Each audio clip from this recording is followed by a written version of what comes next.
Chapter 316 The King's Green. Ji Yuning visited many raw materials shops and finally found one with top-level jade inside. Other than that, she also got 2 raw materials which contained high-level jade. Although there were many pieces of top-level jade in her telepathic eye space, she couldn't take them out in front of Leng Xiaoting, so she could only search for some at the Street of Stone Gambling. Ji Yuning later requested a worker in the shop to cut out the raw material with the top-level jade inside. The raw material wasn't big, it was the size of a man's fist, but its outer layer was thin, and it only needed rubbing. Whenever there was a worker who was cutting out a raw material, there was a group of onlookers surrounded him. More people gathered around the worker after he announced that there was green in the raw material. Someone bid the minute that the green showed, but was stopped by Ji Yuning. "Sorry, I have no intention to sell this jade. It's a New Year gift for the older generation." Since the owner didn't want to sell it, others couldn't force her to do so. However, a woman suddenly said acidly, "Gee, a New Year gift for the older generation. It isn't certain that there is jade inside yet. Don't jump to conclusions." The woman was in her early 20s and dressed in designer brands, but did not look stylish at all. Ji Yuning retorted, "It's none of your business." "So what? I've already said it," the woman said with disdain. However, the woman was immediately terrified when Leng Xiaoting gave her a cold, sharp glance. She shut her mouth without delay and didn't dare to utter another word. Ji Yuning wasn't bored enough to argue with her, so she ignored the woman. The woman felt humiliated and played cute in front of a middle-aged man beside her. "Honey. Honey." Ji Yuning was surprised, and realized their relationship at once. The middle-aged man must be the woman's sugar daddy. Everyone looked to the woman with disdain now, because she was a mistress at such a young age. "Be quiet, or you can just leave right now," the man snapped in anger. He actually didn't care about other people's opinions, but was displeased that the woman interrupted the process of cutting the raw material. The woman was struck speechless from fear. With its outer layer being removed little by little, the jade appeared in full scale. It was dark green and looked so beautiful. "Jesus, it's the King's Green." The worker raised his voice in excitement. Everyone around him also drew a long breath in, and couldn't believe their eyes. The King's Green was the king of jade. However, Ji Yuning got a piece of it so easily. Everyone was jealous of her now, and they all wished that they could have the King's Green. Ji Yuning knew that there was top-level jade in it, but didn't know that it was the King's Green, so she was also surprised to see it. Nevertheless, it was a perfect gift for Master Leng. Many people came to the shop after they heard the news, but they were all disappointed that Ji Yuning wouldn't sell it. Ji Yuning paid the fee for cutting the raw material and quickly left with Leng Xiaoting. Everyone could only watch them disappearing from sight. The King's Green was worth at least 100 million yuan. However, the news also attracted some bad people's attention. With the priceless jade in her hands, Ji Yuning was in a dangerous situation. The minute that they left the shop, they felt that some people were stalking them. However, they ignored them, walking straight to the parking lot. There were many people on the street, so the bad men didn't have chance to attack Ji Yuning. They planned to grab the jade from Ji Yuning when they were in the parking lot. However, Ji Yuning and Leng Xiaoting walked to a Hummer, which shocked the bad guys. The car was extremely expensive, and its owner must be either super rich or powerful, so those bad guys hesitated. Meanwhile, they were reluctant to miss the King's Green, which was worth at least 100 million yuan. Therefore, they made up their mind to take the risk. 100 million yuan wasn't much to Ji Yuning, but it was a fortune to ordinary people. There were few people in the parking lot, so the bad men directly ran at Leng Xiaoting and Ji Yuning when they were about to get in the car. However, before they could attack them, Leng Xiaoting punched them first. Within several movements, the 3 men were kicked away. To their astonishment, they failed before they even began to attack Ji Yuning. The 3 men were moaning in great pain on the ground, and they now realized that they had made a terrible mistake. They were scared by Leng Xiaoting and eager to escape away. Unfortunately, they could barely stand up. Leng Xiaoting didn't bother to waste time on them, so he got in the car and drove away without hesitation. Both Leng Xiaoting and Ji Yuning weren't affected by what just had happened. We need to find a good box to pack it up before sending to Grandpa, Ji Yuning said. She almost said, your grandpa, again, but changed it at once. I think that it's too expensive. Can't we prepare another gift? Although Leng Xiaoting understood that Ji Yuning didn't lack jade at all, the top-level jade was too rare. He wanted her to think about it twice. Don't worry, this isn't the first time that I've cut out the king's green, Ji Yuning said. Since she promised that she would send his grandpa top-level jade, she would fulfill her promise. No matter how expensive it was, she was willing to send it to his grandpa. But Leng Xiaoting still hesitated. The king's green was too expensive after all. 100 million yuan was nothing to him either, but it was too much for a gift. Well, if we get married one day, we'll share our properties and wealth. What is mine is yours, Ji Yuning said. She had no intention to take Leng Xiaoting's properties as her own, but she wanted to comfort him.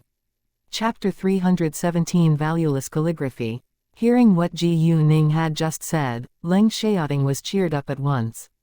He didn't mind Ji Yuning taking his properties as her own at all. Well, then I'll take the gift on behalf of Grandpa. After that, they went back to the house.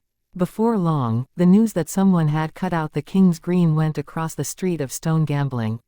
Many people were shocked as well as jealous. When it was time for dinner, Leng Xiaoting cooked for Ji Yuning at the house. Ji Yuning was on her period now, so Leng Xiaoting persuaded her to rest a bit more. Nevertheless, even if she wasn't on her period, he would still be willing to cook for her. Leng Xiaoting was a great cook, even better than Ji Yuning. During the meal, Leng Xiaoting's phone rang all of a sudden. The caller was Xu Jinchen. Xu Jinchen invited them to attend an auction at 2 p.m. tomorrow afternoon. Ji Yuning heard that and was excited. She asked Xu Jinchen whether she would have a chance to put her objects up for the auction. In fact, Ji Yuning just wanted to sell her ancient objects for fun, not for money. Do you have antiques as well? What is it? Xu Jinchen asked with curiosity. Ji Yuning thought for a second before she said, an official kiln writing brush washer. She just wanted to attend the auction for fun, so she didn't want to put an object that was too expensive up for it. No problem, Xu Jinchen answered with alacrity. He knew little about antiques, thus he didn't ask further about the official kiln writing brush washer. At the auction, there was an appraiser who was responsible to evaluate the objects anyway. Of course, the appraisers weren't always right, so occasionally there would be replicas. Some of them looked so real, and many experts failed to tell the difference from real ones.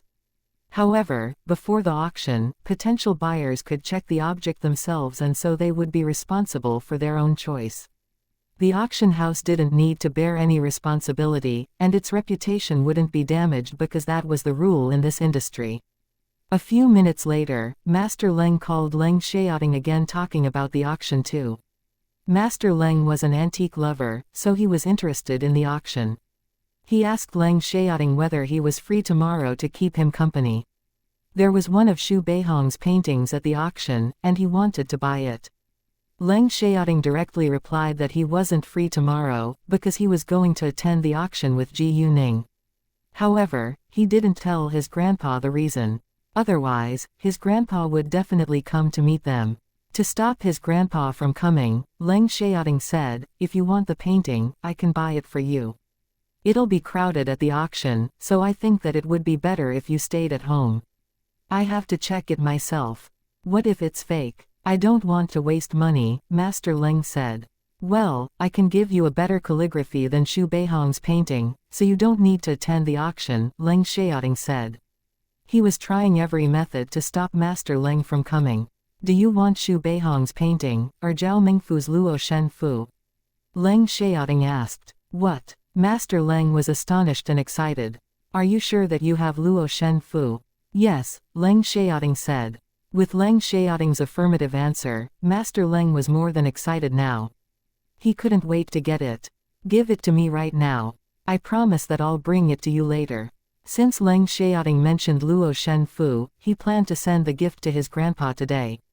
Leng Xiaoting understood his grandpa's personality well. If he didn't get the calligraphy, he wouldn't sleep at night, and Leng Xiaoting didn't want his grandpa to stay up late. His grandpa was elderly after all. When? No, you must bring it to me as soon as possible. Master Leng demanded. I'm eating now, I'll bring it to you after that. Great. Don't waste your time eating and bring it to me as quickly as you can.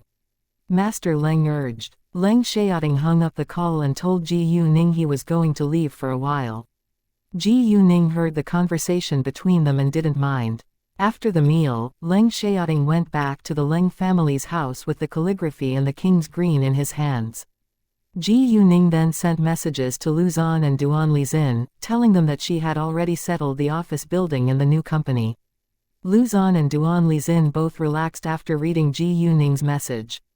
From now on, they would work for Fenghua Entertainment. Of course, they needed to sign contracts first. In the Leng family's house, Master Leng was anxiously waiting for Leng Xiaoting, and told the housekeeper to check outside all the time to see whether Leng Xiaoting was back home. It was past 7 p.m., so Leng Yuanqin's family and Leng Yuanzhen's family were all in the house with Master Leng. They knew that Master Leng was restless because of Leng Xiaoting, so Leng Yuanqin's family was displeased. In their eyes, Leng Xiaoting was an outsider, even though he was Master Leng's eldest grandson. Grandpa, Xiaoting just visited you yesterday. Why are you so excited now? Leng Xiaoxun asked with curiosity. Not only Leng Xiaoxun, but everyone else was also curious. They had never seen Master Leng being so restless with excitement just because Leng Xiaoting was coming back. Xiaoting is going to give me the Luo Shen Fu. It's a priceless calligraphy, Master Leng replied with happiness. He also didn't hide his appreciation towards Leng Xiaoting, which made Leng Yuanqin's family feel dissatisfied. However, they had to admit that Leng Xiaoting was very able to get Zhao Mengfu's Luo Shen Fu. They all knew that Master Leng was an antique lover, and everyone wanted to gain his favor. Unfortunately, it was so hard to find a real one nowadays even if you had enough money. I don't think that it's a big deal. It's just a valueless piece of calligraphy, Leng Xiaojia said with disdain. She was obviously annoyed. Xiaojia, mind your words. Leng Yuanqin criticized. They all knew that Master Leng was an antique lover, and her words would definitely anger Master Leng. Chapter 318 Your girlfriend is awesome. Master Leng indeed was irritated, looking at Leng Xiaojia with strong dissatisfaction, and Leng Xiaojia immediately lowered her head in fear. She didn't dare to meet Master Leng's eyes. Master Leng had known about the attitude that the other members in the Leng family had towards Leng Xiaoting the entire time, but as long as they stayed in harmony and didn't attack each other, Master Leng wouldn't interfere. However, if anyone showed his or her animosity against another in front of him, he wouldn't ignore it. Was it so hard for them to get along with each other in harmony like a family? Leng Xiaoxun couldn't tolerate that Leng Xiaojia had picked on Leng Xiaoting who he admired. Xiaojia, we all know that Grandpa loves antiques, paintings and calligraphy. Why did you still say that it's valueless? Who are you aiming at, Xiaoting or Grandpa? Is something valueless if someone dislikes it? If so, then I think that your designs are valueless too. Leng Xiaojia was interested in clothing design. Although she was still unemployed at the moment, she had been designing clothes when she was not fooling around. Leng Xiaoxun intentionally embarrassed Leng Xiaojia in front of their grandpa because Leng Xiaojia had found fault with Leng Xiaoting many times. Although she didn't dare to say it in front of Leng Xiaoting, she had often badmouthed him behind his back. Leng Xiaojia was mad, but couldn't say anything because of Master Leng's presence. In fact, Leng Yuanzhen's family didn't get along with Leng Yuanqin's family either. Moreover, Leng Yuanqin's family believed that they should inherit the Leng family's wealth because Master Leng's eldest son had passed away. In that case, Leng Yuanzhen's family was also a problem for Leng Yuanqin's family. Nevertheless, they all knew that a powerful family had to be a harmonious family. Thus, even though they didn't get along with each other, they would keep it a secret among them. Mind your words too. Leng Yuanzhen criticized Leng Xiaoxun. What Leng Xiaojia had said annoyed Master Leng, and he didn't want to see her anymore. Master Leng went back to his study and told Leng Chengji to guide Leng Xiaoting straight to his study when he got there. Leng Xiaoting got there when it was just past 8 p.m. He greeted several of the elder family members before he went upstairs. Xiaoting, may I go with you? Leng Xiaoxun asked. He was curious about the calligraphy too. I have something to talk to Grandpa about. If you want to have a look, you can go look in a while. Leng Xiaoting didn't want Leng Xiaoxun to know about his relationship with Ji Yuning, so he rejected. Fine, Leng Xiaoxun said. Leng Xiaoting knocked on the door of the study, and Master Leng immediately went to open it. Without saying a word, Master Leng directly grabbed the calligraphy from Leng Xiaoting, but he did it lightly because he didn't want to damage it. He walked back to his table and unrolled the calligraphy before he began to evaluate its authenticity.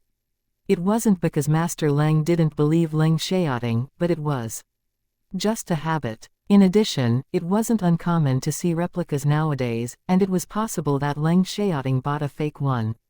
However, with Master Leng's rich knowledge and experience, he came to the conclusion that this calligraphy was real. His hands were trembling in excitement. Ha ha, ha ha. It's real. I did not expect that I could still collect such a valuable piece of calligraphy in my lifetime. Master Leng was more than thrilled now. I must show it to my old friends. They will be so jealous of me. Oh, where did you get it? Master Leng asked with curiosity. Ningning bought it from an antique street by accident. It's your New Year gift, Leng Xiaoting said plainly. His grandpa already knew that he had a girlfriend, so there was nothing to hide, but his grandpa didn't know his girlfriend's background yet. Without asking, Master Leng immediately realized who Ningning was. It must be his grandson's young girlfriend. However, Master Leng was shocked that Ji Yuning had bought it by accident. Your girlfriend is awesome, Master Leng complimented. There was a proud smile on Leng Xiaoting's lips when his grandpa complimented his girlfriend. Master Leng was amazed again to see Leng Xiaoting smiling because of Ji Yuning. Master Leng understood that his grandson must have found his true love, so he was increasingly curious about his grandson's girlfriend now. At the same time, he had to admit that his grandson's girlfriend was very generous to send him such a valuable gift. Actually, Ji Yuning's estimated price of Luo Shen Fu wasn't right. She thought that it was worth at least 8 million yuan, or over 10 million yuan at the most, but it was worth over 30 million yuan at least. If it was put up for auction, its price could be around 50 million yuan.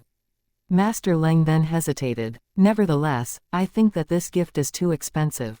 He didn't think that Ji Yuning was trying to gain his favor him by sending such a valuable gift, but he believed that Ji Yuning must be a smart girl from a rich family. However, the gift was indeed too expensive, and he felt uneasy taking it. Actually, there is an even more expensive gift for you. Leng Xiaoting laid another gift on the table. Master Leng was struck dumb. A more expensive gift than Zhao Mengfu's calligraphy. What is it? Master Leng asked and reached out his hands to open it. Leng Xiaoting didn't answer his question, but let him find out for himself. Master Leng opened the wooden box and a piece of dark green jade came into his sight. He rounded his eyes in great shock. This. He was too astonished to say a word. Although he already had the answer, he wasn't sure. Master Leng took the jade out and had a closer look at it. This is the king's green. How did you manage to get it?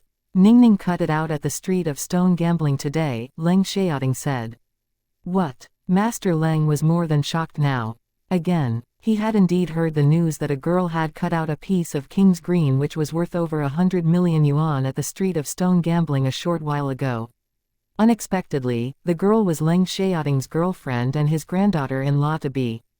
Chapter 319 Gifts. The king's green jade was worth over 100 million yuan, it could be worth far more than just 100 million yuan.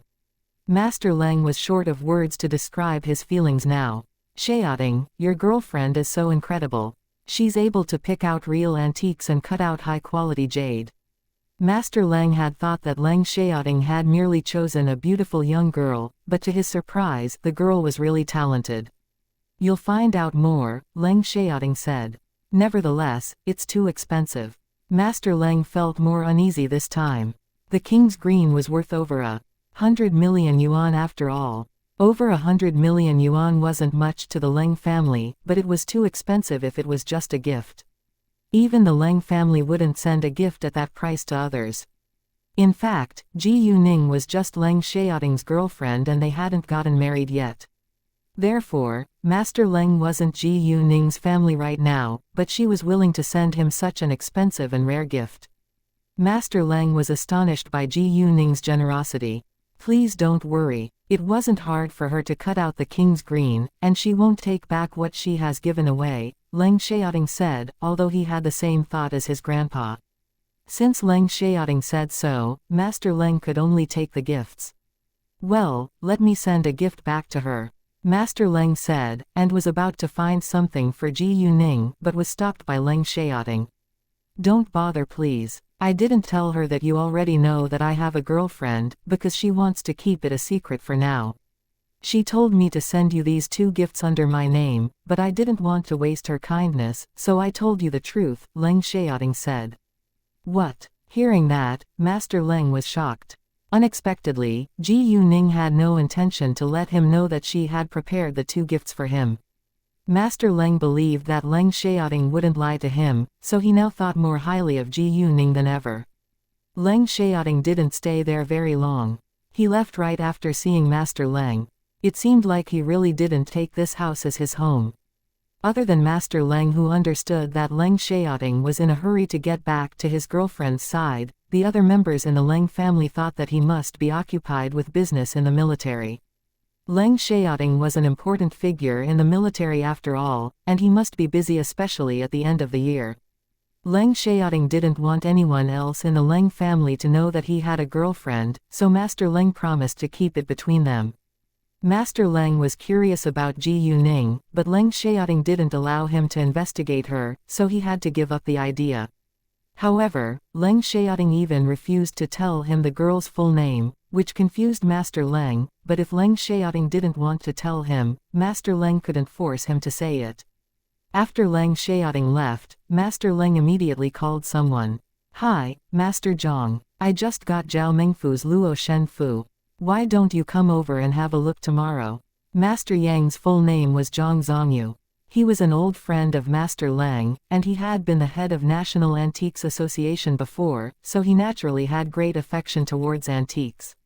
Although he was retired now, he was still influential in the antique industry. Hearing that, Zhang Zongyu was excited. What? Zhao Mengfu's Luo Shen Fu? Really? You're a bad person that you call me now but tell me to visit you tomorrow. How will I be able to sleep tonight? No, I'm coming right away, and you must stay awake and wait for me. Zhang Zongyu of course couldn't wait till tomorrow. He walked out of his room quickly and shouted upstairs, Zhang Ruining, get out here now. Zhang Zongyu was already 70, but exercised a lot, so he was still full of energy. Within seconds, a handsome young man around 20 years old appeared at the stairs looking downwards. Grandpa, what's wrong? Zhang Zongyu noticed that Zhang Ruining was still in his nightgown. Change your clothes right now, and drive me to the Leng family's house. It's so late now. Why are you going to the Leng family's house? Zhang Ruining asked. Stop asking questions, you have only 2 minutes. Zhang Zongyu ordered. Zhang Ruining immediately went back to his room and got changed. A minute later, he walked out. Again. Luckily, the Zhang family's house was just 2 streets away from the Leng family's house, so Zhang Zongyu arrived after a few minutes.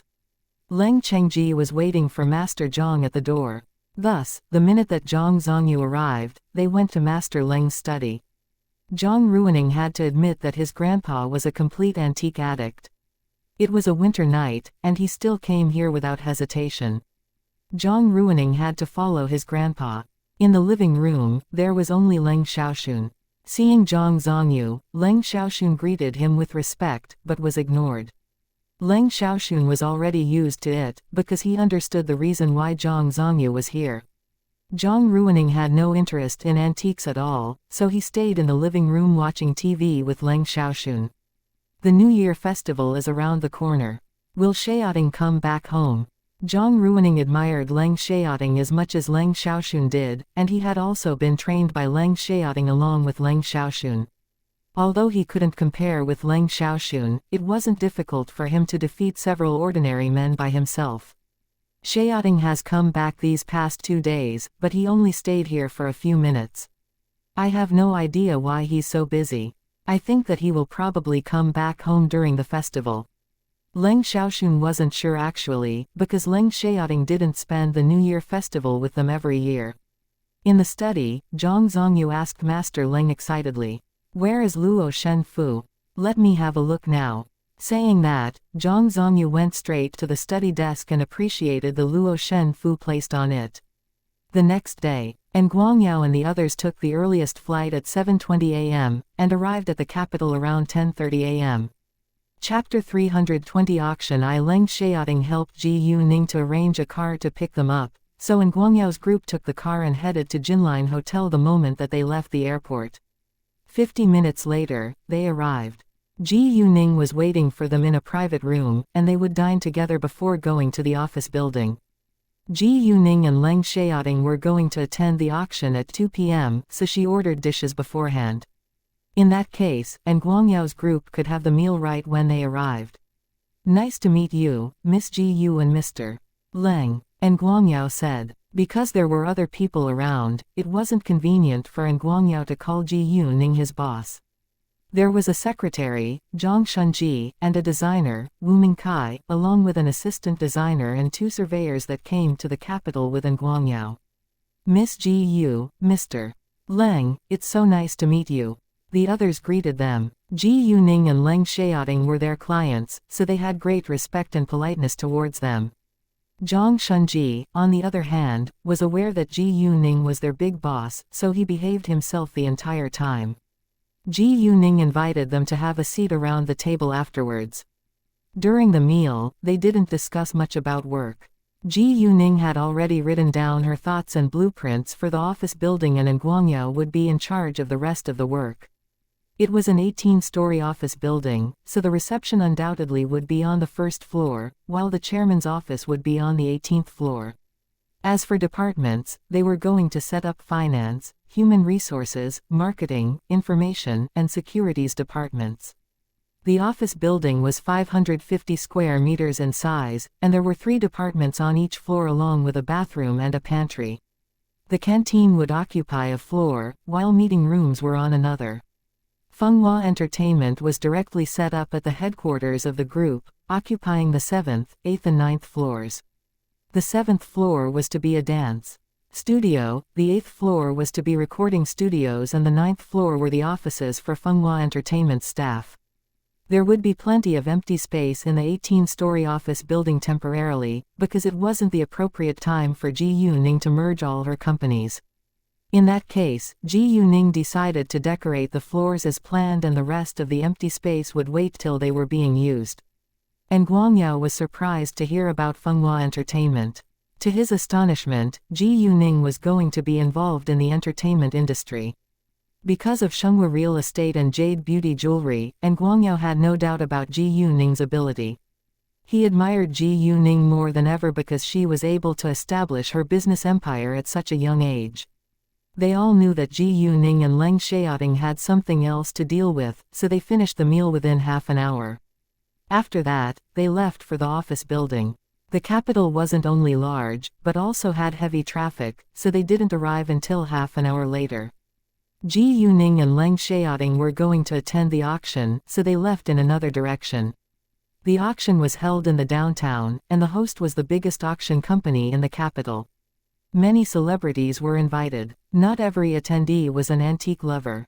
Many came here to expand their network, while some seized the chance to show off his wealth.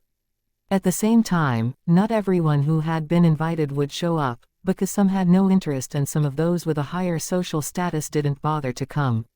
When Ji Yuning and Leng Xiaoting stopped the car in the parking lot, they met Xu Jinchen's group who were waiting for them. Chen Meng, Si Ming, Xu Yuxin and Xu Qinyan came along with Xu Jinchen. "Hi, Xiaoting, Ji Yuning." They greeted Leng Xiaoting and Ji Yuning. Ji Yuning also greeted them politely, while Leng Xiaoting only nodded lightly. They were already used to Leng Xiaoting's style, so they didn't think that it was impolite. "Ji Yuning, I heard that you are putting up an antique for this auction. Could you please show it to us now?" Chen Meng and the others were all surprised when they heard that Ji Yuning was going to sell an antique, so Chen Meng couldn't wait to ask her when she came. "Yes, but I am just selling it for fun. I'm not actually an antique lover, Ji Yuning said, and took out the official kiln writing brush washer from her backpack. None of them knew much about antiques, so they couldn't tell how precious this washer was. They only came here because they were invited and wanted to gather together. Let's get inside now. It's about to begin. It was already 1:30 p.m., and Ji Yuning had to take the official kiln writing brush washer to be appraised first, so it was time for them to go inside. In the hall, everyone was chatting and shaking hands with one another. However, when Leng Xiaoting and the others walked inside, they became the focus and attracted a lot of attention. Not because many people recognized them, but because of their outstanding appearance. Wow, those men are so handsome. Yes, I think the beauties are attractive. I agree, especially the taller one. She has the perfect body. Both women and men in the hall were busy appreciating them. Leng Xiaoting and the other men were handsome as well as muscular. However, although Ji Yuning's face was prettier than Chu Yuxin, her body and height couldn't compare with Chu Yuxin's. Chu Yuxin was a mature woman after all, and dressed in a sexy and stylish way. She was the most noticeable one among them, while Ji Yuning looked like a student and didn't attract much attention. However, Ji Yuning didn't care, and Leng Xiaoting didn't want other men to stare at his girlfriend either. Xu Qinyan was charming too, but still wasn't comparable with Chu Yuxin. Isn't she the daughter of the Xu family? Do you mean the super-rich Xu family? Yes, she's the daughter of Master Xu's second son, and is called Xu Qinyan. And I think that I've seen the tall woman somewhere before. She looks so familiar. Must be on a magazine cover, because she's a well-known model domestically. Oh, it's her. Now I know why she looks so familiar. She's so sexy and even more beautiful than the pictures in the magazines. Both Chu Yuxin and Xu Qinyan were familiar faces to them. Chapter 321 Auction 2 As a daughter of the Xu family, Xu Qinyan had many opportunities to attend high-end events. And Chu Yuxin, who was a well-known model who was often shown on the screen, so many people were familiar with her face. Most of people around complimented them, but some had the opposite opinions. Even though she's beautiful and sexy, she's just selling her appearance for money, a woman said with disdain. Apparently, she was super jealous of Chu Yuxin. The woman was good-looking and stylish and around 27 years old, but barely comparable to Chu Yuxin. It was understandable that she was so green with envy. Exactly. I think that she must be the mistress of one of the men. I agree, otherwise she wouldn't have the chance to be here. Two other women of the same age echoed to please the first woman. In fact, few people knew Chu Yuxin's family background. Otherwise, none of them would dare to badmouth her. Chu Yuxin didn't care about them, because she was already used to it. People who worked in the entertainment industry had to face attacks from onlookers. She had been through verbal attacks on the internet before, and wasn't afraid of those unkind comments. Si Ming, on the other hand, was displeased. He gave the three women a cold and sharp glance, and they were terrified at once. Do you have any proof of what you've just said? Or is it your manner to slander others in public? Do you know that according to the laws, you have to take responsibility if you damage a celebrity's reputation by slandering them? Si Ming said coldly. The three women's expressions changed with fear. Although Si Ming intentionally threatened them, he was telling the truth. In addition, those women were just jealous of Chu Yuxin, and had no evidence of what they had just said. Si Ming didn't bother to waste time on them, because it wasn't a big deal after all. He had already warned them, and it wouldn't be appropriate if he continued in this public gathering. However, right at that moment, a woman said acidly, "Oh, since when has selling one's body been nobler than sell one's appearance?" Saying that, a woman who was about 34 years old walked over. She had an air of great elegance with a beautiful face. The alluring smile on her lips showed her special charm and attracted a lot of attention from the men around her. The woman seemed well educated with good manners and was much more charming than those sexy or stylish women, because she was born elegant. However, what she had just said aroused people's curiosity. Apparently, she aimed at the woman who had badmouthed Chu Yuxin. Therefore, it was possible that the woman had sold her body for money. All of a sudden, people all looked at the woman differently. Although it wasn't uncommon that a woman sold her body for money among super-rich families, it was humiliating if the dirty secret was exposed in public. However, the woman wasn't in the mood to care about others' opinions towards her because she was totally shocked by the woman who suddenly appeared in front of her eyes. Are you Zhao Ziyuan? It was so hard for her to believe that this elegant charming woman was Zhao Ziyuan. Zhao Ziyuan had been a fat and ugly woman before, but now, although it was unbearable, the woman was sure that she had to be Zhao Ziyuan. She had to admit that Zhao Ziyuan was truly beautiful and stunning now, which made her feel jealous and uneasy. What? We just haven't met for 2 years. So how come Miss Zhang fails to recognize me? Oh, Miss Zhang successfully stole my husband from me 2 years ago, so now I should call you Mrs. Yang, right? Zhao Ziyuan said plainly. Everyone was shocked. The woman was indeed a mistress and had ruined Zhao Ziyuan's marriage. However, the woman was hardly comparable to Zhao Ziyuan, even though she was much younger. Zhao Ziyuan's ex-husband was Yang Jianping, who was the vice president of a famous company and had over 100 million yuan of wealth. They had gotten married 7 years ago when Yang Jianping had just been a department manager. And Yang Jianping earned his later achievements step by step during the following years. However, once he was rich, their marriage was on the edge of crisis. Zhao Ziyuan had given birth to her daughter 5 years ago and became a housewife afterwards.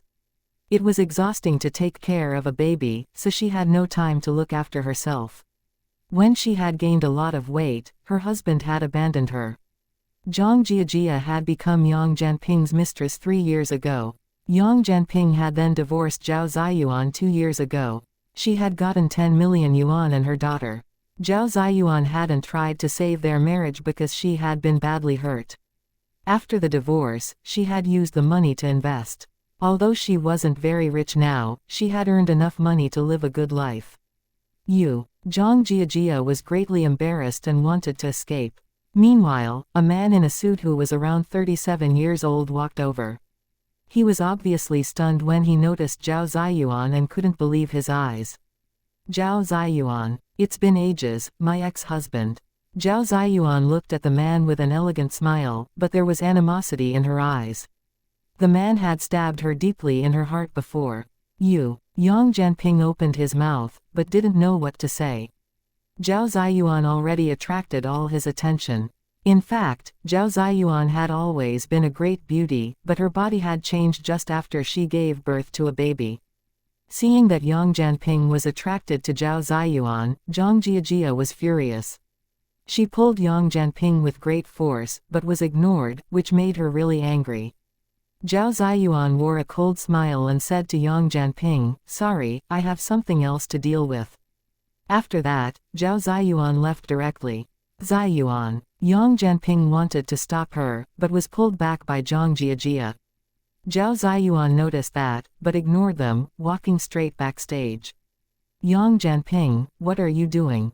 Zhang Jiajia was mad. Chapter 322 Shangyan Antique Store. Yang Jianping knew that he shouldn't have acted like that, so he didn't argue with her, but he had to admit that Zhao Ziyuan had stolen his heart. He and Zhao Ziyuan had gotten married after they had been in love for 3 years, and they had affection towards each other, but men were visual animals. When Zhao Ziyuan's appearance changed, he had been reluctant to bring her to attend all kinds of gatherings. Moreover, once he had become rich, he had entered a different social cycle. Many of the men around him had mistresses, and he had failed to resist the temptation, which resulted in the divorce with Zhao Ziyuan. In the beginning, he had felt guilty, but every time that he saw Zhao Ziyuan's fat body, he felt disgusted again. Gradually, he lost the sense of guilt. In fact, he had turned to Zhang Jiajia just for fun, but he had gotten tired of arguing with Zhao Ziyuan all the time, so he had finally made the decision to get divorced. After the drama, Chen Mengyan. The others found their seats and went to sit down, while Xu Jinchen guided Ji Yuning and Leng Xiaoting to the appraiser. After the appraisal, the official kiln writing brush washer was proved to be real, and it was qualified to be put up for the auction. However, it was brought in really late, so it would be the last thing to be shown at the auction. Ji Yuning didn't care about that, because she just wanted to sell it for fun. When they went back to the hall, Ji Yuning's gaze accidentally fell on a man and a woman. All of a sudden, her eyes were full of animosity and coldness. The man and the woman were Qi Ziyu and Tang Yaxin. They were chatting with others. What's wrong? Leng Xiaoting and Xu Jinchen asked Ji Yuning when they noticed her sudden emotional change. Ji Yuning immediately went back to normal. Nothing, I just saw two people that I hate. Ji Yuning had thought about her reaction when she met Tang Yaxin and Qi Ziyu countless times before. She had thought that she could stay calm, but actually she couldn't, and all she wanted to do was kill them. Leng Xiaoting and Xu Jinchen didn't ask further, but they knew that it couldn't be that simple, because it seemed like Ji Yuning wanted to kill someone. Qi Ziyu also sensed the cold glance, which was full of hatred, but when he turned to search for it, he found nothing. What's wrong? Tang Yaxin asked. Nothing. Qi Ziyu couldn't figure it out, so he could only say that it was nothing. At this time, celebrities were seated one after another because the auction was about to begin. All the tables in the hall were round and there were 3 of them in a row. Each table had seating available for 6 people to sit together, but there were 7 people in the group of Ji Yuning, so there was a seat added at their round table. The seats were arranged according to the attendees' social status. As the young lord of a well-known super-rich family in the capital, Xu Jinchen of course occupied one of the best positions. He and all his friends sat on the right side of the room in the second row. Experts and senior officials all sat in the first row, and other senior officials along with super-rich families sat in the second row. However, very few of the very senior officials and super-rich families would come. The Tang family was arranged at the left side of the room in the third row, so there was a distance between them and Ji Yuning.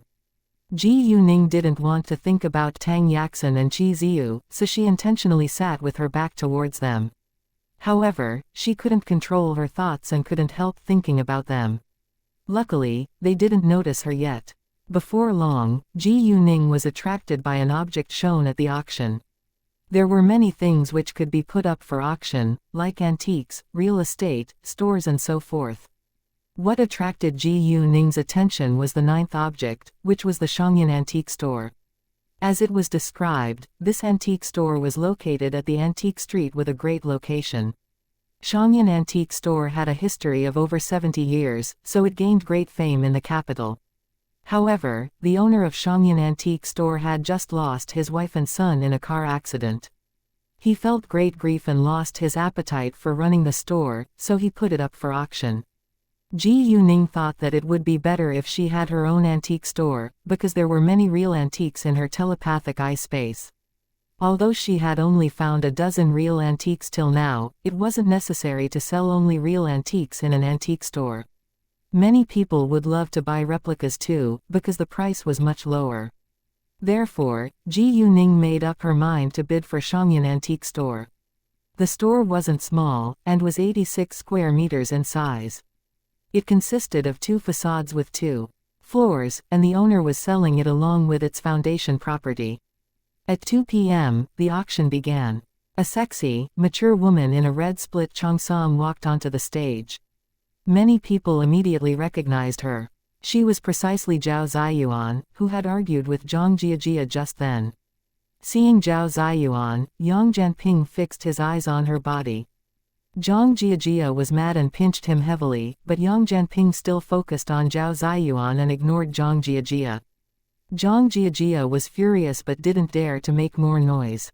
Ladies and gentlemen, welcome to today's auction. I'm Zhao Ziyuan, the chief auctioneer of the Datian Auction Company. Zhao Ziyuan stopped for a second before continuing. There are supposed to be 12 objects on the list today, but we just added a new one. It's an official kiln writing brush washer from the Song dynasty, so we have 13 objects that are all open for bid today. An official kiln writing brush washer. Everyone was shocked, because it was highly valuable. Especially those who loved calligraphy, they had natural fondness towards the 4 treasures of study, so many of them were ready to bid for it. Alright, now let's bid for the first object. When the first object was shown on the stage, the potential buyers all went to have a look in an orderly manner.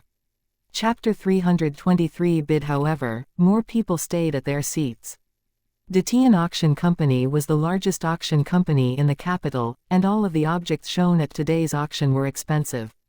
Only 2 or 3 of them were worth less than several million yuan, and most were worth over 10 million yuan. There were even 2 objects which were worth over 100 million yuan. The 6th auction item to be auctioned is Xu Beihong's The Injured Lion. This picture was created in 1938, when invaders from country R occupied most of our country. Our country was mourning, and our people suffered. Xu Beihong was in great grief and anger when he painted the injured lion. The lion in the painting looks back and contains infinite depth of meaning. He wrote on the back of the painting, "When our country was in trouble, I met Mr. Lin Ruo and his guests. I painted this to express my sadness." This painting is a combination of realism and romanticism. Our country is known as the Sleeping Lion of the East, and it had been invaded by country R. Afterwards, the Sleeping Lion had become a wounded male lion. From the painting we can see that the injured lion that is glaring backwards is ready to fight. Speaking of that, everyone shared the same hatred against country R. The grudge between this county and country R could never be solved. The starting price for the injured lion is 5 million yuan, and the minimum edition is 1 million yuan. Now let's begin. The minute that Zhao Ziyuan finished, many started to raise their paddles to bid. Leng Xiaoting also had to buy this painting of Xu Beihong for his grandpa. Coincidentally, Tang Yaxin was one of the bidders for the painting. Leng Xiaoting didn't raise his paddle yet, because he planned to wait for the end. Number 39, 12 million yuan. Number 57, 13 million yuan. Number 62, 26 million yuan. Number 62 was Tang Yaxin. At this moment, nobody followed, and it was time for Leng Xiaoting to raise his paddle. Number 32, 29 million yuan. Number 32 was Leng Xiaoting. Tang Yaxin was determined to win the injured lion, but to her surprise, number 32 suddenly joined the bidding.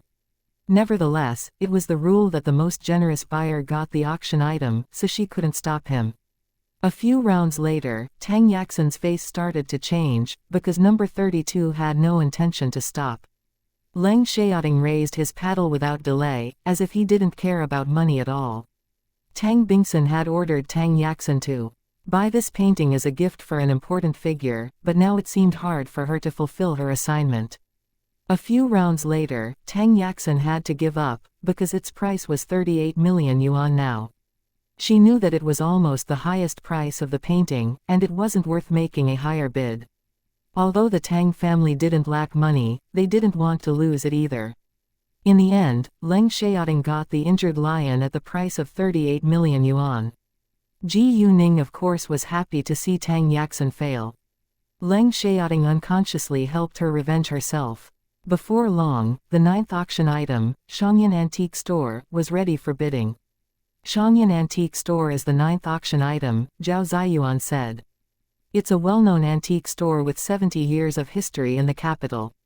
If its owner's family hadn't been killed in a terrible accident, its owner wouldn't put it up for auction. In other words, accidents are unpredictable, so we have to cherish the ones we love. Never regret in case you lose them. Saying that, Zhao Ziyuan stopped for a second, and there was sadness in the air. People were all touched by her description.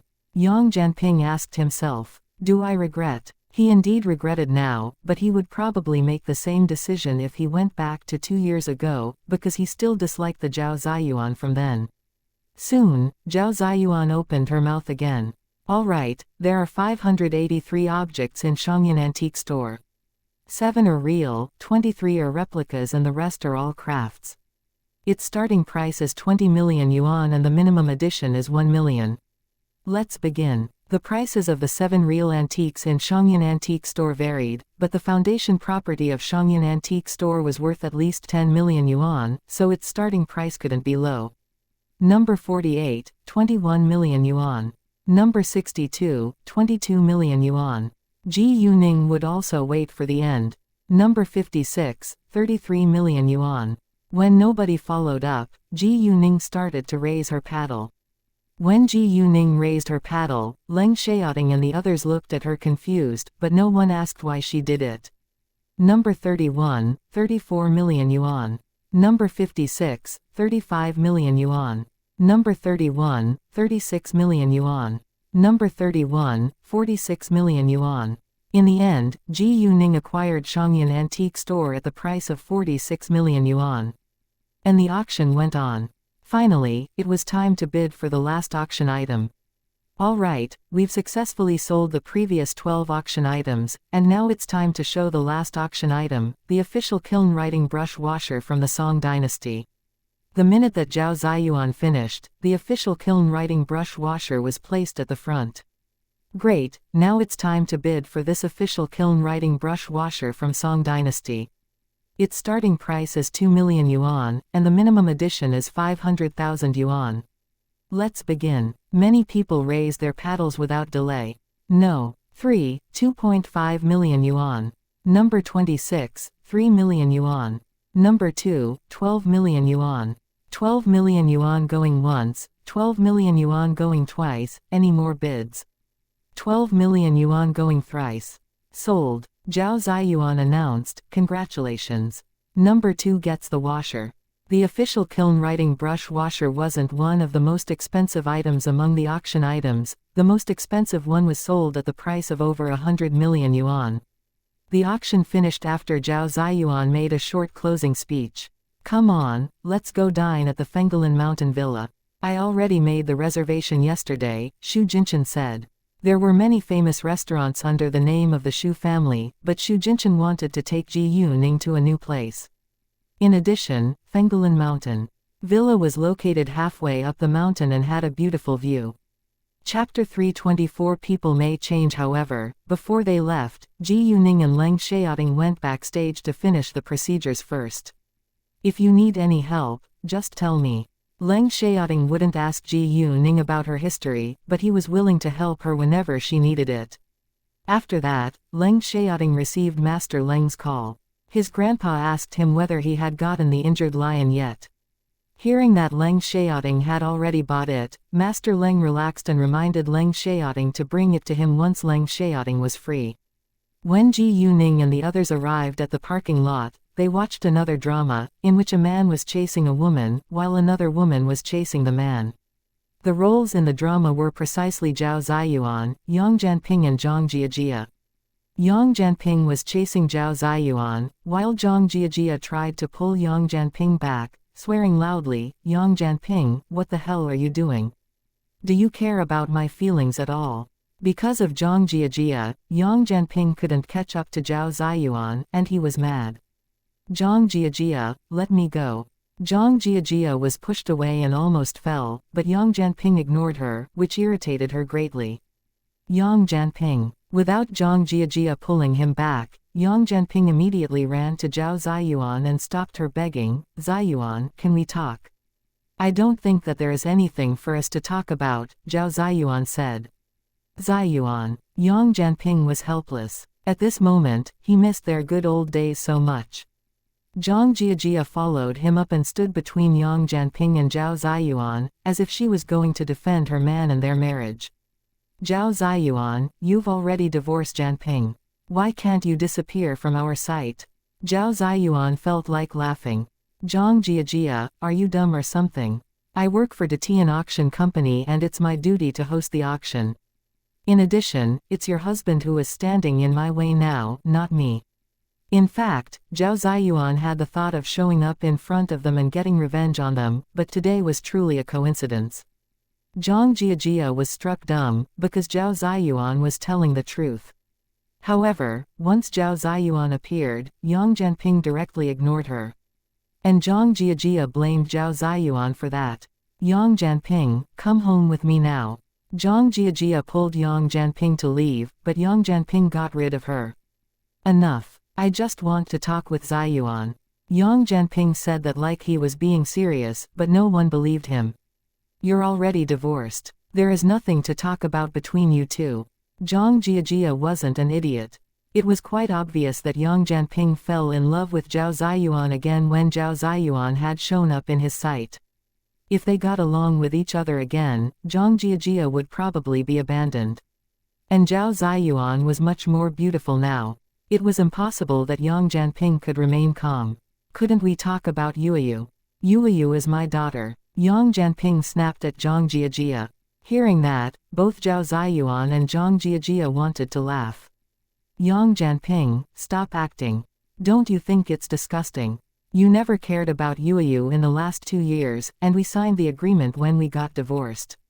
Yueyu has nothing to do with you, Zhao Ziyuan said. Yang Jianping was really a man without basic moral standards. He had cheated on his wife and had even abandoned his wife along with his daughter. Ziyuan, Yang Jianping tried to defend himself, but failed, because he also knew that Zhao Ziyuan was telling the truth. I am warning you to not follow me anymore. Otherwise, I'll call the police. Zhao Ziyuan turned around walking away. Ziyuan, Yang Jianping, wanted to chase up, but was stopped by Zhang Jiajia. Yang Jianping, she doesn't want to talk to you. Why can't you stop being so shameless? With a loud sound, Yang Jianping suddenly slapped Zhang Jiajia in the face. His bloodshot eyes stared at Zhang Jiajia, like she was his enemy. It's none of your business. After that, Yang Jianping left Zhang Jiajia alone, and went straight to his car. He made up his mind to contact Zhao Ziyuan another day. Zhang Jiajia was struck dumb by the slap. It was beyond her imagination that Yang Jianping would beat her. Ji Yuning and the others were standing aside watching the drama. They stayed, not because they were bored, but because they were worried about Zhao Ziyuan.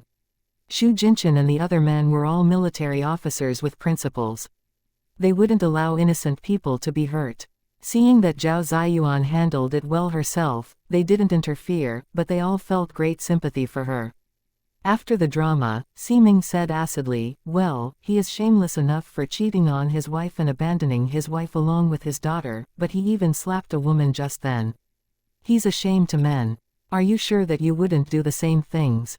Chu Yuxin asked with doubt.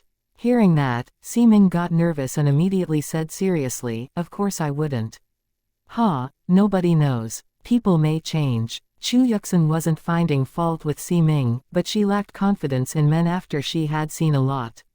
However, it didn't mean that she refused to fall in love, get married, or give birth to babies. Instead, she wanted to try and live her life. Exactly, people may change, like Xiaoting.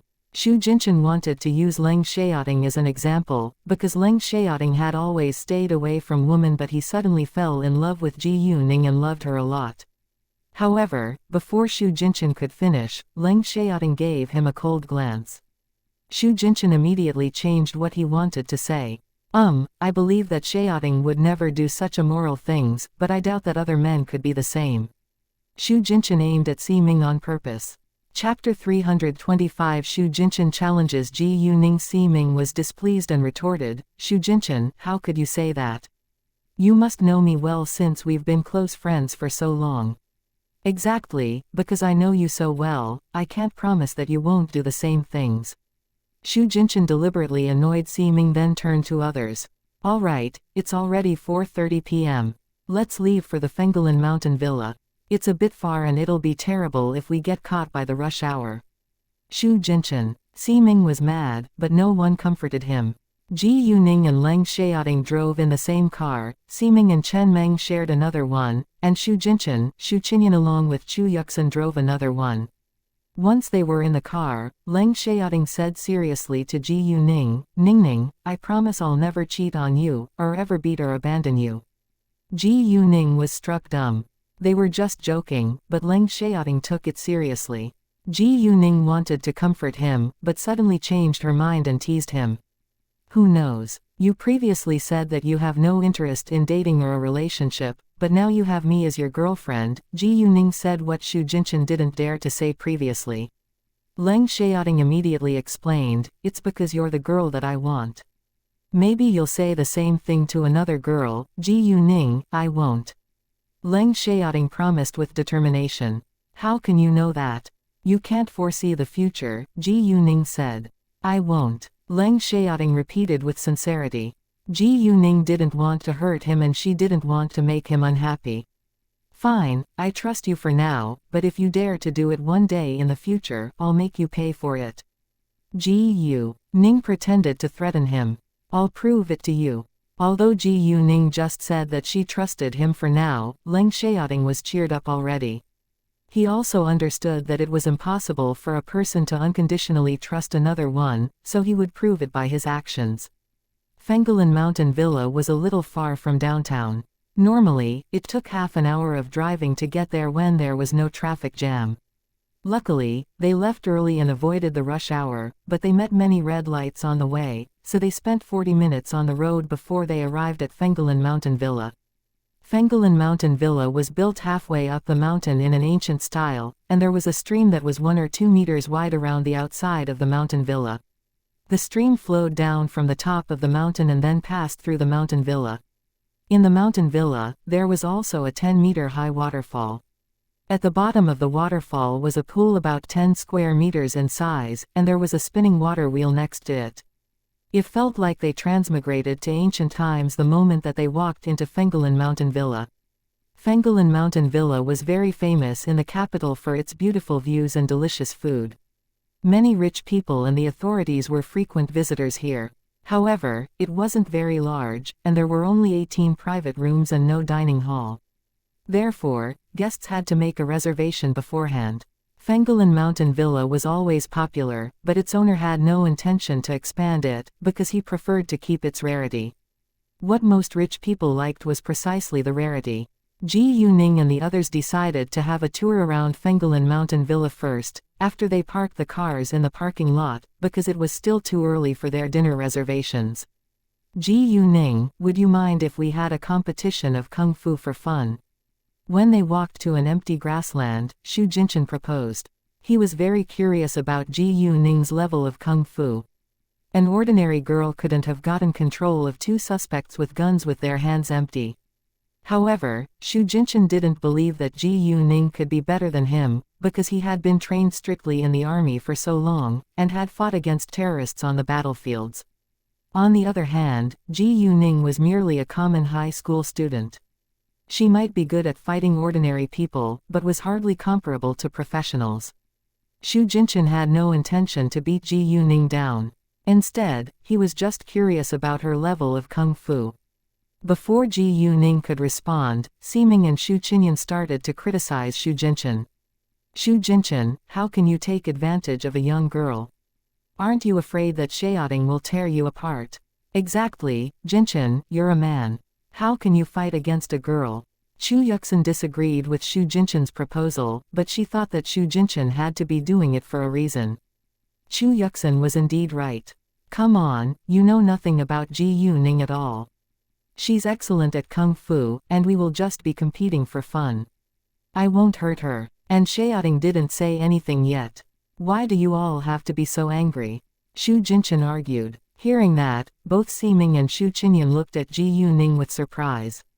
Then they looked at Leng Xiaoting, who didn't seem like he was going to stop them. Ji Yuning smiled and said, I haven't fought in a long time, and I kind of miss it. Let's do it. Since Ji Yuning agreed, Leng Xiaoting wouldn't stop her. Ximing as well as Xu Qinyan remained quiet, while Chen Meng was full of anticipation. He was waiting to see Xu Jinchen fail. Xu Jinchen and Ji Yuning then took off their coats. Do you want me to hold back some strength? Xu Jinchen asked Ji Yuning, in case she would be hurt. No, thanks. Ji Yuning directly rejected. However, in case Xu Jinchen would intentionally hold back his strength to protect her, Ji Yuning said to him, use your full strength please, or you probably won't win. Hearing that, everyone but Leng Xiaoting and Chen Meng were shocked. Aren't you afraid that I'll hurt you? Xu Jinchen asked. Maybe Ji Yuning was much better than he had thought. Ha ha, you can try. Ji Yuning laughed a little. Very well, Xu Jinchen replied. Let's begin now. After that, the competition began. In the beginning, neither of them used their full strength because they just did it for fun and didn't want to hurt each other. Xu Jinchen had thought that he could easily get control of Ji Yuning within seconds. Chapter 326 Ferris Wheel. However, once Ji Yuning started to move and attack him, he felt her strength, and realized that it seemed like she had received professional training. Xu Jinchen didn't dare to underestimate Ji Yuning's ability now. As time went by, both of them increased the force of their attacks, but it was still even, which shocked Xu Jinchen. Leng Xiaoting and Chen Meng were also astonished, because Ji Yuning had made a lot of progress within a short time. She was far better than before when she had competed with them. However, no one was more surprised than Si Ming, Xu Qinyan and Chu Yuxin. It was beyond their imagination that Ji Yuning was so good at fighting. Xu Jinchen finally got frustrated, so he no longer treated Ji Yuning as a young girl, but his real opponent. Ji Yuning had improved herself a lot recently and she wasn't timid at all facing Xu Jinchen's aggressiveness. She also started to use her full strength without the help of her power. It was very exciting for Xu Jinchen to have the competition with Ji Yuning, just like he had done with other teammates in the Red Flame. People around them were also excited and enjoyed the show. Many were quite surprised by Ji Yuning's agility and powerful attack. Jesus, she is so unbelievable. Indeed, it was even, but they all only complimented Ji Yuning. Women were always thought to be weak when compared to men, but now a young girl was able to stay strong in the competition with a muscular man, which made people admire Ji Yuning. All right, I think it's time to stop. When they had been fighting against each other for a long while, Leng Xiaoting reminded them to stop. Although there was no winner or loser, they had enjoyed it. Hearing that, Ji Yuning and Xu Jinchen ceased at once. Leng Xiaoting took out tissues to wipe the sweat off Ji Yuning's face, which was quite sweet. When the competition was over, a round of loud applause sounded. Jesus! Ji Yuning, I didn't expect that you're so awesome. Xu Qinyan jumped in front of Ji Yuning with her face full of admiration. Xu Jinchen had already felt hurt when he couldn't beat Ji Yuning, and now his cousin even showed her obvious admiration towards Ji Yuning right in front of him. I'm not bad either. Why don't you compliment me? Xu Jinchen said. Come on, you're a military officer but you failed to beat a young girl. Xu Qinyan replied. You. Xu Jinchen was annoyed, but he also felt embarrassed. At this moment, Si Ming remained unusually quiet. He didn't make fun of Xu Jinchen, because he knew that he would be the same if he fought against Ji Yuning. They were the ace members of the National Special Forces, but they couldn't beat a young girl, which was quite embarrassing. Well, it's time for dinner now. Let's go to the private room. Chen Meng didn't want to expose the fact that he couldn't beat Ji Yuning either, so he immediately changed the topic. After that, they walked to their private room and the onlookers dispersed. Before the meal, Ji Yuning called on Guangyao about the ongoing project. It had all gone well. However, the sky turned dark around 6 p.m. in winter, so they couldn't continue measuring without light, and would come back tomorrow. The designer and surveyors would stay until they finished their work, but Guangyao had to leave tomorrow because he still had a company to manage in City G. After the meal, Xu Jinchen proposed to go have fun in a club, but Leng Xiaoting rejected, because Ji Yuning was on her period now and she needed more rest. You're in an uncomfortable condition now, and I was afraid that you'd be bored, so I turned Jinchen down, Leng Xiaoting explained to Ji Yuning when they were back in the, I understand, thanks. Ji Yuning smiled. She of course understood why Leng Xiaoting did that, and she felt touched. On their way back, they passed an amusement park, and there was a Ferris wheel with all its lights ablaze. Ji Yuning suddenly got interested and wanted to play in the amusement park. Leng Xiaoting of course wouldn't reject her, even though he thought that amusement parks were for children. No matter whether it was in her previous incarnation or this incarnation, Ji Yuning had never been to an amusement park, so she really wanted to give it a try. Although it was a winter night, there were many people inside. Leng Xiaoting parked the car in the parking lot before he went to buy tickets. In the amusement park, many young couples or families were having fun and it was full of children's cheers. Ji Yuning came into this amusement park for the Ferris wheel. So the moment they entered, Ji Yuning pulled Leng Xiaoting, walking straight to it. There was a long line for the Ferris wheel, and they were waiting at the end of the line. It is said that a couple that takes the Ferris wheel together will end up breaking up, Ji Yuning said. Hearing that, Leng Xiaoting pulled Ji Yuning to leave right away. Then we won't take it. He refused to break up with Ji Yuning. Ha ha, Ji Yuning snorted with laughter. However, when the Ferris wheel moves to the highest point and the couple kisses each other, they will be together forever. Really? Leng Xiaoting asked with doubt. Yes, if you don't believe me you can go and ask other people. Ji Yuning felt like laughing. He was really like a cute kid, but anyway, he really loved her a lot. Leng Xiaoting always trusted Ji Yuning, but he also took their happiness seriously.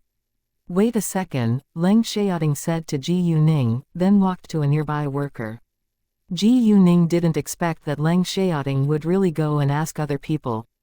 She was surprised as well as amused. And she was also curious whether Leng Xiaoting would feel embarrassed when he went to ask others about the kiss. Leng Xiaoting asked the worker and another two visitors, and they all said the same thing. Didn't you feel embarrassed? Ji Yuning asked him when he walked back. Not at all, Leng Xiaoting replied. As long as it concerned Ji Yuning, he didn't feel that it was embarrassing at all. When it was Ji Yuning and Leng Xiaoting's turn, they sat in the Ferris wheel together. As the Ferris wheel moved upwards, the noise and cheers on the ground started fading away. It felt like they were the only two people left in this world. Ji Yuning appreciated the beautiful view in front of her eyes, but Leng Xiaoting fixed his eyes on her the entire time. What? Ji Yuning asked. Chapter 327 First time really being angry, we're going to reach the highest point, Leng Xiaoting said. Apparently, he had been waiting for it. Ha ha, Ji Yuning laughed again. We just moved 1/3 of the route. Leng Xiaoting looked upwards, and suddenly felt like the Ferris wheel moved very slowly. When they had almost reached the highest point, Leng Xiaoting's kiss fell on Ji Yuning's lips.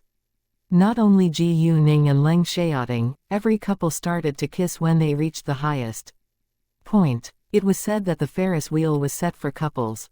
It was said that every time the Ferris wheel turned, there was a couple who kissed each other on the earth. That each of the gondolas were full of happiness and the Ferris wheel existed for the reason that people who loved each other could share happiness together. It was said that you would be happy once you sat in the Ferris wheel. As the Ferris wheel moved upwards, you could get rid of the noise on the ground. In that case, you would be near to God, and you could make a wish when you reached the highest point.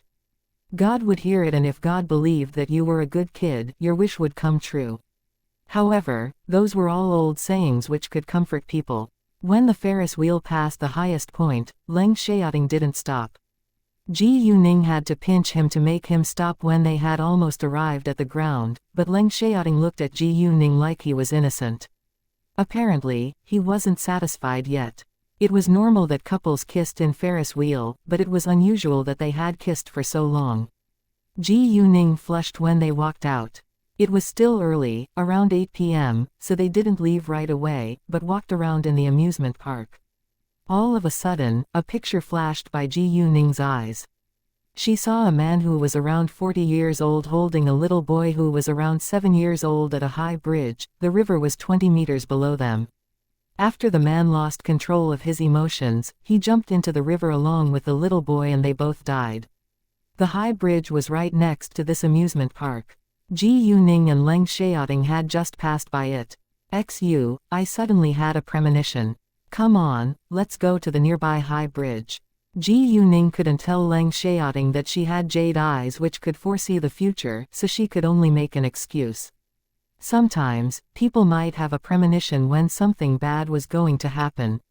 Leng Xiaoting then followed Ji Yuning, running to the high bridge. From afar, they noticed that there were many people gathered on it, and many cars parked on the side. A little boy was crying loudly in the arm of the man who was standing on the edge.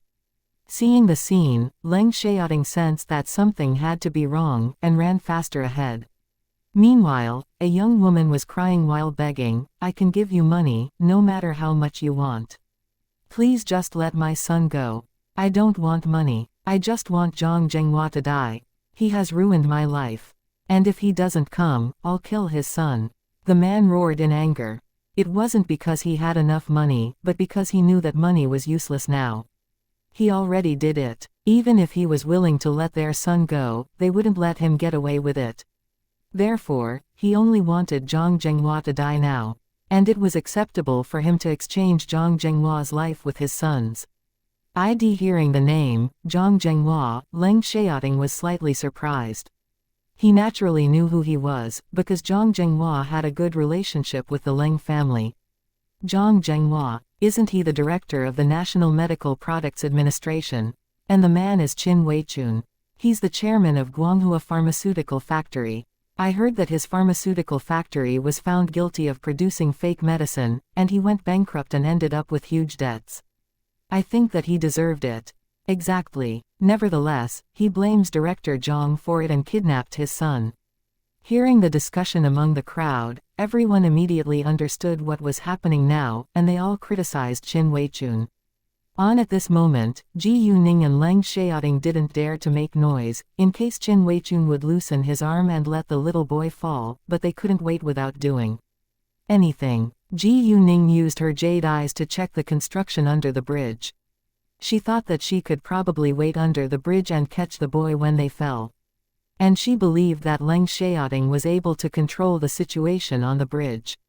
If the man was going to hurt the little boy on the bridge, Leng Xiaoting could stop him. As long as the little boy was alive, she was confident that they could save his life. Xiaoting. Ji Yuning told Leng Xiaoting her plan in a low voice, but Leng Xiaoting disagreed at once. No, it's too dangerous. You can stay aside, and I'll deal with it. He was worried about Ji Yuning's own safety and didn't think that her plan would work. You don't trust me. Ji Yuning seemed unhappy. She was angry because Leng Xiaoting didn't trust her, but in her heart, she understood that Leng Xiaoting was concerned about her. Ningning, it's too dangerous. Leng Xiaoting said again. I know, but we both want to help the little boy, right? Ji Yuning asked. Leng Xiaoting stayed quiet. He obviously wanted to rescue the little boy. Not even mentioning the fact that he was a military officer, the Zhang family also had a good relationship with the Leng family. Since we agree, why won't you let me try it? It was the first time that Ji Yuning had been really angry at Leng Xiaoting. She disliked that he wanted to restrict her freedom even though he did it because he cared about her. Leng Xiaoting was worried about her safety, and she had the same feeling towards him, but she chose to believe in him. Otherwise, she wouldn't have allowed him to come here with her. Besides, she had foreseen this accident. If she did nothing, she would blame herself. Seeing Ji Yuning getting angry, Leng Xiaoting was nervous. He hesitated for a second, but still agreed in the end. Fine, you have to be careful. Do not get hurt. Hearing that, Ji Yuning relaxed. I will be careful. Don't worry. Afterwards, Ji Yuning turned back, disappearing from the crowd. Although Leng Xiaoting was still worried about her safety, he knew that the little boy was in the most dangerous situation right now. Chapter 328. A Wild Kiss. Leng Xiaoting understood that Qin Weichun was determined to risk his own life, so it was impossible to negotiate with him. He could only wait until Ji Yuning was prepared. If Qin Weichun and the little boy fell down at the same time, Leng Xiaoting would try to catch them from the above and the rest would rely on Ji Yuning. Ji Yuning climbed up onto the iron frame of the bridge until she was in position beneath Qin Weichun. She took out a rope from her telepathic eye space, and tied one of its ends around the iron frame, while the other end was fastened around her waist. Afterwards, Ji Yuning fixed her jade eyes on Qin Weichun. There was a knife in Qin Weichun's hand, so Ji Yuning couldn't directly shoot him. The little boy was still crying in fear. Meanwhile, the loud police sirens sounded and several police cars drove over. People around all stepped aside to let them pass through. The police cars stopped in the middle, and policemen got out of the cars one after another. Qin Weichun, let the boy go and we'll consider giving you a lighter sentence. The leading policeman said to him. Bullshit. Do you think that I'd believe you? I don't care about the sentence. If Zhang Zhenghua doesn't die today, his son will. Qin Weichun was furious. And, if you dare to come one step closer, I'll jump into the river with him. No, please don't do that. Zhang Zhenghua's wife, Shen Minfang, begged while crying. Because the little boy was an important official's son, the policeman didn't dare to take action, in case Qin Weichun would lose his reason and hurt the little boy. Tell Zhang Zhenghua to meet me right now. He only has 5 minutes. If he can't arrive within 5 minutes, I'll jump down with his son. Qin Weichun shouted. He knew that the longer it was delayed, the more it would be to his disadvantage, so he wanted to finish it as soon as possible. If Zhang Zhenghua was still absent within 5 minutes, he will kill himself along with Zhang Zhenghua's son. Zhang Zhenghua was actually on his way to the bridge, but he couldn't arrive soon. Ji Yuning sudden thought of the fact that her sight could affect human bodies like what she had done to Chu Peihan and her other friends on Yuntai Mountain. Thus she looked at Qin Weichun with her gaze filled with her power to see his reaction. All of a sudden, Qin Weichun felt his body stiffen slightly. It dawned on Ji Yuning that she was able to stiffen someone's body with her power on the condition of consuming a large amount of power, but it was an emergency. Ji Yuning didn't care how much power it cost, as long as it could control Qin Weichun. Therefore, Ji Yuning kept attacking Qin Weichun with her power to freeze his body. At the same time, she sent a message to Leng Xiaoting and told him to be prepared. Leng Xiaoting didn't know what Ji Yuning was going to do next, but prepared himself.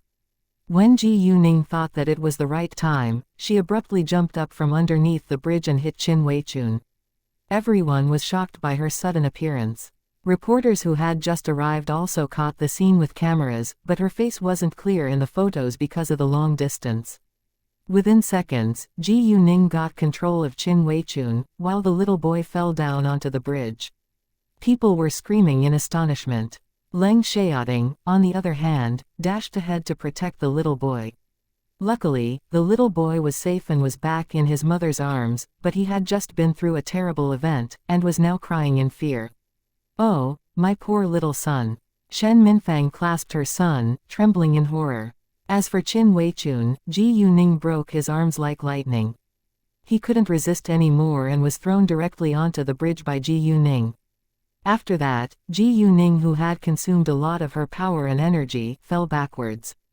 "Oh!" People screamed again. "Ningning!" Leng Xiaoting's heart was in his throat, and he immediately ran ahead to catch Ji Yuning's hand. Although there was a rope fastened tightly around her waist, it would hurt her waist if she fell straight down like that. Leng Xiaoting was powerful and pulled Ji Yuning up at once. Everyone around them admired their altruistic behavior. It was obvious that they were a team. Leng Xiaoting unfastened the rope around Ji Yuning's waist and ran to an ambulance without delay. The ambulance had actually come here to help the little boy. However, unexpectedly, the little boy was safe, but Ji Yuning was injured. "I'm fine. I just run out of energy. I don't need to go to the hospital." Ji Yuning didn't faint, but just lacked strength. Leng Xiaoting didn't answer her, but wore a cold expression. He was a little angry at Ji Yuning right now, because she had promised to be careful but still hurt herself. Ji Yuning understood why Leng Xiaoting was unhappy, so she didn't say anything else. Instead, she leaned against his chest, quietly like a baby. Although Leng Xiaoting was angry, he was more worried about her. Meanwhile, Zhang Zhenghua finally arrived. Seeing that his son was safe, he was greatly relieved and ran to hug his wife and son. Ji Yuning went to get examined at the hospital. However, she indeed wasn't injured but only lacked energy. She could leave after she got a glucose injection. Leng Xiaoting couldn't wait and kissed Ji Yuning wildly in the hospital to punish her. When Zhang Zhenghua heard that the person who had saved his son was admitted to the hospital, he immediately followed them to the hospital. Zhang Zhenghua didn't know that it was Leng Xiaoting along with a girl who had rescued his son until he arrived at the hospital. And saw that Leng Xiaoting was taking good care of the girl. The scene in front of his eyes surprised Zhang Zhenghua, and he couldn't believe that the man was Leng Xiaoting. The man in his sight was totally different from the Leng Xiaoting that he had met before. Chapter 329 Power Crystals. Although he hadn't been in contact with Leng Xiaoting often, he knew that Leng Xiaoting was always cold, especially in front of girls. Master Leng had complained about it many times. However, what was happening in front of Zhang Zhenghua's eyes was really surprising. Zhang Zhenghua wondered whether Master Leng knew about it. If Master Leng knew, he had to be super happy. Zhang Zhenghua also understood that Leng Weihua didn't care about family background. As long as the girl was a good girl, and Leng Xiaoting liked her, Master Leng wouldn't interfere. Therefore, Zhang Zhenghua didn't think further about the girl's family background. "Hi, Director Zhang," Leng Xiaoting greeted Zhang Zhenghua. Although the Zhang family had a good relationship with the Leng family, Leng Xiaoting was used to keeping a distance from them. Thus it was already rare that he greeted Zhang Zhenghua on his own initiative. Hearing Leng Xiaoting's voice, Zhang Zhenghua finally got his mind back. He bowed deeply to Leng Xiaoting and Ji Yuning. Thank you so much for rescuing Haoyang. Haoyang was precisely Zhang Zhenghua's son, and his full name was Zhang Haoyang. We're glad to help, Director Zhang, Leng Xiaoting said. Well, then I won't bother you any longer. Zhang Zhenghua thanked Ji Yuning again before he left.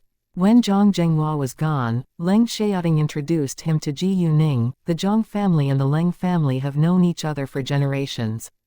He's the youngest son of Master Zhang, and the director of the National Medical Products Administration. His father is Zhang Zongyu, who is the head of National Antiques Association. We can invite him to have a look around Shangyan Antique Store and help you do the business. Ha ha, Ji Yuning snorted with laughter. You're really good at making full use of your network. Zhang Zongyu was a famous expert. If he went to visit Ji Yuning's new store, many people would certainly follow. In that case, she didn't need to worry about the sales. What had happened to Zhang Zhenghua's son went viral on the internet within a short time. Many were shocked by the moment that Ji Yuning abruptly jumped out from underneath. Jesus, she must be a master of kung fu. Exactly. And the man who protected the kid was so cool too. I think that they must be a team. I agree. And she broke the criminal's arms like lightning. She's so incredible. What a pity that her face isn't clear. Otherwise, I would go to learn kung fu from her. The video didn't show the part where Ji Yuning fell from the bridge, so nobody knew what had happened to her. Anyway, the little boy was rescued and Qin Weichun was arrested by the police, which was a good ending. Leng Xiaoxun was the first one who discovered the news in the Leng family. He screamed in shock after reading it, and surprised everyone else around him. Leng Xiaoxun, what the hell are you reading? Leng Xiaojia was displeased. Leng Xiaoxun replied, Uncle Yang's son was seized by Qin Weichun. What? Hearing that, several senior members of the Leng family were astonished. What happened? They asked Leng Xiaoxun. Uncle Yang's son was seized by Qin Weichun, but was rescued by a girl, Leng Xiaoxun said. He looked at Ji Yuning in the video with admiration. This girl is so awesome. She jumped out all of a sudden and got control of Qin Weichun like lightning. Not only Leng Xiaoxun was shocked, all the others were also quite surprised. Oh, I must tell Grandpa the news, Leng Xiaoxun said, and ran upstairs. Master Leng was also shocked after hearing about the accident. He called Zhang Zongyu at once. Luckily, Zhang Zongyu's grandson was safe. Why does this man look so familiar? Leng Xiaoxun asked after Master Leng hung up the call with Zhang Zongyu. Hearing that, Master Leng took Leng Xiaoxun's phone and had a closer look at the man in the video. He also found that the man looked familiar, but failed to recognize who he was. The screen of the phone was too small for an old man, and the video only showed the back of the man, so Master Leng couldn't recognize the man right away. Grandpa, is it Xiaoting? Leng Xiaoxun suddenly asked with surprise. Xiaoting. Hearing that, Master Leng immediately recognized that the man in the video was indeed his grandson, Leng Xiaoting. He then called Leng Xiaoting without delay, and asked him directly. Leng Xiaoting admitted it, and also told Master Leng that he was fine and safe. Xu Jinchen and his friends were drinking while singing in a club. Xu Qinyan, on the other hand, was reading the news on the internet for fun. And she read the news. Within seconds, she recognized Ji Yuning and Leng Xiaoting because of their clothes, and told the others the news. All of them were shocked by what Ji Yuning had done. Although they knew that Leng Xiaoting was fine, they still called him to make sure that they were safe. After they went back to the house, Ji Yuning regained much of her strength. She wanted to walk on her own, but Leng Xiaoting insisted on carrying her in his arms while walking back to the bedroom. Ji Yuning was really exhausted today, and soon fell asleep on the bed. Suddenly, she felt like something knocked her against forehead and it was cold. She opened her eyes, and there was a thick fog in her sight. Isn't this the telepathic eye space? She thought to herself. Because she was familiar with the space, she wasn't terrified. However, there were many small crystals the size of a pearl floating in the air. She was confused about what those crystals were, and suddenly there was a line of words that appeared in her mind. In fact, those crystals were a solid form of her power, and could be used to cure diseases. In other words, she could directly use those power crystals to rescue people in the future. The amount of power crystals needed to cure diseases varied in different situations. The power crystals could melt in water, food, or be swallowed directly. Chapter 330 Skincare Products Made with Ji Yu-Ning's Power. Suddenly, it dawned on Ji Yu-Ning that she could use those power crystals to make medicines or skincare products, which would be highly profitable. At the same time, she was able to help ill people, which was good too. Once Ji Yu-Ning made the decision, she would definitely actualize it. When she opened her eyes again, it was already morning. Ji Yu-Ning's body was fully recovered, but Leng Xiaoting still didn't allow her to get up early and demanded that she sleep for a while longer. He even prepared breakfast and let her eat on the bed. Ji Yu-Ning felt like laughing, but obeyed his order. Meanwhile, she kept thinking about her plan of producing medicines and skincare products. First, she had to build a professional team to produce medicines and skincare products. Then she needed to establish a factory and a company. After that, she could produce medicines and skincare products in the usual or common way but add her power crystals into them secretly to enhance the effect. Therefore, the prescriptions and materials of medicines and skincare products were the same as those of other medicine factories, but the effect was really different. After the medicines and skincare products were produced and certified, they could come onto the market. Ji Yu-Ning decided to sell her medicines and skincare products across the country. As long as her medicine and skincare products were of high quality, there was nothing else to worry about. However, she didn't tell Leng Xiaoting her plan yet.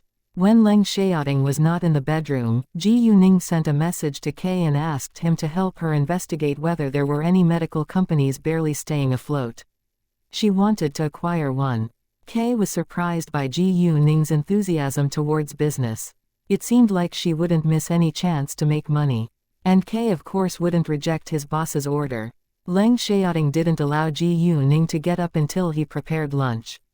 After lunch, Ji Yu-Ning went to the antique street. Since she had bought Shangyan Antique Store, she definitely had to visit it and meet her staff. Leng Xiaoting went along with Ji Yu-Ning. The moment that they got to the antique street, Ji Yu-Ning unconsciously used her jade eyes to scan the antiques on the stands along the street. After a while, a bronze dagger with black mist mixed with white mist came into Ji Yu-Ning's sight. Ji Yu-Ning understood that the white mist was natural power, but she was confused by the black mist. She walked nearer and sensed a strong yin on the bronze dagger. Ji Yu-Ning guessed that this object was probably evil. Normally, evil objects were dug out from graves, but not every piece of ancient objects carried yin. It depended on the location of the graves. And once people had objects with yin, he or she would be affected by yin. Yin could cause nightmares, diseases or even death. Ji Yu-Ning then looked at the stand owner. He looked pale and lacked energy. His forehead was even slightly dark. Obviously, he was already being affected by the yin. A person's forehead was the most important part of their face, and the condition of their forehead implied the person's luck or fate. If one's forehead was smooth and shiny, the person had good luck, but if the person was going through a hard time, his or her forehead would look rough. However, if the forehead turned black or dark, the person would be in great trouble. The stand owner in front of Ji Yu-Ning had obviously been deeply affected by the yin of the bronze dagger. If he didn't dump the bronze dagger right now, his life could be in danger. Ji Yu-Ning didn't believe in yin and yang before, but now that she saw it with her own eyes, she had to believe it. "Hi, miss, these are all real antiques that I just bought from the countryside yesterday," the stand owner said to Ji Yu-Ning, but he sounded weak. Ji Yu-Ning thought for a second, and picked the bronze dagger up. A flow of cold air immediately intruded into her body. Ji Yu-Ning felt extremely uncomfortable and used her power to protect her heart at once. When Ji Yu-Ning used her power to protect her heart, the power moved through her body and to the bronze dagger. Shortly, the black mist of the bronze dagger had decreased a lot. Ji Yu-Ning then realized that her power could drive yin away. Knowing that, Ji Yu-Ning continued to put her power through the bronze dagger to drive its yin away. Although Ji Yu-Ning's power was able to do it, it wasn't easy. When the yin was finally driven away, Ji Yuning lost a lot of energy and her face turned slightly pale. How much is it? Ji Yuning asked. 30,000 yuan. No bargaining, the stand owner said. No problem. Ji Yuning directly took out 30,000 yuan and handed it to the stand owner. No matter how much was it, Ji Yuning was going to buy it anyway, because it was real. Bronze was an instrument made of bronze alloy 1, created in the Bronze Age of human civilization. From the late Shang dynasty to the Spring and Autumn period and the Warring States period, the bronze dagger was popular and its craftsmanship was excellent. The one in Ji Yuning's hands was a bronze dagger with a sheep head made during the Shang dynasty. It was priceless. Seeing that Ji Yuning bought the dagger without hesitation, the stand owner regretted that he hadn't sold it at a higher price. What he didn't know was that Ji Yuning had saved his life by buying this dagger. Is this everything that you bought from the countryside? Ji Yuning asked. She indeed wanted to buy some real antiques dug out from the earth. She also didn't want innocent people to get ancient objects with yin. Yes, the stand owner replied. Where are these ancient objects from? Ji Yuning asked again. The bronze dagger was newly dug out from the earth, so it must be from somewhere near the countryside. Fengyang village, the stand owner answered. What's wrong? Leng Xiaoting thought that Ji Yuning must have asked the stand owner so many questions for a reason. This bronze dagger is real and it is newly dug out from the earth. Thus I thought that there is an ancient grave around the countryside where the stand owner got these ancient objects, Ji Yuning said, but she didn't tell Leng Xiaoting about the bronze dagger's yin. Do you want to go there? Leng Xiaoting asked. Yes, Ji Yuning replied. Although it was illegal to dig up an ancient grave, it was necessary for her to do so. Otherwise, more innocent people would be hurt. One bronze alloy is an alloy of copper and tin. Chapter 331 Evil Antiques, I'll go with you, Leng Xiaoting said. I'm going to dig up an ancient grave. You're a military officer who is supposed to stop me from doing so, but you propose to go with me. Ji Yuning teased. Since I'm willing to take the risk of going with you, aren't you supposed to reward me? Leng Xiaoting looked straight at Ji Yuning in an amorous way. Ji Yuning of course understood what was on his mind, and gave him an angry look. Since when have you been so good at flirting? Ever since I've been with you, Leng Xiaoting replied. It was true that Leng Xiaoting had become outgoing and talkative since Ji Yuning became his girlfriend. Ji Yuning flushed a little, and glared at him, but she didn't seem mad at all. Instead, Leng Xiaoting was turned on by her slightly red, beautiful face. Ningning, if you look at me like that for much longer, I'll lose control of myself. His voice was hoarse. Ji Yuning felt like laughing. Why couldn't she look at him like that? She just gave him an angry look, and he got sexually excited because of it. Leng Xiaoting was really horny now. Ji Yuning ignored him and walked quickly ahead to keep a distance away from him. There were 3 workers in all in Xianxia antique store. One was the store manager, and the other 2 were salesmen. When Ji Yuning and Leng Xiaoting got to the store, there was no guests inside. Seeing that they were coming in, a salesman welcomed them at once.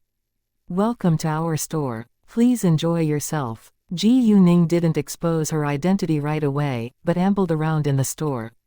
It seemed like she had no intention to buy anything. In fact, Ji Yuning did it on purpose to test their attitude towards different guests. And it turned out that they were still very polite and kind, at least superficially. After Ji Yuning and Leng Xiaoting had stayed in the store for a long time, a salesman even poured 2 cups of tea for them. When Ji Yuning was about to open her mouth, a middle-aged man came inside with a sack in hand. Seeing the man, Ji Yuning squinted, because this middle-aged man was in the same condition as the stand owner that Ji Yuning had just met. Or to be specific, this middle-aged man looked even weaker and his forehead was even darker. Obviously, he had touched ancient objects with yin. Afterwards, Ji Yuning's sight fell on the sack in the man's hand. She used her jade eyes and saw that there was a pile of antiques inside, but most of them were fake. However, there were 2 real antiques. One was a bronze glass which was 14 cm tall, and the other was a bronze mirror that was 19.3 cm tall. Both of them were from Warring States period. Meanwhile, there was a mixture of white and black mist around the two real antiques. It seemed that the two ancient objects were from the same grave as the bronze dagger, and the grave had probably existed since the Warring States period or earlier. I just got a bunch of objects from the countryside. Do you want them? The man asked. Come on in. Let me check first, the store manager said to him. There were both real and fake antiques on sale in the store. As long as its style was good and its price wasn't high, they would buy it. Wait a second, Ji Yuning said. The store manager stopped and looked at Ji Yuning. May I help? Ji Yuning took out her certificate and handed it to the store manager. The store manager was surprised to find out that their boss was such a young girl. Nice to meet you, boss. It was totally beyond their imagination that their new boss was so young. The other two salesmen immediately went over and greeted Ji Yuning. Nice to meet you, boss. Ji Yuning nodded lightly and said to the store manager, May I have a look of those objects too? The store manager was Chen Durong. He was in his early 40s and always worked hard. This year was the 20th year that he had been working in Xianxia antique store. He had started his career as an apprentice, and was now an antique expert. Sure, boss, Chen Durong said. He didn't despise Ji Yuning just because she was young. The fact that she was able to buy Xianxia antique store already proved her ability. Smart people would never judge a person from appearance.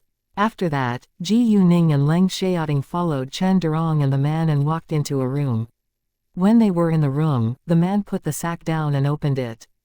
Ji Yuning pretended to choose among the pile of ancient objects before she picked the bronze mirror and the bronze glass up. I'll take these two. Uncle Chen, you can choose among the rest. Ji Yuning said to Chen Durong. Ji Yuning needed to drive the yin of those two objects away before she put them in the store. Otherwise, all the people in the store would be affected. Chen Durong was surprised that Ji Yuning called him Uncle Chen. It seemed like their new boss was quite pleasant. Sure, Chen Durong said. He didn't ask why Ji Yuning took the two bronze objects. Since Ji Yuning chose them, she was going to pay for them herself. The two objects cost her 10,000 yuan in all. The man didn't know that they were real antiques, so he sold them at the same price as the fake antiques.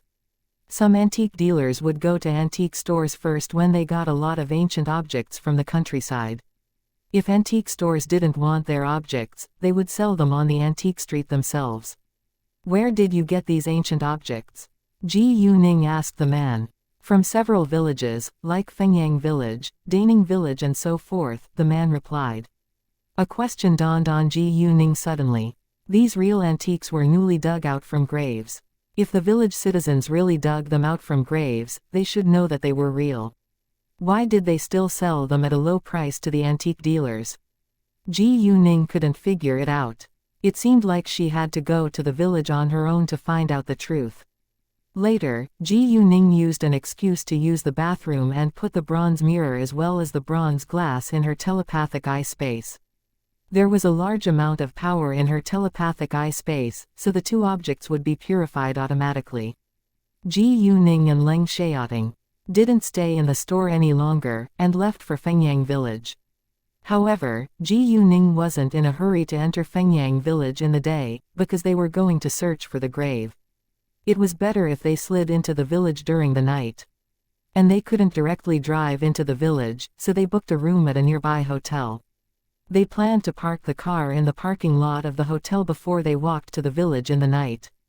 Chapter 332 Visit the ancient grave in Fengyang village. After their search, they found a small town 2 kilometers away from Fengyang village, so Ji Yuning decided to book a room and park their car there.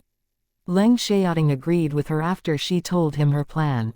Fengyang village was located in an area near the capital, but because the capital was so large, it took at least an hour and a half of driving for them to get to the small town. And they still needed to walk for another 20 minutes to arrive at Fengyang village from the small town. Therefore, Ji Yuning prepared to leave at 4 p.m. It would be 5:30 p.m. when they arrived at the town, and it would be dinner time. In the winter, the sky went dark at 6 p.m., so it was a great time for them to discuss a plan after dinner. They still had 2 hours to prepare some food and tools before they left. There were mountains all around Fengyang village. It was impossible for them to find the ancient grave the moment they got there. It would probably take them hours or even days to find it. And in order to not attract attention, they couldn't ask the villagers. However, no matter whether they could find the ancient grave, they had to go back to the capital tomorrow night. There were a lot of tools in Ji Yuning's telepathic eye space, but it wasn't convenient for her to take them out, because she still didn't want Lang Xiaoting to know her secret. For now, Ji Yuning wasn't clear about the condition of the ancient grave. Had only a few found it, or had a majority already found it? However, since antiques dealers were able to sell those bronze objects, the ancient grave must not have been discovered by the government yet. If the government knew about it, it would shut its entrance and send an archaeological team to do the study. However, the ancient grave was full of yin, and those archaeologists would be affected too.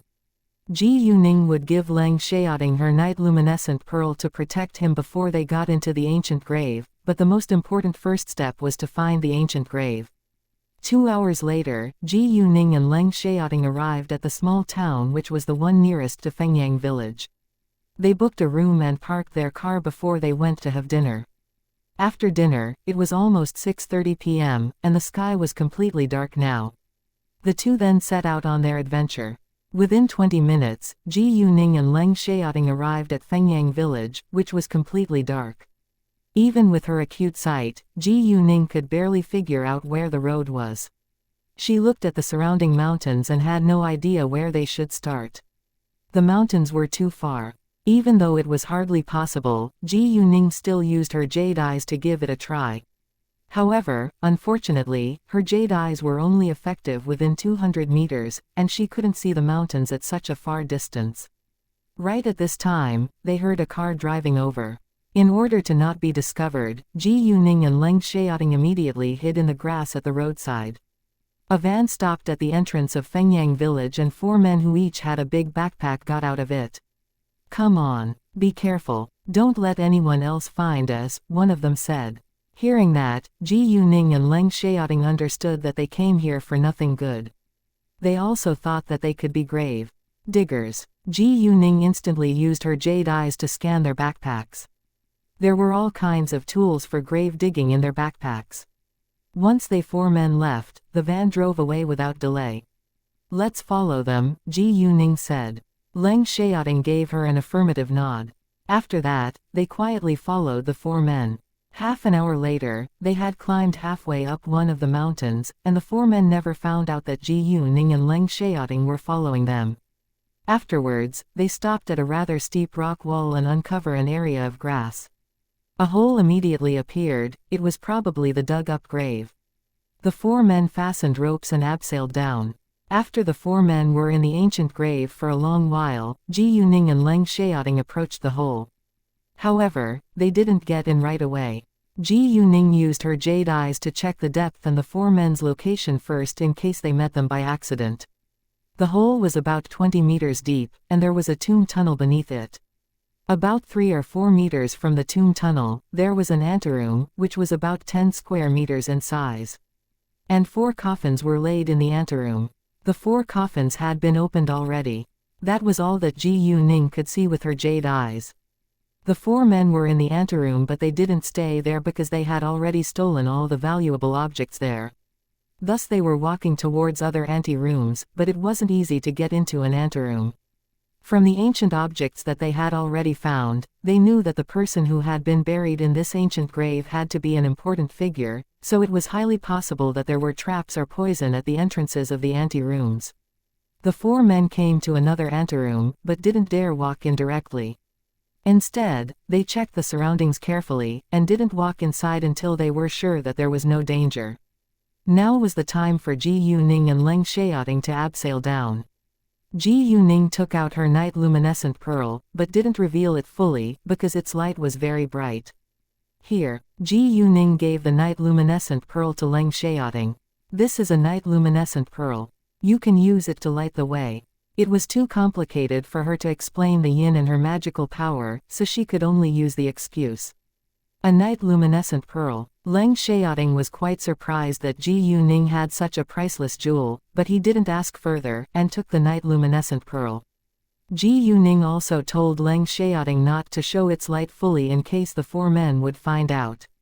After that, they put on gloves and abseiled down. Once they were in the tomb tunnel, they walked to the first anteroom. Before long, they came to the first anteroom, which had already been robbed clean. It was a mess in there, and there were pieces of blackened bone with some armor in each of the coffins. They could be servants that had been buried together with their master. Right when Ji Yuning was about to use her jade eyes to check the four men's location, they suddenly heard an agonized scream followed by messy footsteps. Ji Yuning and Leng Xiaoting sensed that something must be wrong, and walked out of the anteroom without hesitation, but they encountered the four men right as they left the anteroom.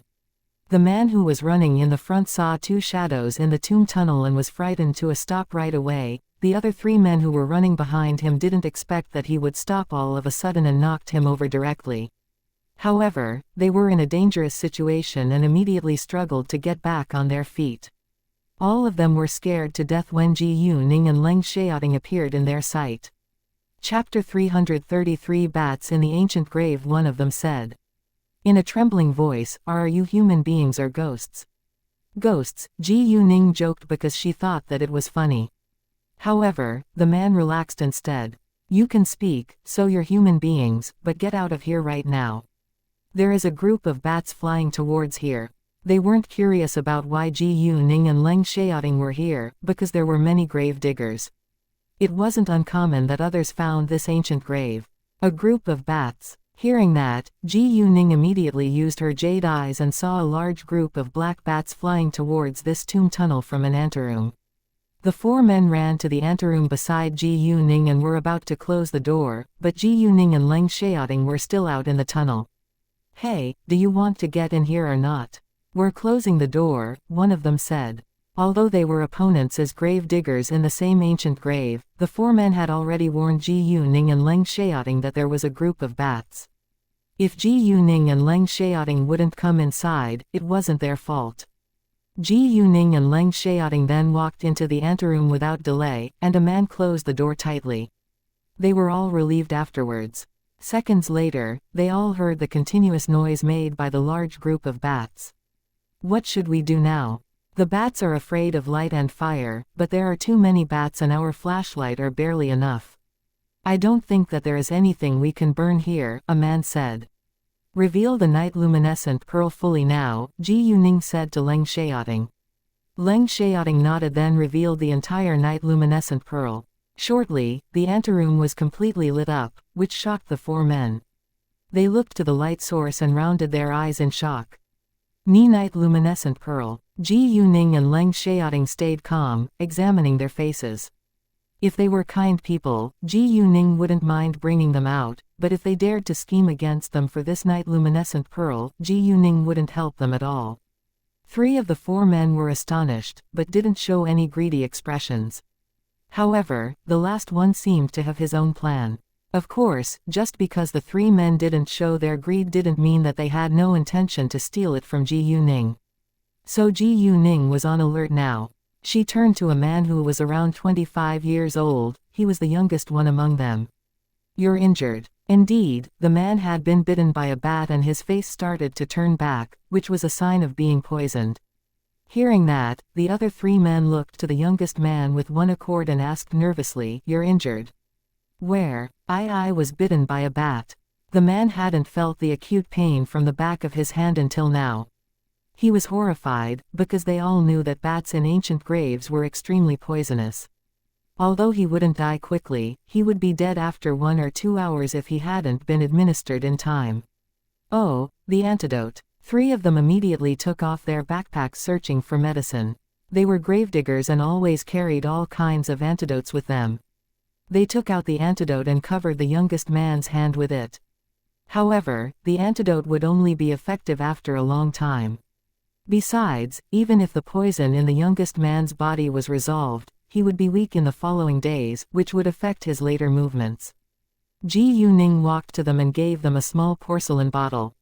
"If you trust me, you can take this. It will be effective within seconds." In the porcelain bottle was medicine that Ji Yuning had made with her power and water today. They gave Ji Yuning a glance, but didn't take the porcelain bottle right away. It was hard for them to believe her. They had a suspicion that Ji Ning would kill them all and be in possession of all the antiques in this ancient grave. They had just met each other and they were opponents as grave diggers. Ji Ning understood why they hesitated, so she explained, "I'll take responsibility no matter what happens." Hearing that, they chose to believe her for now, and took the medicine. They also knew that their antidote wouldn't be effective soon. Although the youngest man could be saved, their following actions would be greatly affected. The youngest man took Ji Ning's medicine at once. Once the medicine, which was actually just a mixture of Ji Ning's magical power and water, went into the youngest man's mouth, he felt a cold air and it was really comfortable. The cold air immediately flowed through his entire body. He didn't feel any more pain, and he stopped bleeding as well. Most surprisingly, he got his strength back like lightning. The people around his were all quite astonished. The man's wound wasn't healed yet, because of the lack of power. However, Ji Ning did it on purpose. If the medicine was too effective, it could cause her trouble. "Thank you so much," the four men said to Ji Ning. "My pleasure," Ji Ning replied and asked. "You're professional grave diggers, haven't you found anything strange about this ancient grave?" Ji Ning wasn't sure herself, but tried to get more information from them. Once Ji Ning asked that question, the four men's faces all changed. Apparently, they indeed had been through something strange. The four men had been to this ancient grave last week, but they were all sick ever since. Thus they didn't come back again until a week later when they recovered. Ever since they had been to this ancient grave, they had been having nightmares and lacked energy, but the four men didn't know why Ji Ning asked that question, so they stayed quiet and waited for her to finish her sentences. "I can tell what has happened to you all from your appearance. Out of my kindness, I can be honest with you. The ancient objects in this grave are evil and contain yin. If you take them, the yin would affect your health and you would be either weak or sick. It's also possible that you'll die in the near future," Ji Ning said. It sounded so unusual and unbelievable, but the four men who had been through it couldn't doubt it. "Then what should we do?" the youngest man asked in anxiety. "Do you mean that we better give up these antiques?"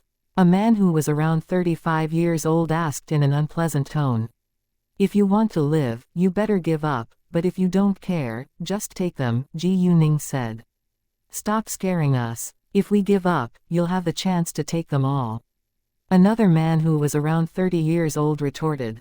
Chapter 334 Fortune or Life. Although they had felt uncomfortable for a period of time, it was impossible for them to give up those antiques in such a large amount. Lao San, the oldest man among them, who was around 40 years old, snapped at the man. He believed what the man had just said, but he believed what Ji had said more. He had been a grave digger for a long time, and was willing to accept it. "Since you don't believe it, I won't force you," Ji Ning said. "Well, are you going to give up the ancient objects in this grave too?" Lao San asked, but he obviously didn't believe that Ji Ning would. "Of course I won't," Ji Ning said it plainly. Hearing that, the four men were upset at once, but before they could say another word, Ji Ning added, "You should know that night luminescent pearls are full of power and can drive yin away. Thus the ancient objects won't affect me much once they are in my hands." They were grave diggers who had been in touch with far more unusual things than common people, so they sort of believed in yin and yang. Leng Xiaoting didn't have that experience, but he had heard of yin and yang. He neither believed nor disbelieved it, but he was curious about it. "So what? We can steal the night luminescent pearl and it'll be ours," Lao San said aggressively. "Lao San, how can you do that?" The oldest man was displeased. "Boss, are you going to listen to her and give up all of the valuable antiques?" Lan San argued. "Only fools would give up the fortune right in front of their eyes." "Well, do you think that you have the ability to steal it from me?" Ji Ning asked with disdain. "You." Lao San was irritated. However, before he could attack Ji Ning, his boss stopped him. The oldest man said to Ji Ning, "Miss, I know that you're just being kind to tell us that, but it cost us a lot of energy and effort to find this ancient grave and dig this hole. It's impossible for us to leave here with empty hands. Of course I won't make you leave with empty hands. So, I have two ideas. First, I can transfer 100 million yuan to your account and then all the ancient objects in this grave would belong to me, Ji Yuning said, but she was interrupted by Lao San. 100 million yuan. Do you think that we are beggars? A random object in this grave is worth over 10 million yuan. He said in anger. He was right. A random ancient object in this grave was worth over 10 million yuan.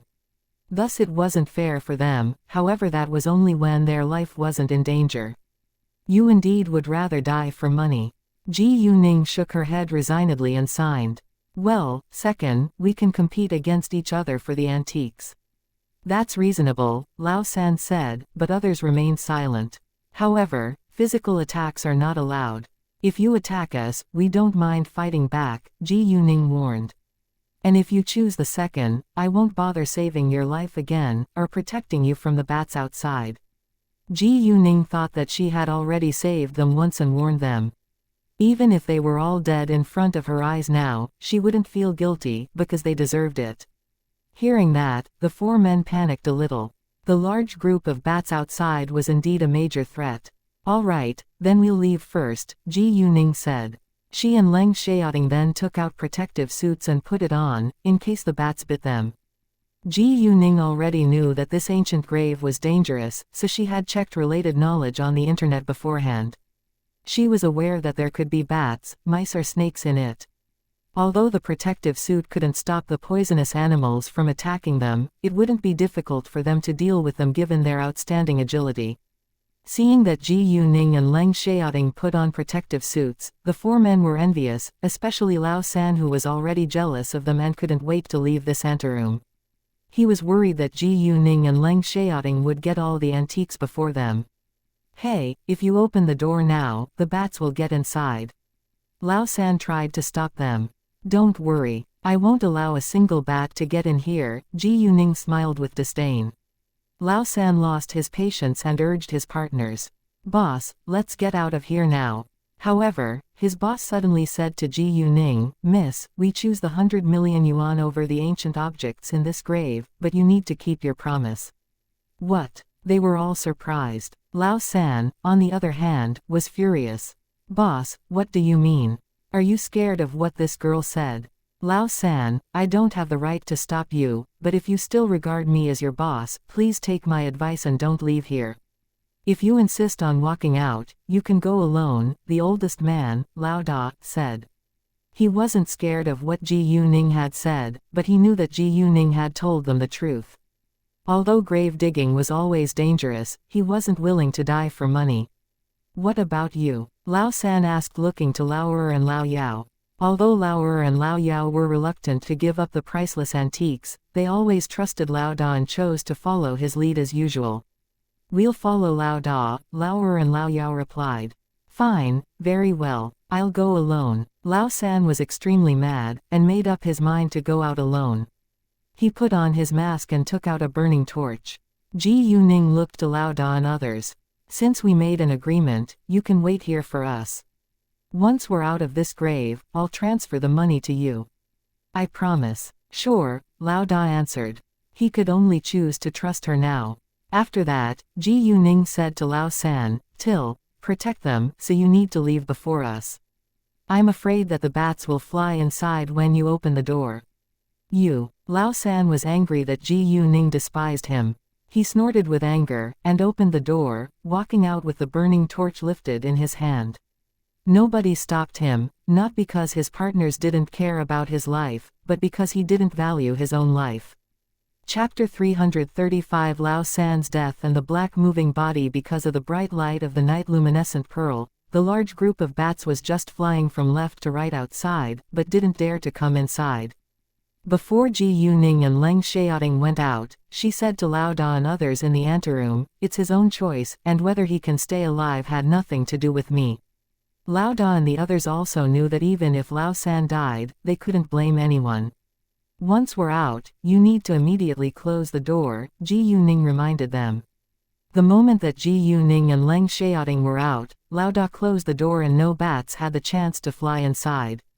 In the tomb tunnel, Lao San was holding his burning torch, so the bats didn't dare to approach too close, but the light of a single burning torch was too weak in front of thousands of bats, thus some bats still attacked Lao San once in a while, which scared him.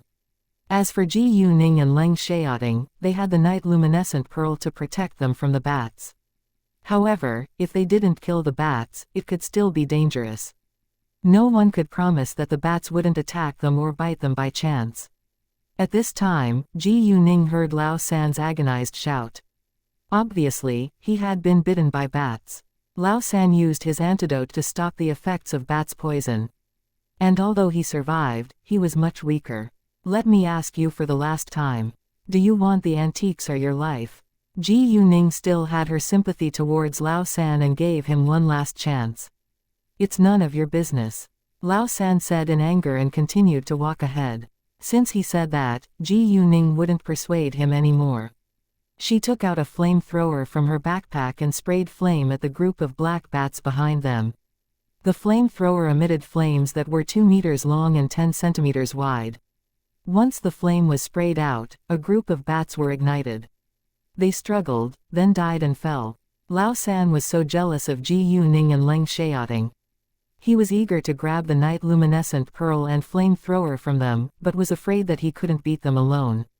After spraying flame 3 times, almost all the bats behind Ji Yuning were dead, but it wasn't realistic to kill them all, because some of them hid away. As long as they weren't being threatening, Ji Yuning wouldn't bother killing them.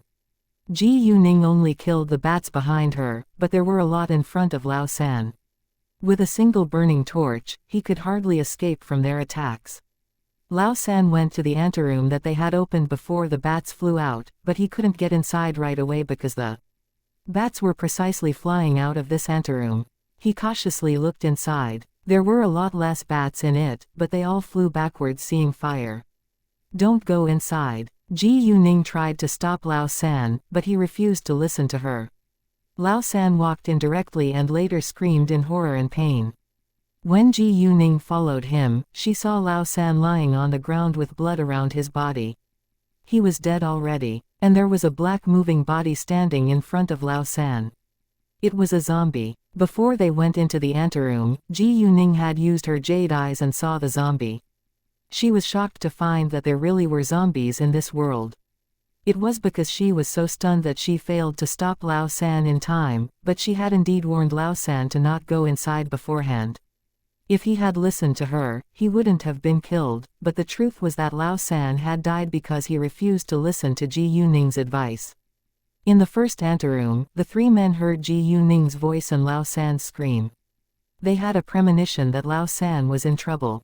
If Lao San was really in trouble, they would feel terrible too, because they had been working together for 2 years. However, Lao San valued money too high, and he would risk his life for it. Besides, Lao San had betrayed them for money, which Lao Da kept a secret. That was the reason why he hadn't tried his best to stop Lao San. He had planned to dismiss Lao San after this time. Lao San had done a lot to discover this ancient grave after all. Boss, is Lao San in trouble? Lao Er asked. I have no idea, Lao Da said. He wasn't sure either. Leng Xiaoting was terrified too when the black moving body appeared in his sight. What the hell is that? He had been through many dangerous situations and places, and he had fought in the Amazon rainforest, but he had never panicked in front of scary beasts or enemies. However, this black moving body was too strange and horrifying. It looked like a human being, but had black fur all over its body. It seemed to be a gorilla, but was obviously not. A zombie, Ji Yuning said. It wasn't the normal zombies that they had seen in the horror films. This zombie smelled like rotten corpse, which was quite disgusting. What? A zombie? Hearing that, Leng Xiaoting was more than shocked. He had only heard of ghosts and monsters in tales. To his astonishment, there were really zombies in this world. His original views of this world started to change dramatically.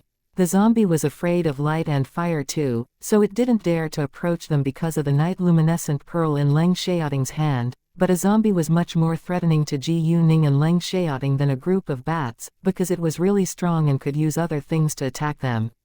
Without hesitation, the zombie threw the heavy cover of a coffin at them. It happened too fast and suddenly, so Ji Yuning and Leng Xiaoting were almost hit by it. However, the heavy cover hit between the two of them, so Ji Yuning and Leng Xiaoting escaped in two different directions. However, that being the case, Ji Yuning was out of the brightest light, and the zombie seized the chance, attacking Ji Yuning with his sharp, black nails. Ning. Leng Xiaoting was shocked. He ran to Ji Yuning at once, but unexpectedly, the zombie moved much faster than him and got close to Ji Yuning like lightning.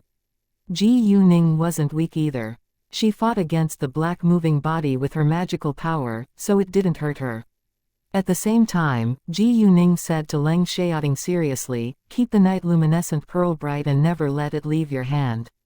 Ji Yuning was really worried that Leng Xiaoting would ignore the night luminescent pearl in order to help her. If the night luminescent pearl was covered, it would be a great advantage to the zombie. Besides, if Leng Xiaoting lost the protection of night luminescent pearl, he would be hurt by yin. Seeing Ji Yuning being so serious, Leng Xiaoting bore her words in mind. Luckily, the zombie wasn't able to hurt Ji Yuning, and Leng Xiaoting was less concerned. However, he still wanted to help Ji Yuning. Chapter 336 Bronze Chimes. Leng Xiaoting had to be cautious and couldn't move too fast in case the night luminescent pearl would fall, so he immediately took out his gun, shooting at the back of the zombie. However, the bullets failed to hurt it at all. Guns or knives are useless. It's only afraid of fire and light. Ji Yuning said to Leng Xiaoting. The zombie abruptly turned around when it was shot in the back. It wanted to attack Leng Xiaoting, but was scared of the bright light. Thus it turned back right away and continued fighting with Ji Yuning. During the 3 seconds when the zombie turned back, Ji Yuning finally got a chance to pull out the flamethrower, spraying flame at it. Boom! The flamethrower sprayed out strong flames which burned the zombie. It screamed and jumped around in severe pain. Ji Yuning immediately took out a bottle of gasoline and poured it over the zombie. The fuel immediately ignited even stronger flames. The zombie's agonized scream was quite horrifying and it smelled so acrid. The 3 men in the first anteroom all felt terrified by the horrifying scream, and it didn't sound like a human being's voice. What is the sound? I don't think a human being can make it. Lao Yao's face turned pale. He trembled in fear and hid behind Lao Da. Is there any monsters? Lao Er was also scared and guessed. Lao Da remained silent. Although he had the same idea, he didn't want to scare himself. They wanted to go out and check it themselves, but none of them dared to move a step. The zombie stopped struggling after 10 minutes of being burned in strong flame. It fell down on the ground, but it was still ablaze. It seemed easy for Ji Yuning to kill the zombie, but it was just because of the flamethrower. Otherwise, it would have been extremely difficult to get rid of the zombie. Stare at it, in case comes alive again all of a sudden. I'll go over there to search for ancient objects, Ji Yuning said to Leng Xiaoting before she went to the coffin. Ji Yuning didn't want Leng Xiaoting to follow her, because she planned to secretly put the ancient objects into her telepathic eye space. In addition, there was a large amount of yin around these ancient objects. Ji Yuning was unwilling to let Leng Xiaoting touch them, even though he had the night luminescent pearl in his hands. Although the zombie stopped struggling, it twitched. Leng Xiaoting was also worried that it would regain its life suddenly, so he stayed at the same place fixing his eyes on it. Ji Yuning went to the coffin, and even though there weren't many ancient objects in it, each piece of them was priceless. Most of them were made of bronze, which showed that this grave must have been built in the Warring States period. There were 12 pieces of bronze in the coffin, including a bronze sword, a bronze bird and beast pattern pot, an animal-shaped bronze statue, and so forth. Those ancient objects were completely covered by black mist, and there was no touch of white mist at all. The man who had been buried in the coffin had already turned into a zombie, so it was understandable that the ancient objects were so evil.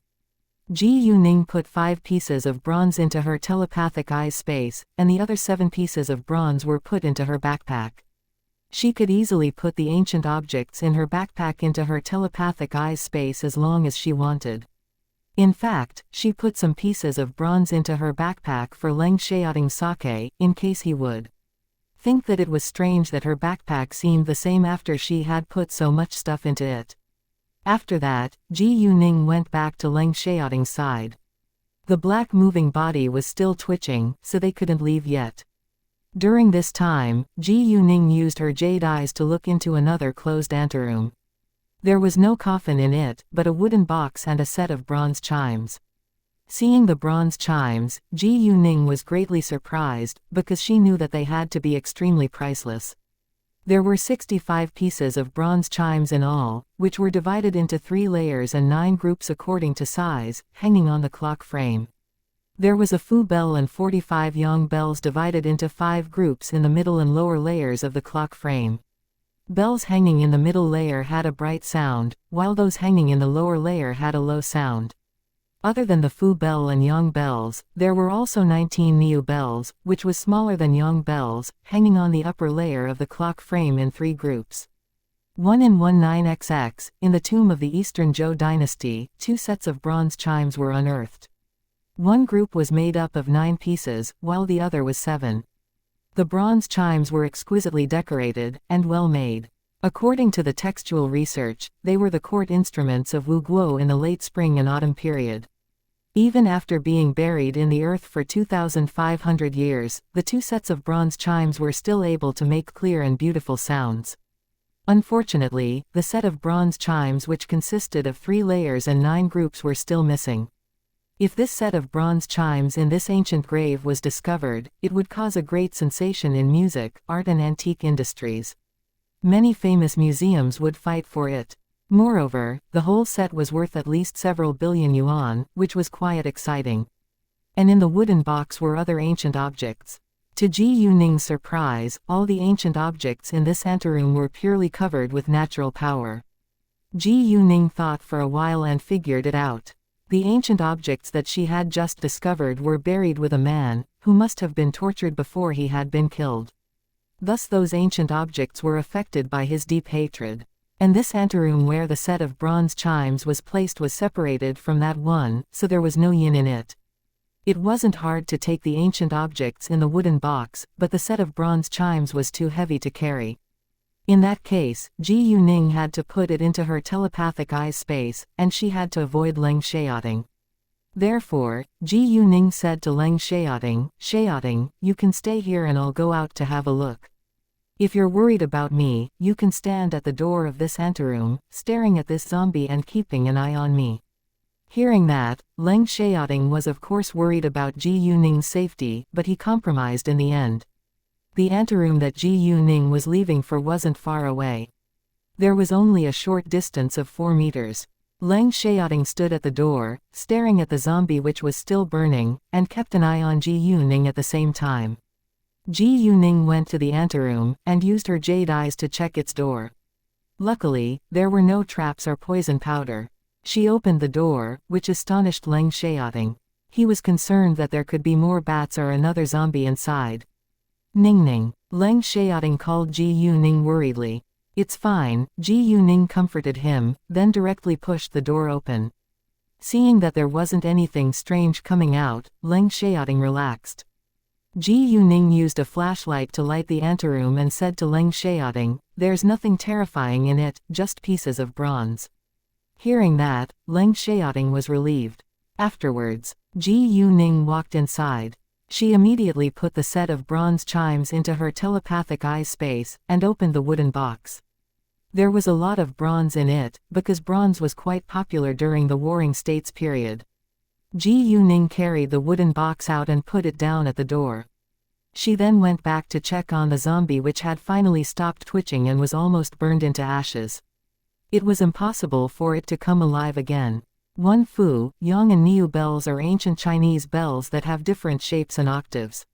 When combined and because of their shapes they can produce a full 12-octave scale instead of just 5 octaves. Chapter 337 Deadly Body Poison. I think we're done here. Let's go back now, Ji Yuning said. Sure, Leng Xiaoting replied. He then went to carry the wooden box. Although it was heavy, Leng Xiaoting was able to lift it.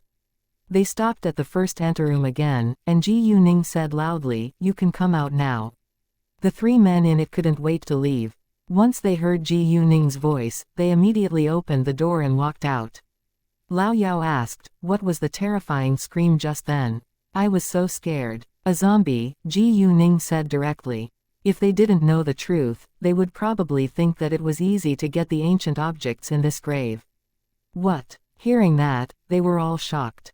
They obviously knew what a zombie was, but they had only heard of it from the older generation's story. None of them had ever seen one in reality. What happened to the zombie? Lao Yao asked again. I burned it to death, but Lao San was killed by it, Ji Yuning answered. Although the three men were mentally prepared, it was still unpleasant to hear the terrible news. After a few seconds of mourning, Lao Da sighed and said, let's move Lao San's body out of here. Although Lao San had betrayed them, they were close friends after all. Besides, he was dead now, and they felt that it was necessary to bury him well. Wait. Before they could act, Ji Yuning stopped them. Lao San was killed by the zombie, and his body has already been poisoned. If you try to move his body, you might be affected by the deadly body poison and die in the near future. One can never be too careful. Besides, if he becomes a zombie later, a simple grave can't stop him. Thus I think that it's better to leave him here. Ji Yuning wasn't threatening them, but it was possible, even if barely.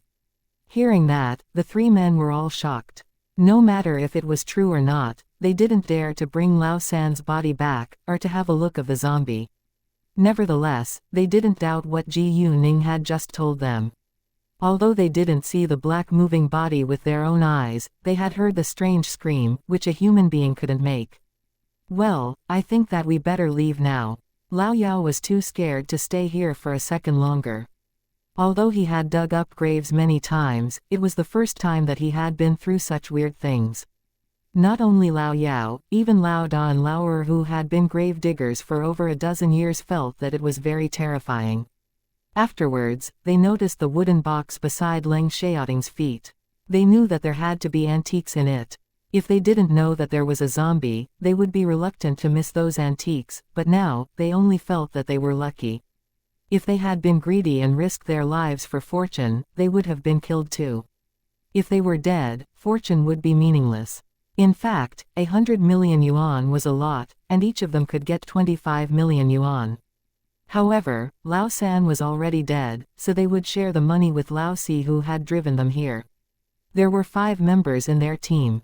Sometimes, one of them would be the driver, while the rest went to dig graves. Although the amount of money they got couldn't compare with priceless antiques, they kept their life after all. Even if Ji Yuning didn't give them the money, they wouldn't bother to argue. Ji Yuning saw their reactions, and had a good impression of them. The grave hole wasn't big, and it only allowed one person to get through at a time, so it was impossible to carry the wooden box and leave at the same time. Ji Yuning then decided to fasten a rope around the wooden box and pull it up after she got out. When the wooden box was pulled out, the 3 men followed. Leng Xiaoting was the last one who got out of the hole. They couldn't leave just like that, they had to fill the hole before leaving. It was very deep, and the gravediggers had moved the earth somewhere else in case someone found out. Thus it wasn't easy for them to fill it now. In the following hours, they cooperated to finish the task. Leng Xiaoting didn't want Ji Yuning to do the labor work along with them, so he told her to stay on the side and guard the wooden box, while the men went to move rocks and earth. They used rocks to fill in the bottom, and the earth was placed on the top. After that, Ji Yuning planted a small tree which was as thick as her arm into the hole. Well, after what we've been through together, I bet you trust me to some extent now. You know that it's too late to transfer the money now. Thus I think that we should go back to town and stay in the hotel for a night. We can go to the bank tomorrow. What do you think? Ji Yuning asked them. She had no intention to trick them, but they were still strangers after all. Although there were many antiques without yin in the wooden box, Ji Yuning didn't tell them nor share with them. Since they already made the agreement, they had to stick to it now. Lao Da agreed with Ji Yuning. 100 million yuan was a considerable amount of money, and they couldn't transfer it online. In addition, they indeed had a certain amount of trust towards Ji Yuning now. If Ji Yuning wasn't willing to give them the money, she wouldn't have rescued them. And they already felt lucky enough to stay alive after what they had been through. Money wasn't very important to them now.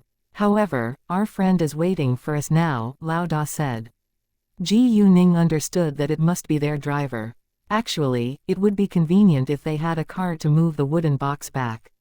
Oh, do you mean the one who drove you here? I think that we should probably move this wooden box back by car. Please call him to pick us up, Ji Yuning said. Hearing that, the three men were surprised. How come she knows it? However, they soon realized that Ji Yuning must have seen them. Unexpectedly, Ji Yuning and Leng Xiaoting had noticed them at the very beginning. After that, they climbed down the mountain and went back. It was around 12 a.m. when they left. Once they were back at the foot of the mountain, their phones got reception. Lao Da immediately sent a message to Lao Si and told him to pick them up. When they walked to the entrance of Fengyang village, the van was already waiting there. Chapter 338. It's useless to think further about it. When the man in the car saw Ji Yuning and Leng Xiaoting, he was surprised. Lao Da, who are they? And where is Lao San? Lao San's dead, and these two are our lifesavers. All right, we better leave right now, and I'll tell you the details when we get back, Lao Da said. What? Lao San is dead? The man, who was called Lao Si, was astonished. Although he never liked Lao San, they had known each other for many years. It was shocking that Lao San was suddenly dead. Besides, what had happened in the ancient grave?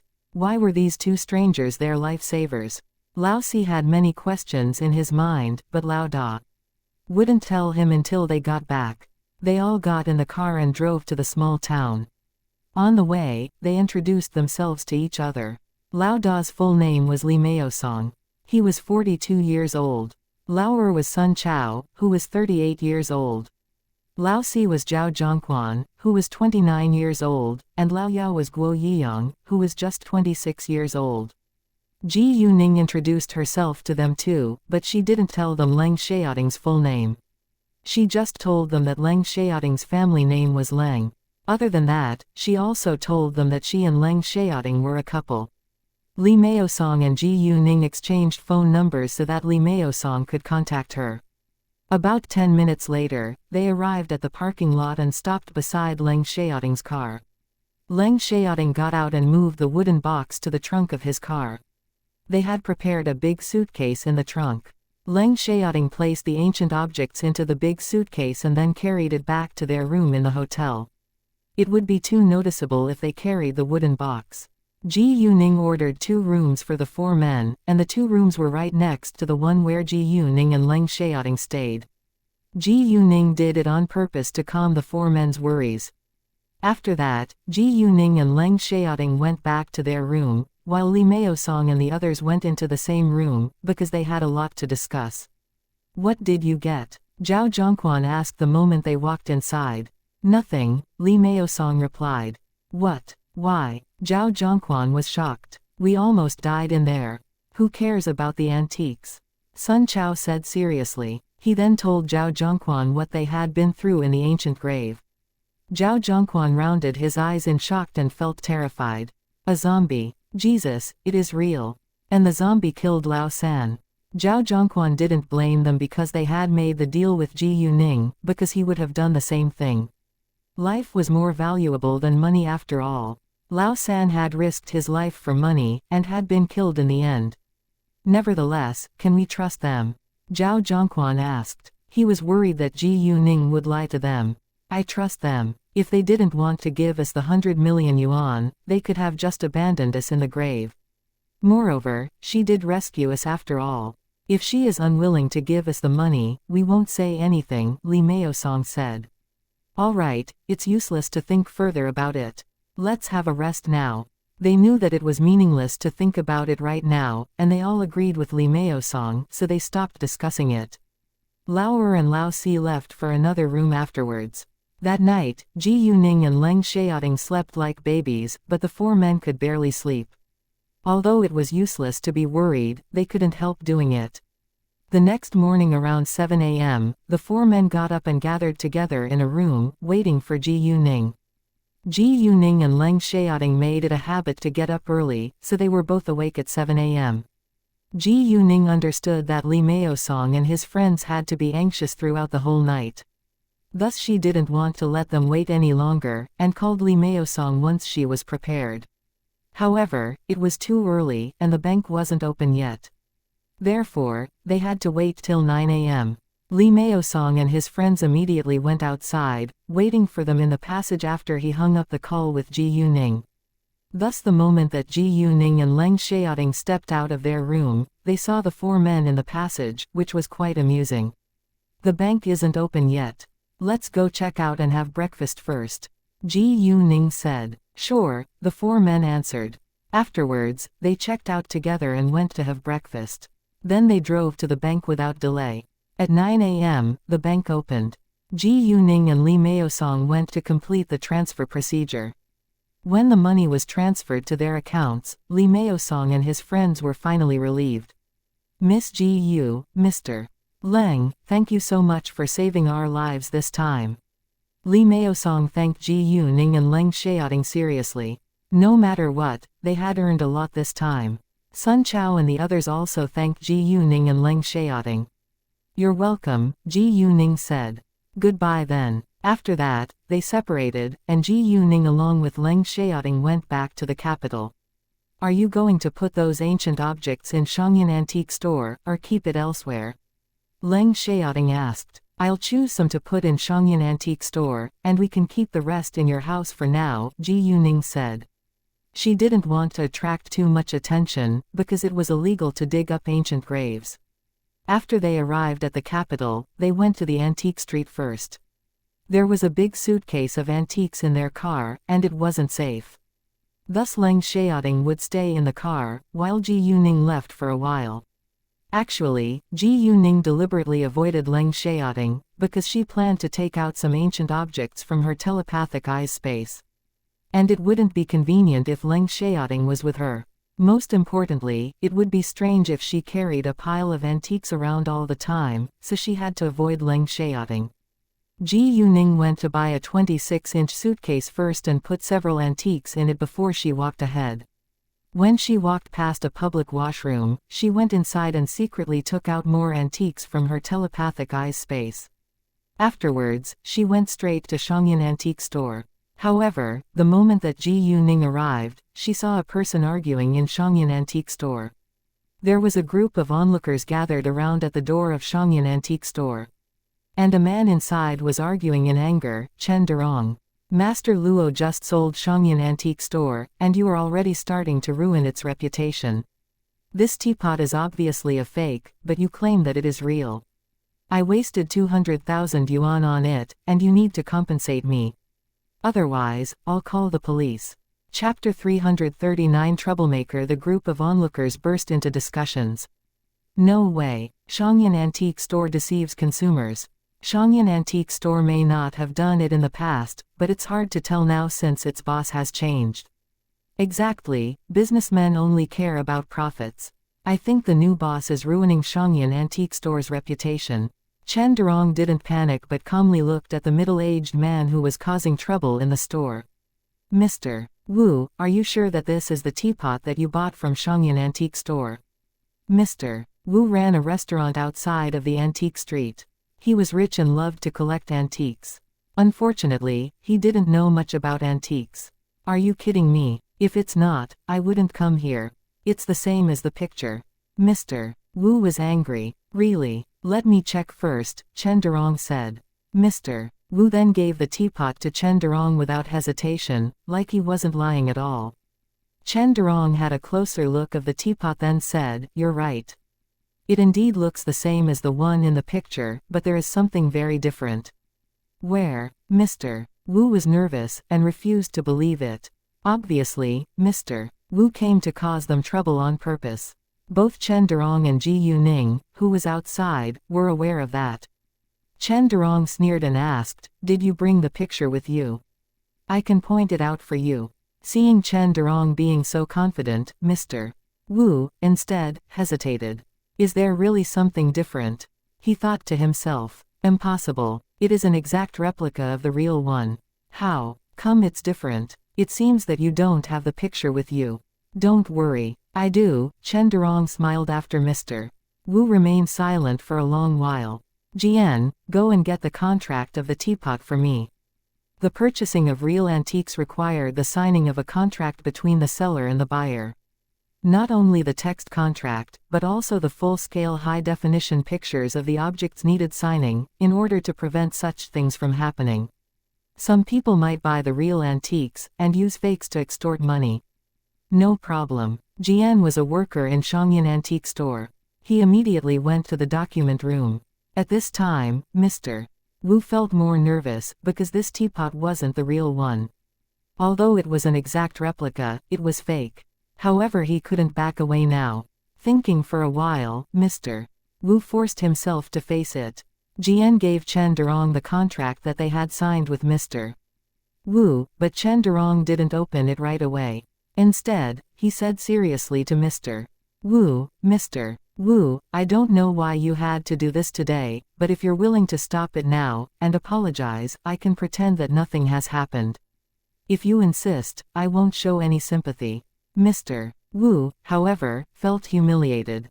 If he stopped it right now, it would mean that he admitted that he used the replica to try to extort money, which was quite shameful. Thus Mr. Wu argued in anger, Chen Durong, don't ever try to scare me. I did buy this teapot at Xianxia antique store. Mr. Wu ignored the worse result that would occur if his scheme was exposed directly in public in the end. Well, since you insist, you can't blame me. Chen Durong didn't bother to waste time arguing with Mr. Wu any longer. In fact, the clearest proof isn't the difference between this one and that one in the picture, but that this teapot is newly made. There is a smell of smoke around it too. Saying that, Chen Durong looked straight at Mr. Wu. Mr. Wu, I think that you're too impatient and stupid. Hearing that, everyone was surprised. What? It's fake. I knew Xianxia antique store wouldn't do such a thing. Exactly, I think Mr. Wu is so shameless to try to trap Xianxia antique store. Most of the people chose to believe Xianxia antique store, so they all defended Chen Durong. It's bullshit. Mr. Wu raised his voice in anger, but wasn't confident. He didn't expect that Chen Durong had such an acute sense of smell. To be exact, he didn't know that there would be a smoke smell around the newly made teapot. Chen Durong wasn't irritated at all. If you don't believe me, you can invite Master Zuo to come here. Master Zuo was a household name in the antique street. He was both an antique expert and a skillful handicrafts maker. Everyone had great respect for him, and he was well known for his honesty. Therefore, once Master Zuo showed up, people would believe him. Hearing that, Wu panicked. He tried to grab the teapot, but was stopped by Chen Durong. His action totally exposed his scheme. Jian, call the police. Chen Durong was a kind person, but not a coward. Since Mr. Wu insisted on shaming himself in public, he wouldn't mind helping him. And it was also a great chance for him to set an example, in case such a thing happened again. Mr. Wu immediately begged Chen Durong, Mr. Chen, it's all my fault. Please forgive me this time. I promise that I won't do it again. However, Chen Durong ignored him. Seeing that, Mr. Wu wanted to escape, but was caught by Chen Durong. Chen Durong, you better let me go now, or my cousin-in-law will get revenge on you. Mr. Wu threatened. Mr. Wu's cousin-in-law was the boss of Guyan Antique Store, which was also located at this antique street, and his name was Zhang Hongchang. Once Mr. Wu mentioned Zhang Hongchang, many people started to realize the dirty secret behind Mr. Wu's scheme. Guyan Antique Store wasn't far from Xianxia Antique Store. Although Guyan Antique Store was popular too, it couldn't compare with Xianxia Antique Store. Therefore, Xianxia Antique Store was always Guyan Antique Store's opponent. The previous boss of Xianxia Antique Store was a member of the Antiques Association, so Zhang Hongming didn't dare to cause him trouble, even though Zhang Hongming also had powerful support. He had schemed against Xianxia Antique Store in vain before. However, now Xianxia Antique Store had a new boss. Zhang Hongming also found out that the new boss was just a young girl, so he couldn't wait to damage Xianxia Antique Store. Be my guest then. Chen Durong wasn't afraid at all. You, Mr. Wu was mad. Before long, policemen arrived and took Mr. Wu away. The crowd dispersed later too. Ji Yuning didn't walk inside until then. Seeing Ji Yuning coming, Chen Durong immediately went out to welcome her. Nice to meet you, boss. Chapter 340 Make friends with Master Shu. Hi, I brought some real antiques to sell, Ji Yuning said. She didn't mention what had just happened at all, but she was very satisfied with the way Chen Durong had handled it. Real antiques. The minute that Ji Yuning finished her sentence, two surprised voices sounded at the same time. One was from Chen Durong, while the other was from outside of the door. Ji Yuning and Chen Durong looked towards the voice. It was an old man who was around 70 years old, followed by two bodyguards. Seeing the newcomer, Chen Durong immediately went forward to welcome him with great respect. Master Shu, it's so nice to meet you. You're always so energetic. Stop flattering me. I just came to see whether there are any good objects for collecting. Miss, you just said that you have some real antiques. Would you mind showing them to me? Master Shu quickly walked to Ji Yuning and urged. Master Shu had a great relationship with the previous boss of Xianxia Antique Store, so Chen Durong was also very familiar with him. Master Shu was known as an antique addict around this street. Ji Yuning smiled gently and said, "Sure, please follow me, Master Shu." Ji Yuning then guided Master Shu to the lounge. They sat down in the lounge. Ji Yuning opened her suitcase, and bared the antiques in their sight. There were 5 pieces of bronze in all, including a bronze dagger, a bronze spear and so forth. Other than the bronze, there were also 5 other ancient objects, like the pastel plate, a pair of pastel dragon and phoenix bowls, a Chongzhen blue and white pen holder, and so on. Both Chen Durong and Master Shu were shocked when they saw the 10 ancient objects. Boss, are these all real? Chen Durong asked, and couldn't believe his eyes. It was too unbelievable to be true. Although the 10 ancient objects weren't the most expensive ones among all the antiques that Ji Yuning had till now, they were like a fortune in Chen Durong's eyes. Any single one of them was worth at least millions of yuan. Master Shu didn't trust Ji Yuning as much as Chen Durong did, because he had just met Ji Yuning, so he decided to do an appraisal. Come on, give the identification tools to me right now. Master Shu urged Chen Durong. Chen Durong went to bring the identification tools from the counter at once. Master Shu was then absorbed in appraising the ancient objects. Chen Durong joined him too. The most exciting moments for antique lovers were when they appraised ancient objects, even if the ancient objects weren't theirs. It's real. Master Shu was thrilled after the identification of the first ancient object. Afterwards, Master Shu and Chen Durong appraised the other ancient objects one by one. During the time, they were getting increasingly excited. When they finished appraising everything, Master Shu pointed at several ancient objects and asked Ji Yuning, "Miss, what are their prices?" Although it was hard to get real antiques, people had different taste concerning collection, so Master Shu would only buy what he liked. "How much do you think they're worth?" Ji Yuning asked Master Shu. There were no exact prices for antiques, only approximate ones. From my experience, each of them is worth about 3 million yuan. Would you mind selling them to me at the price of 3 million yuan each? Master Shu asked. He gave Ji Yuning a reasonable price. You can just pay me 8 million yuan in all, Ji Yuning said. She had bought those antiques at the price of thousands of yuan each, so she didn't care much about its price. Hearing that, Master Shu was quite surprised. Really? Do you think that it's a profitable deal? Although she had to be very rich if she had bought Xianxia Antique Store, she was a businesswoman after all. And the most important thing for a businesswoman was to make profits. Of course it is. And I also want to make friends with you. Please don't mind the fact that I'm very young, Ji Yuning said. She understood that Master Shu was from a powerful family, and it wouldn't do her any harm to make friends with him. Ha ha, ha ha. Great. I like your personality. Master Shu laughed and agreed. Although Ji Yuning was merely a young girl, she was mature and stable, which left a good impression on Master Shu. He appreciated her ability and was also curious about her. Well, I personally like porcelain, but one of my old friends takes bronze. Let me call him now, and tell him to have a look here. Master Shu just made friends with Ji Yuning, and he couldn't wait to help Ji Yuning attract more clients. Thank you so much, Ji Yuning said. My pleasure, Master Shu replied. and he called his old friend at once. However, before Master Shu could say a word when the phone was answered, another old man said in the phone without delay, "Hey, are you back in the capital? I just arrived, and I'm at the antique street now. Don't you like bronze? There are several pieces of bronze in Xianxia antique store. Come on and have a look." Master Shu said. "What?" Another old man was obviously excited. "I'm coming right now. Wait for me." Master Shu's old friend was coming. As the boss, Ji Yuning of course couldn't leave right away. Thus she sent a message to Leng Xiaoting and told him to wait for a while longer.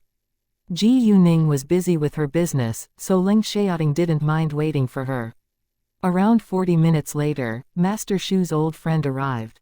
He called Master Shu loudly before he even walked inside. "Shu, come here." Master Shu replied, and an old man who was around 70 years old immediately came over. If Leng Xiaoting had been here, he would have recognized this old man, because the old man was exactly Zhang Zongyu, who had been the head of the National Antiques Association. However, Ji Yuning failed to recognize Zhang Zongyu. Zhang Zongyu was also followed by 2 bodyguards. Most of the people in the antique industry knew Zhang Zongyu, so they were all surprised to see Zhang Zongyu walking into Xianxia antique store. And the moment that Zhang Zongyu entered Xianxia antique store, many people followed him. Chapter 341 Bronze Sword and Bronze Dagger. When they saw that Master Shu was also there, they were surprised again. "Master Zhang, nice to meet you." Chen Durong greeted Zhang Zongyu, but Zhang Zongyu was in a hurry to see the bronze, so his sight fell straight on the suitcase which was laid on the table. He came to the suitcase and immediately started to appraise the bronze. Although Master Shu had already done the appraisal, and Zhang Zongyu believed his judgment, he still preferred to do it again, because he enjoyed it. After the appraisal, Zhang Zongyu also thought that they were real antiques. Wow, it's so hard to get real bronze antiques nowadays. It wasn't because bronze antiques were really rare, but because many ancient graves with historical value had already been dug up and all the unearthed ancient objects were placed in the National Museum. Thus it was very rare to see them in the market. The bronze antiques exhibited in the National Museum were only available for viewing, and antique lovers could only collect bronze in the market if there were any available. When the crowd heard that all the ancient objects were real, they were astonished. Although it wasn't uncommon that there were real antiques in an antique store, it was unusual to see so many. In addition, Master Zhang came here to do the appraisal in person. If the news went abroad, many buyers would come to acquire the antiques which had been appraised by Master Zhang. Sometimes, people collected an antique not because it was real, but because of the appraisal's influence. It was an honor for an antique collector to have an antique which had been appraised by a famous expert. "What do you think?" Master Shu asked. "I like this bronze dagger very much, but unfortunately, it's not my favorite bronze." Zhang Zongyu wasn't disappointed, but felt that it was a shame. What kind of bronze do you want, Master Zhang?" Ji Yuning asked. She carried many kinds of bronze antiques with her. Maybe she had what Zhang Zongyu wanted. If there was a bronze antique that Zhang Zongyu wanted very much, Ji Yuning was willing to take it out. Zhang Zongyu looked to Ji Yuning. Seeing that she was a young girl, he thought that Ji Yuning came here with Master Shu, so he turned to ask Master Shu, "This is?" "Oh, she's the new boss of Xianxia Antique Store, Ji Yuning," Master Shu replied. "Oh, it's you." Zhang Zongyu was surprised. Although he had heard that the new boss of Xianxia Antique Store was a young girl, he didn't expect that she was so young. Nevertheless, Zhang Zongyu didn't despise her just because she was so young. Instead, he appreciated her a lot, because it was rare to see a teenager who loved antiques nowadays.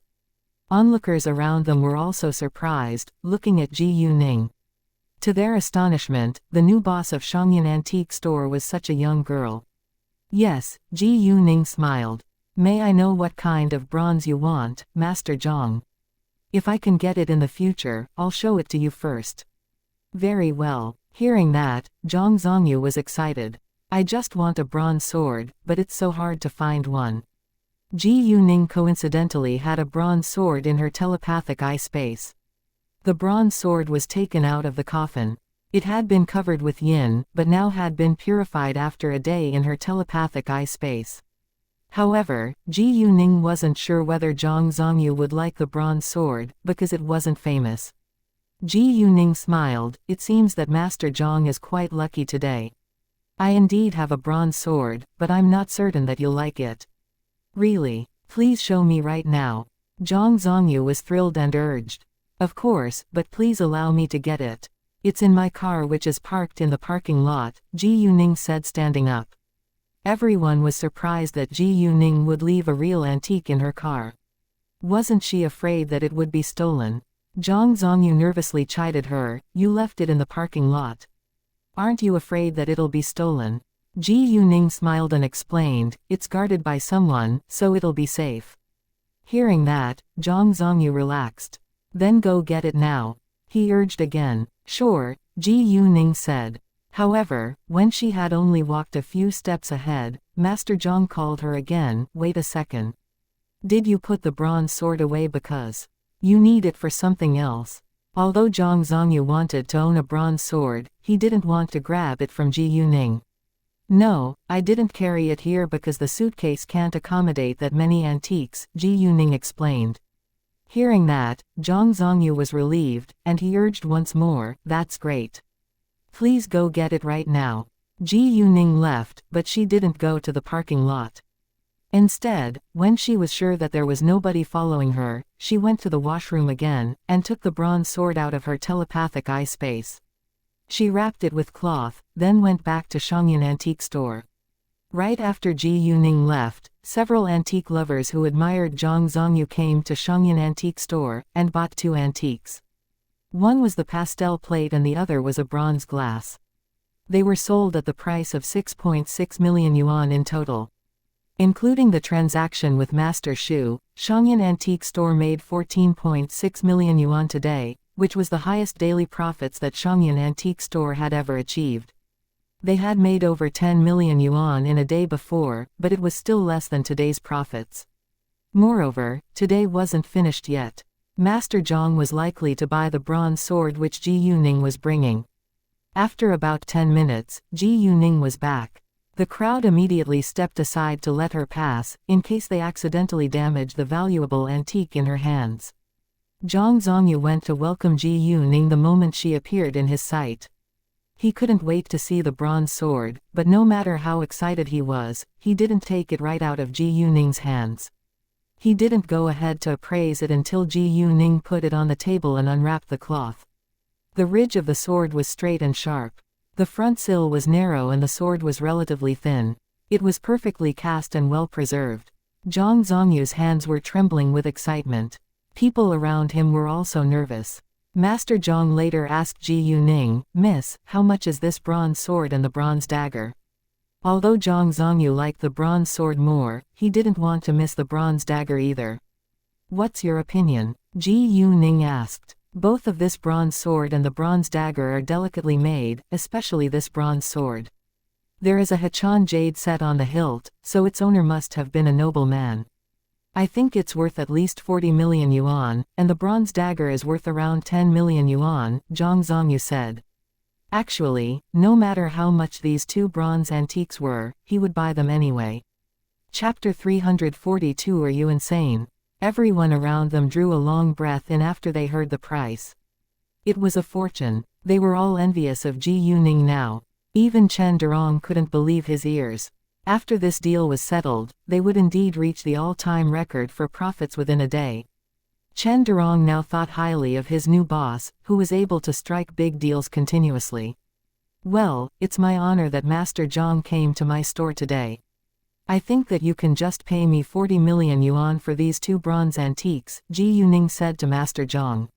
"What? 40 million yuan? That was directly 10 million yuan off." Everyone was shocked by her generosity. "What did you say?" Zhang Zongyu couldn't believe it. 40 million yuan, Ji Yuning said affirmatively. "Are you insane?" Zhang Zongyu blurted out. He didn't mean to humiliate Ji Yuning, but just couldn't believe it. Businessmen always wanted to earn as much as possible, but Ji Yuning was being so generous. 10 million yuan was a lot. Ji Yuning felt like laughing, but she knew that what she had done was truly unbelievable, so she explained with patience, "Master Zhang, I'm not insane. You can just pay me 40 million yuan. And let me be honest with you, I am already making a fortune from the deal. Seeing Ji Yuning being so certain, Zhang Zongyu didn't hesitate anymore. In addition, 40 million yuan wasn't a low price after all. She could make a lot of money, while he could save a lot of money, which was a win-win. Great, I owe you then. No matter what kind of trouble you encounter in this antique street, feel free to ask me for help, Zhang Zongyu said to Ji Yuning. He really liked Ji Yuning's personality and generosity, so he would love to help her. After that, he took out his name card and gave it to Ji Yuning. This is my name card. Everyone was jealous of Ji Yuning now. With Master Yang's support, nobody would dare to cause Xianxia Antique Store trouble anymore. Thank you so much. Ji Yuning of course wouldn't reject. However, when she saw the name on the card, she was astonished. To her surprise, this Master Zhang was precisely Zhang Zongyu, who was Leng Xiaoting's grandpa's old friend. It seemed that they were meant to meet each other. Leng Xiaoting had told her that he planned to invite Zhang Zongyu to visit Xianxia Antique Store someday. Unexpectedly, Master Zhang came here today, on his own. That also explained why so many people followed him in coming to Xianxia Antique Store. He was an important figure in the antique industry. Master Zhang indeed was influential. In the following minutes, they went to sign a contract and transfer the money. Because the amount of money of this transaction was relatively large, they couldn't swipe a card, and could only transfer the money. When they had finished all of this, Ji Yuning walked Master Shu and Master Zhang to the door. Before they left, Master Zhang said to Ji Yuning, "Miss, I have an old friend who loves paintings and calligraphy very much. If you have any famous paintings or calligraphy, would you mind telling me?" Hearing that, Ji Yuning immediately realized that Zhang Zongyu's old friend had to be Leng Xiaoting's grandpa, Leng Weihua. "Sure, I will," Ji Yuning smiled. Afterwards, Master Shu and Zhang Zongyu walked away happily. "Shu, let's go visit Leng now. You've been to Hainan for months, and we haven't gathered together for so long." Zhang Zongyu said, like he really missed their gathering, but actually he just wanted to show off. "Stop acting. I know what's in your mind. You simply want to show off in front of Leng." Master Shu rolled his eyes and hit the point without hesitation. They had been old friends for dozens of years, and they couldn't hide secrets from one another.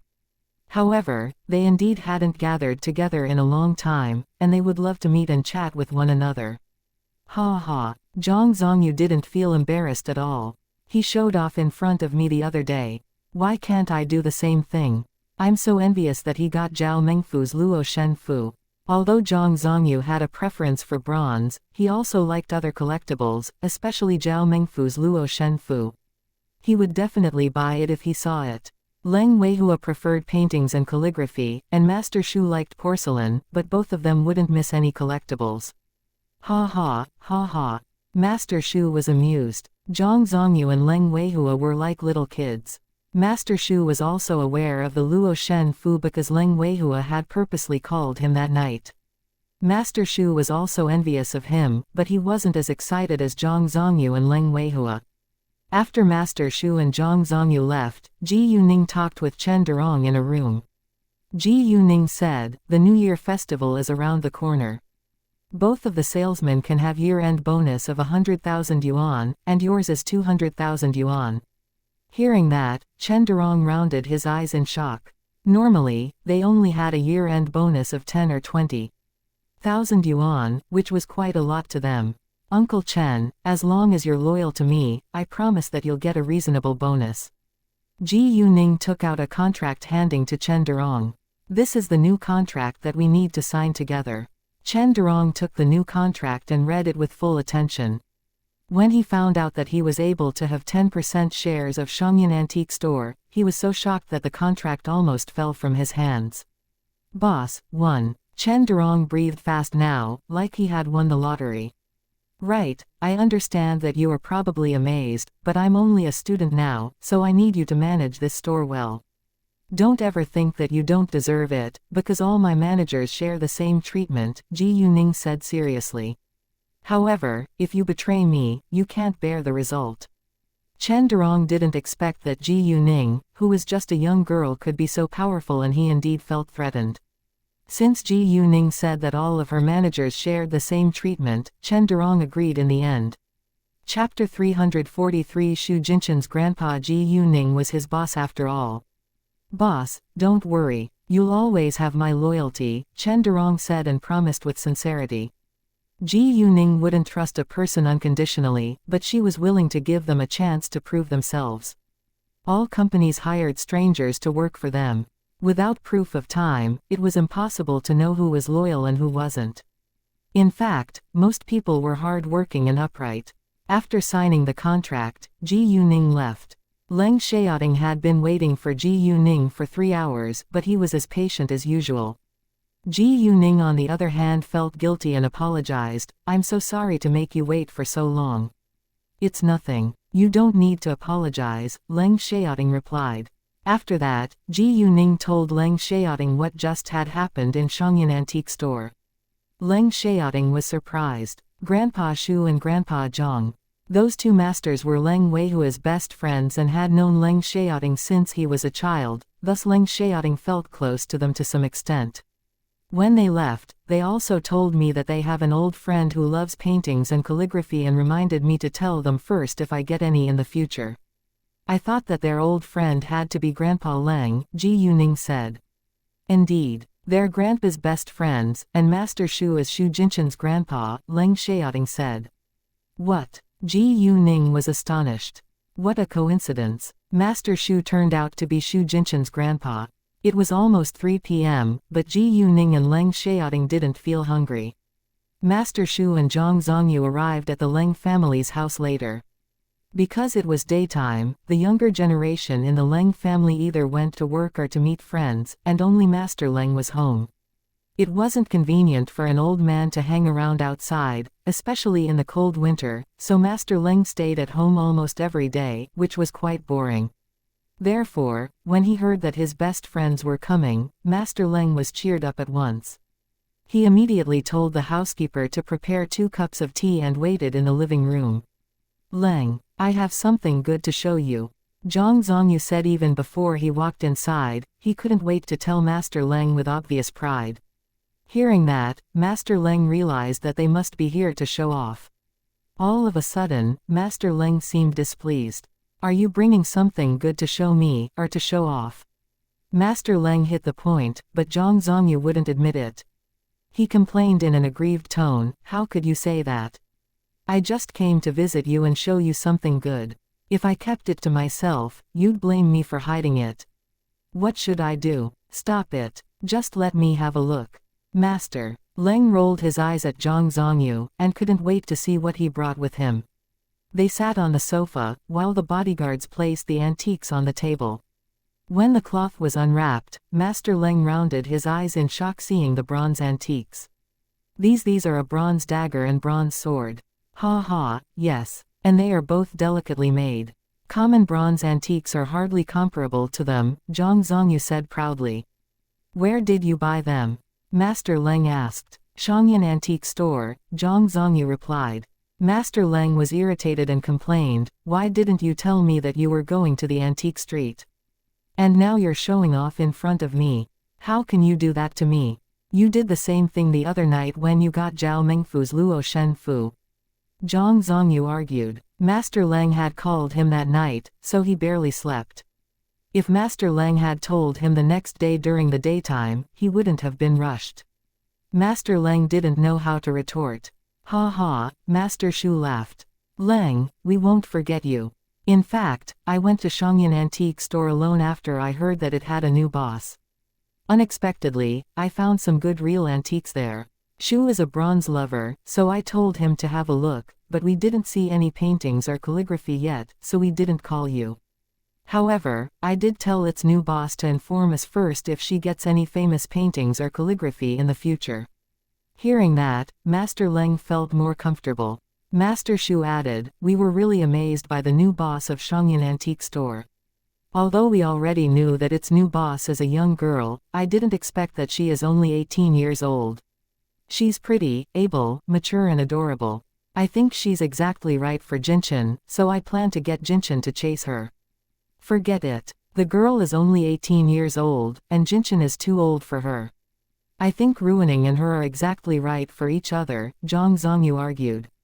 Master Leng was also astonished that the new boss of Shangyan Antique Store was only 18 years old. Seeing that both Master Shu and Master Zhang thought highly of the young girl and even wanted her to be their granddaughter-in-law, Master Leng was quite curious about her. Although Leng Xiaoting already had a girlfriend, Leng Xiaoman was still single. However, what they didn't know was that the young girl was precisely Leng Xiaoting's girlfriend. If Leng Xiaoting found out their plan, he wouldn't dare to punish the three masters, but Shu Jinchen and Leng Xiaoman would be in danger. After a short argument, they dropped the topic. Master Shu was also eager to see Luo Shenfu. Leng, let me have a look of Zhao Mengfu's Luo Shenfu right now. He wouldn't allow himself to miss such a great chance to see Luo Shenfu. Once Master Shu mentioned Luo Shenfu, Master Leng was proud again. He told the housekeeper to fetch it. Let me be honest with you. In fact, Luo Shenfu isn't a gift from Xiaoting, Master Leng said like it was a big secret. Then who gave it to you? Master Shu and Master Zhang were curious. Xiaoting's girlfriend, Master Leng replied proudly. Chapter 344 Meet Qi Ziyu and Tang Yaxin. Again hearing that, both Master Shu and Zhang Zongyu were greatly surprised.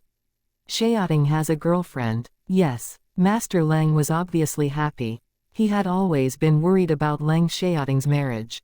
Since Leng Xiaoting was willing to have a girlfriend now, he was more relaxed. Wow, it's really surprising. Tell us more about the girl. We're both curious to see what kind of girl can win Xiaoting's heart, Zhang Zongyu asked without delay. I haven't met her yet.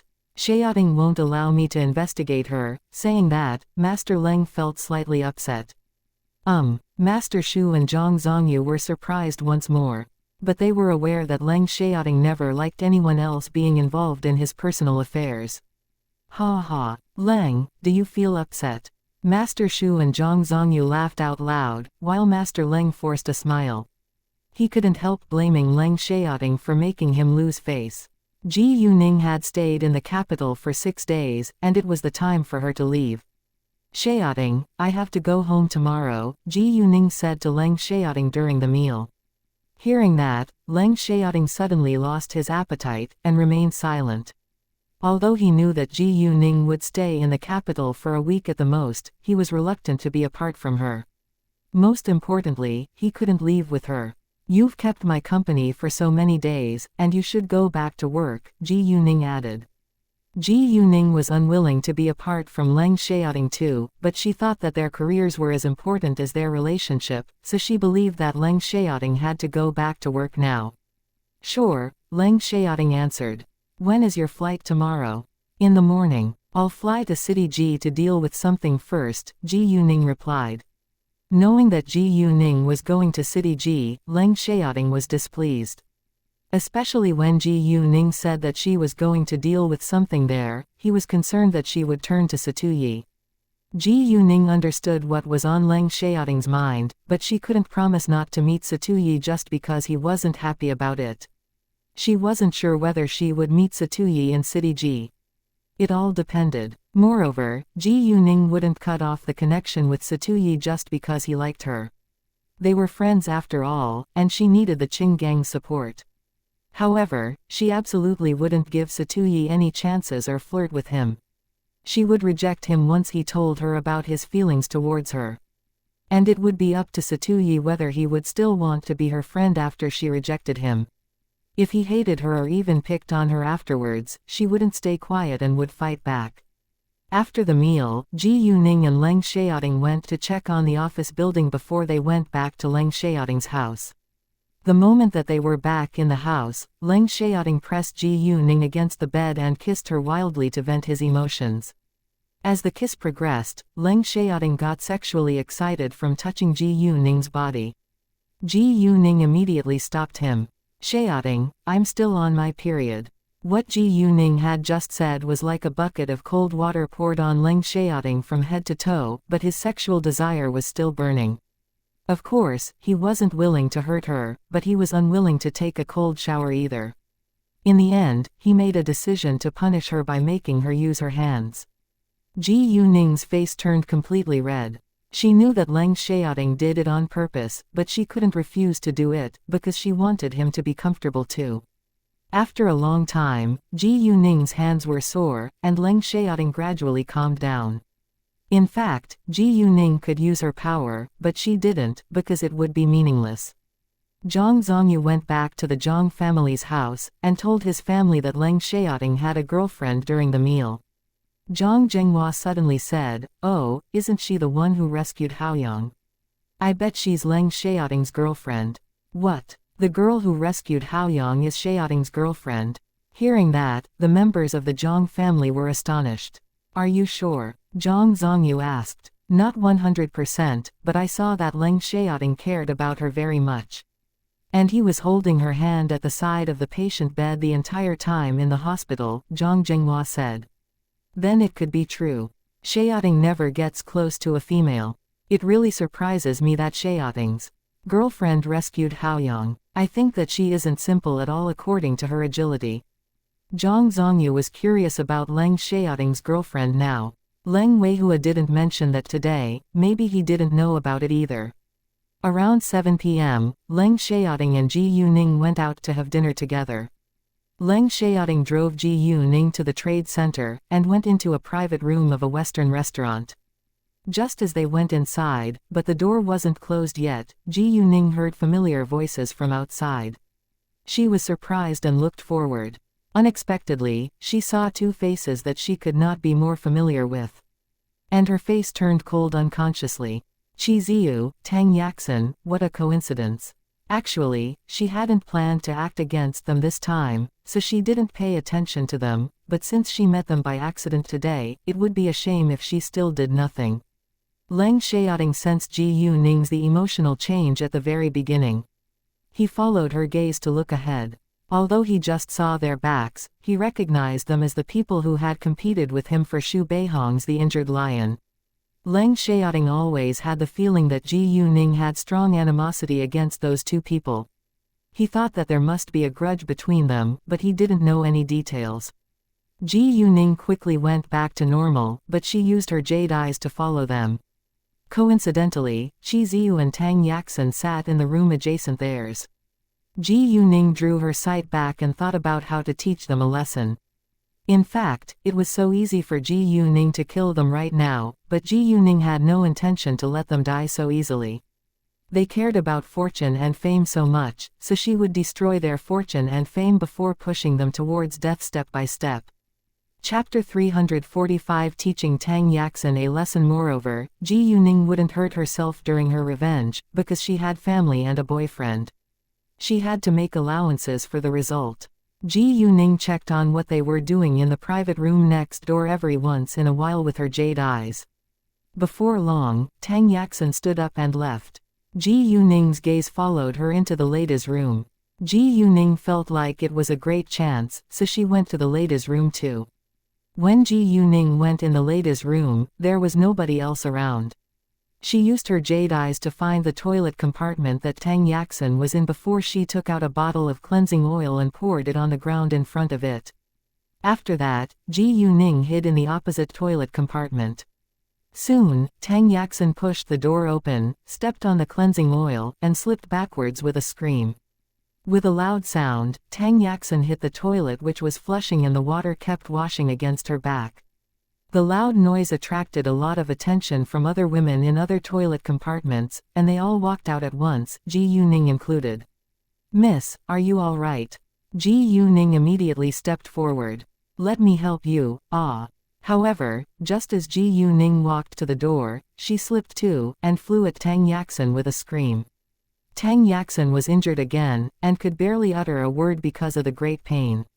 "Oh, I'm so sorry, miss. I didn't do it on purpose, I just wanted to help you." Ji Yuning pretended to be panicked. She stood up and apologized at once. At the same time, she also thought that it was disgusting, because she just slipped in the toilet too in order to hurt Tang Yaxin. Although Tang Yaxin was beneath her, it was still disgusting.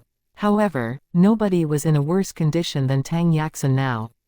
It was extremely painful, disgusting and irritating to her, but she wasn't able to stand up on her own. Tang Yaxin's loud scream also attracted a lot of attention from people who were at the private rooms near the ladies' room. Many of them came to check on what was going on. Leng Xiaoting and Qi Ziyu walked out as well. Leng Xiaoting merely wanted to see what had happened, but Qi Ziyu recognized that it was Tang Yaxin's voice. The cleaner came into the ladies' room before anyone else did. She avoided the oil on the ground and helped Tang Yaxin get up. You. Tang Yaxin glared at Ji Yuning after getting back to her feet, but couldn't say a word because of the great pain that she was in. Ji Yuning lowered her head like she was innocent, but actually she was laughing to herself. Leng Xiaoting was worried after he found out that the agonized scream was from the ladies' room, because Ji Yuning had just gone there. However, before he went to ask for details, a woman who was supported by 2 other women came walking out of the ladies' room, followed by Ji Yuning and other women. Yaxin, what happened? Qi Ziyu ran to her and held Tang Yaxin. The cleaner explained, this lady just fell in the ladies' room. Come on, let's go to the hospital. Qi Ziyu put Tang Yaxin on his back without hesitation and left at once. Seeing the scene in which Qi Ziyu carried Tang Yaxin, leaving in a hurry, there was a touch of gloating that flashed through Ji Yuning's eyes, which was caught by Leng Xiaoting. He had a feeling that Ji Yuning had to have been involved in the accident. The other people dispersed, and Ji Yuning went back to the private room along with Leng Xiaoting. After they were both seated, Leng Xiaoting asked, was it you? Yes, Ji Yuning admitted. Leng Xiaoting wanted to say something, but didn't say it. He wanted to know why, but didn't want to annoy Ji Yuning if it was private. Ji Yuning understood what was on Leng Xiaoting's mind. If you want to ask me anything, just ask. What grudge between you two made you do it? It seems like you have strong animosity against her every time she appears in your sight. I'm not trying to invade your privacy, but I'm worried about you. He suddenly felt that maybe he had respected Ji Yuning's privacy too much because he had no idea about her enemies. As Ji Yuning's boyfriend, he was supposed to be aware of both her friends and her enemies so that he could help her. I hate them to death, Ji Yuning said, but she didn't tell Leng Xiaoting the whole truth. I know that you've always been confused about why I'm so skillful at fighting as a senior high school student. Let me tell you the reason now. It's because of my tutor. Her name is Tang Aining. She was the daughter of the Tang family in the capital. The woman you just saw is her half-sister. Saying that, Ji Yuning was obviously mad.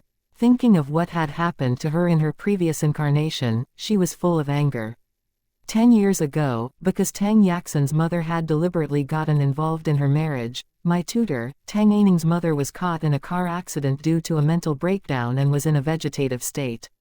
After that, Tang Yaxin and her mother replaced my tutor Tang Aining and her mother in her family. My poor tutor was dumped by her father into a dark killer organization for strict training, and she had to do many dirty deeds for the Tang family afterwards. She wasn't willing to do so, but her mother was in her father's hands. If she disobeyed her father's orders, her father would kill her mother. She did many terrible things, but she rescued me and taught me kung fu. In my eyes, she's my family, but she was killed by her half-sister. Thus I must get revenge for her. Ji Yuning felt like crying now, and she even trembled in anger and sadness with her eyes full of deep hatred. Leng Xiaoting came over and held her in his arms. Don't worry, I'll help you. No, I'll do it myself, Ji Yuning said with determination. Fine, but if you need anything, let me know, Leng Xiaoting said. He understood that Ji Yuning could only vent her anger by doing it on her own. Within seconds, Ji Yuning calmed down. After the meal, they went to watch a movie before going back home. As for Tang Yaxin, her pain was finally alleviated, and she was able to speak like normal. She shouted in anger about making complaints against the restaurant because there was oil on the ground in the ladies' room, but she was stopped by Qi Ziyu. They had already left the restaurant, and the oil would have been cleaned. Without proof, they couldn't make the complaint. Even if they successfully complained, an apology was the most that they could get, which was meaningless. Chapter 346. The fight. The next day, Ji Yuning got up at 7 am to catch her plane which would take off at 9 am. Leng Xiaoting had already prepared breakfast for her. After breakfast, he drove her to the airport. When they were about to separate, Leng Xiaoting gave Ji Yuning a key. "This is the key to my house. I don't stay in the capital all the time, but you can use it if you come here in the future." It showed his affection towards Ji Yuning that he was willing to give her the key. Ji Yuning took it without hesitation. She wouldn't reject free high-end accommodations. However, she was going to buy her own house when she went to the university in the capital, which would give her a true sense of belonging. Leng Xiaoting had worried that Ji Yuning wouldn't take the key, but now he relaxed and felt happy. "I'll leave now," Ji Yuning reluctantly said to Leng Xiaoting. "I'll visit you after the New Year festival if I'm free." Leng Xiaoting was unwilling to leave her too, and he would rather tie her to his body so that they could be together forever. "Great," Ji Yuning said, then she left. She went into the lounge, but it still was more than 10 minutes away from the departure time. Ji Yuning thought for a while before calling Zhou Zhenghong. Zhou Zhenghong had nothing special to deal with today, so Ji Yuning told him to pick her up at the airport of City Ji. Zhou Zhenghong of course wouldn't turn her down. After Ji Yuning was gone, Leng Xiaoting went back to the Leng family's house and gave his grandpa the injured lion. Master Leng beamed with pleasure seeing the injured lion. However, once Master Leng heard that Leng Xiaoting was going to leave for the military base soon, he was displeased and complained, "Do you seriously take this place as a hotel?" "Oh, no, you would at least stay at a hotel for a couple of days, but you've never stayed or even eaten at home during the days that you've been in the capital." Leng Xiaoting understood that it was his fault that he hadn't spent much time with his grandpa, so he said, "Well, then I'll have lunch at home today before I leave." Hearing that, Master Leng was cheered up at once. "Very well. Come on, let's play chess together." It had been a long time since they had played chess together while chatting and drinking tea. The plane that Ji Yuning took landed at the airport of City Ji at around 12 p.m. The moment she got off the plane, she called Leng Xiaoting first and told him that she had arrived. At this time, Leng Xiaoting had just finished lunch and had left the Leng family's house. "Great. I'm going to the military base now, and I can't use the phone while I'm on the base, so I'll call once I'm free." "All right, take care of yourself," Ji Yuning said.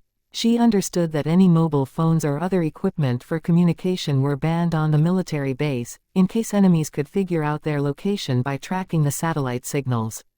Even if Leng Xiaoting didn't turn off his phone in the base, he still wouldn't have reception there. "You too, and I'll miss you," Leng Xiaoting replied. "Me too," Ji Yuning said. After a short time of talking, they hung up.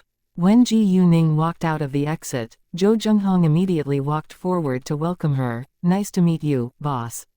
"Nice to meet you too, Uncle Zhou," Ji Yuning. "Please follow me this way," Zhou Zhenghong said. After they were in the car, Zhou Zhenghong said, "Boss, let's go have a meal first." It was almost 12:30 a.m., and Ji Yuning had to be hungry. "All right," Ji Yuning said. "Where are we going after the meal?" "I can decide where we'll dine then," Zhou Zhenghong asked. "To the factory," Ji Yuning said. "No problem." Zhou Zhenghong drove to the direction of their factory at once. However, when they were passing an office building, they saw that a group of people were fighting. To be specific, a group of security guards were beating another group of men who were in ordinary clothes. There were approximately 50 of them in total. All the security guards had steel sticks in hands, while those who were in ordinary clothes were empty-handed and were generally injured. It was very brutal that the security guards were beating them in public like that. However, when Ji Yuning noticed the company board with the name, Hongyun Real Estate on it, she realized why those security guards were so violent, and the reason for this mess. She told Zhou Zhenghong to park the car at the roadside and made up her mind to get involved. Although those migrant workers were employees of Hongyun Real Estate, and it was to Ji Yuning's advantage that the company was in a mess now, those migrant workers were innocent, and Ji Yuning wouldn't step aside just because they worked for Hongyun Real Estate. "Boss, what are you going to do?" Zhou Zhenghong was puzzled. "I'm going to help those migrant workers," Ji Yuning replied. "The security guards all have steel sticks in their hands. It's too dangerous." Zhou Zhenghong was quite worried. "I'll be fine," Ji Yuning said. You can stay in the car and call the ambulance. Many people here are injured. If the police come later and take me to the police station, don't worry about me. I can handle it." After that, Ji Yuning got out of the car and quickly strode towards the people in the fight. Zhou Zhenghong was still worried, but he trusted Ji Yuning. He knew that although Ji Yuning was bold sometimes, she wouldn't do anything which she couldn't handle. Ji Yuning understood that it was useless to try to stop them by shouting, so she directly joined the fierce fight. She grabbed a steel stick from a security guard's hand and kicked him away. Then she used the steel stick to knock the steel stick out of another security guard's hands and also kicked him away. What the fuck? A nearby security guard was irritated and hit Ji Yuning with the steel stick in his hand. However, before his hand could fall, Ji Yuning caught it and broke it without delay. The security guard immediately screamed in great pain and the steel stick fell on the ground. Afterwards, one after another the security guards were punched by Ji Yuning within minutes, which shocked the crowd who were standing afar. Jesus, she is so awesome. How can she fight against so many people alone? Exactly. It's so unbelievable. Hongyun Real Estate staff were also astonished. They didn't expect that the situation would change so fast just because of a young girl. After the security guards were all beaten down on the floor, the migrant workers also stepped aside. All of them were injured and 1/3 of them were badly injured. When it was almost over, the police cars finally arrived. However, even though they heard the police sirens, nobody stopped, because once a party stopped, the other party would take the advantage. Thus there had to be winners and losers. 3 police cars stopped at the roadside, and around 10 policemen got out. The leading policeman shouted, "Stop it! Stop right now!" However, no one listened to him. Bang! The captain was mad and anxious. He shot the gun into the air, and those who were fighting finally stopped. However, only 5 security guards were still able to stand. Meanwhile, a security guard tried to hit Ji Yuning during the break, but was kicked a few meters away by Ji Yuning, which shocked everyone again. "How dare you fight in public? Get all of them back to the police station." The captain didn't ask what was going on at all, but directly arrested Ji Yuning and the others. Apparently, he did it because of Hongyun Real Estate's influence. "Wait a second," Ji Yuning said and stopped them. The policemen who were approaching them unconsciously stopped. To some extent they were scared of this young girl who was standing in front of them because she alone had beaten down so many men. "Do you want to resist?" the captain asked. "I did beat them." Ji Yuning pointed at the group of security guards, then turned to the group of injured migrant workers. "But they were beaten by them. Thus why are you only arresting us? Can't you see that they are injured? Aren't they supposed to be sent to the hospital first?" Ji Yuning was angry, so she wasn't in the mood to be polite. The captain was mad, but Ji Yuning had told the truth. Those injured people were indeed supposed to be sent to the hospital first. Right then, 3 ambulances came. "Take the injured to the hospital," the captain ordered. Hongyun Real Estate's leaders didn't come out until now, and then they told others to support the injured to get into the ambulances. "Wait." Ji Yuning immediately stopped those who supported the injured security guards to ambulances. "I called those ambulances for the injured migrant workers only." They were annoyed. "Stop being so cruel," one of Hongyun Real Estate's leaders said in anger. "I'm being cruel. I think that we all know what is going on here," Ji Yuning sneered.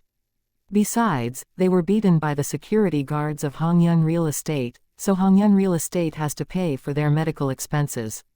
"And you've injured our people too. You should pay their medical expenses too," another man said. "No, I just did it out of kindness. I think that I should be rewarded for that instead," Ji Yuning retorted. What Ji Yuning had just said really aggravated the people from Hongyun Real Estate. "You're so unreasonable," a leader of Hongyun said. "Well, I think that the surveillance cameras will prove who is right," Ji Yuning said. "Who do you think you are? Do you really think that you can hurt Hongyun?" Another one of Hongyun's leaders asked with disdain. "Let's go and see." Ji Yuning wasn't afraid at all. She had the proof of Hongyun's illegal behavior in her hands now. Sooner or later she would make Hongyun Real Estate go bankrupt. After that, she ignored them, and helped the injured migrant workers to get in the ambulances. And then the rest of the people, including Ji Yuning, were taken back to the police station. Ji Yuning understood that they wouldn't release her once she was brought into the police station, unless she did something. However, before that, she still followed the policeman to get in the car. She took out her phone to call someone the moment she was in the car. However, a policeman beside her tried to grab it. Hong Yun had told them to take good care of this young girl, so they absolutely had to stop her from calling for help. Ji Yuning avoided his hand and gave him a cold glance. The policeman was struck dumb all of a sudden. "I'm not a criminal, so you have no right to stop me from calling," she said. "So what? Do you think that anyone can save you after you've annoyed Hong Yun?" the captain asked with disdain. Although he was scared of her outstanding skills at fighting, he believed that she was merely an ordinary girl without power. In addition, they had guns, so she wouldn't dare to hurt them. "Ha ha, that's interesting. Actually, there are many important figures in City G who can help me. If you still want to keep your job, I think that you better shut your mouth," Ji Yuning said arrogantly, as if Hong Yun real estate was nothing in her eyes. Although the policemen were snobbish, they weren't dumb. Hearing what Ji Yuning had just said, none of them dared to stop her again. If she truly had the support of important figures in City G, they would be digging their own graves if they annoyed her. As Ji Yuning then directly called Yan Zhenggalen. "Hi, it's rare hearing from you. Do you have a problem?" Yan Zhenggalen was happy to receive Ji Yuning's call. Chapter 347. To the Yan family's house. "Uncle Yan, I encountered some trouble, so could you please help me?" Ji Yuning told the story simply and hoped that Yan Zhenggalen would tell the police station to release her. Hearing what she had been through, Yan Zhenggalen replied seriously, "No problem. Just wait a second, and I'll call them right away." "Thank you so much, Uncle Yan. Oh, may I talk to you in person about something important later? When will it be convenient for you? May I come and visit you?" Ji Yuning asked with a certain amount of gravity. Obviously, it had to be something special if Ji Yuning needed to visit him and discuss it with him in person. "Sure," Yan Zhenggalen answered. After hanging up the call with Ji Yuning, Yan Zhenggalen called Li Feng, who was the head of the Public Security Bureau in City G. Li Feng immediately called the police station afterwards. It took less than 5 minutes and the car hadn't even arrived at the police station yet, when the captain received his leader's call. "Zhang Chao, did you arrest a girl called Ji Yuning? Let her go right now," his leader roared in the phone. His voice was so loud that everyone in the police car heard it. Zhang Chao, who was the captain, was surprised, looking to Ji Yuning, but Ji Yuning only smiled. But, Hong Yun. Zhang Chao didn't know who had called his leader, so he wanted to remind him. "So what? The head of Public Security Bureau called me in person, and he had just received the mayor's call," his leader said. "What?" Zhang Chao was stunned this time. "The mayor. The girl just called her Uncle Yan. Isn't the mayor's family name Yan? Jesus, she really isn't simple at all. Sure, I'll let her go right now." Zhang Chao didn't dare to say another word. He told the policeman who was driving the car to park it at the roadside, then turned to Ji Yuning. Miss Ji Yu, you may leave now." His voice was even trembling. Ji Yuning didn't bother to pick on them. She just got out directly. However, before she left, she said to them, "The mayor already knows about what just happened between the group of migrant workers and those security guards. You either solve it in private, or punish the bullies. Because we all know that it was Hong Yun's fault." After that, she was gone. Ji Yuning did it not because she wanted to help the policeman, but because she didn't want the group of migrant workers to suffer. Zhou Zhenghong followed behind the police car at a moderate distance. When Ji Yuning got out of the police car, he immediately stopped. Ji Yuning walked over and Zhou Zhenghong opened the car door for her at once. "Boss, are you all right?" Although Ji Yuning seemed fine, he still asked worriedly. "I'm fine. Let's go eat now. I'm starving after the fight," Ji Yuning said. Zhou Zhenghong felt like laughing, and drove ahead without delay. After Ji Yuning was released, Zhang Chao called the leader of Hong Yun who had told him to take good care of Ji Yuning and told him about it. The leader was very terrified, because he had almost annoyed an important figure and caused Hong Yun a lot of trouble. If the chairman found out, he would certainly be fired. As for the fight that had happened between the migrant workers and the security guards, Hong Yun handled it personally in the end. Ji Yuning and Zhou Zhenghong went straight to the factory after the meal. There were 3 new workers who joined them in the factory. One was a designer and the other 2 were carvers. The 3 newcomers didn't know that Ji Yuning was the real boss, and nobody had the intention to tell them. Thus when Ji Yuning showed up, Chong Qingshan and the others only called her Miss Ji Yu instead of boss. Around 5 p.m., Ji Yuning received Yan Zhenggelin's call. He was off duty, and was about to go home. If Ji Yuning was free now, she could go and meet him in his place. Ji Yuning was free, so Yan Zhenggelin told her the address. Zhou Zhenghong wanted to take Ji Yuning, but was rejected. Ji Yuning didn't want to waste his time, so she planned to go there on her own. On the way, Ji Yuning went to buy some fruits and nourishing products as gifts for Yang Zhenggelin. His house was located in Jinxiu Villas, which was developed 10 years ago when the house price wasn't very high, and 4 million yuan was enough to buy a house, but now it would cost 10 million yuan. 4 million yuan was a lot 10 years ago, but it was nothing to the Yan family. Master Yan had been involved in business in the early stages, but because Yan Zhenggelin worked in politics, and had no time to run the business, Master Yan then handed his business to his younger brother's son, who was also Master Yan's nephew. And the Yan family shared the dividends. If Master Yan hadn't had another source of income, he wouldn't be able to collect antiques just relying on his retirement pay, which was just over 10,000 yuan a month. When Ji Yuning just arrived at the gate, she coincidentally met Yan Zhenggelin. "Oh, why did you bring all this stuff to visit me? You didn't need to do that." Seeing Ji Yuning coming with packages of goods, Yan Zhenggelin was surprised. "I'm the guest and I should bring gifts for you." Ji Yuning smiled. Yan Zhenggelin didn't argue with her any further. Ji Yuning did it out of politeness after all. Afterwards, Yan Zhenggelin told Ji Yuning to get in his car and they went inside together. Yan Zhenggelin didn't tell Master Yan that Ji Yuning was coming. Thus when Master Yan, who was dealing with the flowers and plants in the yard, saw Ji Yuning getting out of Yan Zhenggelin's car, he couldn't believe his eyes. "Hi, Grandpa Yan." Ji Yuning smiled. Hearing Ji Yuning's voice, Master Yan was excited. "Girl Ji Yu, why didn't you tell me that you were coming? I would have prepared beforehand." Master Yan slightly chastised Ji Yuning. "I just wanted to surprise you," Ji Yuning said. "Ha ha," Master Yan laughed a little. However, when he noticed the packages in her hands, he said, "Why did you bring so many things here? You didn't have to do that. I'm the guest and I'm supposed to bring some gifts." Ji Yuning replied. "Come on in." Master Yan welcomed Ji Yuning to come into the house. The Yan family's house was decorated simply. The moment Ji Yuning walked inside, a charming woman who was over 40 years old walked downstairs. She was Yan Zhenggelin's wife, Xiao Lihua. What a beautiful girl. Xiao Lihua's face lit up with pleasure when she saw Ji Yuning. Yan Zhenggelin had 2 sons, but didn't have any daughters. Chapter 348,100% sure Xiao Lihua had always wanted a daughter in the past, but her body had been damaged when she had given birth to her second son, and she couldn't get pregnant anymore, which was a great pity in her life. And now seeing Ji Yuning, who was beautiful, polite and adorable, she liked her at first sight. "Come here and let me introduce you to.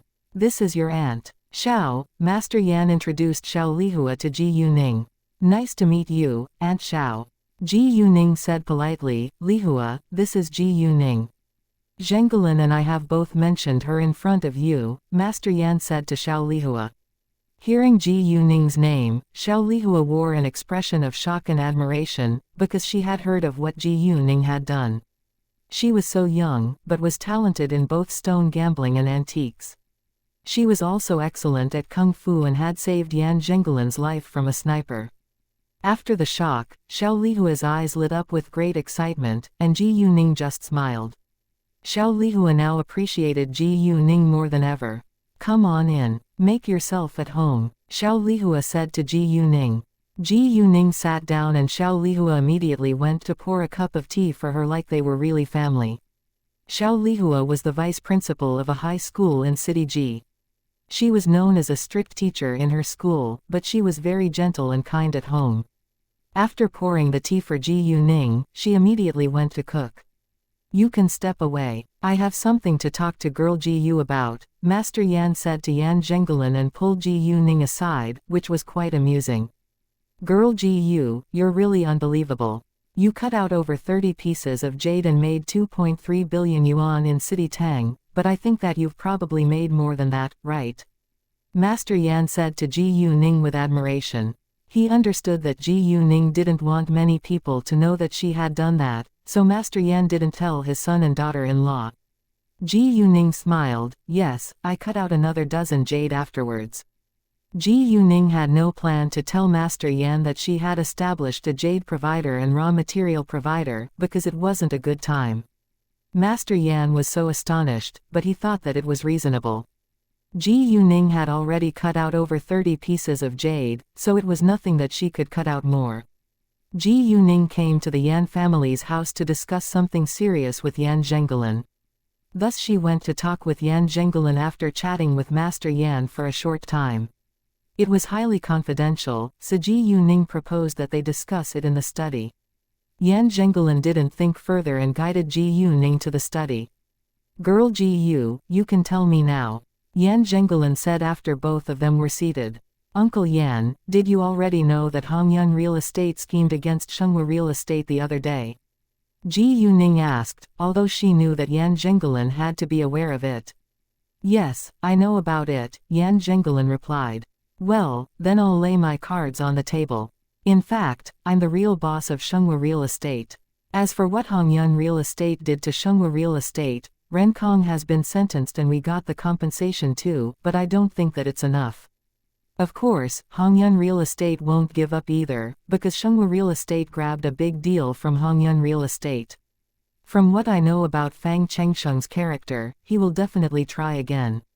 Therefore, it's unavoidable that Xianxia Real Estate and Hongyun Real Estate will compete against each other.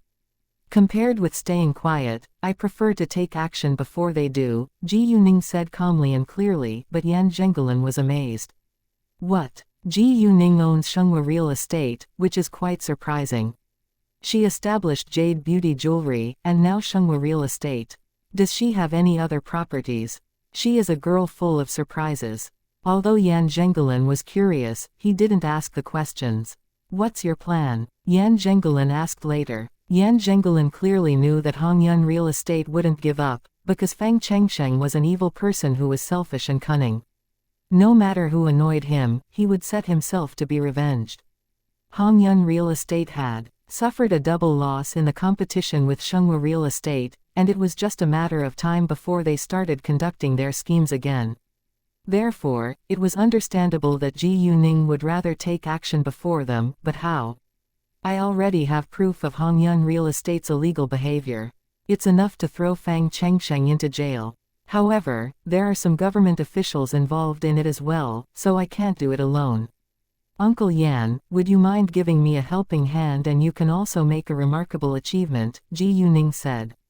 What? You have proof of their illegal behavior? Yan Zhengelin was shocked and couldn't believe his ears. Without asking, he knew who the government officials that were involved in it were. Yan Zhengelin had done his investigation too, but hadn't gotten any solid proof. And he absolutely wanted to achieve something, which was quite important to his career in politics. Yes, I also have the evidence of the two officials' acts of bribery and corruption, as well as having mistresses. Their amorous pictures are in my hands too, Ji Yuning said with certainty. Hearing that, Yan Zhengelin took a long breath in. He was greatly shocked. He had investigated for so long. Although he indeed had gotten something, it was barely enough to unseat them, but Ji Yuning got control of so much evidence all of a sudden. It was hard to not be surprised. Are you sure that your evidence is real? Yan Zhengelin asked. 100% sure. Sorry, but I can't tell you how I managed to get the evidence. Uncle Yan, if you're willing to cooperate with me, I'll show you the evidence right now, but if you have any concerns, I'll turn to someone else, Ji Yuning said. She wasn't threatening Yan Zhengelin, but she also didn't want to force him. Nevertheless, she knew that Yan Zhengelin would give her an affirmative answer. It was the most unexpected gift that fell into his lap, and Yan Zhengelin wouldn't reject it.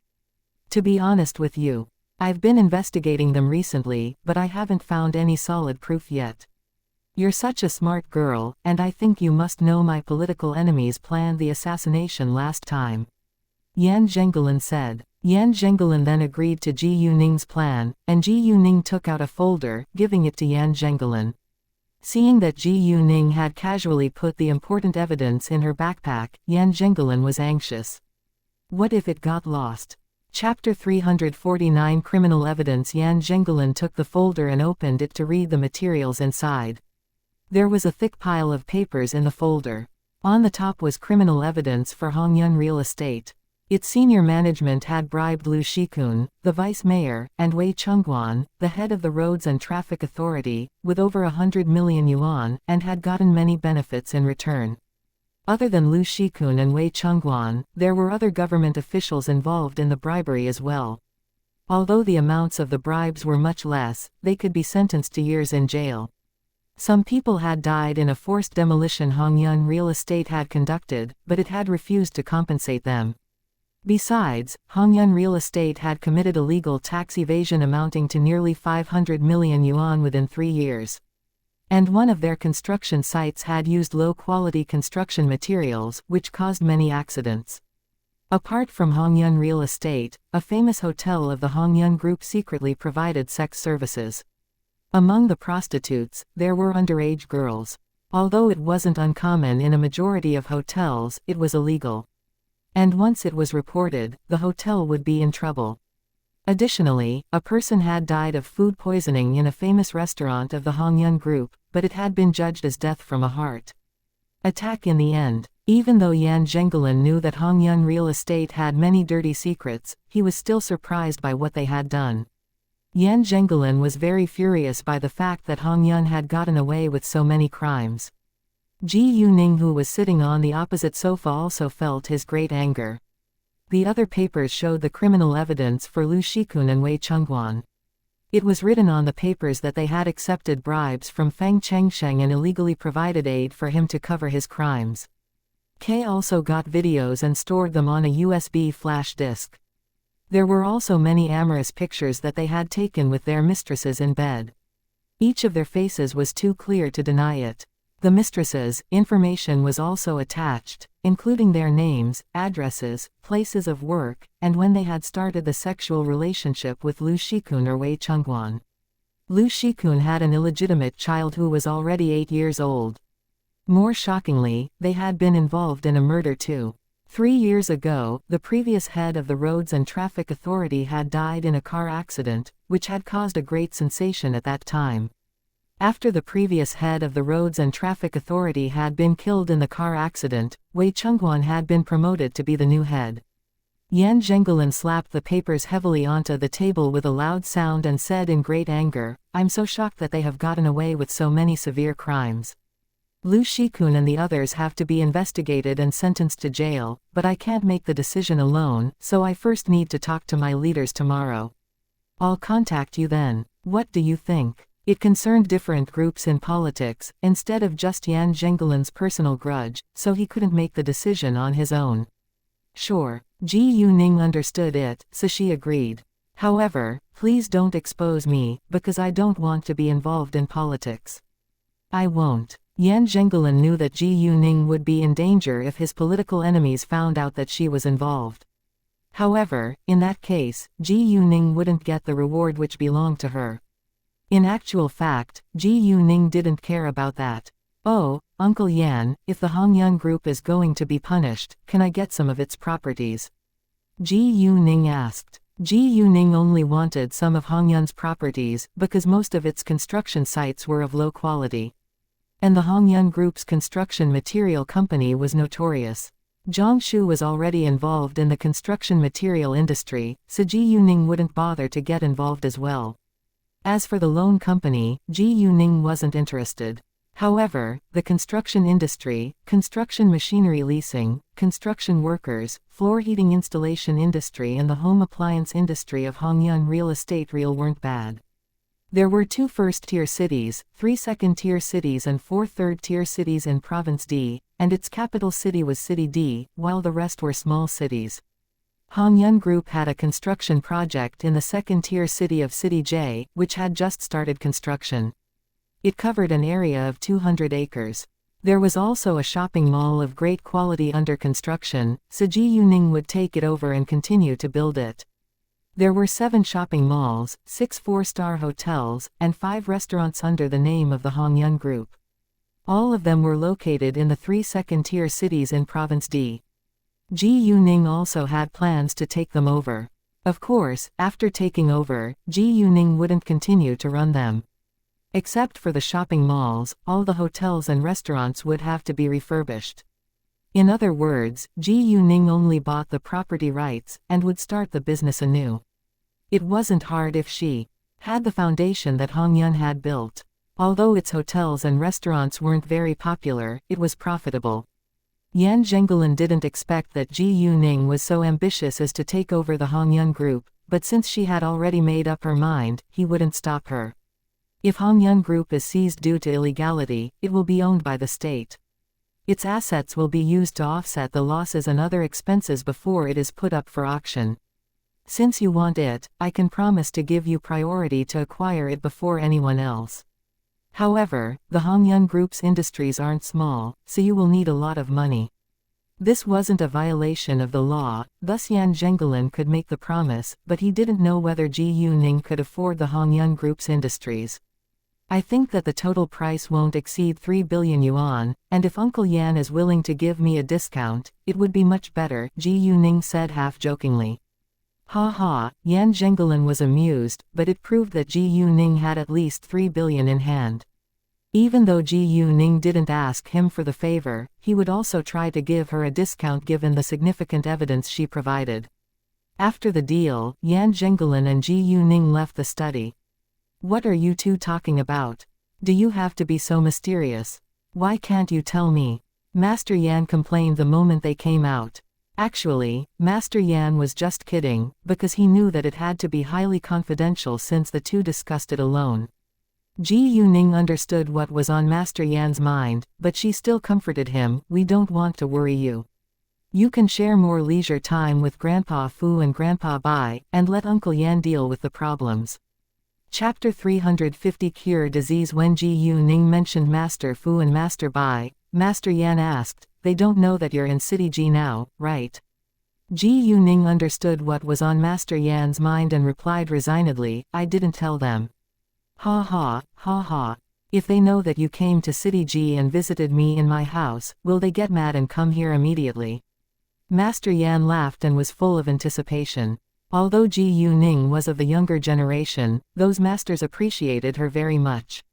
None of them minded the age gap and were willing to make friends with Ji Yuning. They treated Ji Yuning more like their own granddaughter. Ji Yuning hadn't come to City G for 2 weeks, and they missed her a lot, but they also knew that Ji Yuning was about to attend the entrance examination to college, so none of them disturbed her. All of a sudden, Master Yan sighed and looked worried. "Forget it. Bai isn't feeling well these days. I think that I better not tease him right now." Hearing that, Ji Yuning was surprised. "What happened to Grandpa Bai?" "Well, we're old men now, and we are always getting sick. Bai lost feeling in his lower limbs, so he has been sitting in a wheelchair recently," Master Yan said. Ji Yuning thought for a while before saying, "Grandpa Yan, would you please take me to visit Grandpa Bai tomorrow? I know a way of massage which might be helpful." Ji Yuning treated Master Fu, Master Yan and Master Bai with sincerity, so she was willing to help them if she could. "Really?" Master Yan's face lit up. Master Fu, Master Bai and he had been close friends for dozens of years, and he naturally hoped that they could be healthy. Master Yan knew that Ji Yuning wasn't a simple girl, and that she wouldn't brag, but it was quite surprising news to him. "Grandpa Yan, why don't you try it yourself now?" Since Ji Yuning was going to help Master Bai, she definitely wouldn't ignore Master Fu and Master Yan. Although they seemed fine now, they were indeed aging, and they were vulnerable to diseases. Therefore, Ji Yuning decided to put some of her power into their bodies to protect their organs, and help them remain healthy. However, they were elderly after all, and it was impossible for them to be as healthy as the younger generation. Nevertheless, they would be much healthier than their peers. "Grandpa Yan, do you feel uncomfortable anywhere?" Ji Yu-ning asked. Master Yan was struck dumb for a second and said, "My waist isn't in a good condition, and it aches if I stand for a long time." Hearing that, Ji Yu-ning placed her hand on the back of Master Yan's waist. Master Yan didn't avoid her, but was instead full of anticipation. Yan Zhengelin focused on Ji Yu-ning's hand as well. He doubted it but also anticipated the effects. Can massage really cure diseases? When Ji Yu-ning massaged Master Yan's waist, she didn't put her power in at once, because it might arouse unnecessary suspicion. Ji Yu-ning didn't gradually put her power in until she had massaged for over a minute. Master Yan immediately felt the flow of coldness, which was quite comfortable. And the pain was gradually alleviated before disappearing completely. His whole body felt full of energy afterwards with the help of the cold flow. "Wow, this is..." Master Yan was too thrilled to finish a sentence. He couldn't believe what had just happened. Yan Zhengelin, who was standing aside, understood that it must have worked. Unexpectedly, massage could really cure Master Yan's disease. Yan Zhengelin was also excited to know that. He was really happy that his father could be healthy and energetic. When it was done, Ji Yu-ning drew her hands back. "How do you feel now?" Although she already had the answer from Master Yan's reaction, she still asked in person. "I'm feeling very good," Master Yan said happily. Right at that moment, Xiao Lihua heard their voices and walked out. Seeing that Master Yan was very excited, she was curious. "Dad, what is making you so happy?" Yan Zhengelin told Xiao Lihua the reason, and Xiao Lihua was surprised and excited too. She looked to Ji Yu-ning with great admiration. "Really? Girl Ji Yu, it's so unbelievable." Ji Yu-ning smiled, but didn't explain further. They kept thanking Ji Yu-ning for a long time, which made Ji Yu-ning feel a little uncomfortable. Before long, the dishes were on the table. Yan Zhengelin's oldest son was Yan Zhe. He was 27 years old and had just gotten married last year. Yan Zhe had moved out to live with his wife. His younger son was Yan Jin, a 23-year-old senior in the capital university. Yan Jin was about to graduate and was busy with his internship. He wouldn't be back until the New Year festival. Thus there were only 3 people from the older generation in the Yan family now. Ji Yu-ning joined them. Because there was no one from the younger generation in the Yan family at the moment, they hadn't had such a harmonious and hilarious meal in a long time. Xiao Lihua kept putting all kinds of dishes into Ji Yu-ning's bowl. Fortunately, Ji Yu-ning ate a lot. Otherwise, she had no idea how she would have eaten it all. After the meal, Ji Yu-ning visited for a while longer. When it was almost 8 p.m., Ji Yu-ning said goodbye to them. Yan Zhengelin offered to drive her home, but was declined by Ji Yu-ning. He understood that Ji Yu-ning was good at kung fu, so he wasn't worried about her safety. Nevertheless, they still walked Ji Yu-ning to the gate. There was a broad road outside of the Jinxiu villas, and it was very convenient to take taxis from there. Ji Yu-ning then directly got in a taxi heading back to Clean Water Blue Sky. Once Ji Yu-ning was gone, Master Yan called Master Bai without delay and told him that Ji Yu-ning was going to cure his disease tomorrow. Master Bai was quite surprised, but he was more excited. Old people often suffered from different kinds of diseases, which was unpleasant. If Master Yan hadn't experienced it first, Master Bai would have doubted it, but Master Yan had successfully gotten rid of his pain, so Master Bai believed that it was real, and was full of anticipation now. Master Bai told his family about it, and his family were all happy for him, although some were still worried. Even though Ji Yu-ning had cured Master Yan, it wasn't sure that she could cure Master Bai's legs, but anyway, it was better to have hope. Master Yan called Master Fu later and told him to visit Master Bai together with him tomorrow. Master Fu was also happy for his old friends after hearing the good news, but he also complained that Ji Yu-ning didn't tell him that she was in City Ji. Master Bai then told him that Ji Yu-ning came to visit Yan Zhengelin for something serious, so Master Fu was cheered up a little. Meanwhile, Yan Zhengelin went back to his study and called his leader without delay. His leader was precisely the vice-governor of Province D, Xianxia. Chapter 351 They Deserve It. Yan Zhengelin told Xianxia that he had gotten the criminal evidence, and he couldn't hide the fact that Ji Yuning had handed it to him from Xianxia. However, there wouldn't be anyone else that would know about hearing that Ji Yuning had given the evidence to Yan Zhengelin. Xianxia was more than shocked. Ji Yuning had rescued both Yan Zhengelin and him from dangerous situations, but also got such important evidence, which really impressed Xianxia. Governor Xiao, Ji Yuning wants to acquire some of Hongyun Group's properties, and I've already promised her that she can have the priority to buy it before anyone else. As for the price, do you think that we can offer her a discount given that she has done us a great favor? Yan Zhengelin asked. What? She wants to acquire some of Hongyun Group's properties. Xianxia was as astonished as Yan Zhengelin when he heard the news. Yes, she doesn't lack money, but I think that it's better if we offer her a lower price, Yan Zhengelin replied. No problem, we can give her the lowest price that we can offer, Xianxia said. All the seized companies would be recorded on paper. The government had the right to handle their assets, but couldn't sell it at too low a price, because it would arouse suspicion of accepting bribery. We have to conduct the probe into it right away, Xianxia said. It was the key moment for re-election, so the senior leader behind Lu Shikun didn't dare to get involved, because it would affect his own career. Although they couldn't unseat the senior leader behind Lu Shikun yet, they wouldn't hesitate to unseat their political enemies. And they would be very well prepared before starting the probe. It seemed like Lu Shikun's group wouldn't have a happy new year. On the way back to Clean Water Blue Sky, the taxi passed a clubhouse, and she noticed an ambulance stopped outside of it. She immediately used her jade eyes to see what was going on there. However, the scene shocked Ji Yuning. She saw that two women were being carried out by paramedics and one of the women was Li Junjun. Ji Yuning didn't remember Li Junjun until she saw her again. There was blood on Li Junjun's head, and her body was twitching. Ji Yuning told the taxi driver to stop, and that she would go over to have a look, but she wasn't going to rescue Li Junjun. They were opponents after all. Thus Ji Yuning simply wanted to have some fun. She gave the taxi driver a 100 yuan bill and told him to keep the change. The taxi driver seldom met such a generous client, so he was more than willing to accept it. Ji Yuning went over and heard the discussion among the crowd. What's going on here? Someone asked. I heard that the two women fought against each other for the same man. One of them was scratched on her face, while the other one was hit on the head by a beer bottle. For a man, did they have to do that? Someone asked with disdain. If they were injured because of that, no one had sympathy for them.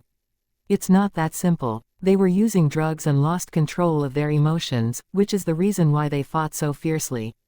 Oh, I think that they deserve it. They don't work but just play around and are even on drugs. I have no sympathy for them. Me either. After hearing the reason, nobody showed sympathy. Ji Yuning, of course, had no intention to help. She just stood aside watching them leaving in the ambulance. Before long, the Li family received the hospital's call and hurried to the hospital. The moment that Ji Yuning arrived at her place, Ji Yuman called her and asked when she would be coming back home. Ji Yuning had left her home the minute that winter vacation started. It had been half a month, and Ji Yuman was worried about her safety. Probably the day after tomorrow. Ji Yuning said. Mom, how is it going at the beauty salon? Not bad. For the last half a month, the people in the Ji Yu family have stopped causing us trouble, Ji Yuman said. Good to know, Ji Yuning said. Ningning, I need your advice on something, Ji Yuman said. The New Year festival is just around the corner now, so we plan to hold an event in 3 days. Normally, they would give discounts or small gifts to clients, but I think that it's too boring. Do you have any suggestions? Ji Yuning thought for a while and replied, in my opinion, first, we can send all the VIPs a small gift which is around 200 or 300 yuan. Second, all the clients who join our VIP club or renew the membership on the day of the event can have a discount, and you can decide how much is it. Last but not least, all the new clients can join a lottery. We'll have 3 winners, and each of them will get a jade pendant from Jade Beauty Jewelry as the prize. What? A jade pendant from Jade Beauty Jewelry. It's too expensive. The cheapest one must cost at least 100,000 yuan. Gu Man was surprised. If they use the jade pendants as the prizes, it would cost a lot. Mom, are you alone now? Gu Ning asked. She thought that it was time to tell her mother something serious. Yes, I'm home alone, Gu Man answered. Mom, to be honest with you, Jade Beauty Jewelry is my store, so all the jewelry is free. Don't worry, we won't lose money. And we can attract more potential clients by providing valuable prizes. Gu Man was aware that Gu Ning had a jewelry store in City G, so she would find out sooner or later. What? Jade Beauty Jewelry is yours? Gu Man asked. To Gu Man's astonishment, Gu Ning's jewelry store was precisely Jade Beauty Jewelry, which had gained a lot of fame and publicity recently, but how did Gu Ning manage to know so many important figures? Mom, please don't tell anyone else about it, including my aunt. I'll tell you the details when I get back. Please relax, I relied on my own skills to open the jewelry store, and there are no dirty secrets at all. Gu Ning understood why Gu Man was worried. Gu Man was already used to trusting Gu Ning, so she relaxed after Gu Ning's explanation, although she was still shocked. After a short while of chatting, they hung up. Gu Ning then talked with her friends on their WeChat group for a while. In fact, Li Junjun was much more severely hurt than Gu Ning imagined. Because Gu Ning had no intention to help Li Junjun, she didn't pay much attention to her injuries. Chapter 352 The death of Li Junjun. Unfortunately, Li Junjun died soon after she was admitted to the hospital. The injury on her head wasn't deadly, but she died of an overdose. Li Junjun had been behaving quite unusually recently, so Li Shengming had told Li Zhenyu to follow and investigate Li Junjun. However, they only knew that she loved to go to nightclubs and had no idea that she was on drugs. Thus when they found out that Li Junjun died because of an overdose, the Li family almost had a breakdown. Although the other woman who had been scratched on her face only took a small amount of drugs and so her life was not in danger, her face was doomed to be completely ruined. The next day, around 8:30 a.m., Gu Ning received Yan Zhenggelin's call. He told her that his leader had already agreed to conduct the probe in the following days. And the government also promised to give her the lowest price that they could offer, but they wouldn't know the exact price until they finished calculating everything. In City F, Gu Man told Gu Qing about Gu Ning's suggestion, but didn't tell her that Jade Beauty Jewelry belonged to Gu Ning. Gu Qing had the same reaction as Gu Man when she heard the plan. She was also afraid that they were going to lose money, but it was Gu Ning's proposal, so Gu Qing agreed in the end. They all trusted Gu Ning unconditionally now. Since Gu Ning said that it would work, they would follow her advice, even though Gu Qing was still a little reluctant. After that, they went to deal with the advertisement. First, they sent messages to their VIPs, and then they put the advertising poster up at the door of their beauty salon. Once the messages were sent, the phone in their beauty salon kept ringing the entire time. Many VIPs called them to find out more about the prize, which was a jade pendant from Jade Beauty Jewelry. Jade Beauty Jewelry was really popular. Gu Ning and Master Yan were going to visit Master by around 10 a.m. Master Yan told Gu Ning to wait for him at the gate of Clean Water Blue Sky at 9:30 a.m., and he would pick her up. Master Yan was already 70 years old, and he wouldn't drive himself, but he had his chauffeur. When it was almost 9 a.m., Gu Ning went to a nearby shopping mall to buy some gifts. She finished shopping around 9:30 a.m. and waited at the gate of Clean Water Blue Sky. Master Yan's car arrived at 9:28 a.m. Seeing Gu Ning carrying so many gifts, he said, "You're going to cure his disease, so he is the one who is supposed to thank you. Why are you bringing so many gifts for him instead?" Master Yan wasn't being mean, he just felt that Gu Ning was being too polite, which made them feel a little guilty. Gu Ning felt like laughing and explained after getting in the car, "Grandpa Yan, I regard all of you as my family, so I'm willing to bring you gifts. I won't give gifts to strangers." Well, Master Bai didn't know how to argue with Gu Ning on that, but he was happy to know that Gu Ning treated them as her family. Master Bai's house was located in a high-end living area, Peach Blossom Villas. Peach Blossom Villas and Clean Water Blue Sky were built by the same real estate developer, but the developer wasn't from City G. Peach Blossom Villas was built on a green mountain, and there was a river which was 5 meters wide in front of the mountain. People had to walk over the bridge to get into the villas. The mountain air was very fresh and there were also many green plants inside. It looked quiet but not isolated. When they arrived at the security room, Master Yan told a security guard to contact the Bai family. With the Bai family's permission, they moved ahead. Members of the Bai family immediately went outside to welcome Master Yan and Ji Yuning. Master Fu had arrived earlier than Master Yan and Ji Yuning. Therefore, the moment that Ji Yuning and Master Yan arrived at the large villa, they saw Master Fu, Bai Lingwei and his wife waiting for them. "Girl Ji Yu, welcome," Bai Lingwei said to Ji Yuning. And when he noticed the gifts, he was surprised. "Why are you bringing so many gifts? You didn't have to do that." Bai Lingwei was the chairman of a famous corporation, and he was always serious and strict, even in front of his children, but he suddenly became a kind and gentle old man when Ji Yuning appeared. Sometimes, Bai Lingwei found it was hard to treat Ji Yuning like a child, because she behaved like a mature and stable grown-up. "It's nothing. Just some small gifts," Ji Yuning said. It was indeed nothing for the Bai family who had a fortune of dozens of billions of yuan. It just showed Ji Yuning's kindness and politeness. Bai Lingwei didn't say anything further and took the gifts from Ji Yuning. Bai Lingwei's wife was a shy woman. She dressed in a simple way, but had an air of natural nobility. "Mrs. Bai greeted Ji Yuning politely. "Nice to meet you, Miss Ji Yu." "It's so nice to meet you, Mrs. Bai," Ji Yuning responded. Master Fu, on the other hand, gave Ji Yuning a tilted glance and scolded her. "How come you didn't tell me that you came to City G? I miss you a lot. How can you forget me like that?" Ji Yuning was amused. "I'm so sorry, but I had something important to deal with first. I came to visit you now that I'm free." Well, Master Fu didn't know what to say. "Ha ha. Fu, didn't you say that you wouldn't scold girl Ji Yu last night? Why do you still pick on her today?" Master Yan laughed. "Bai, do you have to find fault with me?" Master Fu was annoyed. "You hit the point," Master Yan admitted with alacrity. Everybody knew that they enjoyed teased one another. "You." Master Fu was mad. Bai Lingwei was afraid that they would really begin to argue, so he interrupted at once. "All right, it's cold out here.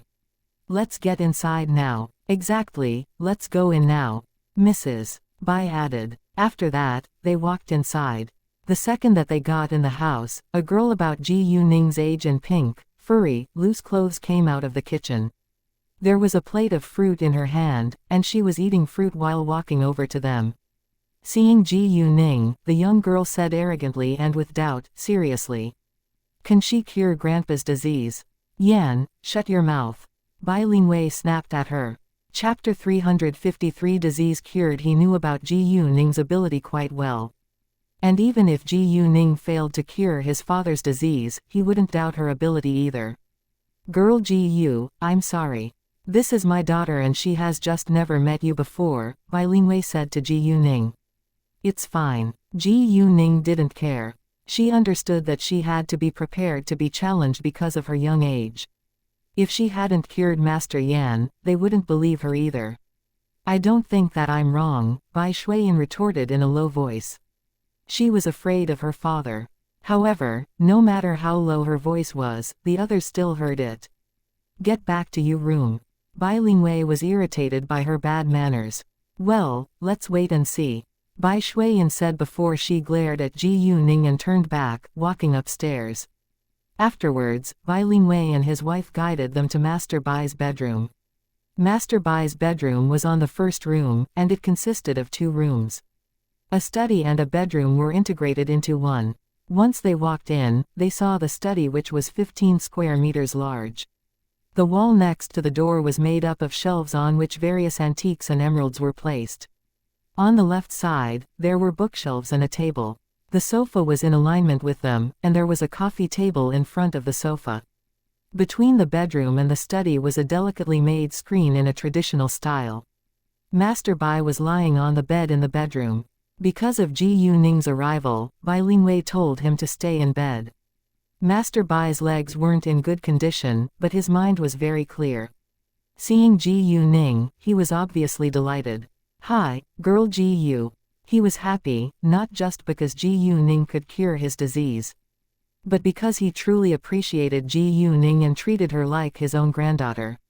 Maybe it was because Master Bai didn't see Ji Yuning often, so he was more pleased to see Ji Yuning than his own grandchildren. "Grandpa Bai, how are you today?" Ji Yuning walked to the bedside. "Please let me help you with your legs." "Sure," Master Bai said. Bai Lingwei immediately uncovered the quilt for Master Bai and Master Bai's legs were out in the air. Ji Yuning reached out her hands and massaged Master Bai's right leg first. Except for Master Yan, everyone else was both anxious and excited. Ji Yuning still only gradually put her power in after she had massaged for over a minute. Master Bai's leg immediately regained its feeling and his eyes lit up with excitement.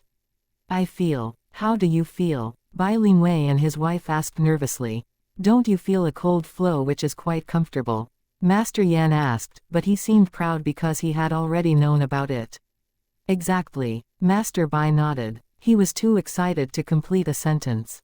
During the following massage, Master Bai felt greatly relaxed and comfortable.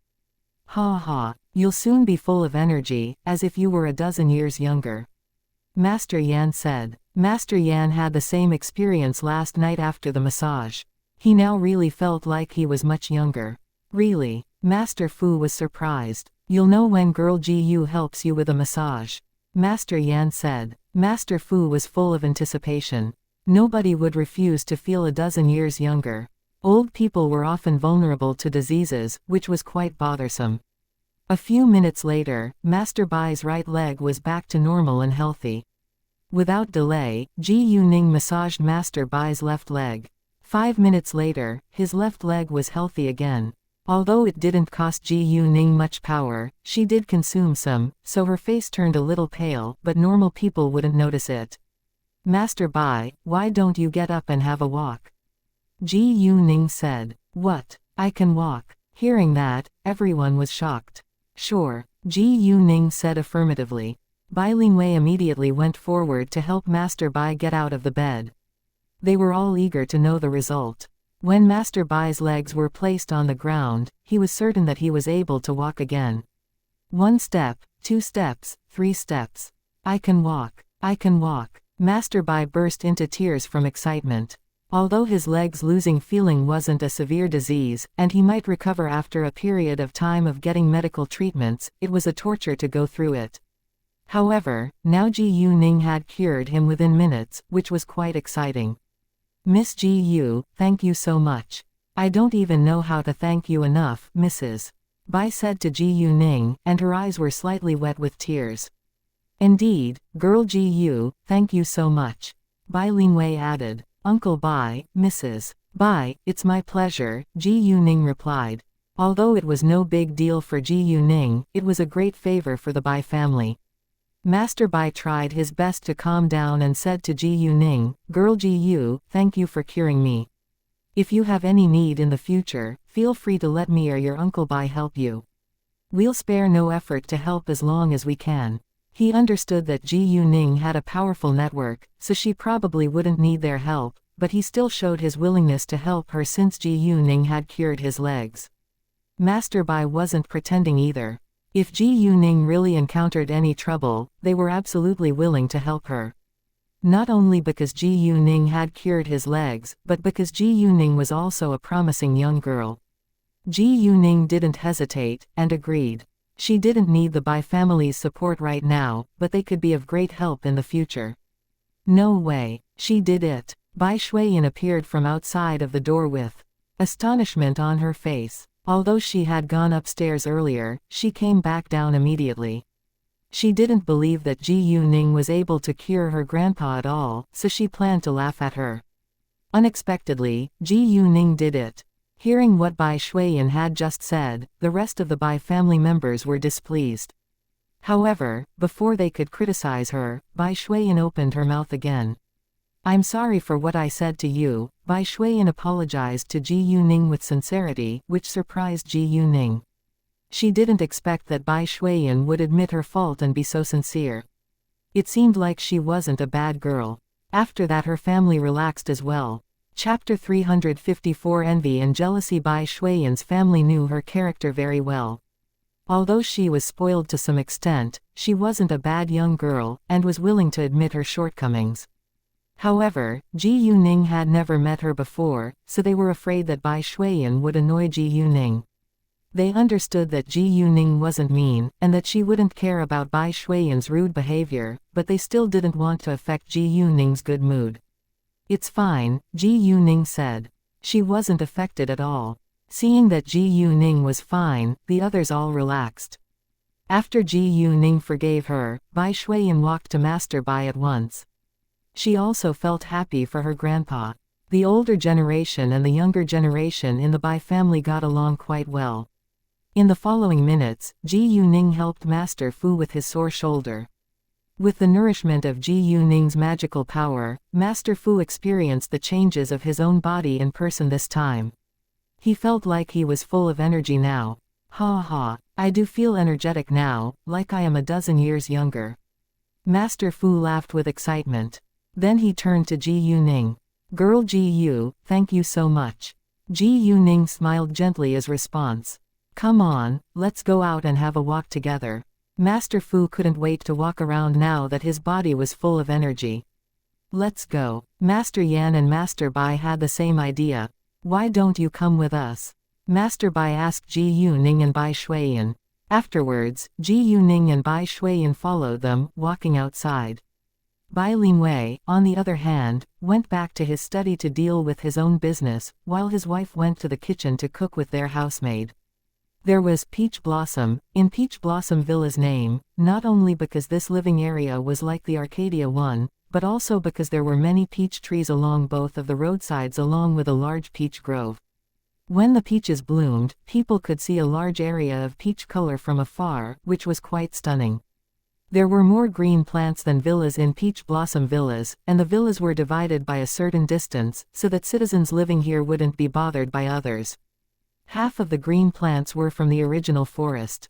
The real estate developer had only built some stone roads, pavilions, bridges, small waterfalls and lotus ponds. There were also many surveillance cameras in Peach Blossom Villas, even in the forest. If anyone wanted to commit crime here, the surveillance cameras would record it without any doubt.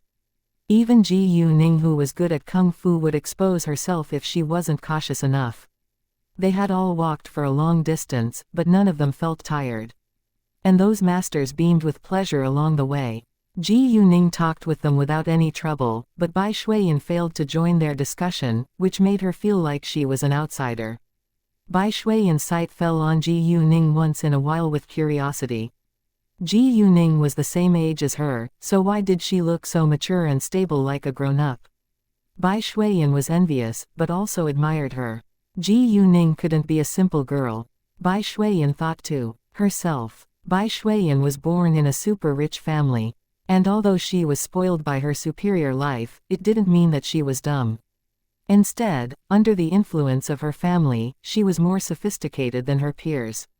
Ji Yuning sensed Bai Shuiyan's curious glances, but ignored them, not because she disliked her, but because Bai Shuiyan didn't say anything.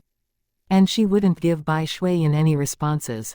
Girl Ji Yu, I heard that jade beauty jewelry is quite popular, Master Bai said. Jade beauty jewelry was indeed very famous now for Master Bai to also have heard of it. Yes, Uncle Joe told me the same thing, but I haven't checked on it myself yet. I plan to go to the store later, Ji Yuning replied. I think that Zhou Zhenghong must have gained luck from his terrible experience before. He lost Zufu jewelry, but met you. Master Yan said. Ji Yuning smiled, but didn't say anything. Oh, I believe that you won't be satisfied with only one store, right? Where do you plan to open the branches? Master Fu asked. The entrance examination to college is around the corner, and I'm preparing for the capital university, so I'll develop my businesses in the capital. I went to the capital before I came here, and I've already found a store with a great location. It will be decorated after the New Year festival and I'll be ready to open a branch afterwards, Ji Yuning replied. Very good. I like your ambition, but it isn't easy to run a company in the capital. Master Fu appreciated Ji Yuning's blueprint, but was also worried about her. There is no business without risks, right? And nothing good comes without risk. I'm willing to try it. Ji Yuning wasn't afraid, although she had no idea whether it would be easy or hard for her to build her businesses in the capital. No matter what, she wouldn't retreat, she would fight with courage. I agree, and I do believe that you can succeed. Master Bai encouraged her. Do you own jade beauty jewelry? Bai Shuiyan was shocked. She naturally knew about the famous jade beauty jewelry, and she had also read the news. Many important figures in City Ji, including her grandpa and father, had attended its opening ceremony on that day.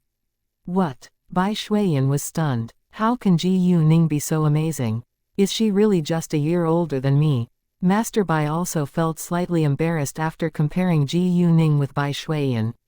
If only Ji Yuning were my granddaughter. Master Bai thought to himself. Bai Shuiyan was now jealous of Ji Yuning. Master Bai even criticized her right in front of Ji Yuning. Look at Ji Yuning. She is at the same age as you, but she's able to run several companies at the same time. And you simply fool around all day. You don't even read books. How can you build your own career in the future like that? Bai Shuiyan felt ashamed, and didn't dare to argue back. Even so, she didn't blame Ji Yuning. Instead, she really admired Ji Yuning. Ha ha. Bai, I think that Shuiyan is already much better than her peers. And it's rare to see a teenager as talented as girl Ji Yu. Master Fu immediately helped Bai Shuiyan out. However, he was also telling the truth. They had never met another young girl who was as unbelievable as Ji Yuning. Ji Yuning had Tang Aining's soul and her magical power. Thus it was hard for her to not be outstanding. And she was meant to be successful. Therefore, Ji Yuning felt a little guilty that Bai Shuiyan was criticized because of her. One Arcadia refers to a vision of pastoralism and harmony with nature. Chapter 355 More complicated, exactly, even my two grandsons are barely comparable to girl Ji Yu. Master Yan sighed. Ji Yuning was indeed the best among the younger generation.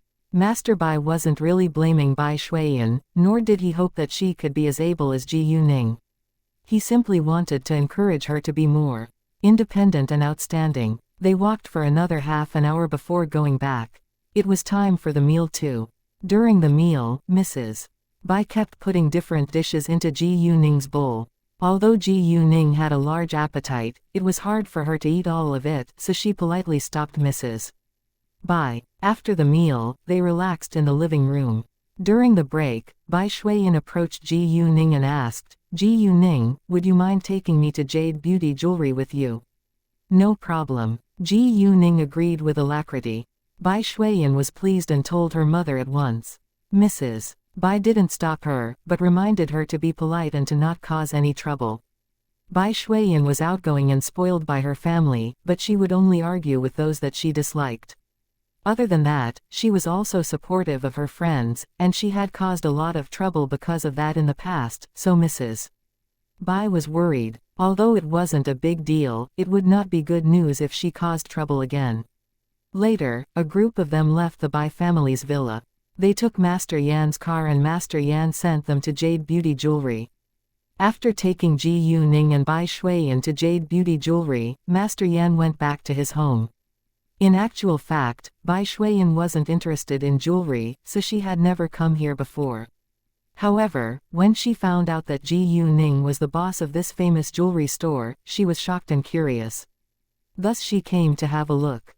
There were a lot of customers in the store, and all the saleswomen were busy serving them, which proved that the brand was really popular. Although there were many people in the store, only a small part of them would buy jewelry in the end, but it was already enough for Ji Yuning to make a lot of money. Jade Beauty Jewelry was a high-end jewelry brand after all, and the prices of its products were all high. A saleswoman didn't know that Bai Shuiyan came to the store along with Ji Yuning, so she wanted to introduce the jewelry for Bai Shuiyan, but she was stopped by Ji Yuning. It's fine. She came here with me. Miss Ji Yu, nice to meet you. The saleswoman immediately greeted Ji Yuning and followed her order, walking away to serve other potential buyers. All the saleswomen in jade beauty jewelry were well trained with great manners, so they would treat every customer equally, even if the customer was a young girl or the poor or couldn't afford the jewelry. Ji Yuning told Bai Shuiyan to enjoy herself in the store, while she walked to the office to meet Zhou Zhenghong. All the jade pendants that Ji Yuning had booked for Hao Ran and her other friends were already made. So she came to fetch them herself. Moreover, Ji Yuning was going to choose several other jade pendants from her store later. One was Su Anya's birthday gift, 3 were the prizes prepared for when Cami Beauty Salon held the event, and the rest Ji Yuning would keep with her. She would probably need them in the future. Within a short time, Ji Yuning heard noise from outside, including Bai Shuiyan's angry criticisms. Ji Yuning and Zhou Zhenghong immediately walked out of the office to the store. In the store, there were a group of onlookers, and Bai Shuiyan was arguing with another girl who was her age in the middle. Lulu, why do you have to grab things from other people? This isn't the first time. How could you be so shameless? Bai Shuiyan said angrily. You didn't buy it anyway, so you can't forbid me from taking it. The girl whose name was Lulu said with disdain. It seemed that she was sure that Bai Shuiyan couldn't afford the piece of jewelry. I didn't bring money with me, but I was going to make a reservation. Bai Shuiyan retorted. Can you even afford it? You already told me that you're from an ordinary family. I don't think that you have enough money to buy it. Do you know how much this jade pendant is? It costs 360,000 yuan. Lulu said acidly. Obviously, Lulu didn't know Bai Shuiyan's family background, otherwise, she wouldn't be so arrogant. Yu's full name was Lin Xiaoyu, she was the cousin of Bai Shuiyan's friend, Lin Yuyu. The two girls never got along. Lin Yuyu was Bai Shuiyan's good friend, so she naturally knew Bai Shuiyan's family background, but she never told others, especially Lin Xiaoyu and Lulu. Lin Yuyu's parents worked for an ordinary company, but Bai Shuiyan only made friends with people that she shared common interests with, not just those who were rich. Lin Xiaoyu, on the other hand, was from a rich family with a fortune of over 100 million yuan, so she always disliked and bullied her cousin, Lin Yuyu. Bai Shuiyan was Lin Yuyu's good friend, while Lulu was Lin Xiaoyu's good friend, thus they were naturally involved in the conflicts between Lin Xiaoyu and Lin Yuyu. Bai Shuiyan never showed off her family background, so Lin Xiaoyu and Lulu thought that she was also from an ordinary family. Thus Lulu felt that she was superior to Bai Shuiyan. Well, I'm really curious. Your father is the vice mayor, so how can he afford such expensive jewelry? Bai Shuiyan asked in a meaningful way. It had to be more complicated than it looked. How could the daughter of a government official afford such an expensive piece of jewelry at the price of 360,000 yuan? Where did he get the money? Lulu's father must have accepted bribes. Although it wasn't uncommon that public officials accepted bribes, it was rare to see the daughter of a senior government official being so high profile. She was merely digging her own grave. All of a sudden, people looked at Lulu in a totally different way, but Lulu didn't notice. She was even showing off her father's position in politics and said arrogantly, "It's none of your business. Either way, I can afford it." Lulu was also digging the grave for her father. Ji Yuning curbed her desire to laugh out loud. If Lu Shikun found out that his daughter was so stupid, he would probably die of anger. Bai Shuiyan wanted to argue back, but was interrupted by Ji Yuning. "Shuiyan, let her buy it." At the same time, Ji Yuning gave her a knowing glance. Bai Shuiyan didn't understand what Ji Yuning planned to do, but she still listened to Ji Yuning. Chapter 356. Age gap isn't a problem. Therefore, Bai Shuiyan gave the jade pendant to Lulu and said, "Fine, you're right. I can't afford it, so it's yours now." Bai Shuiyan didn't care that others regarded her as poor, because she didn't care how people thought about her. Well, if you can't afford it, don't walk into a jewelry store. You can't suddenly get rich by pretending. Seeing that Bai Shuiyan admitted that she couldn't afford the jewelry, Lulu was gloating, but she had no idea that she had been trapped, nor did she realize that her behavior was inappropriate. Lulu said to a saleswoman, "Then, pack it up." Saying that, she took out a bank card and gave it to the saleswoman. The card was given to her by her mother. As the vice mayor, Lu Shikun understood that he had to be low profile even though he accepted bribes. Lu Shikun's wife was also a junior government official, but she was so dumb that she gave her daughter a card with millions of yuan on it. Normally, if the customer could pay the deposit, Jade Beauty Jewelry would keep the jewelry for the customer for 3 days. If the customer couldn't afford the bill after 3 days, they would sell it to others, but since Ji Yuning, who was the boss, and the customer both agreed, the saleswoman immediately packed it up. Lulu swiped her card and signed her name. She made fun of Bai Shuiyan again before leaving as if she was a princess. As stupid as Lulu was, she had no idea that she had made a big mistake and that she made a terrible decision which she would regret forever. However, given what Lu Shikun had done illegally before, what his daughter did today was simply a moderate issue. Ji Yuning did it on purpose so that everyone around them would be witnesses. After Lulu left, the crowd dispersed too. Bai Shuiyan was slightly displeased and asked Ji Yuning, "Why did you tell me to let her buy it?" "Because I need to make money," Ji Yuning said, as if she was really greedy. "I can pay the bill. I just didn't bring enough money with me today." Bai Shuiyan was mad. "All right, let me be honest with you. I have my own plan. And I can give you a better jade pendant than hers. What kind of style do you want?" Ji Yuning asked. Hearing that Ji Yuning had her own plan, Bai Shuiyan calmed down a little. And she was also shocked by Ji Yuning's generosity. "Are you sure? It must be very expensive." Although Ji Yuning didn't lack jade or money at all, it was very generous of her to give others such an expensive gift. "Do you want it or not?" Ji Yuning asked. "Of course I do," Bai Shuiyan replied at once. "However, I won't take it for free. I'll pay for it." Bai Shuiyan was unwilling to take advantage of others. "You don't need to do that. Just take it as a New Year gift from me," Ji Yuning said. "Why? We just met each other. Are you dumb or something?" Bai Shuiyan asked plainly. She wasn't laughing at Ji Yuning, but simply thought that it was too expensive. Ji Yuning was amused by Bai Shuiyan, but what she had just said did make sense. "Well then, for the sake of your father and grandfather, let me send you this gift." "All right." Ji Yuning changed her explanation. "But," Bai Shuiyan hesitated. "If you hesitate any longer, I'll regret," Ji Yuning threatened. "All right, I'll take it." After seeing so many beautiful pieces of jewelry in the store, Bai Shuiyan gradually fell in love with jade jewelry. Most females couldn't resist the temptation of jewelry, especially pretty jewelry. "What kind of jewelry is better than hers?" Bai Shuiyan asked with curiosity. Double Happiness Jade has the mixed color of red and green, or Blood Red Jade which has a color as red as blood. "Which one do you prefer?" Ji Yuning asked. Of course, there was other jade that was even better than those two types, but Ji Yuning chose the two kinds which were suitable for younger girls. The Blood Red Jade. Bai Shuiyan was excited. She loved the color more than the jade itself. In fact, the color red was Bai Shuiyan's favorite. She had many red clothes and she was even wearing a lot of red now. "No problem, what style do you want?"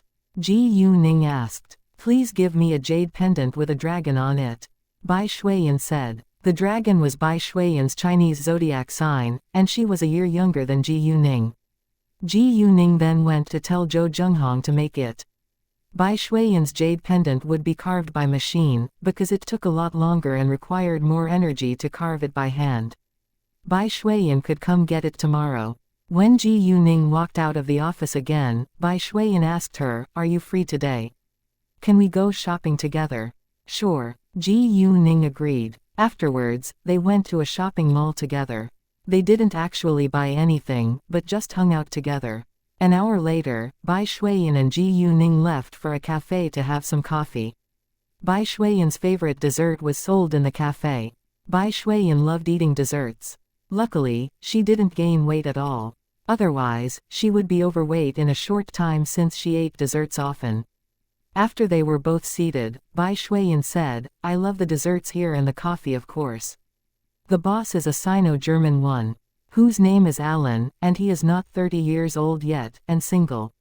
If it weren't for the fact that he's much older than me, I would chase him." Ha ha. Bai Shuiyan didn't hide her affection towards Alan at all. Ji Yuning also sensed her strong fondness to Alan. I don't think that the age gap is a problem, as long as you like each other, Ji Yuning said. She wasn't encouraging Bai Shuiyan to chase the man, but was simply expressing her opinion. Really? Bai Shuiyan's eyes lit up. At least I think so, Ji Yuning said. After thinking for a while, Bai Shuiyan sighed. Well, forget it. My family won't allow me to have a boyfriend yet. Ji Yuning didn't say anything further, because Bai Shuiyan was indeed too young to fall in love. And it was her personal affairs after all. Before long, their coffee and desserts were on the table. Seeing the dessert, Bai Shuiyan couldn't wait to taste it. 1A Sino-German is someone who is half Chinese and half German. Chapter 357 The drama in the cafe. Ji Yuning tasted the dessert. It really was delicious, sweet but not greasy. Song Manny, don't be too much. All of a sudden, a sharp female voice sounded and attracted a lot of attention from people in the cafe. Ji Yuning and Bai Shuiyan also looked over. There were 3 women sitting at a table in the corner of this cafe. A woman who was around 30 years old sat alone on one side. She was pretty to some extent but seemed tired. Opposite her, a woman who was around 50 years old along with a young woman who was about 25 years old sat together. The sharp female voice was from the older woman. After the loud noise, the woman realized that she lost her manners, so she shut her mouth at once. After a long while, she continued in a lower voice. Song Manny, since you're infertile, you should know your position and leave right away. Mikeson is already pregnant, and she'll marry Jia. Thus you have to divorce him. The older woman said acidly and then threatened the woman who sat across the table. Although the older woman's voice was much quieter, people around them could still hear it, including Ji Yuning and Bai Shuiyan. Hearing what she had just said, Ji Yuning felt disgusted. Although she didn't know the whole story, and shouldn't jump to conclusions, it seemed that this older woman and Song Manny's husband were shameless people. Even though Song Manny was infertile, her husband should divorce her in a gentle way, but they hadn't even divorced yet, and her husband's mistress was already pregnant. Exactly, my older sister. Although it's not your fault that you're infertile, you shouldn't be so stubborn and occupy the position. You can't let my brother-in-law have no heirs at all. And I am already carrying his baby. You should be smart and agree to the divorce. The young woman said and gloated. Hearing that, Ji Yuning was completely disgusted. To her astonishment, the young woman was Song Manny's younger sister. And Song Manny's younger sister was pregnant with her husband's kid. What the fuck? The whole family is shameless. Bai Shuiyan couldn't curb her anger any longer, and swore loudly. The older woman and the young woman were displeased and glared at Bai Shuiyan. I told you that I will divorce him, but Feng Jia must leave without any property, Song Manny said calmly without any hint of anger. It wasn't that she wasn't angry, it was because she had already had enough. She now accepted reality, but wouldn't give up her benefits. Impossible, my son bought the house. Why should he leave without any property? The older woman was annoyed. Because he cheated on me, thus he needs to leave without any property, Song Manny sneered. And, I paid the down payment of the house together with your son, so the house doesn't belong to your son. In addition, I've been paying the home loan. A loan these last years, and your son's down payment is less than 1/3 of the value of the house. So what? You married into my family, so what is yours is ours. Besides, you can't give birth to a baby, so you should pay compensation to us. The older woman argued. She was so shameless that everyone around her felt embarrassed. What the fuck? What a shameless person she is. Bai Shuiyan said again. Shut up. The older woman snapped at Bai Shuiyan. I won't, so what? Bai Shuiyan stood up abruptly, walking towards them. You shameless witch, along with your shameless son and this shameless mistress, go to hell. Ji Yuning finally understood why Mrs. Bai had reminded Bai Shuiyan to be quiet and not cause trouble, because Bai Shuiyan really was impulsive sometimes. However, Ji Yuning didn't stop her, because herself could tolerate it too. What did you say? The older woman and the young woman were both furious. Are you deaf or something? Do you want to bite me? Come on. Bai Shuiyan stood with arms akimbo. She deliberately used the word, bite, to imply that they were crazy dogs. You. The older woman suddenly stood up and raised her palm to slap Bai Shuiyan. What a little bitch you are. However, before her hand could fall, Song Manny pushed her down to the sofa. How could you do that? Song Mikeson criticized Song Manny. How dare you do that? The older woman flushed and was trembling in anger. You deserve it, Song Manny said with disdain. Don't you think that you're a bunch of shameless people? Oh, you're too shameless to realize that. If you want me to sign the divorce agreement, follow my demand. Otherwise, I won't ever sign it. And when Song Mikeson's child is born, it will be an illegitimate child. In the end, you're the only people who will be laughed at. You. Song Mikeson panicked when she heard, illegitimate child, because she was an illegitimate daughter. And precisely because of that, she had been laughed at and humiliated ever since she had been a child. Thus she had strong animosity towards the word, illegitimate, and wasn't willing to let her child go through the same thing. Song Manny's father valued sons much higher than daughters, but Song Manny's mother had only given birth to a daughter who was Song Manny. And because of that, Song Manny's mother had been bullied by Song Manny's father's family the entire time. A few years later, Song Manny's mother had still failed to give birth to a boy, so Song Manny's father secretly had had a sexual relationship with Song Mikeson's mother without getting divorced. Before long, Song Mikeson's mother had gotten pregnant, but Song Manny's father had been worried that it could be another daughter. Thus the man had deceived Song Mikeson's mother, telling her that one of his old family members had just passed away and so it wasn't approximate for them to get married right away, but they could be married a year later after the child was born. Song Mikeson's mother had fallen deeply in love with Song Manny's father, so she had agreed. However, when the child had been born, it had been another daughter, so Song Manny's father had regretted and told Song Mikeson's mother that he was already married. Song Mikeson's mother had been in a rage, but had been reluctant to leave Song Manny's father, so she had agreed to be with Song Manny's father and give birth to a son for him. If Song Mikeson's mother could give birth to a son, Song Manny's father would divorce Song Manny's mother. However, if it was a daughter again, they would send the child away. 1 year later, Song Mikeson's mother had gotten pregnant once more, and given birth to a son. Thus Song Manny's father had divorced Song Manny's mother afterwards. Song Manny's mother had already known that Song Manny's father had cheated on her, and her heart was broken. Thus she hadn't cried or argued at all when she had signed the divorce agreement. Chapter 358 Alan After the divorce, Song Manny's father had brought Song Mikeson's mother along with Song Mikeson and her younger brother back home, and they had become the joke among the people in the town. Song Mikeson and her younger brother were called illegitimate children and were bullied by other kids for a long time. Thinking of that, Song Mikeson was full of hatred. For the sake of her child, she had to change her attitude towards Song Manny. Manny, we can give you 100,000 yuan, so please leave the house to us. You have a high salary and it's easy for you to buy a new house, but we have no place to live without it. The house price was so high now, and a common house cost at least millions of yuan. They couldn't afford it at all. Hearing that, Song Manny laughed. You want to exchange a house at the price of over 1,000,000 yuan for only 100,000 yuan. You're really both cunning and stupid. And it's none of my business that you have nowhere to live.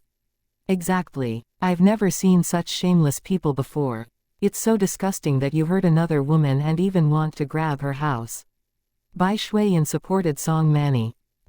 Song Meishi was angry at having to face the humiliation from Song Manny and Bai Shuiyan.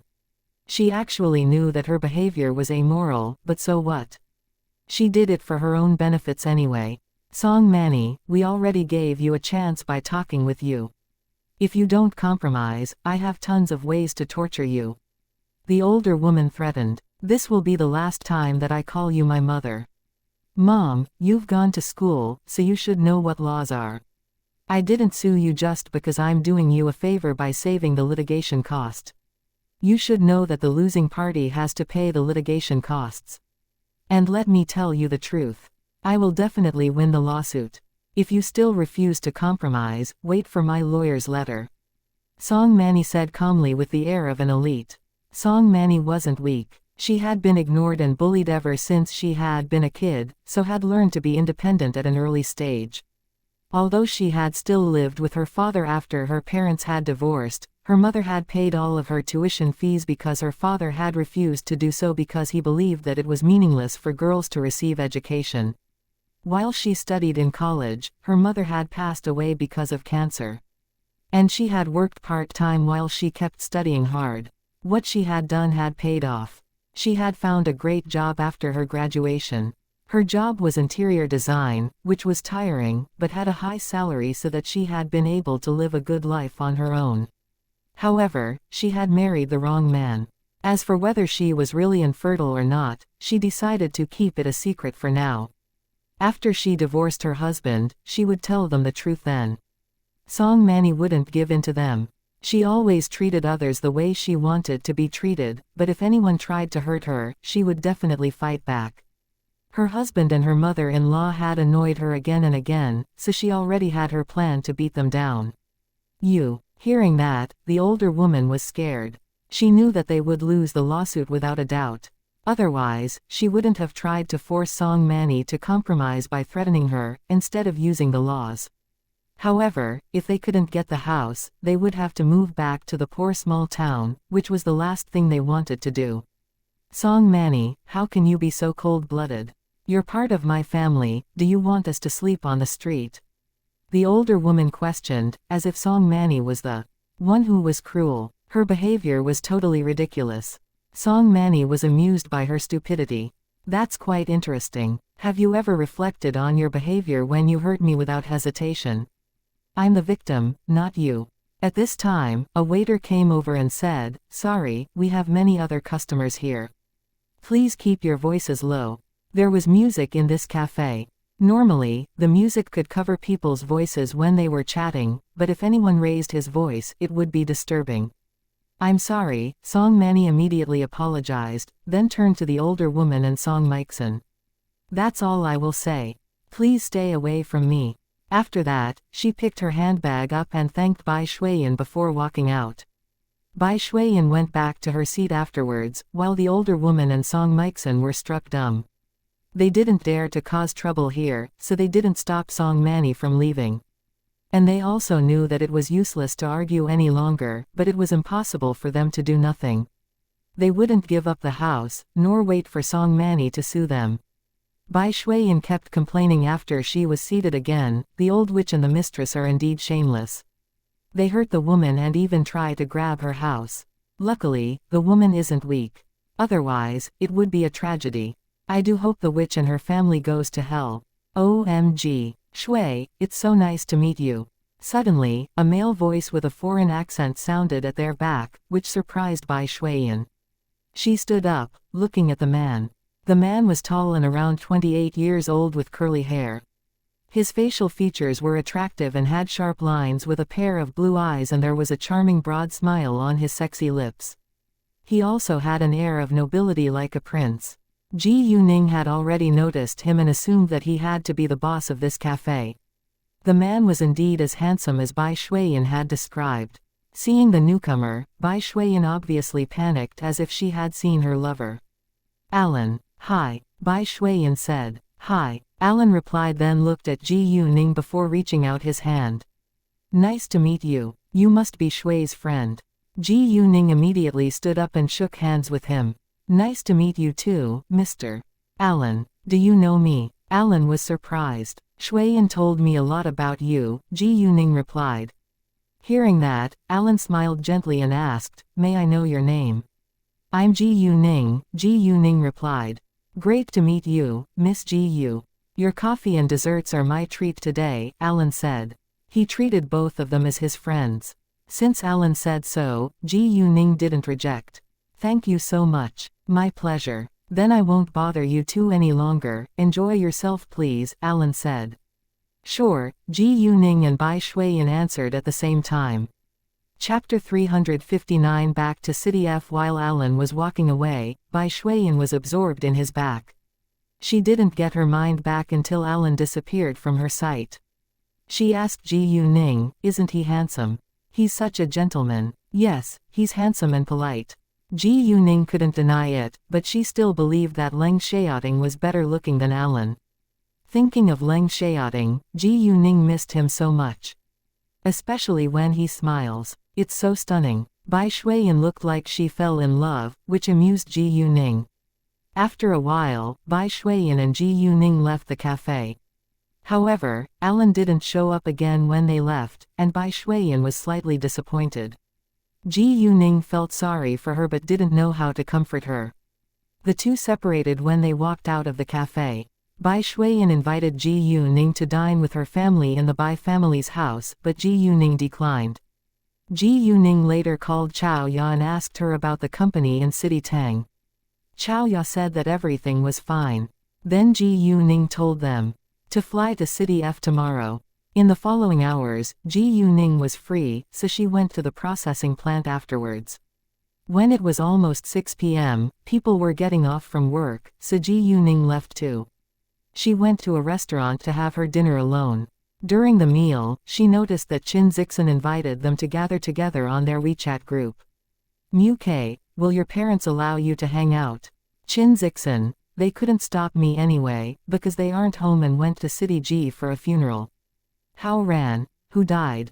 Qin Zixin, the daughter of one of my father's friends. She attended my uncle's birthday party too. I heard that she was hit by a beer bottle in a nightclub. Qin Zixin didn't know the details. Reading that, Ji Yuning immediately figured out that the person must be Li Junjun. Li Junjun is dead. Ji Yuning was greatly surprised. After thinking for a while, Ji Yuning assumed that she must have died because of the drugs instead of the injuries to her head. Although Ji Yuning didn't hate Li Junjun to death, she had no sympathy for her, because she deserved it.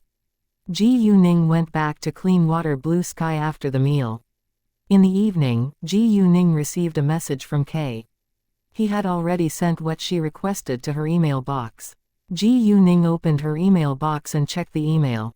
Ji Yuning had asked K to help her investigate medical companies which were barely afloat in the capital. K had found 3 of them along with their history, background, reputation and other related information. Ji Yuning chose the first one, but she didn't have time to go to the capital again, and could only wait until after the New Year festival. She thought that it wouldn't be acquired that soon. The next morning, Ji Yuning flew back to City F without delay. Her plane took off at 9:30 a.m. and she arrived at City F's airport at 10:40 a.m. The moment that she got off the plane, she called Ji Yuman and asked where she was. Ji Yuman was at the beauty salon, so Ji Yuning took a taxi heading straight there. Ji Yuman was really happy that Ji Yuning was back. She kept running out to see whether Ji Yuning was back. Man, I understand that you're excited that Ningning is back, but you don't need to check outside all the time. Ningning just left for half a month this time. When she goes to college, she will only come back once a semester. Ji Yuqing said. Actually, she was also worried about Ji Yuning during the half-month when Ji Yuning was gone. No matter how successful Ji Yuning was, she was still a child in her family's eyes. Her family certainly would care about her. Thus Ji Yuqing was also happy that Ji Yuning was back soon.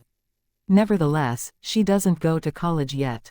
Ji Yuman said. It took 20 minutes of driving from the airport to the downtown, so Ji Yuning arrived at the beauty salon around 40 minutes later.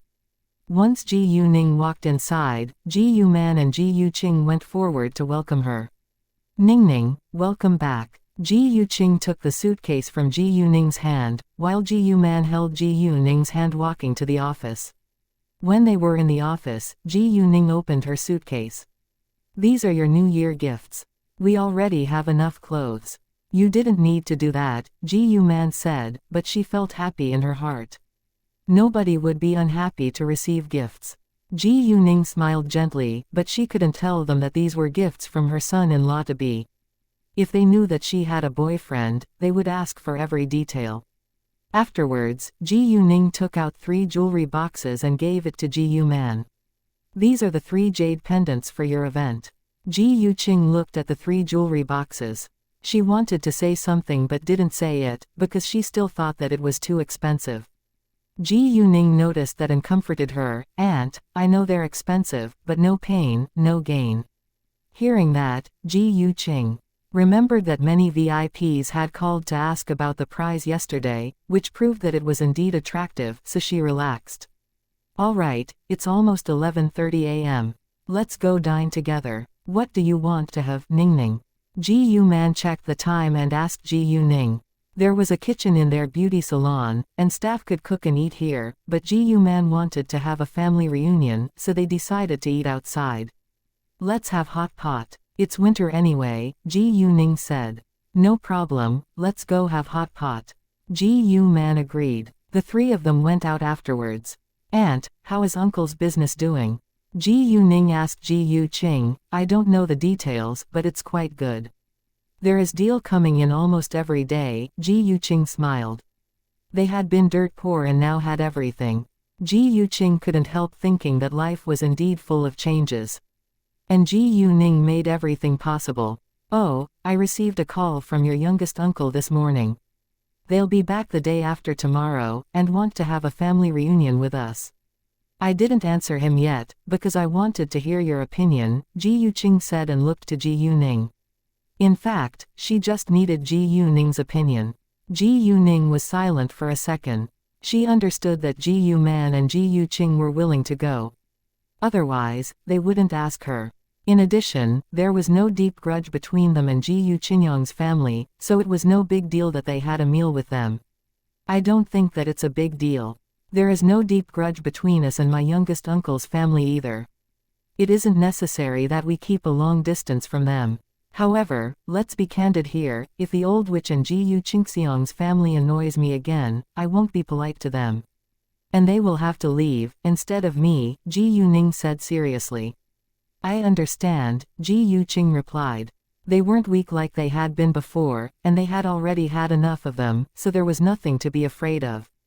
Chapter 360 Yu Mixi's family is in trouble after lunch. Ji Ning, Ji Man and Ji Qing went back to the beauty salon.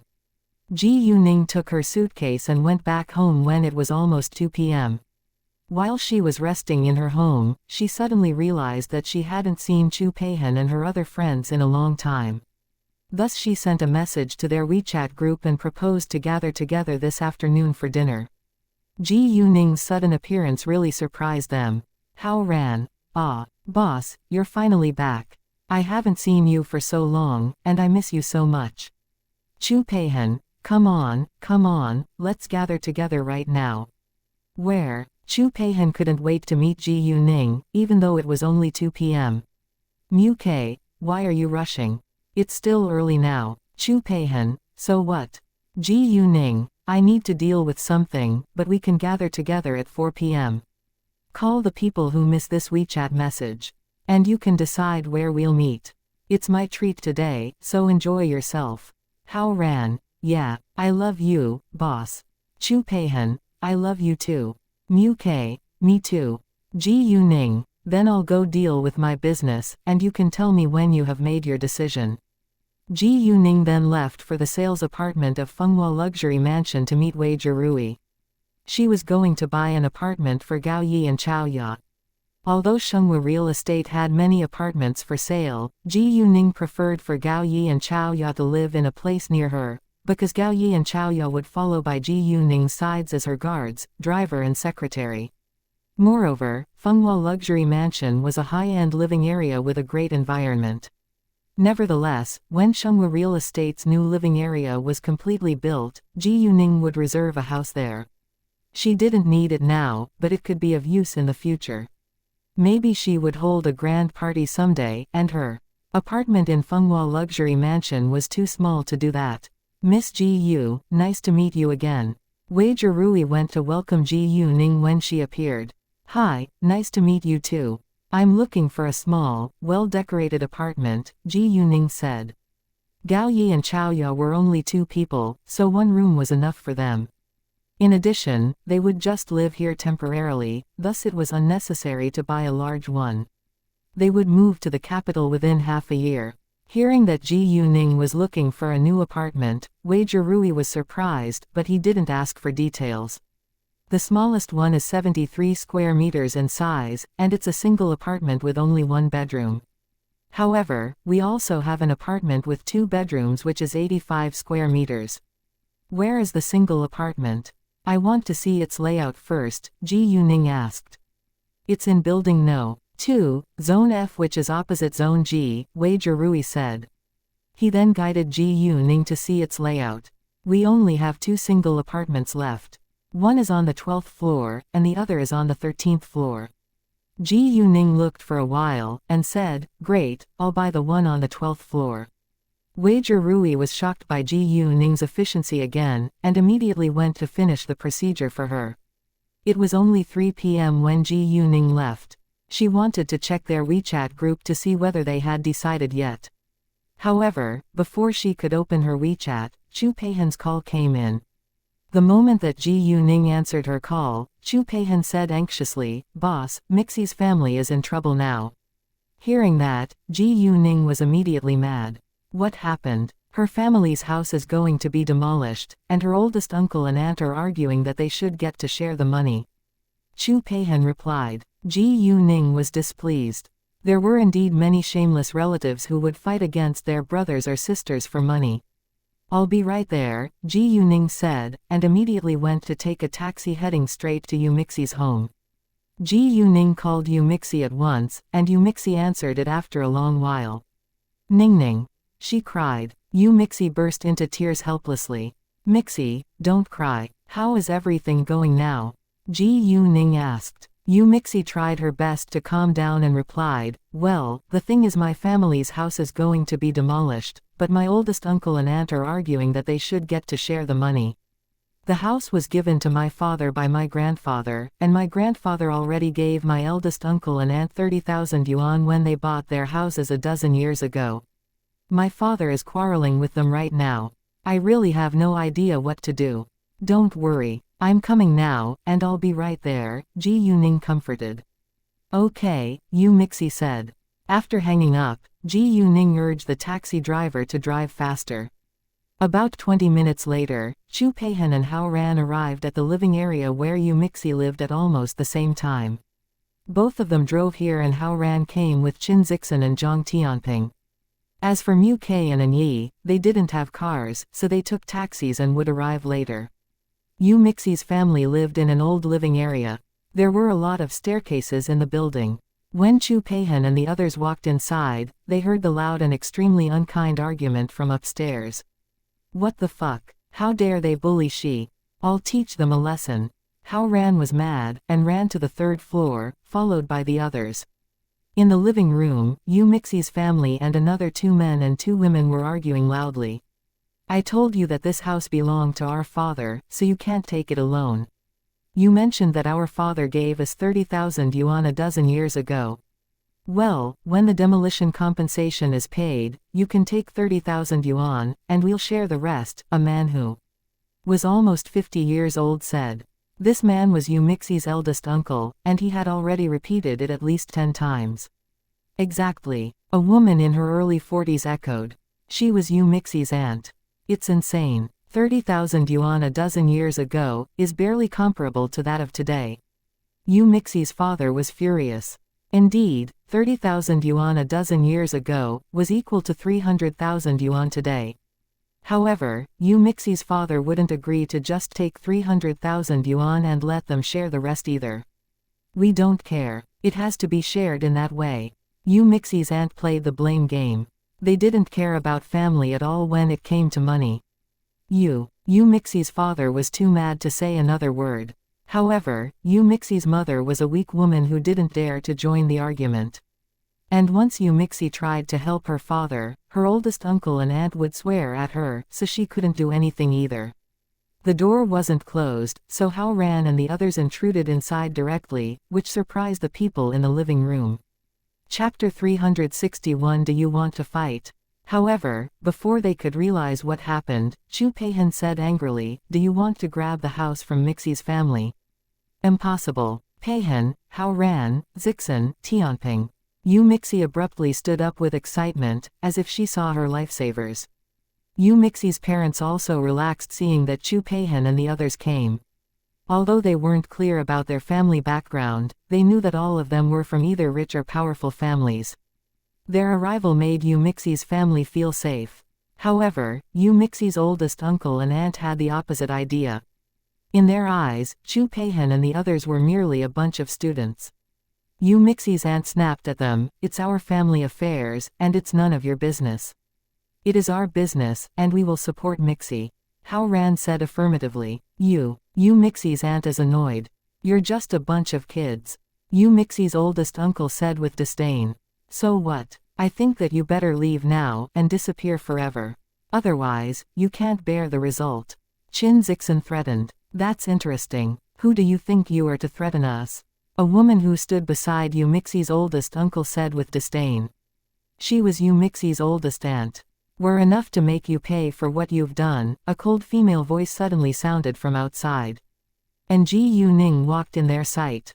"Boss," Hao Ran and the others called her. "Ning Ning." Yu Mixie immediately ran to Ji Yuning, and felt like crying.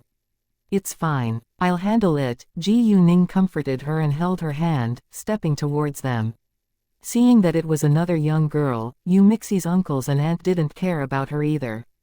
Ji Yuning just gave them a cold glance before her sight fell on Yu Mixie's father. "Uncle Yu, may I know what the demolition compensation for your house is?" Yu Mixie's father respected Ji Yuning, so he was willing to tell her the truth no matter what her aim was. "Our house is only 70 square meters in size, so we can get 700,000 yuan for it. And we can then use the money to buy a bigger house."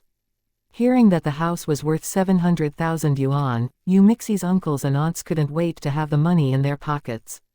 Their greedy expressions were really disgusting. "When is the house going to be demolished?" Ji Yuning asked. "We'll finish the procedure after the New Year festival, and we then need to move out within 2 months, Yu Mixie's father answered. "Great, why don't you sell this house to me, and I'll give you a simply decorated house which is 120 square meters in size in Jiahua Garden." Jiahua Garden is a living area being constructed by Shenghua Real Estate, Ji Yuning said. Hearing that, everyone was astonished. Jiahua Garden was a medium high-level living area, and a 120 square meters house was worth at least 2 million yuan. Ji Yuning must be insane to exchange a much cheaper house with an expensive one. Yu Mixie's uncles and aunts were jealous of Yu Mixie's father now. They all wished that they could live in such a great house. In fact, Ji Yuning had always wanted to help Yu Mixie's family, but she knew that they wouldn't accept it because it felt like alms. And Ji Yuning didn't want to hurt their feelings, but now it was different. Yu Mixie's family was in trouble now, and it was a perfect time for her to help Yu Mixie. Although there were many vacant houses from Shenghua Real Estate, they were all ordinary living areas. And Ji Yuning decided to give them a better one. "Miss Ji Yu, I don't think that it's a good idea. My house is only worth 700,000 yuan, but the houses in Jiahua Garden are worth at least 2 million yuan. Yu Mixie's father declined. He wasn't a man who would take advantage of others, and Ji Yuning had already helped them a lot. "Exactly, Miss Ji Yu," Yu Mixie's mother echoed. Yu Mixie's uncles and aunt were irritated by Yu Mixie's parents. They were more than willing to accept the house in Jiahua Garden. "Don't forget that Mixie is going to work for me in the future. I'm Mixie's boss. Please just take this as her advanced bonus," Ji Yuning said to calm their anxiety. Yu Mixie's parents were aware of that, but Chu Peihan and others didn't know that, so they were all surprised, looking to Ji Yuning puzzled. However, it wasn't the right time for them to ask the question. Well, Yu Mixie's father still thought that they shouldn't accept it. "Don't worry, we're all Mixie's good friends, and friends always help each other. Mixie will work for me in the future and she'll get housing benefits after all. Please just take it as the advance. It's the same," Ji Yuning said. Hearing that, Yu Mixie's parents changed their mind. They knew that Ji Yuning was persuading them to accept her kindness without feeling guilty, but if they didn't solve the problem, their shameless relatives would keep annoying them, and they were unwilling to argue with them all the time. "Wait, even if you sell this house to her, we still can share the new house with you," Yu Mixie's aunt argued. It seemed like they wouldn't leave just because Yu Mixie's father sold the house. "Exactly," Yu Mixie's oldest uncle echoed. "You're indeed crazy people," Ji Yuning sneered. She looked at them coldly, which threatened them and made them feel greatly stressed. Even so, Yu Mixi's oldest uncle still retorted, the house is our father's property, so of course we should share it together. As you name on the premises permit? Ji Yuning asked. Yu Mixi's oldest uncle panicked but still argued, no, but it doesn't matter. I still can share the house. Everyone was amused by his reply. Chu Peihan even swore at him, what the fuck? I've never seen such a shameless person before. I really want to punch you. Chu Peihan rolled up her sleeves. It seemed like she was going to fight with them. I had the same idea. Hao Ran agreed with Chu Peihan. Right at this moment, Anyi and Mu Ke arrived. They knew Yu Mixi's parents too and were also willing to help. However, Yu Mixi's uncles and aunt were slightly scared. If they were really going to fight, it was possible that they would lose because there were only 4 of them. Sorry we're late. Are we going to fight? Mu Ke asked and rolled his sleeves up. Chapter 362 Friends Gathering. Not yet, Ji Yuning replied, then turned to Yu Mixi's uncles and aunt. Since your name isn't on the premises permit, this house has nothing to do with you. It's called laws. And if you want to take it through force, we'll call the police. Actually, Yu Mixi's uncles and aunts knew that their names weren't on the premises permit of this house, but they were very eager to get the money. And they were so used to bullying Yu Mixi's family, so they tried to act against the laws. Knowing that Ji Yuning wasn't simple and that she was really going to call the police, Yu Mixi's uncles and aunts hesitated. Besides, they couldn't beat Ji Yuning and the others in a fight, so they left reluctantly in the end. Miss Ji Yu, since they are gone, I think that we. Yu Mixi's father opened his mouth. He hoped that Ji Yuning would take back what she had just said. Uncle Yu, they only left because they were scared of us, but it doesn't mean that they will give up. I think that they will probably come back again, so please don't argue with me over the house. Let's settle it as soon as possible, Ji Yuning said. Indeed, they were just scared of Ji Yuning and the others, which didn't mean that they would give up. Greedy people like them wouldn't give up until they were forced to do so. Exactly. Uncle Yu, please listen to our boss this time. Hao Ran and the others persuaded Yu Mixi's father. After hesitating for a while, Yu Mixi's father agreed in the end. He now really didn't know how to thank Ji Yuning enough. However, the new houses aren't on sale yet. We need to wait for a month. You can continue living in this old house. If the house is handed over to the government, you can rent a place. Once the new house is ready, you can move in. If they dare to cause you trouble again, don't hesitate to call the police. I'll come to sign the contract with you tomorrow, Ji Yuning said. Sure, Yu Mixi's father answered. After that, Ji Yuning and Yu Mixi went out with their friends for a reunion. Yu Mixi's parents invited them to eat at home to thank them for what they had done, but was declined by Ji Yuning. Yu Mixi's parents understood that teenagers preferred to gather with their peers. Boss, why did you say that you're Mixi's boss? Tell us about it. The moment that they left Yu Mixi's home, Chu Peihan asked without delay. Exactly. What happened? Hao Ran and the others all looked to Ji Yuning with curiosity. I'm going to run my own company, and I need skilled workers. Mixi is good at math and she plans to study financial management, so I hired her beforehand, Ji Yuning explained. It wasn't news that Ji Yuning was going to run her company, so it wasn't shocking. Boss, what kind of company are you going to establish? Hao Ran asked. I feel like you're always busy since I've met you, Qin Zixin said. Exactly, Chu Peihan echoed. And you're always mysterious. Nobody can find you. Jade Jewelry, Ji Yuning replied. Jade Jewelry, have you established your company yet? Mu Ke asked, because he was involved in the jewelry industry too, and he was interested in it. Yes, I have. Jade Beauty Jewelry and City G is my brand actually, Ji Yuning said. She didn't hide the truth any longer. What? Jade Beauty Jewelry. Hearing that, everyone rounded their eyes in shock. Jade Beauty Jewelry was very famous recently and the brand was their boss's. Although they all knew that Ji Yuning wasn't simple and that she was destined to build her business empire. Unexpectedly, Ji Yuning's very first company was already very successful. OMG. Boss, you are really awesome. I feel like I'm having a heart attack. Hao Ran covered his chest with one hand, like he was really astonished. Boss, you must be super rich. Jade beauty jewelry is worth at least several billion yuan, Mu Ke said with admiration. Although Jade beauty jewelry only had one flagship store now, it was a high-end jewelry brand. The value of its assets was extremely high. Each of them was full of interest and discussed with excitement. Boss, how did you do it? Please tell us details, so that we can learn from you. Mu Ke's eyes lit up and begged for Ji Yuning's useful skills. Please. The others all echoed. Mu Ke was really curious about the secret of Ji Yuning's success, while the others were simply curious. Ji Yuning smiled and said, "Do you still remember that I told you that I cut out jade by stone gambling? I went to play stone gambling later again and used the jade which I cut out to open a store." No way. Boss, you're so unbelievable. Everyone knows how hard it is to cut out a single piece of jade, but you were able to run a jade store just by stone gambling. Mu Ke was quite surprised. Boss, do you have jade eyes? Hao Ran joked. Although the others all had the same idea, none of them believed it. Unfortunately, it was the truth. All right, stop conjecturing, and keep it a secret among us.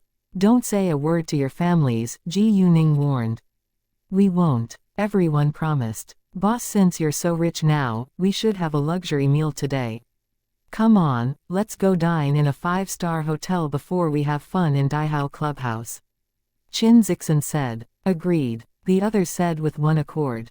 I'll call to make the reservation in Daihao Clubhouse, but is it possible that our boss will win the top prize again? Chu Peihan said. Thinking of Ji Yuning's incredible luck last time, Chu Peihan had the strange feeling that Ji Yuning was going to win the top prize again this time. I would love to see boss win the top prize again, but it isn't very likely for it to happen the second time. Unless boss does have jade eyes and is able to see which one in the box is the top prize, Hao Ran said. Although they didn't believe in jade eyes at all, Ji Yuning panicked a little when they kept talking about it. Thus she decided to not win the top prize this time. All right, let's go dine together now. Which hotel? Ji Yuning immediately changed the topic. Let's go to Shengyuan Hotel. It's close to Daihao Clubhouse, Chu Peihan proposed. Afterwards, a group of them took taxis heading towards Shengyuan Hotel. Coincidentally, Ji Yu Qingxiang also invited his client to have a meal together at Shengyuan Hotel. His client was an executive of a famous company. A hotel under the company's name needed decorating, and Ji Yu Qingxiang was eager to strike the deal. Thus, in order to show his ability and willingness, he waited for the executive in person at the entrance of the hotel. If he could strike the deal today, it would be a big deal of nearly 5 million yuan.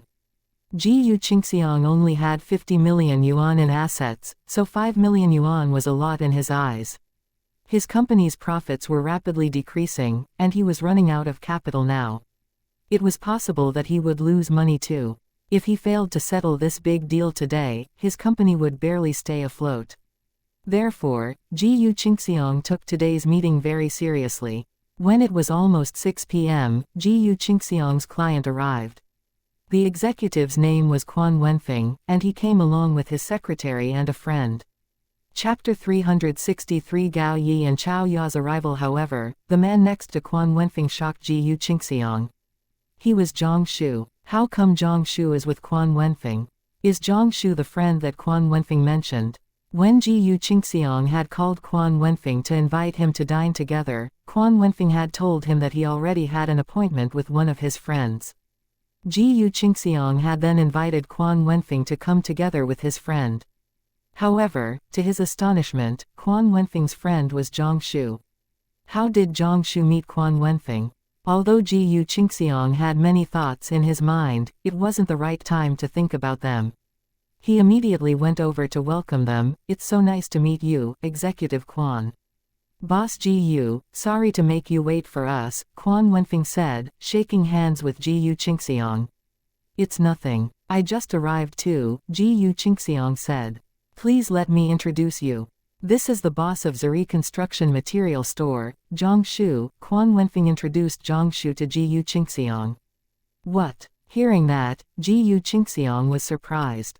He looked to Zhang Shu and unconsciously asked, Zhang Shu, since when have you become the boss of Zuri Construction Material Store? Ji Qingxiang had heard of Zuri Construction Material Store, which was popular recently, but it was beyond his imagination that Zhang Shu, who he had never respected, was its boss. What is going on here? How did Zhang Shu become the boss of Zuri Construction Material Store, whose assets are worth at least several million yuan all of a sudden? Ji Qingxiang kept thinking to himself. Hearing that, Quan Wenfeng was surprised too. Do you know each other? Oh, Boss Ji Yu is actually my brother-in-law, Zhang Shu explained. Zhang Shu and Quan Wenfeng had known each other for a short time, but they got along quite well. Otherwise, Quan Wenfeng wouldn't have come here to meet Ji Qingxiang along with Zhang Shu. Ji Qingxiang planned to discuss business with him, and it wasn't appropriate if an acquaintance was there. Brother-in-law. Quan Wenfeng was slightly shocked, not because of their family relationship, but because Ji Qingxiang had no idea that Zhang Shu was the boss of Zuri Construction Material Store. In addition, it seemed that they weren't close at all. Quan Wenfeng was a shrewd businessman and he instantly understood that the two didn't get along. Even so, he wouldn't point it out. I borrowed some money from my friends and opened the store, Zhang Shu explained to Ji Qingxiang casually. Who would lend over 10 million yuan to him? Mrs. Hao lent money to Ji Yuqing and Ji Yu Man to run the beauty salon last time. Did Zhang Shu borrow money from Mrs. Hao too? Seeing that Zhang Shu suddenly became rich, Ji Qingxiang felt uncomfortable in his heart. Quan Wenfeng, on the other hand, had a bad impression of Ji Qingxiang because of his attitude towards Zhang Shu, but he wouldn't deny the possibility that he might cooperate with Ji Qingxiang. As long as Ji Qingxiang's company was able to fulfill their needs, he would still work with him. Well, let's get inside now, Ji Qingxiang said to Quan Wenfeng when he noticed that they were still standing in the hall. After that, they walked inside. When they had just walked in, Ji Yuning and the others arrived, but didn't meet them. However, the minute that they entered the hall, Ji Yuning's phone rang. The caller was Chao Ya. Ji Yuning then suddenly realized that Chao Ya and Gao Yi would arrive at City F around this time. She immediately answered it. Have you arrived yet? Just got off the plane, Chao Ya replied. Take a taxi to Shengyuan Hotel to meet me, Ji Yuning said. Sure, Chao Ya answered. Boss, who is it? Hao Ran asked. Two of my friends. They'll dine with us later, Ji Yuning said. Men or women? Chu Peihan suddenly thought of Leng Xiaoting and asked. Seeing Chu Peihan's face, Ji Yuning understood what was on her mind.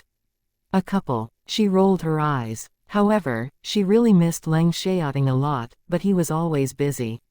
She hadn't heard from him ever since she came back from the capital. Fine. Hearing that it wasn't Ji Yuning's boyfriend, Chu Peihan was a little disappointed. Let's go inside. Ji Yuning and the others then walked towards their private room. After ordering, Ji Yuning took out the jade pendants she had prepared for them. These are yours. Peihan already got hers at her birthday party. Wow, everyone was excited and thanked Ji Yuning. She laid the boxes on the table, and let them find their own ones. Half an hour later, before the dishes were on the table, Gao Yi and Chao Ya arrived at the hotel. Gao Yi and Chao Ya didn't know that Ji Yuning was dining with her friends, so they were slightly surprised when they saw a group of teenagers in the room. Boss, Gao Yi and Chao Ya called Ji Yuning. Come on in. Let's have the meal first, and then we'll have fun in a clubhouse afterwards before we go back. As Ji Yuning's bodyguards, Gao Yi and Chao Ya naturally had to keep her company. And they were hungry too after a long flight. As professional killers, they didn't feel tired at all, so they would go back to Fenghua Luxury Mansion with Ji Yuning. Yes, boss. Gao Yi and Chao Ya would obey Ji Yuning's order without any hesitation. The others around the table glanced at Gao Yi, Chao Ya and Ji Yuning. They wanted to ask something, but none of them did it. When Gao Yi and Chao Ya were both seated, Ji Yuning introduced them to her friends. Please let me introduce you. This is Gao Yi and Chao Ya, they both work for me. Nice to meet you, they said, and Gao Yi along with Chao Ya nodded slightly. Ji Yuning then introduced her friends to Gao Yi and Chao Ya. They're all my good friends. Chu Peihan, Yu Mixi, Hao Ran, Qin Zixin, Mu Ke, and Yi and Zhang Tianping. Gao Yi and Xiaoya kept silent unless Ji Yuning asked them questions. Meanwhile, they had a natural air of coldness. In the beginning, it wasn't easy for them to enjoy themselves, but they started to get used to it as time went by. Everyone knew that Gao Yi and Xiaoya weren't simple. After the meal, they left together, but met Zhang Shu and his group in the hall by accident. Uncle. Ji Yuning called Zhang Shu, but ignored Ji Yu Qingxiang, which annoyed him. Chapter 364 Kickboxing Game. Nice to meet you, Uncle Zhang. Chu Peihan and the others all greeted Zhang Shu. Hi. Nice to meet you all. Did you dine here together too? Zhang Shu asked. Are you going home or? Zhang Shu asked. Not yet. We'll go home later, Ji Yuning replied. Be careful. After that, Ji Yuning and the others left. They got in 2 taxis. Both Quan Wenfeng and Zhang Shu had driven here, but they had all drunk. Quan Wenfeng's secretary would drive him back, while Zhang Shu didn't have a secretary, so Quan Wenfeng said to him, Shu, you drank, so I think that you should let the designated driver in the hotel drive you home for your own safety. I had the same idea, Zhang Shu said. Although he didn't drink much, he had drunk, and it was better for him to not drive himself. It would be troublesome if he was caught by the traffic police. When a designated driver drove Zhang Shu's car towards them, Ji Yu Qingxiang was even more jealous of Zhang Shu after seeing that his car was a luxurious Mercedes-Benz. Thinking of the fact that Zhang Shu had always been envious of him during the past years, Ji Yu Qingxiang now had mixed emotions because everything had completely changed. Ji Yuning had reminded Zhang Shu to keep a low profile. Otherwise, it was easy for her to give Zhang Shu enough money to buy a car at the price of millions of yuan. Quan Wenfeng was a rich man too, but he also drove a car which was only worth several 100,000 yuan. Most rich people didn't drive cars that were too luxurious. The richer the person was, the more low profile he would be. On the contrary, only men who weren't very rich preferred to brag and show off their wealth. Ji Yu Qingxiang was eager to talk with Zhang Shu, but he didn't do it because of Quan Wenfeng's presence. Therefore, after Quan Wenfeng got in his car, Ji Yu Qingxiang immediately stopped Zhang Shu, who was about to get into his. Hey, wait a second. What? Zhang Shu asked. He intentionally stayed aloof from Ji Yu Qingxiang. Well, since you're Executive Quan's friend. Ji Yu Qingxiang didn't finish, but his aim was quite obvious. He was worried that Zhang Shu would complain in front of Quan Wenfeng because they didn't get along, so he might lose this deal. Although Quan Wenfeng didn't show any dissatisfaction towards Ji Yu Qingxiang today, and emphasized that qualification was the most important element, Ji Yu Qingxiang was still concerned. In addition, he also hoped that Zhang Shu could help him to secure this cooperation with Quan Wenfeng. Zhang Shu understood what was on Ji Yu Qingxiang's mind, and interrupted him before he could finish. I believe that Executive Quan is a fair man. As long as your company is qualified, he will choose your proposal. It's useless for me, who is an outsider, to say anything. After that, Zhang Shu got in his car and left without delay. Ji Yu Qingxiang was furious, and thought that Zhang Shu did it on purpose, but he didn't dare to annoy Zhang Shu at this moment, because he was afraid that Zhang Shu would badmouth him in front of Quan Wenfeng. If so, the deal would be hopeless. Ji Yuning and the others arrived at Daihao Clubhouse later. When they came to the front desk, Chu Peihan said, Boss, come over here and let's see whether you can win the top prize again. Although Chu Peihan agreed that it wasn't very likely, she still had hope, so did everyone else. The service staff at the front desk were a little surprised that Ji Yuning was the young girl who had won the top prize last time. Thousands of people would come here to have fun every day, but it was rare to see a top prize winner, thus all of them were impressed. And they were also curious to see whether Ji Yuning could win the top prize once more. Well, I will be super lucky if I can get the top prize again. Ji Yuning joked. In fact, she could do it if she wanted to, but she thought that it would be hard to explain it. In order to not disappoint them, Ji Yuning decided to choose the third prize. So that they could have 50% off the bill today. When Ji Yuning's hand reached into the box of red envelopes, everyone was nervous and curious, as if it was a fierce game. Ji Yuning used her jade eyes and took out a red envelope containing the third prize. Once the red envelope was out, Chu Peihan grabbed it and opened it without hesitation.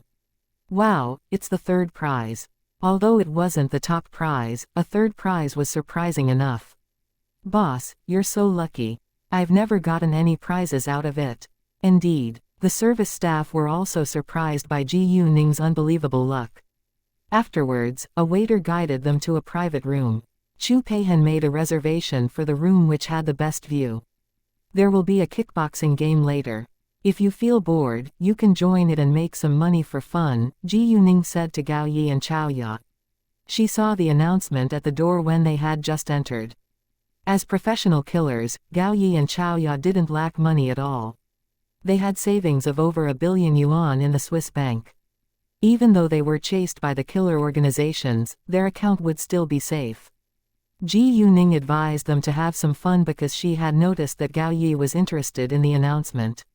Sure, Gao Yi said, and his eyes lit up with excitement. Although he normally practiced with Chao Ya when they were free, he wouldn't use his full force in case Chao Ya got hurt, so he didn't enjoy himself very much. What? They can fight. Hearing that, Chu Peihan and the others were excited. It's a kickboxing game which is open for challenges, so Daihao Clubhouse sets the bet. If you win, there will be a reward of 100,000 yuan. If you lose, you don't need to pay anything. You can also decide the bet ratio, Ji Yuning said to Gao Yi, then turned to her friends. Oh, Gao Yi will join the game later, so you all can bet on him. He will win. Ji Yuning was confident. She wasn't sure whether Gao Yi could win in a professional boxing match, but she believed that Gao Yi could do it in a kickboxing game.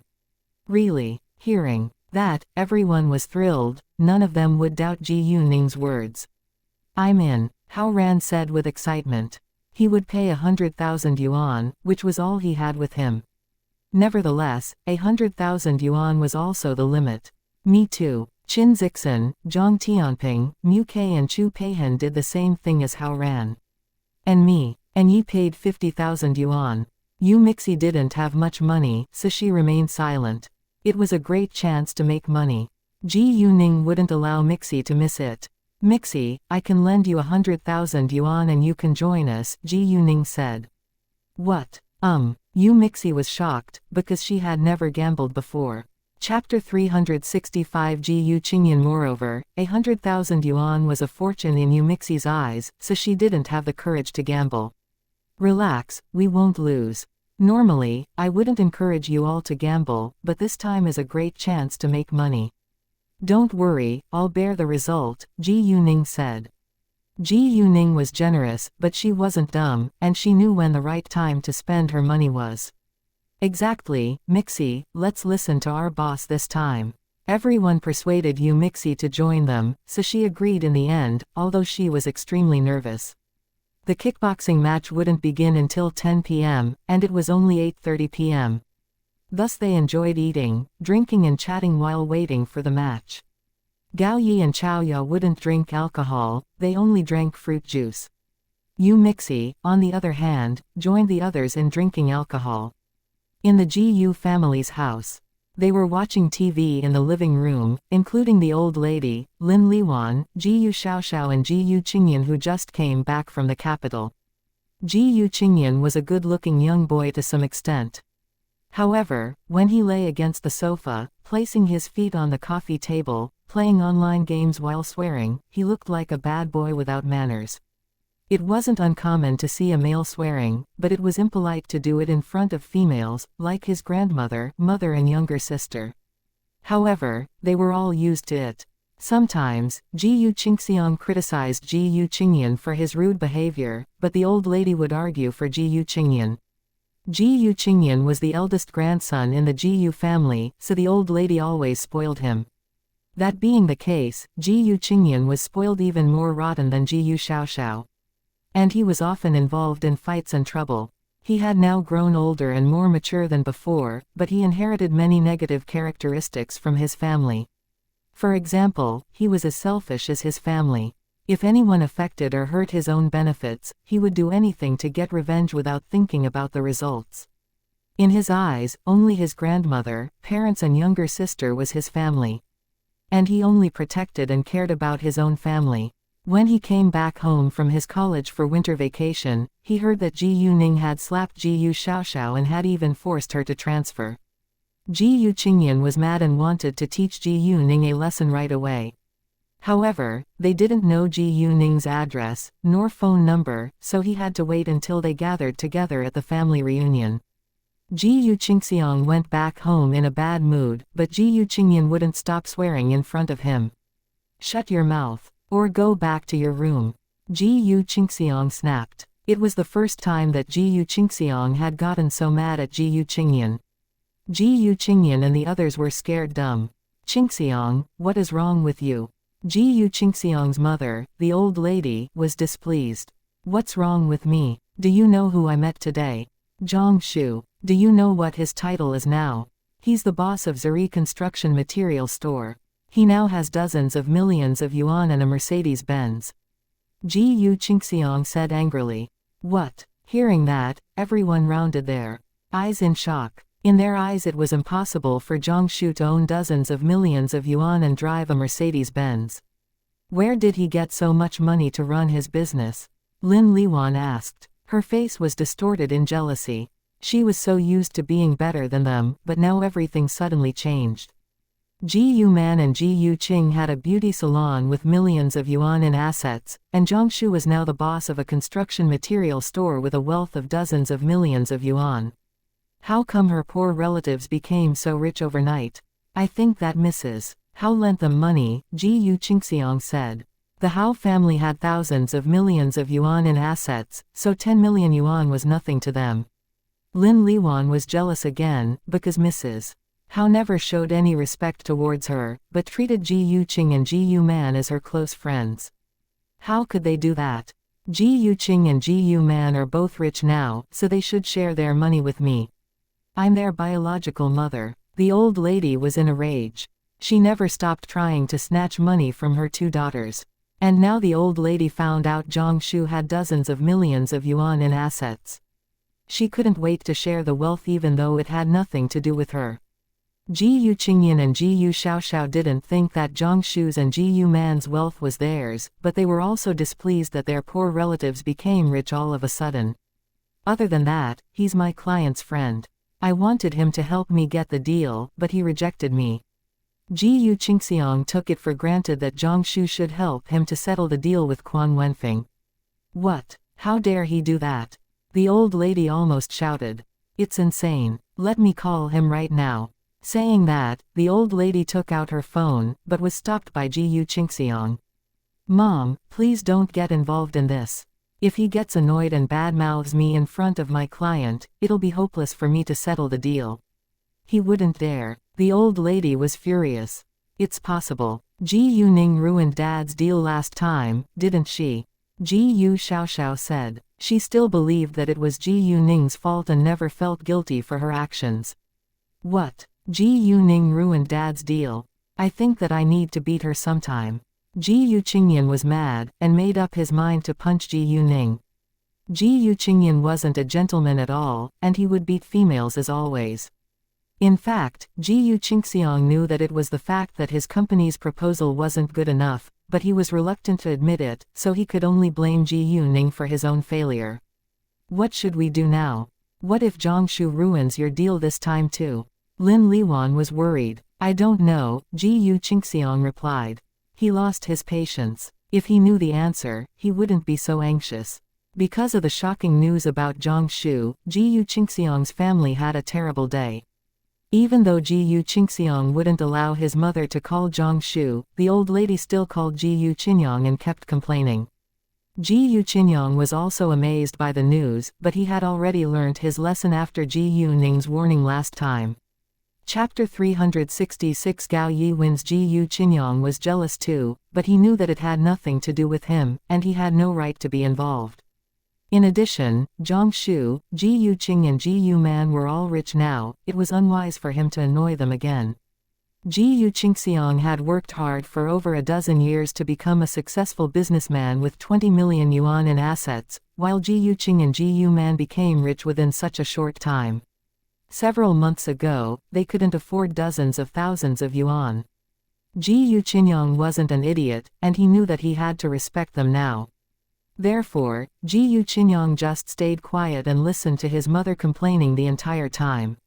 After hanging up with his mother, Ji Yuqinyong told his wife, Wen Yulan, what he had heard from his mother. Wen Yulan had the same feelings as him. She was jealous of Zhang Shu, but understood that she had to respect them from now on. Change was the only constant, and the wheel of fortune turned. Zhang Shu went back home and told Ji Yuqing and Ji Yuman about what had happened today. They understood that Ji Yuqingxiang's family would find out about it sooner or later. Meanwhile, they were also worried that Ji Yuqingxiang's family would cause them trouble again. When it was almost 10 p.m. in Daihao Clubhouse, a handsome host walked out onto the boxing stage and gave a short opening speech. Ladies and gentlemen, welcome to Daihao Clubhouse. We'll be holding a kickboxing match tonight on this stage. There will be 3 boxers on behalf of Daihao Clubhouse, and you may challenge any one of them. If you win, you can go home with 100,000 yuan. And if you lose, don't worry, you don't need to pay anything. It's a kickboxing match, so we'll set a bet for fun. You may decide the bet ratio, but be careful, because you have to pay for the result if you lose, the host said. After that, 3 men walked out, standing on the stage. Boxer number 1 was tall and muscular, boxer number 2 was a man of medium size, while boxer number 3 was thin and short. However, all of them were professional boxers and it wasn't wise to judge them from appearance. Most of the people came here tonight for this kickboxing game, so many of them were interested in challenging. At the same time, only a few of them dared to set the bet ratio, except for those who were either rich or confident. Gao Yi wasn't in a hurry to challenge them, but had decided to see their performance first. Many of the audience went up to the stage to challenge the 3 boxers, but none of them could stay on the stage for over 5 minutes. Finally, a man set the bet ratio to gamble for a time, and most of the audience bet that the boxers would win, because they were professionals. The result wasn't surprising at all. The boxer won and the man who set the bet ratio lost over 10 million yuan. After a long time, no one could beat the boxers. It was time for Gao Yi to go up. He went up to the stage and challenged boxer number 2. However, except for Ji Yuning and the others who bet on him, hundreds of audience members in the hall bet on boxer number 2. The odds were 1-1. Seeing that most of the audience bet on boxer number 2, Ji Yuning laughed. They could win over 10 million yuan this time. Once Gao Yi won, the money would be his. Ji Yuning and Chao Ya stayed calm, while Chu Peihan and the others were nervous. Before long, the game began. Tai Jun, Tai Jun, Tai Jun. The audience under the stage shouted the name of boxer number 2 to encourage him, but voices that supported Gao Yi were barely heard in the crowd's acclamation. The moment the match began, Gao Yi and Tai Jun moved quickly. The boxers on behalf of Daihao Clubhouse had constantly won tonight, so Tai Jun was a little arrogant now, even though Gao Yi was confident enough to set the bet ratio. Tai Jun hit Gao Yi immediately, but Gao Yi didn't avoid him. Instead, he grabbed Tai Jun's hand like lightning. The scene shocked the audience. None of them could believe his or her eyes. Jesus, it's impossible. The audience burst into discussion. Wow, Yi is so awesome. How Ran and the others shouted with excitement. Tai Jun was amazed too, and struggled to get rid of Gao Yi. Tai Jun was a professional boxer, so Gao Yi wasn't able to beat him down within seconds, but it still wasn't easy for Tai Jun to get rid of Gao Yi's control. Right now, Tai Jun didn't dare to despise Gao Yi, because he realized that he had met a powerful opponent. Afterwards, Tai Jun attacked Gao Yi again with full force. His heavy fists hit towards Gao Yi without hesitation. Gao Yi didn't meet his fists, but instead stepped backwards. And when Tai Jun focused on attacking Gao Yi with his fists, Gao Yi seized the chance to kick Tai Jun's leg. Although Tai Jun tried to avoid it, he was kicked right in the calf. He didn't fall down immediately, but stumbled backwards a few steps, and his calf ached. Within a short time, Tai Jun was noticeably weaker than Gao Yi, which made those who bet on him feel anxious. They shouted again to encourage him, Tai Jun, fight! Tai Jun, fight! Tai Jun, fight! Tai Jun understood that it wouldn't be an easy game this time, and he was mad too. He got his balance back and attacked Gao Yi once more with his fists and kicks at the same time. Gao Yi immediately reacted and moved more quickly than Tai Jun. It was obvious that Gao Yi was better than Tai Jun at fighting. If it continued, Tai Jun was doomed to fail. Right when everyone had that same idea in mind, Tai Jun was kicked off the stage by Gao Yi with a loud sound. Gao Yi won. Yes, yes. No one was more excited than Hao Ran and his friends. They had easily won a lot tonight. From the beginning to the end, Yu Mixi was extremely nervous, but luckily, she was one of the few winners too. What? Why didn't I bet on Gao Yi? Who knew that he would win? The audience burst into discussion again. And most of the audience regretted that they made the wrong decision. I challenge you, boxer number 1 said to Gao Yi. Chapter 367 Gao Yi wins again. Boxer number 1 was named Da Peng. He was 35, tall, muscular and extremely strong. He was also better than Tai Jun. Otherwise, he wouldn't challenge Gao Yi after Tai Jun lost. However, he wasn't 100% confident that he would win, because Gao Yi really was an ace fighter. However, it was exciting when ace fighters met each other. Da Peng didn't want to miss this great chance just because Tai Jun lost the game. Even if he failed, he could still afford the result. No problem, but I'll set the bet ratio. Gao Yi accepted his challenge. He hadn't enjoyed himself enough yet. Sure, Da Peng replied. After that, it was another round of betting.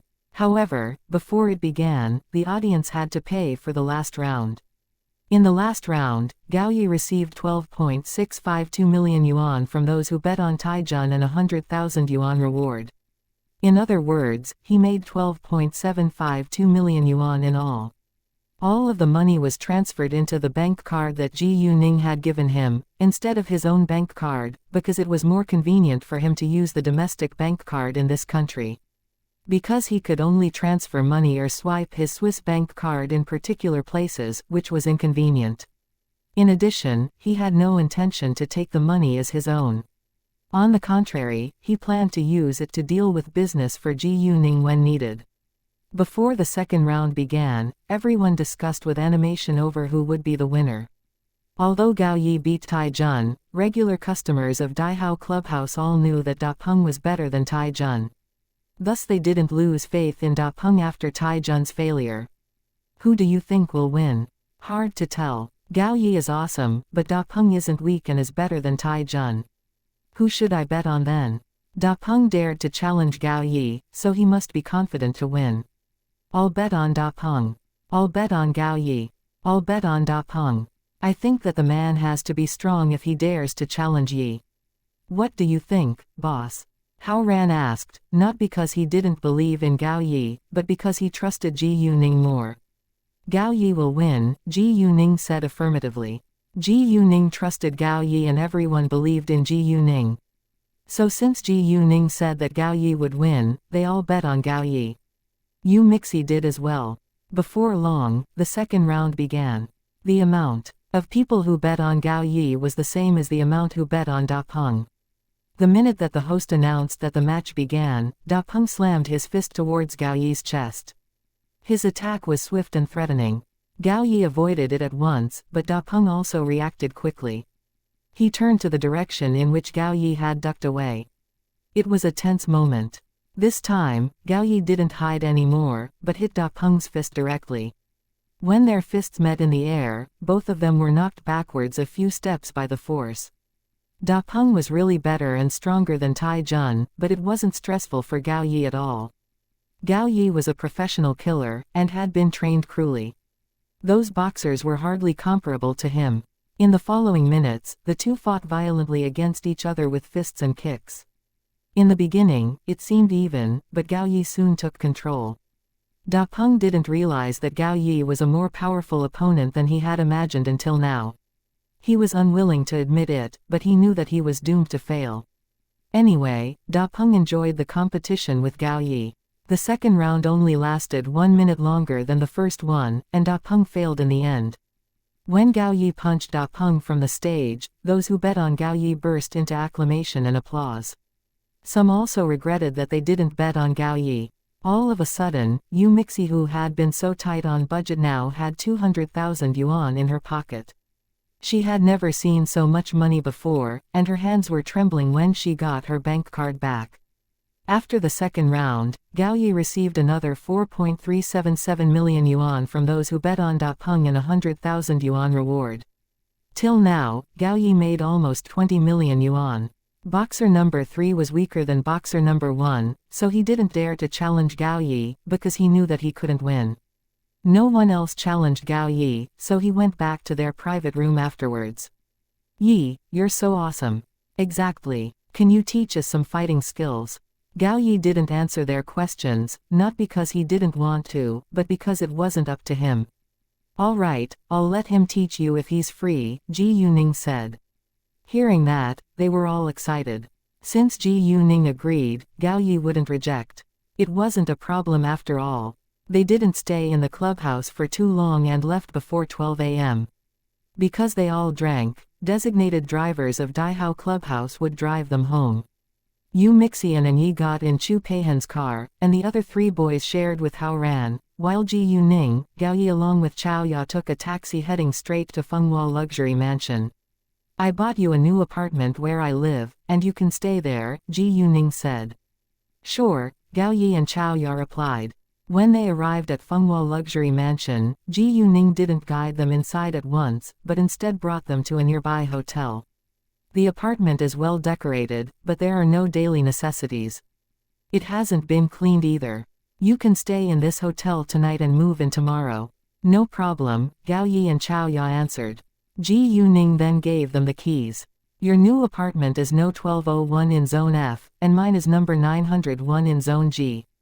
We live right across from each other. In half a year, we'll move to the capital, and stay there. Go buy a car tomorrow for the convenience of transportation. You can make the decision of what car you want to buy. That's all for today, and I'll call you if needed. After that, Ji Yuning went back home. It was very late, and Ji Yuman was already asleep. Ji Yuning tried her best to keep her movements quiet in order to not wake Ji Yuman up. She took a bath and lay on her bed, but couldn't fall asleep. Once it was quiet, she kept missing Leng Xiaoting. However, she wasn't able to contact him now. Leng Xiaoting also missed Ji Yuning a lot, and he was eager to leave the military base. The next day, Cami Beauty Saloon was going to hold its annual event. Ji Yuqing got up at 7 a.m. to prepare breakfast for her family. Seeing Ji Yuning, Zhang Xinyue was more than happy. She hadn't seen Ji Yuning in a long time, so she kept talking to Ji Yuning. Nevertheless, Ji Yuning wasn't impatient at all. Chapter 368 A Big Scandal in City Ji. During breakfast, Ji Yuning asked Zhang Shu, Uncle, has Ji Yu Qingxiang caused you trouble recently? He's competing for a hotel decoration project, and he invited Executive Quan to dine together yesterday trying to get the chance. I was with Executive Quan at that time, but I had no idea that it was Ji Yu Qingxiang who called Executive Quan, so I went to the meal with Executive Quan. Ji Yu Qingxiang then found out that I'm the boss of Zuri Construction Material Store. He was worried that I would badmouth him in front of Executive Quan, causing him to lose the chance, but at the same time, he also hoped that I would help him. I rejected him though, Zhang Shu said. Although Zhang Shu didn't get along with Ji Yu Qingxiang, he wasn't mean and wouldn't badmouth Ji Yu Qingxiang, but neither would he help him. Since Ji Yu Qingxiang already knows that you're the boss of Zuri Construction Material Store, I think that the old lady must be aware of it too. Did she call? Ji Yuning asked. No, maybe Ji Yu Qingxiang stopped her because he doesn't want to annoy me in case I badmouth him in front of Executive Quan.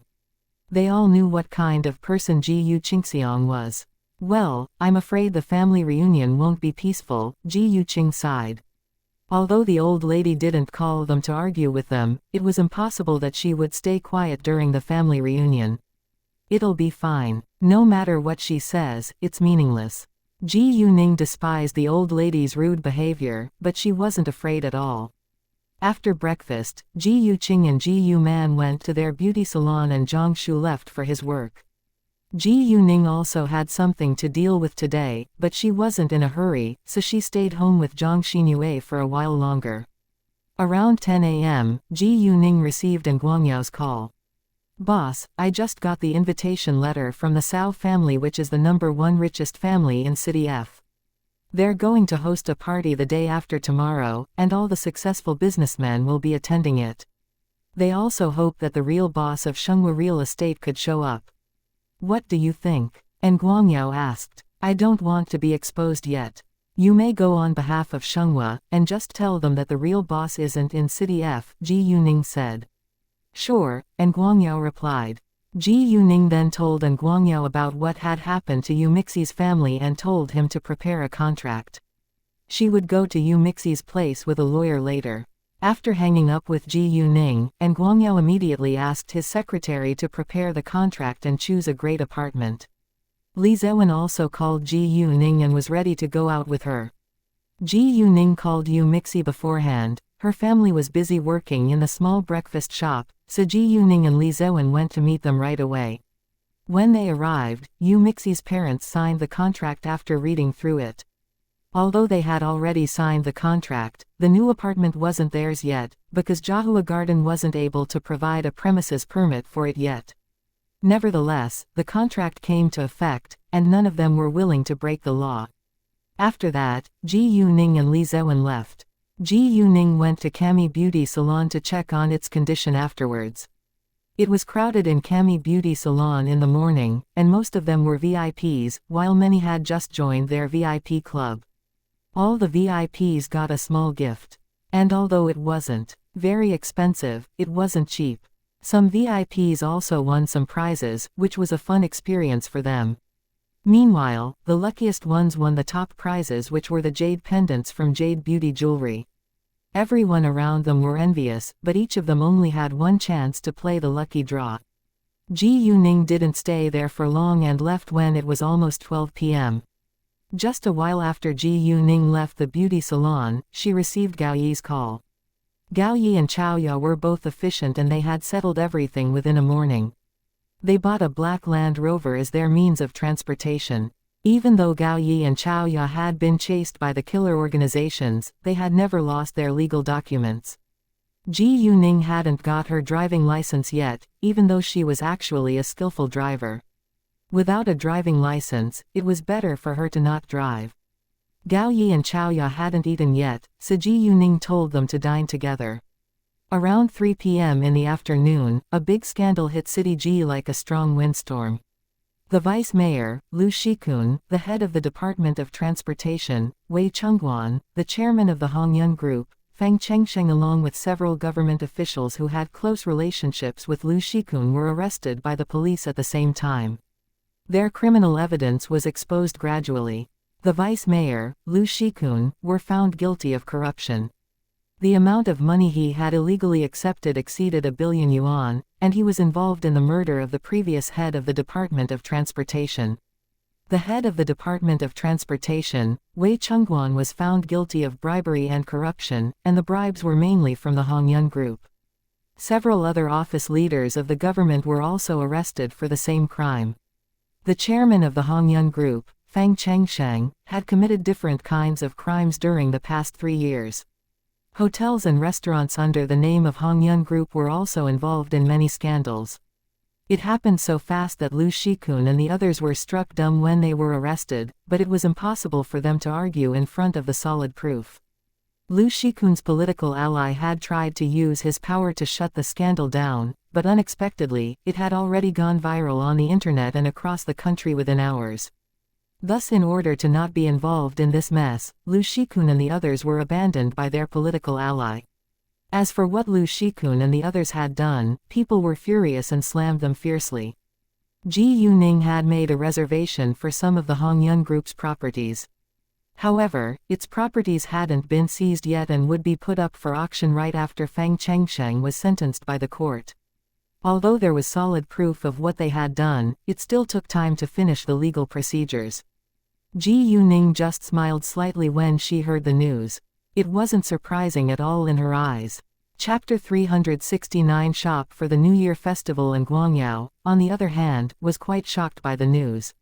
He thought that Hongyun real estate would cause them trouble when Zhengyang Street was under construction, and he was even mentally prepared to fight against Hongyun by then.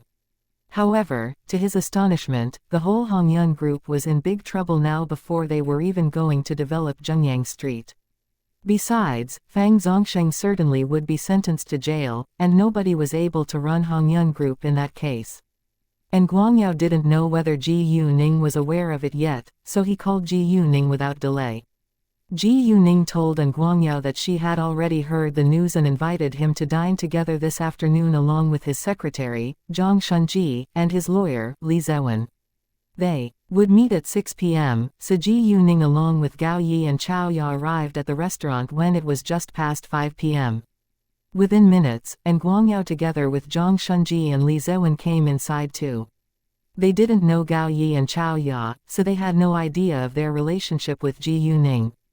Thus they called Ji Yuning, Miss Ji Yu, instead of boss.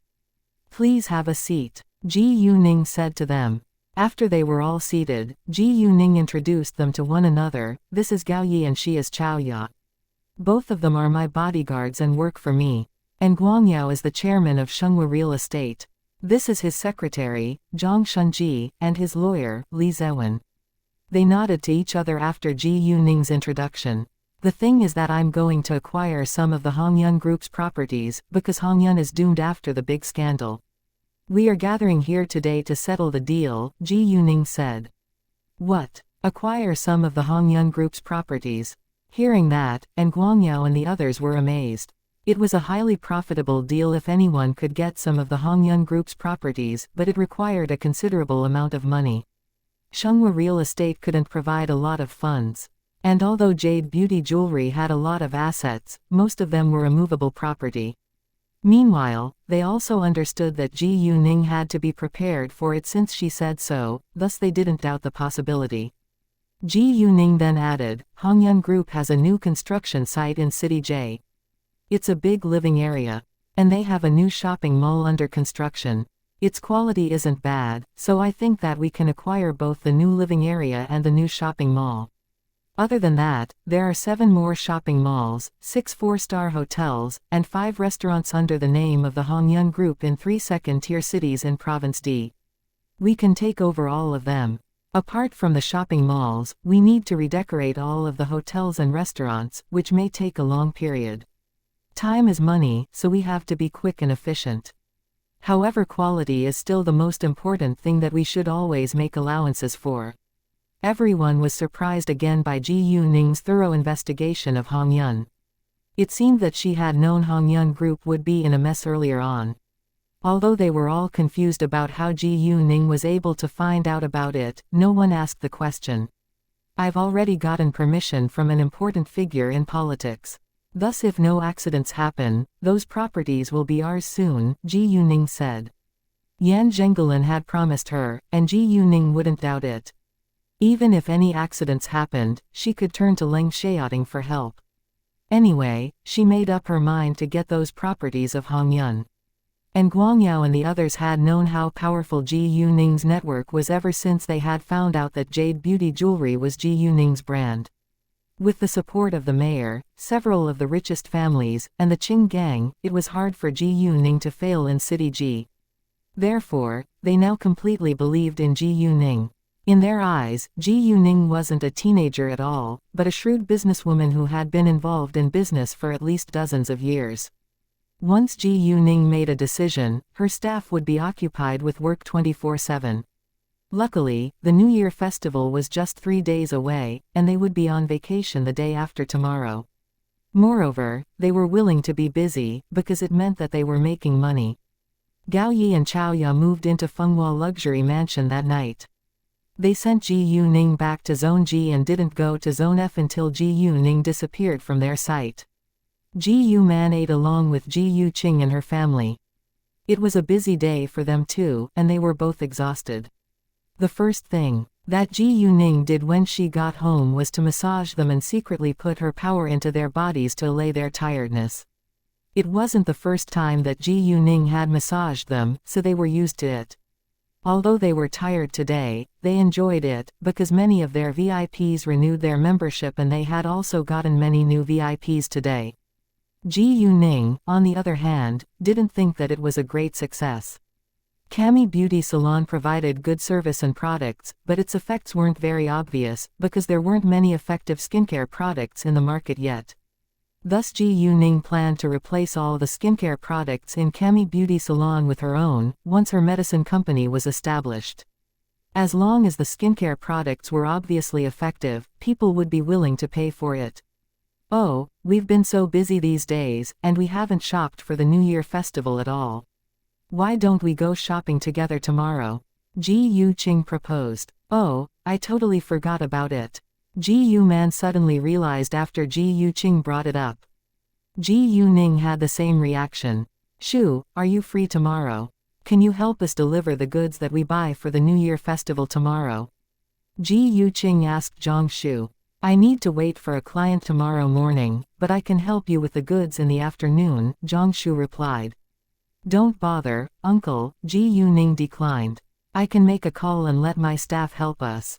Ji Yuning then said to Ji Yuman, Mom, I have 2 people who work for me as my secretary, driver and bodyguards. They are a couple and both are orphans without any family.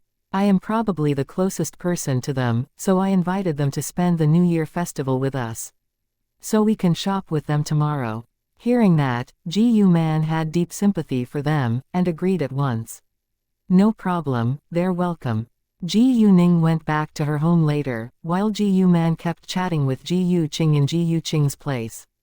When Ji Yuning got home, she called Gao Yi and told them that they were going to shop together tomorrow. Chapter 370 I miss you so much. Once she was free, Ji Yuning couldn't help thinking of Leng Xiaoting. What is he doing now? She thought to herself. The minute she thought about that, her phone rang, and the caller was precisely Leng Xiaoting. Ning Ning. Leng Xiaoting greeted her and sounded like he hadn't seen her in ages. He had stayed in the military base these past few days and couldn't call Ji Yuning or even open his phone to see photos of her, which tortured him. Hearing Leng Xiaoting's voice, Ji Yuning's heart skipped a beat. Xiaoting. Ji Yuning missed him too. It was normal if they hadn't seen each other for a few days, but it worried her that she hadn't heard from him at all. I miss you so much, Leng Xiaoting said. Ji Yuning's heart beat faster. I miss you too. They didn't end the call until they had spoken for 2 hours. The next day, Ji Yuman and Ji Yuqing didn't go to the beauty salon, they instead went to shop with Ji Yuning along with Gao Yi and Xiaoya. There were only 5 seats in the car, so it could only accommodate 5 people. Thus Zhang Xingyue stayed at home. When the Ji Yuning, Ji Yuman and Ji Yuqing appeared, Gao Yi and Xiaoya immediately got out of the car and opened the car doors for them. Hi, Yi and Ya, this is my mom and this is my aunt, Ji Yuning said to them. It's so nice to meet you. Gao Yi and Xiaoya greeted Ji Yuman and Ji Yuqing with great respect. Nice to meet you too. Ji Yuman and Ji Yuqing replied politely. Mom, aunt, this is Gao Yi and this is Xiaoya, Ji Yuning introduced. Well, I think that we can just call you Gao and Xiao, Ji Yuman said, because Gao Yi and Xiaoya seemed young. After that, they got in the car and Gao Yi was the driver. They drove straight to the biggest shopping mall in City F. The New Year festival was around the corner, so there were many people shopping in the supermarket on the first floor. In the past, Ji Yuning's family could only afford cheap stuff, but now everything was different. They could buy anything they liked and wanted. Ji Yuqing and Ji Yuman were busy shopping, while Gao Yi and Xiaoya helped them carry packages along the way. In the beginning, Ji Yuqing and Ji Yuman didn't want to bother Gao Yi and Xiaoya, but Ji Yuning said that Gao Yi and Xiaoya were both strong enough to help them, so Ji Yuman and Ji Yuqing agreed. When it was almost 10 a.m., Ji Yuning received An Qian's call. The minute that Ji Yuning answered her call, An Qian complained, Ji Yuning, you've disappeared for so long. Why didn't you tell me that you're back? If An Yi didn't tell me, I probably wouldn't know about it. Although An Qian and Ji Yuning seldom contacted each other, their friendship didn't fall apart. There were friends who you could always talk to even though you hadn't heard from them in a long time. All right, it's my fault. Are you free this morning? Let me buy you a meal. Ji Yuning felt a little guilty and she also thought that it was time to meet with An Qian. Of course yes. Even if I wasn't not free, I would clear my schedule for you.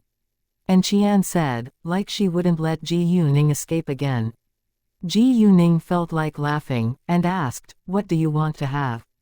"Let's go have steak. I strongly recommend a Western restaurant to you. I go there a lot," and Qian said. "No problem. When shall we meet?" Ji Yuning asked. 12, and Qian said. When the New Year festival came, thieves and robbers gathered too. Right as Ji Yuning and the others left the supermarket, they heard a horrified scream. A robber. They looked towards the voice and saw a young man running ahead with a handbag. A woman was chasing behind him, but she was wearing high heels and it was impossible for her to catch up to the robber. Ji Yuning recognized the woman, and there was a little grudge between them too. The woman was Qin Yiqing, Qin Yifan's older sister. Although Ji Yuning disliked her, Ji Yuning wasn't a hater, nor a mean person, so she said to Gao Yi, "Stop him." "Yes, madam," Gao Yi replied. He put the bags in his hands down on the ground and stretched out his leg when the robber ran by his side. The robber stumbled and fell heavily. Gao Yi then instantly got control of him and grabbed the handbag back. Everyone around was amazed by the scene and looked at Gao Yi with admiration. Qin Yiqing ran up to them and Gao Yi gave the handbag back to her. "Thank you so much, sir," Qin Yiqing said. Qin Yiqing was proud and snobbish, but she had good manners. After that, Qin Yiqing noticed Ji Yuning and was surprised as well as embarrassed, because she thought of what she had said in front of Ji Yuning previously. Qin Yiqing had mixed emotions. Although she knew that it was her fault, she was reluctant to apologize. Ji Yuning didn't care. She turned around, walking away with Ji Yuman. Qin Yiqing also felt relieved. The robber was released because he didn't cause any damage. Ji Yuman and Ji Yuqing continued shopping afterwards. They went to buy wine and cigarettes later. The cigarettes were for Jiangshu and the wines were for the meals. Ji Yuqing chose cigarettes according to Jiangshu's preference. And the best red wine in this store was 85 feet law fight, which cost 12,000 yuan a bottle, and only 3 bottles were left in the store. Ji Yuqing and Ji Yuman thought that it was too expensive. "Ningning, it's too expensive." Indeed, Ji Yuqing and Ji Yuman were both amazed by the price. However, the moment they said that, a female voice sounded behind them. "It's 85 feet law fight. If you can't afford it, don't walk inside then." "Exactly," another female voice echoed with disdain. People around them heard it and all turned to look. Seeing the newcomers, Ji Yuman frowned. Obviously, she didn't like them. Chapter 371 Qin Zheng and Chen Zio, "Oh, isn't it Ji Yuman?"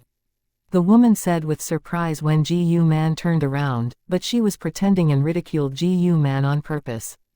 The woman was called Xu Xinlin. She was the wife of the owner of the factory where Ji Yuman had worked. Her family was rich, so she always thought that she was better than others, especially Ji Yuman. Ji Yuman had gotten pregnant before getting married, and Xu Xinlin had often ridiculed Ji Yuman because of it. "Yes," Ji Yuman answered calmly and ignored her. However, the woman wouldn't miss a good chance to humiliate Ji Yuman in public. "Oh, did you quit your job and find a better one, so that you can afford all this stuff?" "Yes," Ji Yuman gave her a perfunctory answer. Xu Xinlin was mad at Ji Yuman's attitude and raised her voice. "Ji Yuman, I'm talking to you. Mind your attitude." Ji Yuman looked to Xu Xinlin coldly and said, "Ms. Xu, if you don't like my attitude, stop talking to me." Ji Yuman's character had changed a lot recently, and she wouldn't tolerate people's unfair behavior anymore. Xu Xinlin was furious. In the beginning, Ji Yuning didn't defend Ji Yuman, because she was curious to see whether her mother was able to handle it herself. Luckily, Ji Yuman handled it very well, and Ji Yuning felt happy for her mother. "Pack these 3 bottles. I'll take them," Xu Xinlin said to the attendant and looked at Ji Yuman with disdain. She believed that Ji Yuman couldn't afford the wine. "I'll pay for the 3 bottles, Ji Yuning said and took out a bank card giving it to the attendant. Ningning. Ji Yuman and Ji Yuqing wanted to stop her. Although they were rich now, the wine was too expensive. "It's fine. We're shopping for the New Year festival after all." Ji Yuning comforted them. Since Ji Yuning insisted, Ji Yuqing and Ji Yuman agreed in the end. "I asked for the wine before you. Xu Xinlin ran to them and shouted. Where is the proof? Ji Yuning asked. You. Xu Xinlin was irritated again. However, before she could say anything, Ji Yuning had already paid the bill. After that, Xiaoya took the bottles of red wine and they left right away. Xu Xinlin was in a rage, but could do nothing about it. When it was about 20 minutes from 12 p.m., Ji Yuqing and Ji Yuman were almost finished shopping. Ji Yuning had an appointment with An Qian, so she didn't go home with them, but she let Gao Yi and Xiaoya drive Ji Yuman and Ji Yuqing back. The Western restaurant where Ji Yuning was going to meet An Qian wasn't far from this shopping mall, so Ji Yuning walked straight to it. She arrived at the appointed Western restaurant 5 minutes before 12 p.m. Ji Yuning didn't walk inside, but called An Qian first. An Qian would get there within 2 minutes, so Ji Yuning decided to wait for her downstairs. However, a group of people whom Ji Yuning disliked arrived earlier than An Qian. They were Qin Zheng and Chen Zio. However, what surprised Ji Yuning was that the two walked hand in hand. Obviously, there was something going on between them. They didn't see Ji Yuning until they came near, and both of them were struck dumb when they noticed Ji Yuning. To their astonishment, Ji Yuning appeared in their sight all of a sudden. And they immediately loosed their hands. Or to be specific, it was more likely that Qin Zheng got rid of Chen Zio's hand. There was nothing between him and Ji Yuning now, but he was unconscionably worried that Ji Yuning would be upset. Chen Zio was quite displeased that Qin Zheng was eager to get rid of her. She knew that Qin Zheng cared about Ji Yuning, which annoyed her. Why are you here? Qin Zheng asked. Why can't I be here? Ji Yuning responded. She thought that Qin Zheng was being a little ridiculous.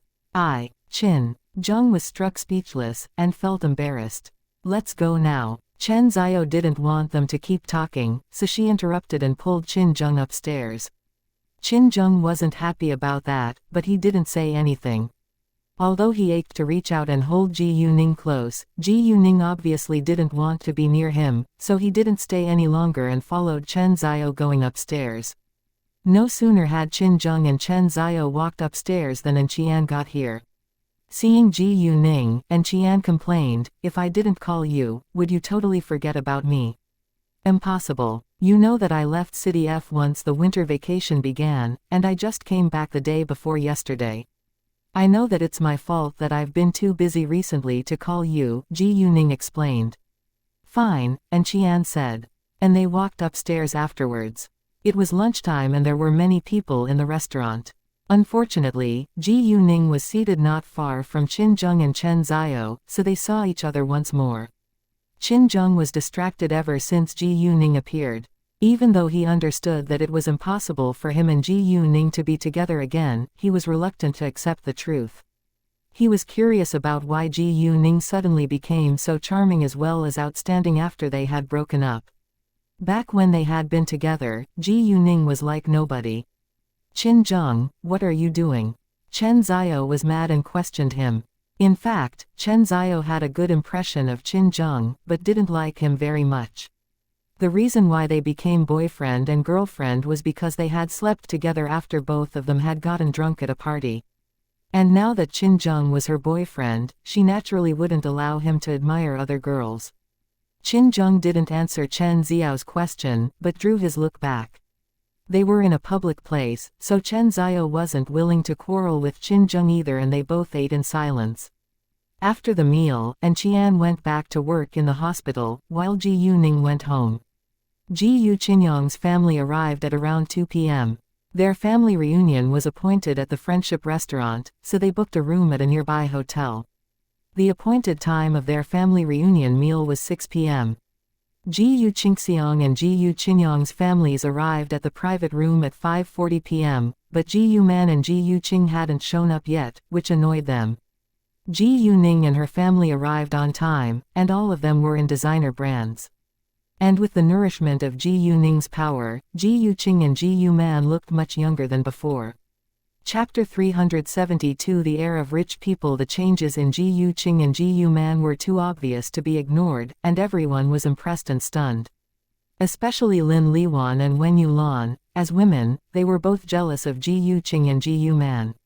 Lin Liwan then said acidly, "Oh, you're rich now, so you all have the air of rich people."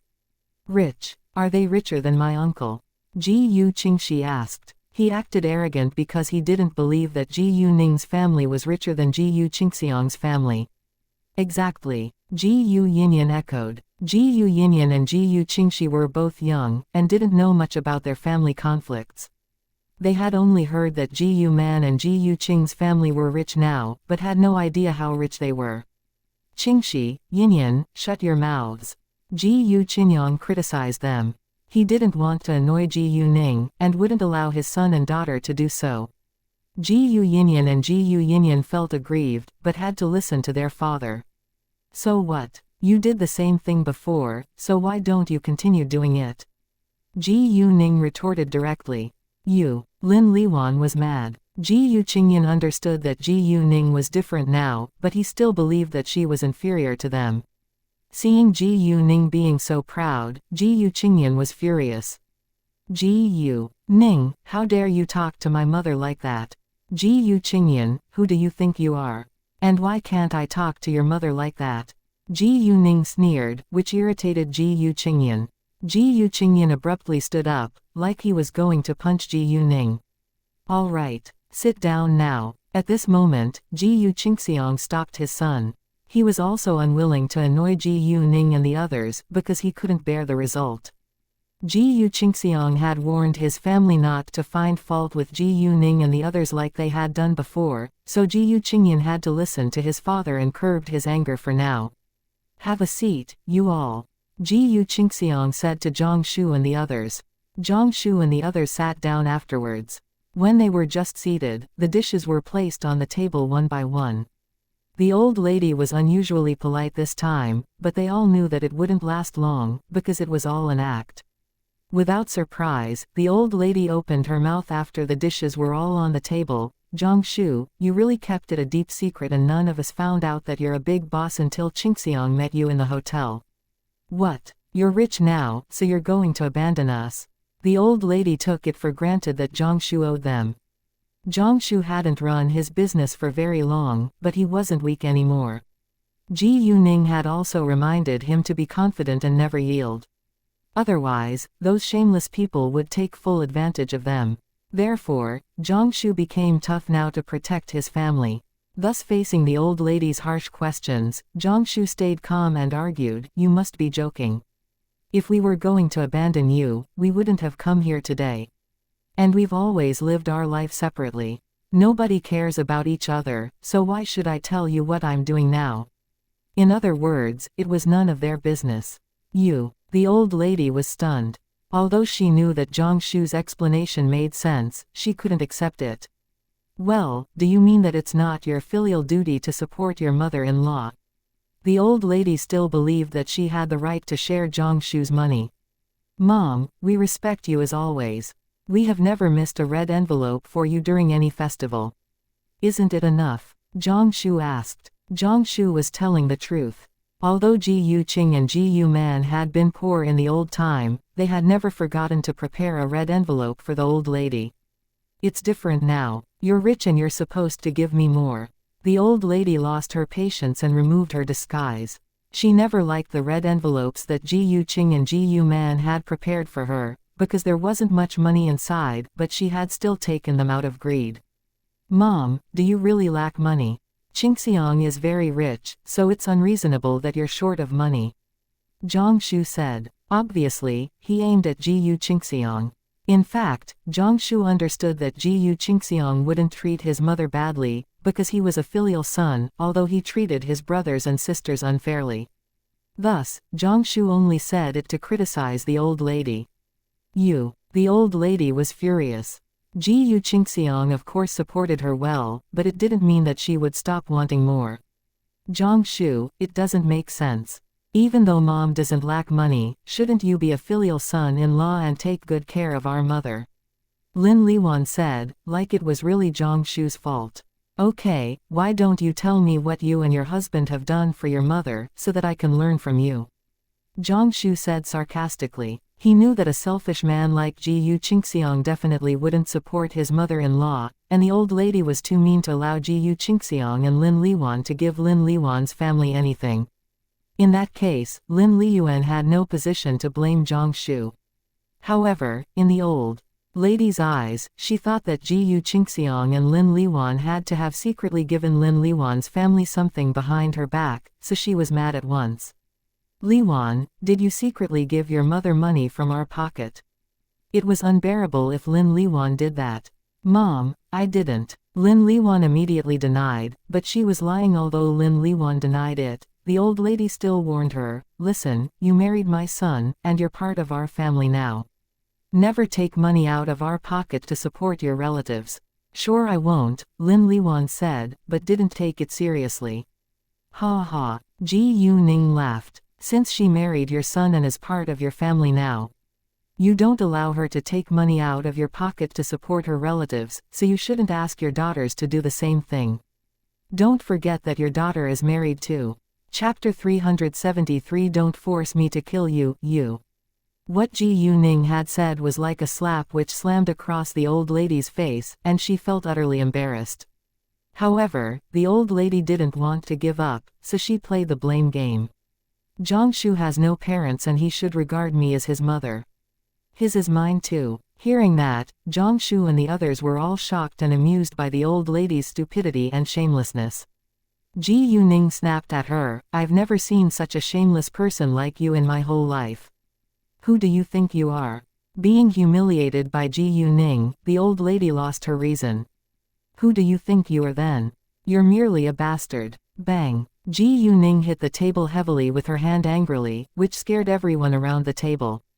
She looked straight into the old lady's eyes icily and asked, do you still remember what I warned you? Ji Yuning's tone was quite threatening. The old lady was terrified and couldn't utter a word. Ji Qingxiang knew that today's family reunion was completely ruined. What the old lady had said and done had to irritate Ji Yuning. However, before he could stop his mother, Ji Qingxiang criticized the old lady, Mom, how can you say that? Ningning is your granddaughter after all. Ji Yuqing had told Ji Qingyang that they came to today's family reunion just for his sake. If Ji Qingxiang's family and the old lady dared to annoy them, they wouldn't tolerate it. Therefore, Ji Qingyang was cornered now, because he was unwilling to irritate either of them. She is the old lady unconsciously retorted. She totally forgot that Ji Qingxiang had reminded her to not call Ji Qingxiang bastard again. However, the only lady only cared about herself. Enough. Ji Man interrupted before the old lady could say the humiliating word again. Ji Man had really had enough of such a toxic relationship with her mother. We came here today just because of Qingyang. If you don't like us, you can get out of here right now. This time, Ji Man was really mad, and nobody dared to ignore her. What? How can you say that to me? The old lady couldn't believe her ears.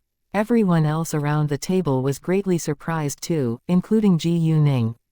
However, Ji Yuning loved to see Ji Man being tough and strong. Ji Man, how can you talk to our mother like that? Ji Qingxiang scolded Ji Man. He knew that the old lady was being unreasonable, but he couldn't accept the fact that Ji Man dared to drive them away. Why can't I? I don't owe you anything, and you have no right to judge us. Ji Man said. You. Ji Qingxiang was struck dumb, and didn't know how to retort because Ji Man was simply telling the truth. Ji Yuqing added, when Man and I were poor, you never respected us and always made fun of us. We didn't care. All we wanted was to live our own life. However, now we're rich, and you want to share our money or even grab our fortune away. I mean seriously, who do you think you are? You, how dare you? The old lady was furious, but she still believed that she was right. I think that you're the ones who should get out of here right now. The old lady almost yelled in anger. Saying that, she threw an empty glass at Ji Man. Mom. Everyone was shocked, but it was too late to stop the crazy old lady. However, right at this key moment, Ji Yuning raised her hand and caught the empty glass in the air. The scene astonished everyone once more. How is it possible? How can Ji Yuning be so agile? Everyone had the same questions in their mind. Ji Yuning gave the old lady a sharp look. And with the effect of her power, it seemed like the air in the room was frozen. The old lady was trembling from fear and coldness. She lost her breath and almost had a heart attack. Although Ji Yuning hated the old lady to death, she wouldn't kill her. "Don't force me to kill you." Ji Yuning clenched her teeth. Saying that, she tightened her fingers and the empty glass was immediately smashed into pieces. Everyone rounded their eyes in shock, looking at Ji Yuning with horror. How is it possible? Ningning. Ji Yu Man was scared and ran to check Ji Yuning's hand without delay. Seeing that Ji Yuning's hand was fine, Ji Yu Man was relieved. "Uncle Qinyang, I think that it's enough for today. Either they get out of here right now, or you can leave with them. And we'll stay and finish the meal," Ji Yuning said in an undeniable tone. It wasn't Ji Yuning who was forcing Ji Yu Qinyang into a corner, because they had come to an agreement beforehand. Having witnessed what just had happened, Ji Yu Qixiang was terrified. Even if Ji Yuning didn't drive him away, he wasn't willing to stay here any longer either. He said to Lin Liwan, "Let's leave now." Within seconds, Ji Yu Qixiang's family disappeared. Ji Yu Qingyan, who had claimed that he was going to teach Ji Yuning a lesson, also escaped as soon as possible. Ji Yu Qinyang's family stayed, but lost their appetite. They behaved carefully, in case Ji Yuning got angry. On the contrary, Ji Yuning and her family enjoyed the meal, as if nothing had happened. In the past, Ji Yu Qinyang had been better than Ji Yu Qing and Ji Yu Man, but now everything has changed completely. Ji Yu Qinyang was scared of Ji Yu Qing and Ji Yu Man after today. Before long, they separated too. Ji Yu Qinyang's family felt like they had been released from prison when they left the restaurant. Ji Yu Qing and Ji Yu Man are totally different now. Wen Yulan sighed with jealousy. However, she also felt lucky that there were no long-standing grudges between them, Ji Yu Qing and Ji Yu Man. In fact, Ji Yu Qinyang's family had always despised Ji Yu Qing and Ji Yu Man because they had earned less, but now Ji Yu Qing and Ji Yu Man were both far richer than them. Although Ji Yu Qinyang had a cradle-to-grave job, he had no power at all, and his salary was barely enough to improve his family's living standards. Chapter 374 Leng Xiaoting is back. The old lady fell down, trembling, and had a fever the moment that she got back home. Ji Yu Qixiang immediately sent his mother to the hospital and called Ji Yu Qinyang. Ji Yu Qinyang's family went to visit the old lady at once. Although the family reunion didn't end well today, the old lady was Ji Yu Qing and Ji Yu Man's mother after all, so Ji Yu Qixiang still called them and told them that the old lady was sick. Ji Yu Qing and Ji Yu Man didn't feel sad or nervous when they heard the news because they had already given up the so-called family connection with their mother. Nevertheless, they would go and visit their mother since the old lady was sick. Ji Yuning was reluctant to see the old lady again, but she was worried about Ji Yu Man, thus she went to the hospital along with them. However, Ji Yuning didn't walk into the hospital but waited outside. The old lady had already lost consciousness when she was admitted to the hospital, and because of what had happened today, Ji Yu Qixiang didn't dare to criticize Ji Yu Qing or Ji Yu Man anymore. In that case, it was quite harmonious in the patient room. While Ji Yuning was waiting outside, she received Leng Xiaoting's call. "Ningning, what are you up to right now?" Leng Xiaoting asked. "I'm at the hospital," Ji Yuning answered. "What's wrong? Do you feel uncomfortable?" Leng Xiaoting was nervous. "No, it's not me. Just a relative," Ji Yuning explained. "Oh." Leng Xiaoting sensed that it wasn't an important person from Ji Yuning's tone. "When will you be back?" Leng Xiaoting asked again. "A while later, I guess," Ji Yuning said. She didn't think further about why Leng Xiaoting asked that. Ji Yu Qing and Ji Yu Man left the hospital a few minutes later. And when they had almost arrived at Fenghua Luxury Mansion, Ji Yuning received Leng Xiaoting's call once more. However, because Ji Yu Man was with her, it wasn't convenient for Ji Yuning to answer Leng Xiaoting's call. She cut the call off and texted him. Leng Xiaoting then sent a message back to her. "I'm waiting for you outside of Fenghua Luxury Mansion in a black car." Reading the message, Ji Yuning's hands trembled and her phone almost fell. She was so excited and surprised that Leng Xiaoting would come to City F. Mom, Peihen is inviting me to sing karaoke, so I'll get out at the gate of Fenghua Luxury Mansion, Ji Yuning lied. Don't be home too late. Ji Yuman knew that Chu Peihen was Ji Yuning's friend, so she didn't stop Ji Yuning. And it wasn't very late at that moment. Ji Yuning then got out of the car at the gate of Fenghua Luxury Mansion. The minute that she was out of the car, Ji Yuning noticed the black car parked at the front. She knew that Leng Xiaoting was in it, but wasn't in a hurry to go over there until Zhang Shu drove away. Leng Xiaoting left the car without delay when Ji Yuning walked near. He had seen Ji Yuning earlier on, but had to curb his desire to hug her because her family hadn't left yet. Watching Ji Yuning stepping towards him, Leng Xiaoting was thrilled and couldn't wait to hold her in his arms, but he still controlled himself to not do so because there were a lot of people around.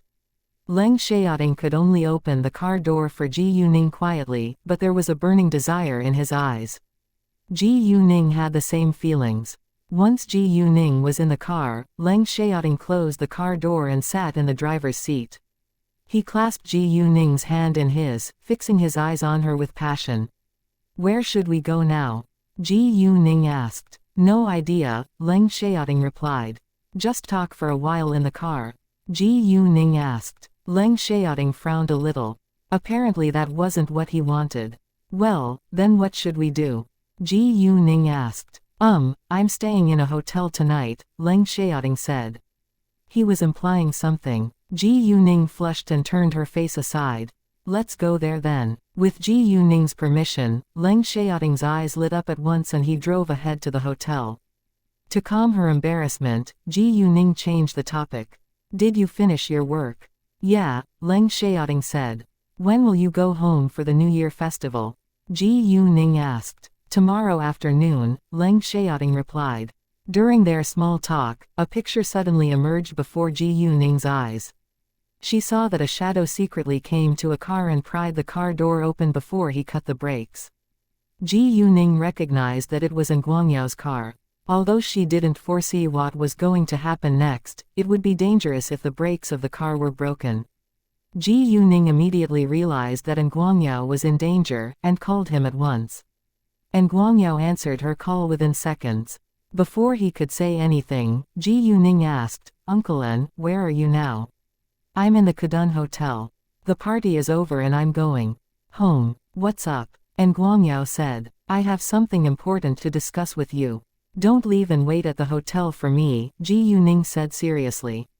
When Leng Xiaoting heard that Ji Yuning was going to meet Guangyao, his face changed slightly, but he understood that it had to be an emergency. Anyway, they would spend the night together, so he didn't mind changing the place. Ji Yuning also understood it was strange that she suddenly changed the plan, so she explained, well, Uncle N is at a party tonight, and I just had a premonition that something bad is going to happen, so I have to stop it. I'm sorry if that sounds strange. It did sound strange, but Leng Xiaoting chose to believe Ji Yuning as always. In the parking lot, a pair of eyes stared at Guangyao from a car which was only 10 meters away from Guangyao's. Seeing that Guangyao answered a call and went back into the hotel, the man thought that Guangyao had something else to deal with, so he kept waiting in the car. Leng Xiaoting drove fast and steadily, so they soon arrived at Kadun Hotel. The moment that Ji Yuning got out, she called Guangyao. Guangyao told her he was in a tea room, and Ji Yuning along with Leng Xiaoting quickly went to meet him. Only Guangyao and Zhang Shunji were in the tea room when they came inside. Nice to meet you, boss and Mr. Leng. Guangyao and Zhang Shunji greeted Ji Yuning and Leng Xiaoting. Ji Yuning and Leng Xiaoting walked over and sat down. Zhang Shunji poured 2 cups of tea for them. How was the party? Ji Yuning asked. Not bad. We just had some conflicts with Wu Lianchen, Guangyao replied. Chapter 375 Cut Breaks. Well, one of my friends introduced a boss of a clothing company to me tonight. The clothing company is going to build a factory, and is looking for a qualified construction company. Wu Lianchen wanted to strike the deal, but the boss of the clothing company chose to cooperate with me after we discussed the project at the party. It's normal that businessmen compete against each other in the same industry, but Wu Lianchen blamed me for it and threatened me, and Guangyao said. Ji Yuning was slightly mad. Although she wasn't very sure that Wu Lianchen had something to do with the cut breaks, she sensed that Wu Lianchen was involved. Other than Wu Lianchen, have you annoyed anyone else recently? Ji Yuning asked. Except for Hongyun Real Estate, we haven't annoyed anyone else, and Guangyao said. It was impossible that Hongyun did it, because Hongyun already went bankrupt. In that case, it was highly likely that Wu Lianchen was behind that. To be honest with you, I came to you because I suddenly had a bad premonition about you. I'm worried that something bad might happen to you. Although it sounds strange, my premonitions are always right, Ji Yuning explained, trying to make it sound reasonable. And Guangyao and Zhang Shunji had the same reaction as Leng Xiaoting. Although they felt that it was indeed strange, they chose to trust Ji Yuning. In fact, they trusted Ji Yuning even more than Leng Xiaoting did. In Leng Xiaoting's eyes, Ji Yuning was his love, so he would naturally believe her. But in Guangyao's and Zhang Shunji's opinions, Ji Yuning was like a goddess who could make the impossible become possible. Alright, that's all I wanted to say. Let's leave now, but we should check the car first in case any accidents happen. One can never be too careful. Ji Yuning couldn't directly tell them that the car was damaged, so she just reminded them to be careful. Ji Yuning and Leng Xiaoting followed and Guangyao to the underground parking lot. Once they were in the parking lot, Ji Yuning observed the surroundings to see whether the man was still here. Some criminals would stay at the site to see the result in person. As Ji Yuning glanced around the parking lot, she met the man's eyes in the car. The man's face changed when Ji Yuning caught his sight. Obviously, he was the one who cut the brakes. Before long, Zhang Shunji found that there was something wrong with the car. Boss, the brakes were cut. Zhang Shunji said. What? Hearing that, and Guangyao was shocked. He abruptly looked at Ji Yuning and felt lucky that Ji Yuning's accurate premonition saved his life. Otherwise, he wouldn't have seen tomorrow's sun. Was it Wu Lianchen? And Guangyao assumed, and believed it was highly possible. I think that it's possible, but we don't have evidence. We can turn to the manager of Kadun Hotel first and check the surveillance cameras to find out who did it. Although Ji Yuning had already seen the man in the car, she still needed the proof. She wouldn't let the man get away with it because he dared to hurt her staff. If Ji Yuning hadn't had the premonition, and Guangyao and Zhang Shunji would have been killed. I'll find the manager right now, Zhang Shunji said and quickly walked to the hotel hall. The criminal who was hiding in the car didn't hear their discussion clearly, but he knew that his scheme had been exposed, and was quite surprised. However, the criminal didn't realize that Ji Yuning already knew that it was him who had damaged the brakes, so he didn't leave right away, but stayed to see what would happen next. Zhang Shunji told the manager of Kadun Hotel what had happened to their car, and the manager was astonished. He hadn't been bought by money, so he immediately let Zhang Shunji watch the surveillance cameras. Although the shadow in the surveillance cameras wasn't very clear, because the man was wearing a mask and hat, they could see the whole process when the man was cutting the brakes. Luckily, they saw that the man was still hiding in the parking lot, so the manager called the police at once. And Guangyao was an important figure in City F, thus the police arrived soon. The manager showed the video to the policemen when they arrived, and 3 of them went straight to the car where the criminal hid afterwards. The man didn't realize that he had been exposed until the 3 policemen ran to him, but it was too late for him to escape now. And when the criminal was brought back to the hotel, he finally figured out that there were surveillance cameras in the parking lot. It was obvious that this man was too stupid to be a criminal. Ji Yuning told An Guangyao to request that the police force the man to admit his crime on site. And Guangyao was influential in City F, so the police were willing to help him. However, Ji Yuning was the one who questioned the criminal. With the solid proof on the table, the man couldn't deny it. He didn't want to be sentenced alone, so he told Ji Yuning who was behind him. Wu Lianchen's secretary had called him and promised to give him 50,000 yuan if he succeeded. He got a deposit of 20,000 yuan. There were messages and call recordings as evidence. And although it was Wu Lianshen's secretary who instigated him to do it, everyone knew that Wu Lianshen's secretary had followed Wu Lianshen's order. Wu Lianshen, it's really him. And Guangyao was mad, even though he had known the answer. However, they still lacked enough evidence to sentence Wu Lianshen. The police would handle it. No matter what the result was, Ji Yuning made up her mind to get revenge on Wu Lianshen. It was late when they finally settled the mess. Ji Yuning told An Guangyao and Zhang Shunji to have a rest. An Guangyao's car was damaged, and was left in the parking lot waiting to be repaired. Thus Kudun Hotel arranged a car to send An Guangyao and Zhang Shunji back. After An Guangyao and Zhang Shunji were gone, Ji Yuning sat in the car, while Leng Xiaoting went to book a room. Leng Xiaoting would go to the room first, and Ji Yuning would follow him up later. She was worried to be seen by people who knew her, because it might cause rumors. While Ji Yuning was waiting in the car, she surfed the internet searching for information about Wu Lianshen. Wu Lianshen was a famous businessman in City F, and there should be an introduction for him. Chapter 376 Leng Xiaoting's and Situ Yi's gift. Without much effort, Ji Yuning got screenshots of Wu Lianshen's photos and introduction. She sent those materials to Gao Yi and told him to investigate Wu Lianshen's background to see whether he had done anything illegal. As a professional killer, it was also necessary to be an excellent detective. It wasn't difficult for Gao Yi to investigate Wu Lianshen. Leng Xiaoting booked the room and told Ji Yuning its number. He understood that Ji Yuning wanted to keep it private, and he respected her. When they were both in the room, Leng Xiaoting couldn't wait to undress Ji Yuning and spend the whole night with her in the bed for a second longer. The three policemen took the criminal back to the police station and went to arrest Wu Lianshen's secretary without delay. They also informed Wu Lianshen that he needed to come to the police station as soon as possible. Since their scheme was already exposed, Wu Lianshen's secretary had to admit it, but he didn't mention Wu Lianshen at all. He only claimed that he disliked An Guangyao and tried to kill him. The secretary protected Wu Lianshen because he knew that Wu Lianshen would hurt his family if he told the truth. Wu Lianshen was furious when he found out that their scheme had been exposed, but he wouldn't admit that he was involved since his secretary was willing to be the scapegoat. Because Wu Lianshen denied it, the police couldn't arrest him. And his secretary was made a scapegoat for what happened. When An Guangyao heard the result, he wasn't surprised, nor was he mad, because Ji Yuning had told him that she had another plan to teach Wu Lianshen a lesson.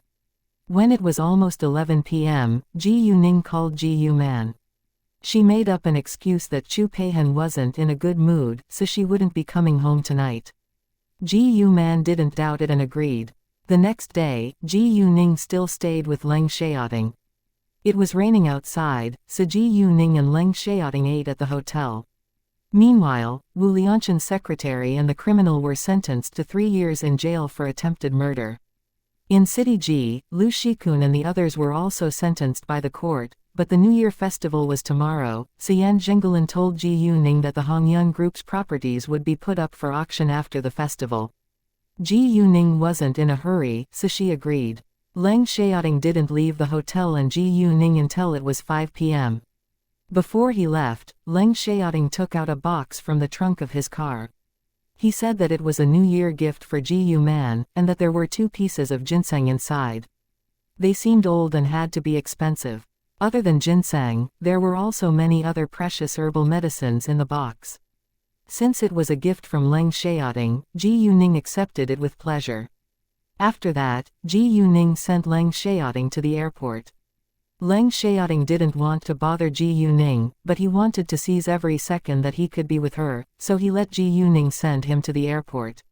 When Leng Xiaoting had left for a short while, Ji Yuning received Gao Yi's call. He had gotten evidence of all of Wu Lianshen's criminal activities.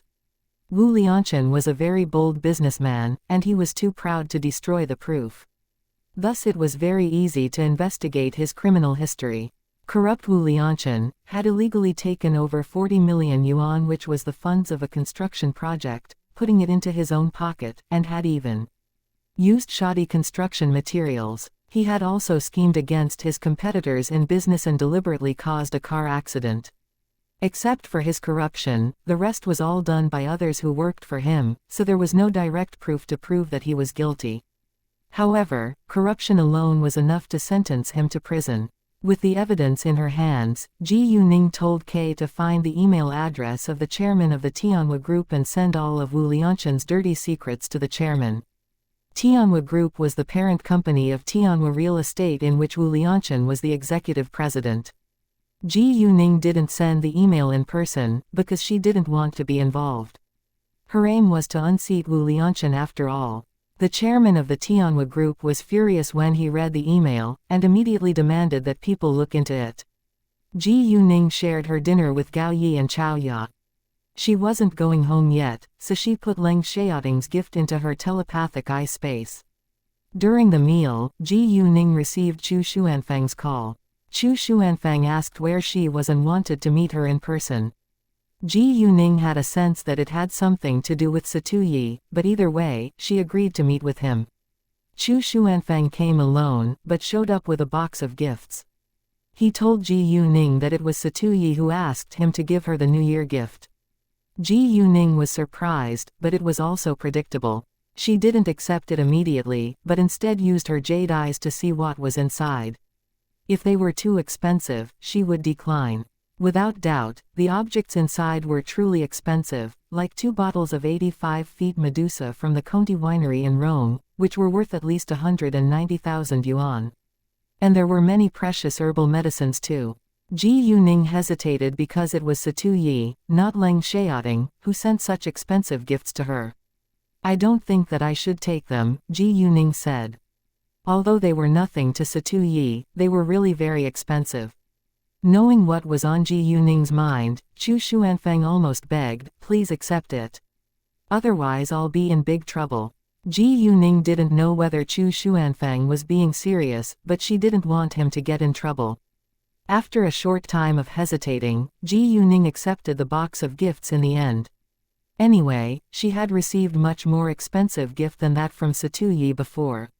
All right, I'll call him to thank him for the gifts, Ji Yuning sighed, and took the box. Seeing that Ji Yuning took the box, Chu Xuanfang was relieved. Actually, he wasn't lying.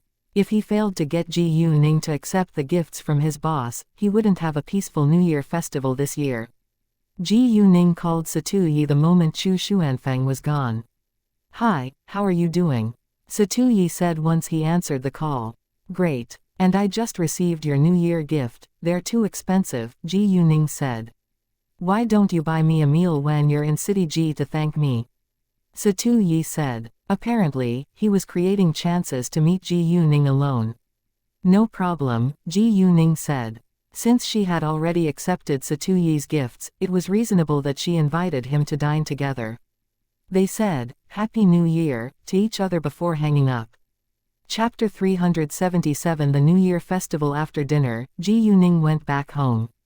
Ji Yuman was quite surprised to see Ji Yuning coming back home with 2 boxes. Ningning, what are these? New Year gifts from my friends. Ji Yuning placed the boxes on a table and opened it. When Ji Yuman saw what was in the boxes, she exclaimed, Ningning, your friends are so generous. None of the objects were cheap. Yeah, we're very good friends, Ji Yuning said but didn't explain further. After seeing the gifts, Ji Yuman suddenly thought of something and said, oh, the old lady is paralyzed. Ji Yuman wasn't very sad when she said it, but her mood was affected to some extent. The old lady was her biological mother after all. However, it was good news to Ji Yuning.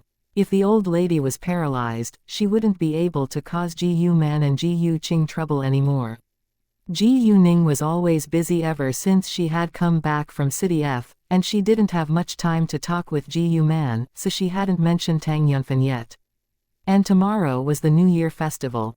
Ji Yuning wasn't willing to bring it up, in case Ji Yuman would be affected. The next day was the New Year festival. Ji Yuning chatted with Leng Xiaoting on the phone for about half an hour early in the morning. Leng Xiaoting was in his apartment, and he would go to the Leng family's house in the afternoon for the New Year's Eve family dinner. Thinking of Leng Xiaoting and his family, Ji Yuning felt sorry for him. Luckily, he had a close relationship with his grandpa. Otherwise, Ji Yuning would certainly invite him to spend the festival with her. In the morning, Ji Yuning called Gao Yi and Chao Ya and invited them to come over. Zhang Shu's family also came to Ji Yuning's home to spend the New Year festival together. After lunch, they were going to prepare for the New Year's Eve family dinner. Leng Xiaoting had his lunch with Xu Jinchen, Ximing and the other teammates in the capital. He wouldn't have time to gather together with them after the New Year's festival, so he decided to advance their meeting. They also understood that Leng Xiaoting was eager to meet Ji Yuning after the festival, so they didn't complain.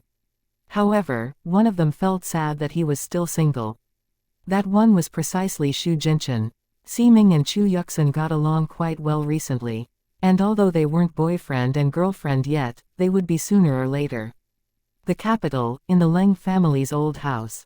All the members of the Leng family gathered together in the living hall, chatting with one another, except for Leng Xiaoting. There were grudges among some of them, but none of them would be so dumb as to argue during the New Year festival, especially in front of Master Leng. It's almost 4 p.m. Why is Xiaoting still absent? Leng Xiaoxun asked. Hearing Leng Xiaoting's name, Leng Yuanchen's family felt uncomfortable but didn't dare to say anything. However, right at this moment, they heard Leng Chengji's happy voice. Lord Leng is back. Leng Xiaoxun abruptly stood up, running out at once. Xiaoting, why are you so late? I thought that you wouldn't be back for the festival. I was just occupied by something, Leng Xiaoting said. Entering the front hall, Leng Xiaoting greeted the older generation one by one. Welcome home, Xiaoting. Only Master Leng was visibly excited to see Leng Xiaoting, while the rest simply remained polite. Hi, Xiaoting, Leng Xiaoming said. He wasn't as cold as his parents but didn't show any affection either. Been a while, Xiaoting, Leng Xiaoxi said with respect. However, Leng Xiaojia directly ignored Leng Xiaoting. Xiaoting, it's not dinner time yet. Could you please teach me some fighting skills now? Leng Xiaoxun begged. Before Leng Xiaoting could say a word, Master Leng criticized Leng Xiaoxun, it's the New Year festival. Don't be so naughty and sit down. Once Master Leng opened his mouth, Leng Xiaoxun didn't dare to say it again and sat down quietly. Xiaoting, come here. Master Leng waved his hand and told Leng Xiaoting to sit by his side. Leng Xiaoting walked over and sat down by Master Leng's side. Master Leng then kept talking with Leng Xiaoting and cared about him very much. Seeing that Master Leng cared so much about Leng Xiaoting, others around the table were jealous. Leng Xiaojia, who was always impulsive, felt like her biological brother had been ignored and asked. Grandpa, my older brother has left home for a long time too, so why don't you care about him like that? Leng Xiaoming didn't work in the capital but in a nearby county. Although the county wasn't far away, he seldom had time to come back home. Leng Xiaoming was also an outstanding young man. With his family background, he became the head of the county when he was only 25 years old. In addition, he was promoted to be the vice mayor of a nearby third-tier city recently, and he could soon move back to work in the capital as an important official. However, no matter how outstanding Leng Xiaoming was, he was barely comparable to Leng Xiaoting. Leng Xiaoting was only half a year older than Leng Xiaoming, but he was already the youngest major general in the country's history. Xiaojia, mind your words. Since when does Grandpa not care about me? You don't know anything, so stop saying that. Leng Xiaoming instantly snapped at Leng Xiaojia. Master Leng treated Leng Xiaoting better than him, and he did feel aggrieved, but he never showed his dissatisfaction because he didn't want Master Leng to think that he was mean or selfish. What Leng Xiaojia had said merely damaged his image. I'm telling the truth. Leng Xiaojia, instead, had no idea what was on her older brother's mind. Xiaojia, close your mouth now. Leng Yuanchen also criticized her. What Leng Xiaojia had said was very inappropriate. Even though Leng Xiaoming and Leng Yuanchen both scolded Leng Xiaojia, Master Leng was still displeased. He looked to Leng Xiaojia with unhappiness and said seriously, "You're always complaining in this family. Are you living too comfortable a life for you to be that troublesome?" It was a fact that Master Leng cared more about Leng Xiaoting than Leng Xiaoming, but that was because Leng Xiaoting lost his parents when he was just a child. If Master Leng didn't care about Leng Xiaoting, nobody would. On the contrary, Leng Yuanshin's family didn't care about Leng Xiaoting, who was their cousin at all and even schemed against him. Ironically, the more they disliked Leng Xiaoting, the more Master Leng cared about him. Leng Xiaojia was mad but did not have the nerves to argue with Master Leng, so she lowered her head and kept silent. At this moment, Zhang Shuyuan didn't dare to defend Leng Xiaojia either. In City F, Ji Yuning's family prepared many kinds of dishes on the table at around 6 p.m. And the 7 of them sat around the table chatting, laughing and joking in harmony. Even Gao Yi and Chao Ya, who were always expressionless, smiled a lot. Chapter 378. A granddaughter showed up out of the blue. It was the most meaningful New Year festival that they had ever celebrated. It was the same for Ji Yuqing and Ji Yuman's families. After the New Year's Eve family dinner, they gathered together to watch the Spring Festival Gala. Gao Yi and Chao Ya didn't leave until it was very late. And Ji Yuning invited them to come over tomorrow again. When it was just past midnight, Ji Yuning was about to call Leng Xiaoting, but Leng Xiaoting called her first. "Happy New Year," Leng Xiaoting said the moment Ji Yuning answered the call. Ji Yuning smiled gently. "Happy New Year. Where is my red envelope?" "I'll give it to you in a few days," Leng Xiaoting said. Although Ji Yuning was just joking, she wouldn't reject if Leng Xiaoting prepared a red envelope for her. They talked for a little while longer before hanging up. Ji Yuning checked her phone later and many new messages were coming in. Other than Hao Ran and her other close friends, Qin Yifan also sent her a message. Ji Yuning immediately typed a message and sent it to all of the contacts on her phone. It was too late, so she didn't call them one by one. The next morning, Ji Yuning called those masters one by one. Although she had already sent them a message to wish them a Happy New Year, it was more meaningful if she called. The first one Ji Yuning called was her grandpa, Tang Haifeng. "Girl Ji Yu, Happy New Year." Tang Haifeng was happy to hear from Ji Yuning, and couldn't wait to wish her Happy New Year the moment that he picked up the phone. Ji Yuning smiled and said, "Happy New Year, Grandpa. Where is my red envelope?" Tang Haifeng had told Ji Yuning to call him Grandpa directly, so Ji Yuning followed his request. "Of course I've prepared a red envelope for you, but you have to visit me in person first," Tang Haifeng said and joked. However, he really missed Ji Yuning. Ever since they had separated in City Tang, he always missed Ji Yuning. Tang Haifeng didn't tell his family about the fact that Ji Yuning closely resembled Tang Yunfen, because it didn't prove anything if they were only alike in appearance. "Sure, I will once I'm free. However, the red envelope must be worth it.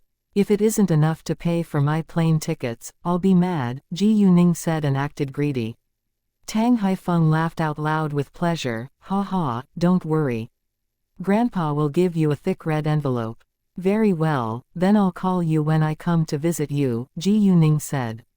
"Be quick and don't let me wait for you for a long time," Tang Haifeng said. Although Ji Yuning was just joking about the red envelope, Tang Haifeng took it seriously and prepared a thick red envelope for Ji Yuning. "I won't," Ji Yuning said and hung up. It was the New Year festival, so everyone in the Tang family gathered together in the house. Except for Tang Yunfen, who stayed in his study the entire time, the rest of the people all heard what Tang Haifeng had said on the phone. Seeing Tang Haifeng being so happy after answering the call, everyone was quite surprised and had no idea what had happened. "Grandpa, since when do you have another granddaughter?" Tang Jokai asked. He was the eldest grandson in the Tang family. Tang Jokai inherited his family's beautiful appearance. His skin was smooth and shiny and his features were attractive. The young man had an air of natural nobility. Apart from that, Tang Jokai's features resembled Ji Yuning's to some extent. Maybe that was the effect of genes. "Just a young girl I met," Tang Haifeng said. When he mentioned Ji Yuning, his face lit up with pride, because he was proud of Ji Yuning. "What?" Everyone was astonished again. Master Tang had just left home for a week, and he already regarded a stranger who he had met as his granddaughter. However, the next moment, Tang Haifeng looked upset. "When I was in City Tang, I had a heart attack at its airport. It was girl Ji Yu who saved my life." Tang Haifeng was reluctant to bring it up because he didn't want to worry his family. "What?" Everyone was shocked this time. Dad, why didn't you say anything about it? I didn't want to worry you, Tang Haifeng replied. I think that you just want to impress us because of the young girl who you met. Tang Yunhang hit the point. Ji Yuning had rescued Master Tang, and his family definitely appreciated her kind behavior, but wasn't it too much to take Ji Yuning as his granddaughter? Tang Haifeng understood their concern, and sighed. I regard girl Ji Yu as my granddaughter not only because she saved my life, but also because she strongly resembled Yunfen. Nobody would doubt it if I said that they're father and daughter. What? Everyone was more than shocked now. Tang Haifeng added, Yunfen refuses to get married and I'm wondering if Yunfen would be willing to be the young girl's adoptive father. The girl had a hard childhood and lost her father when she was just a baby. However, the girl said that she first wants to know Yunfen's opinion. I thought that Yunfen won't agree according to his character, so I took her as my granddaughter. Does she know who you are? Tang Jokai asked. He doubted Ji Yuning's aim, which was reasonable because the Tang family wasn't a simple family after all. She didn't know it at the beginning, but I told her later and gave her 2 black cards of the hotel and shopping mall under the Tang family's name, Tang Haifeng said. Did she accept it? Tang Yunhang's wife, Yan Shuyu, asked. Tang Haifeng knew what was on their mind, and explained, I know what you're suspecting. Although she's just 18, she isn't simple at all. Not only has she saved my life, but she also improved my heart condition with a special way of massage. I now feel much more energetic than ever. I had a checkup the other day, and the doctor said that it's very unlikely that I'll have heart disease again. Everyone rounded their eyes in shock now. Really? A special way of massage can cure heart disease? Is the young girl a human being? Even the most advanced medical science wasn't able to cure heart disease, only improve it. Ji Yuning, on the other hand, could cure it completely just with a massage. It must be a miracle. Everyone had thought that Ji Yuning had only administered first aid to Tang Haifeng when he had a heart attack. It wasn't very difficult anyway, but to their astonishment, Ji Yuning had cured Tang Haifeng's heart disease. Chapter 379. A woman who admires Leng Xiaoting, and, Tang Haifeng continued, she has no interest in the Tang family's properties because she alone unseated an influential family in City Tang and established a big jade provider with billions of yuan in assets. And that's just the beginning. Although there was no news that Ji Yuning had unseated the Wang family, Tang Haifeng believed that she had to have been involved. Ever since Ji Yuning had gotten the raw material exploitation right, the biggest raw material supplier and the colorful jade provider were managed by the same person, which was enough to show that Ji Yuning was the boss. Apart from that, Tang Haifeng believed that Ji Yuning would be even more successful in the future. Hearing about what Ji Yuning had achieved at such a young age, Tang Haifeng's family was too amazed to say a word. Tang Haifeng continued to tell the story about Ji Yuning. When I left City Tang, she also gave me several pieces of natural red coral which are worth millions of yuan. Although millions of yuan are nothing, it's rare to see natural red coral. Tang Haifeng's family now had mixed emotions and felt a little ashamed of their suspicion towards Ji Yuning. However, it wasn't their fault. After all, they had no idea what Ji Yuning had achieved until now.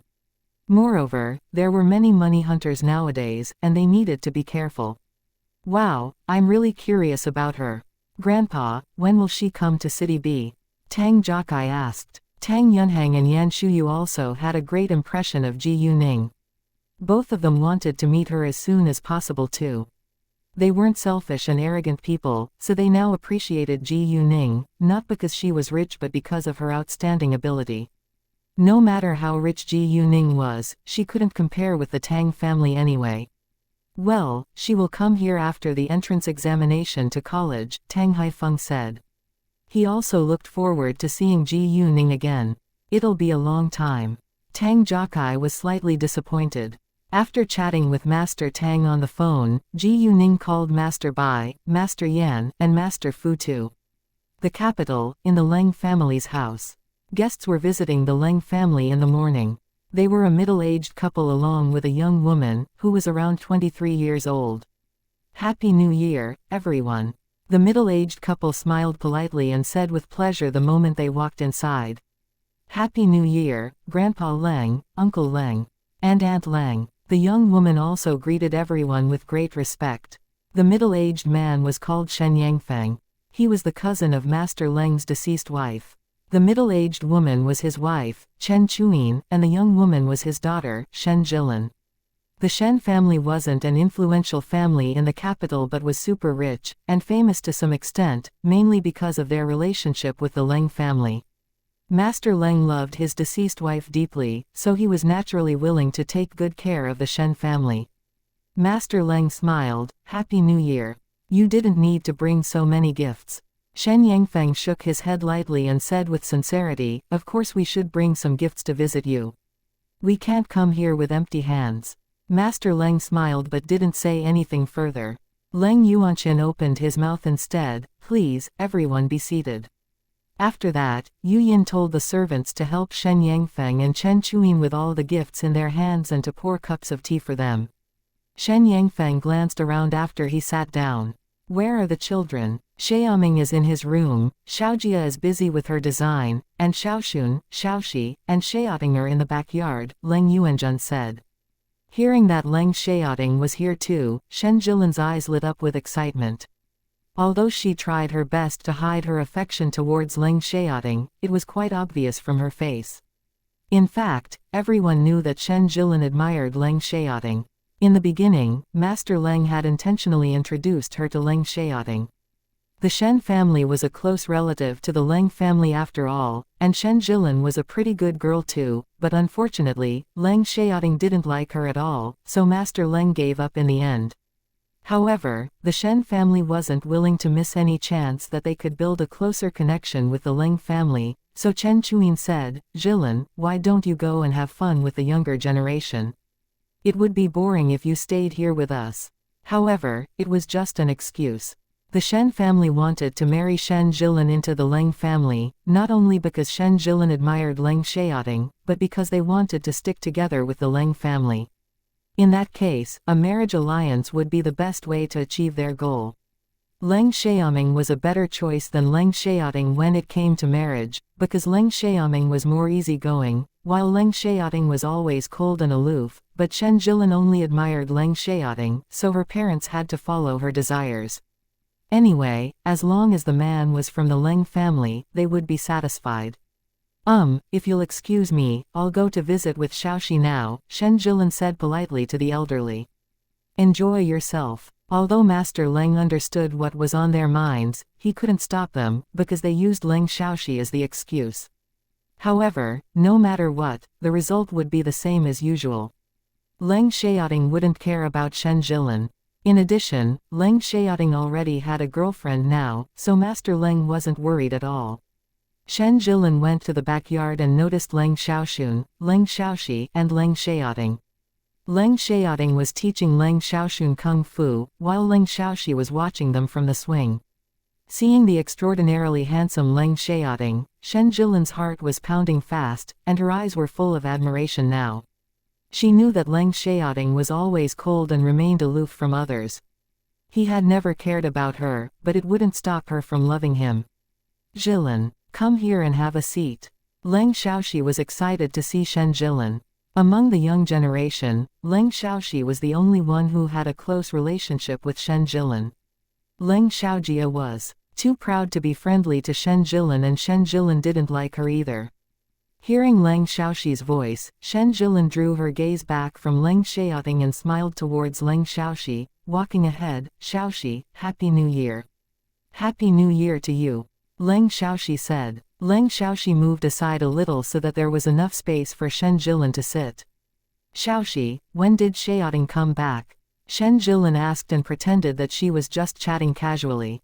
"Yesterday afternoon," Leng Xiaoxi said. "Then when will he leave?" Shen Jilin asked again. "No idea," Leng Xiaoxi replied. She didn't know that Shen Jilin admired Leng Xiaoting, so she didn't think further about why Shen Jilin would ask those questions. Leng Xiaoting was teaching Leng Xiaoxun kung fu, thus Shen Jilin didn't bother him, in case it would seem rude. After a while, Leng Xiaoting finished his lesson. Shen Jilin immediately walked over. "Happy New Year, Xiaoting." Chapter 380. Xiaoting has a girlfriend. However, Leng Xiaoting only answered lightly and turned around walking into the house. This wasn't the first time that Leng Xiaoting had ignored Shen Jilin like that. Shen Jilin felt sad but didn't mind, because she was already used to it. In order to allay her embarrassment, Shen Jilin turned to Leng Xiaoxun. Xiaoxun, Happy New Year. Happy New Year to you too, Leng Xiaoxun replied politely. He wasn't as cold as Leng Xiaoting after all. When it was time for the meal, everyone went back to the front hall. In the hall, Leng Xiaojia and Leng Xiaoming also came downstairs to join them. Happy New Year, Uncle Shen and Aunt Shen. They said. Happy New Year to you. Shen Yangfeng and Chen Chuyin replied with pleasure. Shen Yangfeng even complimented, I haven't seen you in a long time, and Xiaoxun has grown much taller and handsome now. Xiaoxi is also prettier. Although those were simply courtesies, Leng Xiaoxun and Leng Xiaoxi still thanked them. Thank you, Uncle Shen. Oh, where is Xiaoting? Master Leng asked. He's changing in his room, Leng Xiaoxun replied. Before long, Leng Xiaoting came back outside. The moment he appeared, Shen Yangfeng couldn't move her eyes off him. Even Shen Yangfeng and Chen Chuyin appreciated Leng Xiaoting very much. It would be wonderful if their daughter could marry Leng Xiaoting. Xiaoting is a really outstanding young man. He became a major general at such a young age. No matter whose daughter marries him, she will be super lucky. Shen Yangfeng complimented. However, once he complimented Leng Xiaoting like that, it seemed like Leng Xiaoming wasn't good enough to be outstanding. Although Leng Xiaoming was quite excellent among his peers, he was hardly comparable to Leng Xiaoting. Therefore, Leng Xiaoming's family was displeased, but they couldn't retort because it was the truth. By the way, Xiaoting, do you have a girlfriend? Shen Yangfeng asked Leng Xiaoting. Yes, Leng Xiaoting answered with alacrity. Leng Xiaoting understood what was on the Shen family's mind, so he decided to not keep it a secret anymore to make them give up on the idea. However, Leng Xiaoting's simple answer caused a sensation among the people around the table. Everyone except for Master Leng rounded their eyes in shock. What? Seriously? Leng Xiaoxun couldn't believe his ears. Yes, Leng Xiaoting said. Thinking of Ji Yuning, Leng Xiaoting looked gentle and his expression was full of love, which amazed the rest of the Leng family because none of them had ever seen him like that. After the great shock, the Shen family were all disappointed, but they weren't in despair yet. As long as Leng Xiaoting was unmarried, Shen Jilin still had hope. And since Leng Xiaoting had a girlfriend, he wasn't gay. Shen Yangfeng pretended to gossip. Ha ha, I had no idea that Xiaoting already had a girlfriend. Who is the girl? Someone I love, Leng Xiaoting said. He didn't mention his girlfriend's background at all. In other words, he didn't care about family background, as long as he loved her. Hearing that Leng Xiaoting's girlfriend wasn't from a powerful family, the rest of the people in the Leng family were relieved, because there wouldn't be another force of support behind Leng Xiaoting. But what they didn't know was that Leng Xiaoting's girlfriend was quite a promising businesswoman, and she would be more powerful and influential than any of the other richest families in the capital in the near future. Master Leng laughed and echoed, we never care about family background. As long as Xiaoting is happy, I'll support him. The Shen family weren't dumb and dropped the topic at once. The dishes were placed on the table soon, so they moved to the dining hall. Shen Jilin, on the other hand, lost her appetite when she heard that Leng Xiaoting already had a girlfriend. After the meal, Leng Xiaoting left right away. Shen Jilin felt sad, but she couldn't do anything.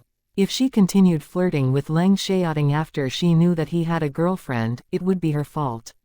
At that time in City F, Wu Lianchen was arrested by the police at his home after the New Year's Eve. And his dirty secrets were soon exposed, which shocked citizens in City F. Because of the New Year festival, Wu Lianchen was arrested a day later than was planned. However, once the festival was celebrated, he was immediately arrested. Wu Lianchen was sentenced to at least 10 years in prison. Since Wu Lianchen was thrown into jail, Ji Yuning wouldn't bother Tianhua real estate, because it didn't belong to Wu Lianchen after all. Ji Yuning also heard other news today. And Yi told them in their WeChat group that the couple who had stolen his family's money was also caught by the police, but the money had already been spent so it was impossible to get it back. Ji Yuning had deep sympathy for Nguangyao. Luckily, and Guangyao's life was getting better ever since he started working for Ji Yuning in the afternoon. Zhang Zongyu and Master Shu came to visit Master Leng. Where is Xiaoting? Zhang Zongyu asked. He knew that Leng Xiaoting came back for the New Year festival, but he never saw him. He's gone, Master Leng said. What? It's still the spring festival now, and Jinchen is still home. Master Shu was surprised. He's in a hurry to meet his girlfriend, Master Leng replied. Although Leng Xiaoting didn't stay to keep him company, Master Leng thought that it was more important for his grandson to get married. Ha ha, it seems that his girlfriend is more important than his grandpa. Zhang Zongyu joked. Master Leng rolled his eyes. I'm happy to see that he cares about his girlfriend. At least I don't need to worry about his marriage anymore. Ha ha, you're right, Master Shu and Zhang Zongyu agreed and laughed. Speaking of Xiaoting's girlfriend, she is our family's lifesaver. Zhang Zongyu said. Lifesaver? What do you mean? Hearing that, both Master Leng and Master Shu were confused, so was everyone else around them. You don't know about it. Zhang Zongyu was surprised. He had thought that Master Leng already knew. What happened, Grandpa Zhang? Why is Xiaoting's girlfriend your family's lifesaver? Leng Xiaoxun asked with burning curiosity. Chapter 381 Additional credit card from Leng Xiaoting. Zhang Zongyu felt cornered because he didn't know why Leng Xiaoting didn't tell Master Leng and wasn't sure whether it was appropriate for him to tell Master Leng about the accident. Zhang, just tell me. Master Leng urged. Zhang Zongyu thought for a while. He believed that maybe Leng Xiaoting forgot to mention it to Master Leng, so he said, Haoyang was kidnapped not long ago, you all knew about it, right? Yes. They nodded. Leng Xiaoxun said, it was Xiaoting who rescued Haoyang. Yes, but the girl who suddenly emerged from beneath the overpass and beat Qin Weichun was precisely Xiaoting's girlfriend. Zhang Zongyu said. What? Hearing that, everyone was shocked. To their astonishment, the girl who beat Qin Weichun was Leng Xiaoting's girlfriend. It was so unbelievable. I didn't see her in person, but Jinghua told me that the girl fainted after rescuing Haoyang. She was admitted to the hospital and Jinghua saw Xiaoting sitting at the girl's bedside holding her hand in the patient room, Zhang Zongyu added. Holding her hand. Everyone immediately believed that it had to be Leng Xiaoting's girlfriend. Leng Xiaoxun instantly took out his phone and watched the video again. Although the girl's face wasn't clear, it was amazing to see her agile movements. In the beginning, everyone thought that Leng Xiaoting's girlfriend was an ordinary girl.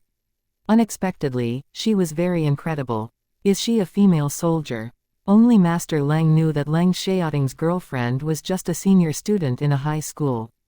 For the second time, Master Leng had the feeling that Leng Xiaoting's girlfriend could be more outstanding than he had expected. All in all, everyone was amazed by Leng Xiaoting's girlfriend, who they hadn't even met yet. Even Leng Yuanqin's family made up their mind to investigate her. Meanwhile, Leng Xiaoting arrived at City F. Ji Yuqing and Ji Yuqing didn't have many friends, so nobody came to visit them during the spring festival. Gao Yi and Chao Ya joined them for dinner today as well. When it was about time to eat, Ji Yuning received Leng Xiaoting's call. She made an excuse and left her home without hesitation. The moment that Ji Yuning walked out of Zone G, she saw Leng Xiaoting standing by the car. Seeing Ji Yuning, Leng Xiaoting opened the car door for her. Ji Yuning quickly walked towards him and got in the car. Happy New Year, this is for you. Leng Xiaoting handed a red envelope to Ji Yuning after he got in the car. Ji Yuning was struck dumb for a second, but she soon realized what was going on. However, the red envelope was pretty thin. No way, it's so thin. Is there just a single yuan inside? Ji Yuning asked. However, she was just joking. Of course not, Leng Xiaoting said. Ji Yuning didn't use her jade eyes to see what was inside, because she wanted to open the gift in person. She took it and could immediately tell what was inside from the feel of the envelope. It was a card. Is it a bank card? Ji Yuning thought to herself. She was right. There was a credit card in the red envelope. Why? Ji Yuning was surprised. She just wanted a red envelope for fun, but he gave her an additional credit card. Buy anything you like, Leng Xiaoting said. Although Ji Yuning didn't lack money, it showed a man's love for you if he was willing to spend money on you. Aren't you afraid that I'll max it out? Ji Yuning asked. It's fine. I have more cards. Leng Xiaoting didn't care at all.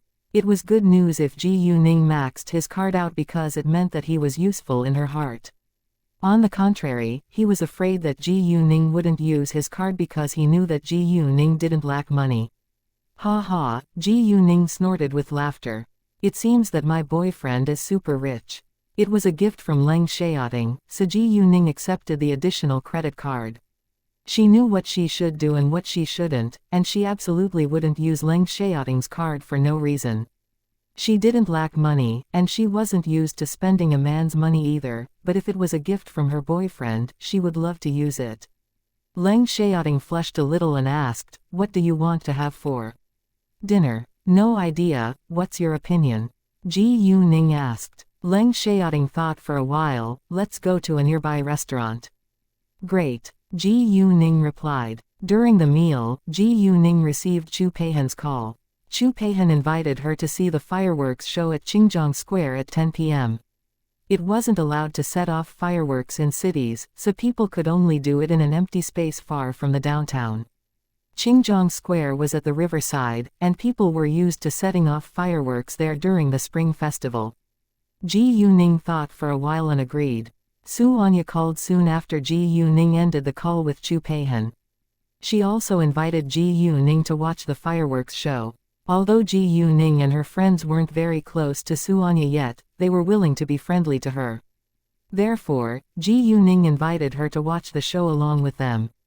After dinner, Ji Yuning went there with Leng Xiaoting. The fireworks show began at 10 p.m., but Ji Yuning and Leng Xiaoting arrived at 8:30 p.m.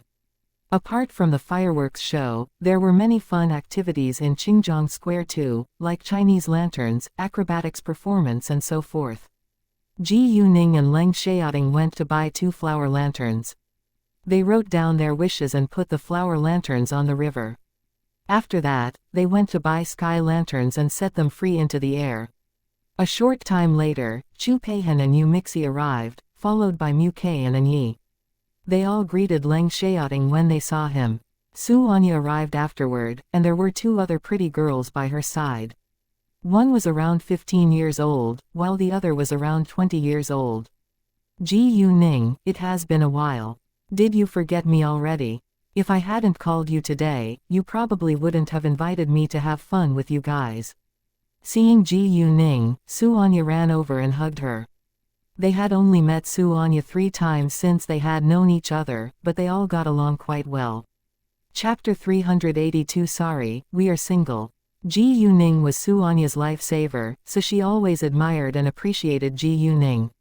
If Ji Yuning hadn't helped her in that dangerous situation, Su Anya would probably be dead now. Impossible. I'm just afraid that you're busy, and I planned to call you on your birthday. Ji Yuning smiled. Su Anya was from a super rich family, so she wasn't as free as others. Well, if you don't call me, how could you know whether I'm busy or not? Su Anya said. All right, it's my fault. Let me pay for your night snacks. Ji Yuning said. Well, that doesn't sound bad. Su Anya was satisfied. Ha, you're so excited to see Ji Yuning and hugged her, but you ignored the rest of us. Chu Peihen complained. Oh, I'm so sorry. Su Anya felt a little embarrassed and greeted them at once. Happy New Year, everyone. Happy New Year, everyone said. Oh, please let me introduce you, Su Anya said to them. This is my younger cousin, Su Anhao, and this is my older cousin, Jin Kashin. Su Anhao was the younger one, while Jin Kashin was the older girl. However, when Su Anya introduced Jin Kashin, she seemed displeased. Obviously, she disliked her older cousin. Ji Yuning also hated Jin Kashin's attitude towards Leng Xiaoting, because she kept staring at Leng Xiaoting like he was her prey. Even though Leng Xiaoting didn't look at Jin Kashin at all, Ji Yuning was still unhappy. After that, Su Anya introduced her friends to her cousins. These are all my good friends. Ji Yuning, Chu Peihen, Yu Mixi, Mu Kei, and Yi, and this is. Su Anya didn't notice Leng Xiaoting until now, and she was stunned. Wow, he's so handsome. Ji Yu-ning, is this your boyfriend? Su Anya was just guessing, because the man stood right behind Ji Yu-ning, and the two looked so beautiful together.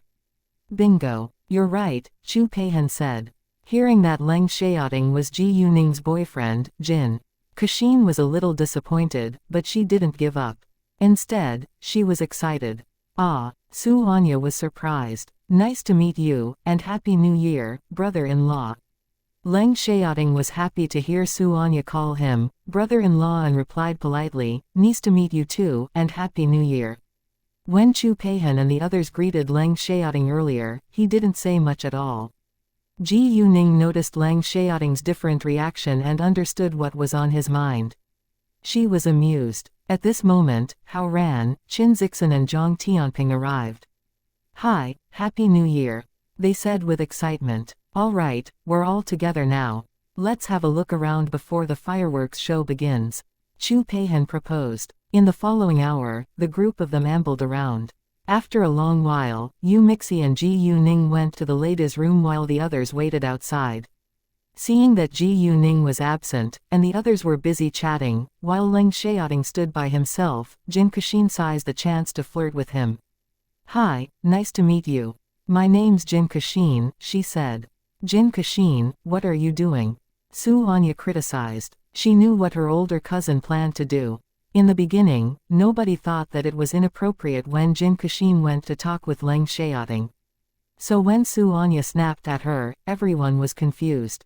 I just thought that he's alone and bored, so I wanted to chat with him, Jin Kashin said and acted as if she was an innocent child. They didn't talk with Leng Xiaoting, because they knew that Leng Xiaoting wasn't talkative and only loved to chat with Ji Yuning. They had no intention to shut him out. Stop acting. I know what kind of person you are. If you dare to hurt my friend, I'll teach you a lesson. Su Anya wouldn't believe anything that Jin Kashin had said and warned her plainly. It was her mother who had forced her to bring Jin Kashin out. Hao Ran and the other boys were too young, so Jin Kashin wouldn't flirt with them. Unexpectedly, Ji Yuning's boyfriend came here too. And the man was too sexy to be ignored. Jin Kashin was pretty on the outside, but she was actually a dreadful flirt. She never missed a chance to flirt with handsome men and her next step was always to get laid. Su Anya had no interest in Jin Kashin's personal affairs, nor did she tell her family, but if Jin Kashin dared to hurt her friends, she would get revenge on her without a doubt. Hearing what Su Anya had said, everyone immediately understood that Jin Kashin wasn't as pretty on the inside as she was on the outside. Therefore, they were all on alert now. None of them would allow her to hurt their best friend. Jin Kashin had to give up her plan under the pressure of them for now, but she would find another chance to try again. Ji Yuning and Yu Mixi walked out later. Ji Yuning noticed that everyone looked at Jin Kashin unkindly. Although she didn't know what had happened, it was obvious that Jin Kashin had done something wrong and annoyed everyone. Is it because of Leng Xiaoting? Thinking of that, Ji Yuning was mad, but she didn't say anything. Leng Xiaoting's sight was on Ji Yuning the entire time, once she appeared. He clasped her hand at once. Sorry, we are single. And it hurts. Hao Ran covered his chest all of a sudden like he was in great pain. Find yourself a girlfriend then. Chu Peihan teased. I want to, but how? Hao Ran complained. We have many single girls here. Isn't there anyone you like? Qin Zixin asked. Chapter 383 Fireworks show Hao Ran sighed and agonized. We're too familiar to date each other. I'm afraid that we wouldn't be able to be good friends any longer if it doesn't work.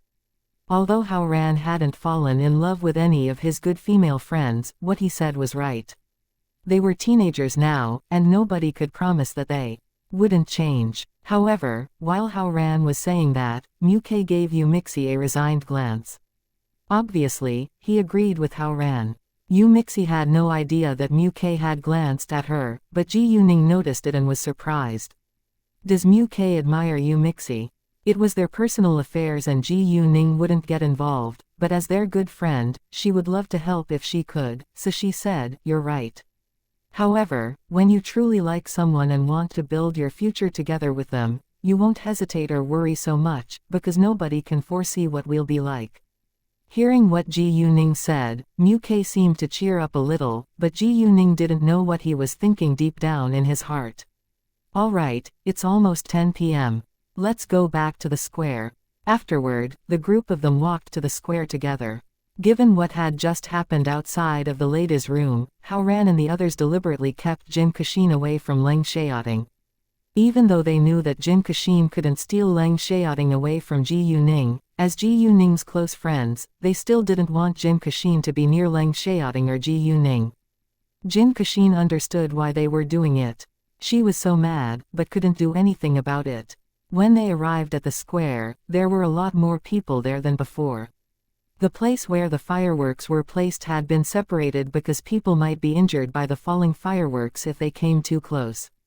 There were many kinds of fireworks on the empty space, and the workers were ready to set them off once it was time. Once 10 p.m. struck, the workers started to set off the fireworks in sequence. Boom! Following the loud explosive sound, small missiles flew into the air one by one, and a large group of fireworks like a handle with huge umbrellas exploded in the air. A cluster of dazzling lights were illuminating the night sky, like a clump of flowers in full bloom which was floating with golden powder. A series of fireworks burst high in the air. And finally, like countless meteors with long tails, those fireworks reluctantly slipped from the night sky. Wow, it's so amazing. People kept praising the show. The night sky was as bright as the day with the effects of fireworks, and the shapes along with the colors of the fireworks changed the entire time. Various images of animals and Chinese characters were shown in the air. The fireworks show lasted for half an hour, and then they went to have a night snack. Jin Kexin had no chance to get closer to Leng Xiaoting from the beginning to the end, which greatly upset her, but she could do nothing about it. After the night snack, Leng Xiaoting drove Ji Yuning home. Chu Peihan and Hao Ran, who had cars, would drive the others back. Xianxia also drove here today, so she would go home on her own. Leng Xiaoting didn't leave for Xu Jinshan's apartment until he sent Ji Yuning back to Zone Ji and she had disappeared from his sight. It was the spring festival, so it wasn't appropriate for Ji Yuning to stay out for the night. When she got home, Ji Yuning received Yu Mixi's message. Yu Mixi asked Ji Yuning what she should give Xianxia as a birthday gift. Ji Yuning thought for a while. Xianxia was from a super rich family, after all, so they couldn't give a gift that was too cheap, but Yu Mixi was still a student, so it wasn't necessary for her to give Xianxia a very expensive one either. Therefore, Ji Yuning advised Yu Mixi to buy a Chanel wallet. Yu Mixi had just won a lot of money at Daihao Clubhouse, so it wasn't difficult for her to buy a designer brand wallet. As for the formal clothing, both Ji Yuning and Yu Mixi would wear the same set they had worn to attend Master Qin's birthday party. They were students and there was no need for them to waste money on gowns. The next day, Ji Yuning used an excuse that she was going to visit her friends. However, she actually went to meet Leng Xiaoting. And she didn't come back home until it was very late as usual. When Ji Yuning got back, Ji Yuman wasn't asleep yet, so Ji Yuning tried to bring the topic up. Mom, I'm leaving for university soon, and you'll be alone at home. Don't you want to date another man? Hearing that, Ji Yuman was struck dumb for a second, but she soon calmed down. Ningning, don't worry about me. I'm used to being alone. Mom, are you still missing my biological father? Ji Yuning asked. Ji Yuman's body stiffened for a second. It was obvious that she thought of her good old memories, but she didn't say a word. Ji Yuning realized that Ji Yuman had to be thinking of Tang Yunfan. Mom, have you ever thought that you couldn't find his body, so maybe he never really died? Hearing that, Ji Yuman's body stiffened again. If he didn't die, why didn't he come back to me?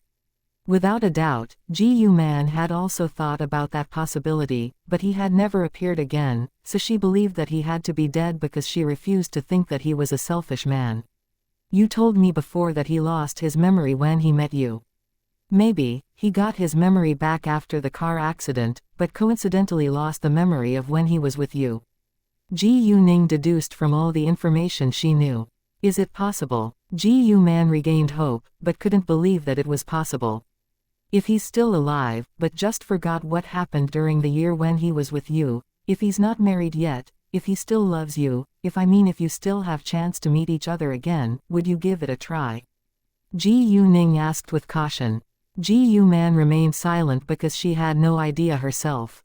She would be lying if she said that she didn't miss him, but she wasn't sure whether her love towards the man in the past would continue when they met each other again after 18 years.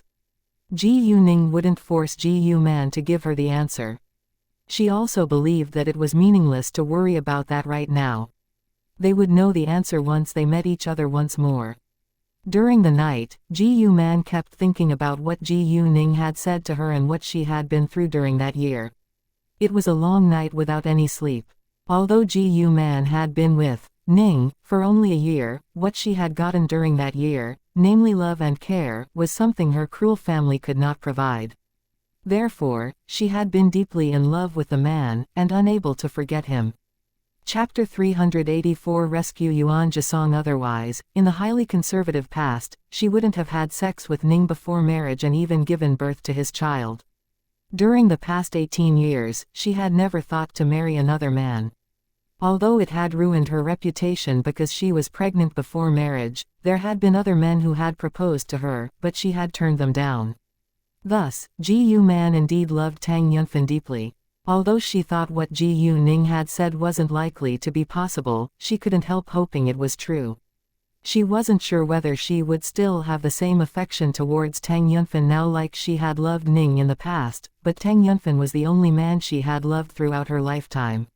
He was her child's father, so she hoped that he could have a good life, even if he was already married and had his own family now. The next day when Ji Yu Man got up, she had quite obvious dark circles. Ji Yu Ning felt sorry for her mother, but they had to face it sooner or later. After all, Ji Yu Man still loved Tang Yunfan and Tang Yunfan was also missing her, which was the reason why he wasn't willing to get married. They had fallen deeply in love with each other and had a baby in the past. If Ji Yu Man would choose a man to spend the rest of her life with, Ji Yu Ning hoped that the man was Tang Yunfan. Ji Yu Ning massaged Ji Yu Man and used her magical power to relieve Ji Yu Man's fatigue. Ji Yu Man was going to visit her friend, Wang Sufan, today. Wang Sufan was the one who had sent Ji Yu Man to the hospital when Ji Yu Man had fainted at work. Ji Yu Ning told Gao Yi and Chao Ya to follow Ji Yu Man today, because they were both free, while Ji Yu Ning went on a date with Leng Xiaoting. The two didn't know what to do today, so they simply ambled on the road. Even so, they enjoyed being together. Ningning, Leng Xiaoting called her. What? Ji Yu Ning replied. Ningning, Leng Xiaoting called her again. What? Ji Yu Ning looked at Leng Xiaoting with confusion. Nothing, just wanted to call your name, Leng Xiaoting said. Ji Yu Ning was amused and teased. Does my name sounds very beautiful? Of course it does, Leng Xiaoting said with sincerity. Well, go on then. Ji Yu Ning said. Ningning, Leng Xiaoting called once more, and Ji Yu Ning laughed. The two walked to the government center and the view was quite pleasant. There was a large park with trees and stone trails. Many citizens would come here to have a walk. At that moment, a government car stopped in the parking lot in front of an office building. Two men got out of it afterward. Ji Yu Ning recognized one of them at first glance. The man was the secretary of the Municipal Party Committee in City F, Yuan Jisong. And he was followed by his secretary. However, when they had just gotten out of the car, a crazy man with a knife in his hand dashed out from nowhere and yelled, Yuan Jisong, go to hell. Yuan Jisong was shocked still, so was his secretary and the people around them. However, right as the knife was about to touch Yuan Jisong's chest, a person ran over like lightning and kicked the crazy man away. With a sharp sound, the knife cut through Yuan Jisong's clothing over his chest. There was an open cut, but luckily the knife didn't hurt the skin. Ji Yu Ning was the person who kicked the crazy man away in time. And once the crazy man was kicked away, Leng Xiaoting went ahead and caught him. Let me go, let me go. The crazy man struggled violently, but Leng Xiaoting got complete control of him, and he could only yell like a maniac.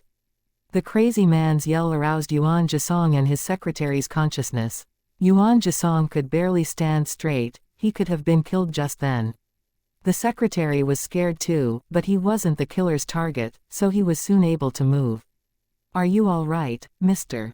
Yuan? Yes. Yuan Jisong's voice was trembling, and he was still frightened, but he tried his best to calm down. Meanwhile, nearby security guards ran over at once and took the crazy man from Leng Xiaoting's hands. However, the crazy man kept shouting, "Yuan Jisong, I'll kill you. I'll kill you now. If it hadn't been for you, I wouldn't have been dismissed." After taking a few deep breaths, Yuan Jisong calmed himself down and looked to the man coldly. "If you hadn't behaved illegally, you wouldn't have been fired. You've asked for the result yourself, so you can't blame others for that. Take him away now." The security guards instantly took the crazy man away. After that, Yuan Jisong turned to Ji Yuning and Leng Xiaoting.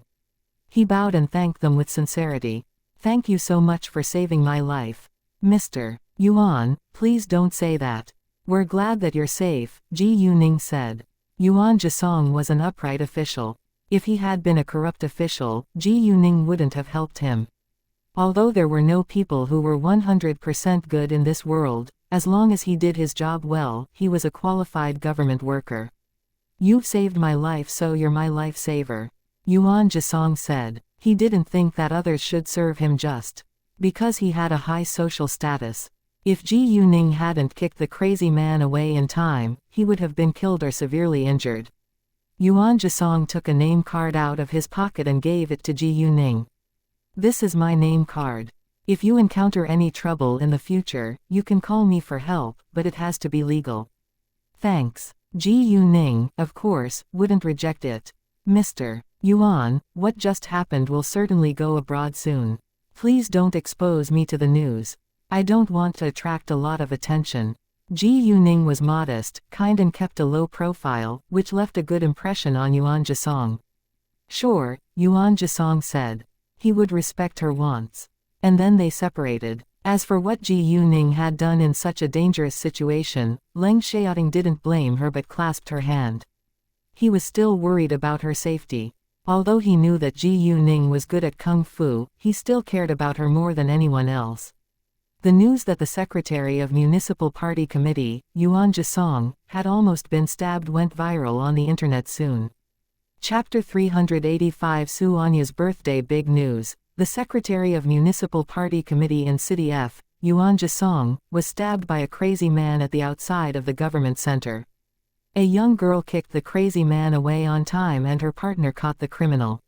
Photo attached. The photo was taken after Yuan Jisong was rescued because everyone was shocked at that time, and none of them were in the mood to take pictures. Before long, someone exposed the criminal's identity. The crazy man was the vice director of the finance department, Zhang Chao. He had been found guilty of power abuse by Yuan Jisong and had been dismissed. Zhang Chao cared too much about fame and money, so he went crazy after his dismissal, and came to attack Yuan Jisong. Zhang Chao was sentenced to 10 years in jail in the beginning, but now it seemed like he would end up with a life sentence. People all complimented the young girl who had rescued Yuan Jisong from the sharp knife. The photo was taken from afar, so Ji Yuning's and Leng Xiaoting's faces weren't clear, but Hao Ran and the others who were familiar with them recognized them at once. They all called Ji Yuning to ask whether she was safe. Ji Yuning's phone kept ringing the entire time, but she didn't lose her patience, because she knew that they cared about her. Many reporters came to interview Yuan Jisong after the accident. They were curious about the young girl who had saved Yuan Jisong's life, but Yuan Jisong declined to reveal more details about her. And people admired the low-profile young girl more. Leng Xiaoting was assigned a task a few days later and he had to leave. The night before Leng Xiaoting left, Ji Yuning stayed with him. Leng Xiaoting didn't know when he would see Ji Yuning the next time, so he touched, kissed and made love to her again and again throughout the night. Ji Yuning almost passed out from the wild lovemaking. Luckily, she had her magical power to support her. "Ningning," Leng Xiaoting called in a hoarse but amorous voice. "Yes," Ji Yuning moaned in pleasure, which turned Leng Xiaoting on once more. They didn't stop for a break until they were both exhausted. However, Leng Xiaoting still held Ji Yuning in his arms tightly even during the break. "Xiaoting, we didn't use condoms. What if I'm pregnant?" Ji Yuning suddenly asked. She had used her power to protect her womb and stopped Leng Xiaoting's sperms from getting inside. Ji Yuning simply asked the question to test Leng Xiaoting. To be honest, Ji Yuning was nervous when she asked that question because she was afraid that Leng Xiaoting would tell her to have an abortion. Leng Xiaoting's body stiffened a little when he heard the question. He had never thought about it, but if Ji Yuning really was pregnant, he wouldn't mind at all. Instead, he was looking forward to it. "Let's get married then," he said with alacrity. Hearing that, Ji Yuning's heart pounded heavily a few times. Although she believed that Leng Xiaoting was a reliable man, she was excited and deeply touched when she heard the answer. "I don't want to get married or have a child at such a young age," Ji Yuning said. Hearing that, Leng Xiaoting was anxious. He pressed Ji Yuning to him and felt a little helpless. "Then what should we do?" Although Leng Xiaoting was willing to marry Ji Yuning so that they could be together as a married couple, he didn't want Ji Yuning to feel cornered. Seeing Leng Xiaoting being so anxious, Ji Yuning comforted him.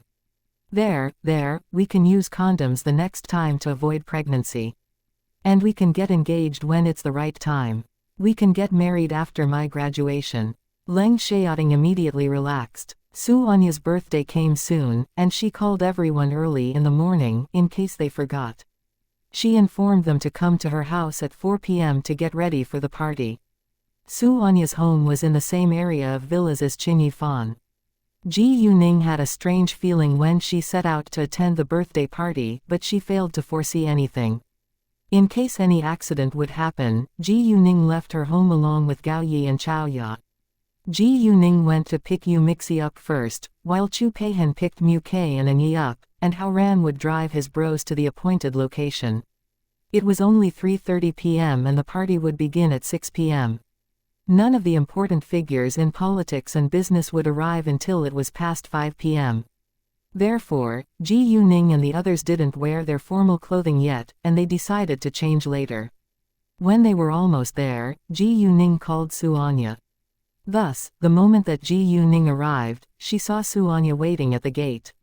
Although the Su family and the Qin family lived in the same area of villas, their houses were located in opposite directions, and there was a long distance in the middle.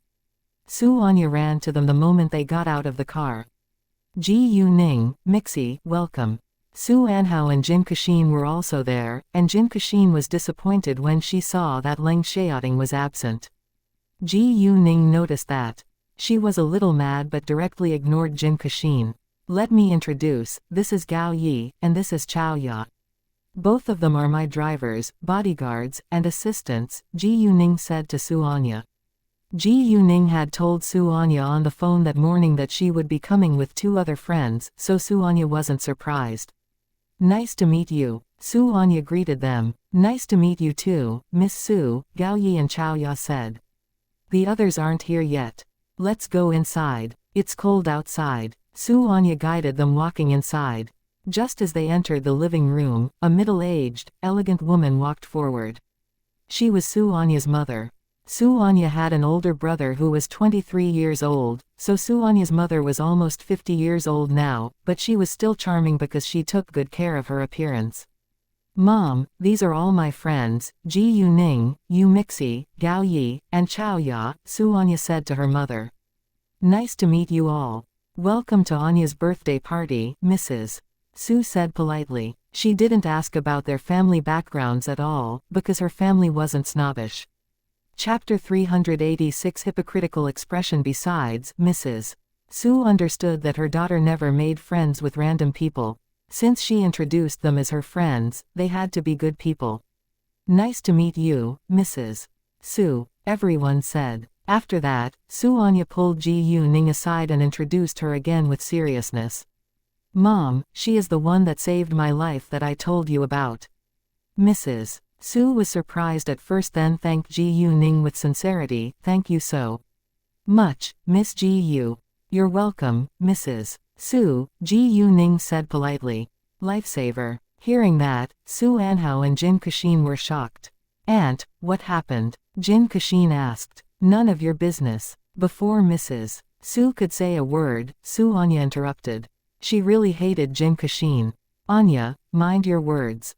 Mrs. Su criticized. She knew that Su Anya never liked Jin Kashin, but they were cousins, and it was inappropriate for Su Anya to be so rude to Jin Kashin right in front of others. "Aunt, it's my fault," Jin Kashin said and acted as if she had been bullied. In fact, Jin Kashin was jealous of Su Anya and hated her very much as well, but Su Anya's family was super rich and the Jin family had to maintain a good relationship with the Su family. In that case, Jin Kashin didn't dare to argue with Su Anya face to face. Instead, she would play innocent and use many tricks to trap Su Anya. Su Anya's parents had criticized Su Anya many times because of that. Seeing Su Anya being criticized by her mother, Jin Kashin felt much better. On the contrary, watching Jin Kashin's hypocritical expression, Su Anya was really annoyed, but she didn't say anything, in case her friends would get involved in this mess. "Let's go sit inside," Su Anya said to Ji Yuning and ignored Jin Kashin. "Oh, right. Come on in and have a seat please, Mrs. Su said. The group of them was then seated. Mrs. Su told domestic servants to serve fruits and cups of tea to them and they were chatting while eating desserts. Mrs. Su didn't show any disdain because they were the younger generation. Instead, she was quite talkative and amiable. Mrs. Su would ask Ji Yuning about her hobbies, study and so forth, but never asked about her family background. A few minutes later, Chu Peihan, Hao Ran and the others arrived, and Su Anya went to welcome them. They were all from super rich families, so Hao Ran, Qin Zixin and An Yi had met Mrs. Su before. Mrs. Su was surprised that they were Su Anya's friends too. Su Anya kept a low profile all the time, and wasn't willing to make friends with the younger generation from super rich families, because she thought that they were always arrogant and not easygoing. "Hi, Mrs. Su," Hao Ran, An Yi, and Qin Zixin said politely. "Hi, welcome and come on in." Mrs. Su invited them to sit with her. Before long, Su Anya's father, Su Junhao came inside. There was another middle-aged man with him. However, the moment Su Junhao appeared in Ji Yuning's sight, Ji Yuning was shocked, because Su Junhao looked very pale and his forehead appeared dark black. Obviously, Su Junhao was being affected by yin. Ji Yuning had the intention to rescue him, but not right then. Moreover, she wouldn't rescue people for no reason. The Su family was quite influential in City F, so she would choose the right time to give him a helping hand. As long as the Su family owed her, the connection between them would be stable. Ji Yuning wasn't selfish, but she was building a strong network. Apart from that, Ji Yuning wasn't Saint Mary. She would help people out of kindness, but she would also seize the chance to maximize her benefits. "Dad." Su Anya ran to her father at once and held his arm. "Dad, come here and let me introduce my friends to you." "Oh, your friends." Su Junhao was surprised by the fact that Su Anya had friends and was willing to invite them to visit her home. Su Junhao walked over, and Ji Yuning and the others immediately stood up. "Nice to meet you, Mr. Su." "Hi, Uncle Su." Hao Ran and those who were familiar with Su Junhao greeted him more casually.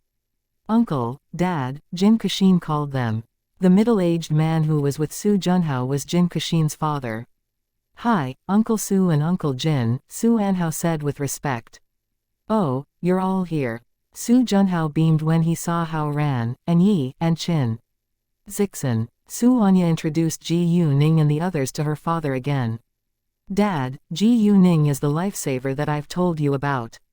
Hearing that Ji Yuning was Su Anya's lifesaver, Su Junhao immediately thanked Ji Yuning with sincerity. "Miss Ji Yu, thank you so much for rescuing my daughter. If you encounter any troubles in City F in the future, please feel free to call me." The Su family was generous, and Ji Yuning had saved was Su Anya's life. "It's my pleasure," Ji Yuning said. "Lifesaver? What happened to Anya?" Jin Kashin's father, Jin Jingwei, asked with concern. "Anya was almost hit by a car. It was Miss Ji Yu who rescued Anya at the key moment," Su Junhao said but didn't tell them the details. After the accident had happened, the Su family had gotten revenge on both Gao Yuchen's and Wu Xinyu's families. If it hadn't been for the fact that the younger generation, instead of their parents, had made the mistake, Su Junhao would have unseated the two families. Nevertheless, the Wu family had been unseated by Ji Yuning a few days ago.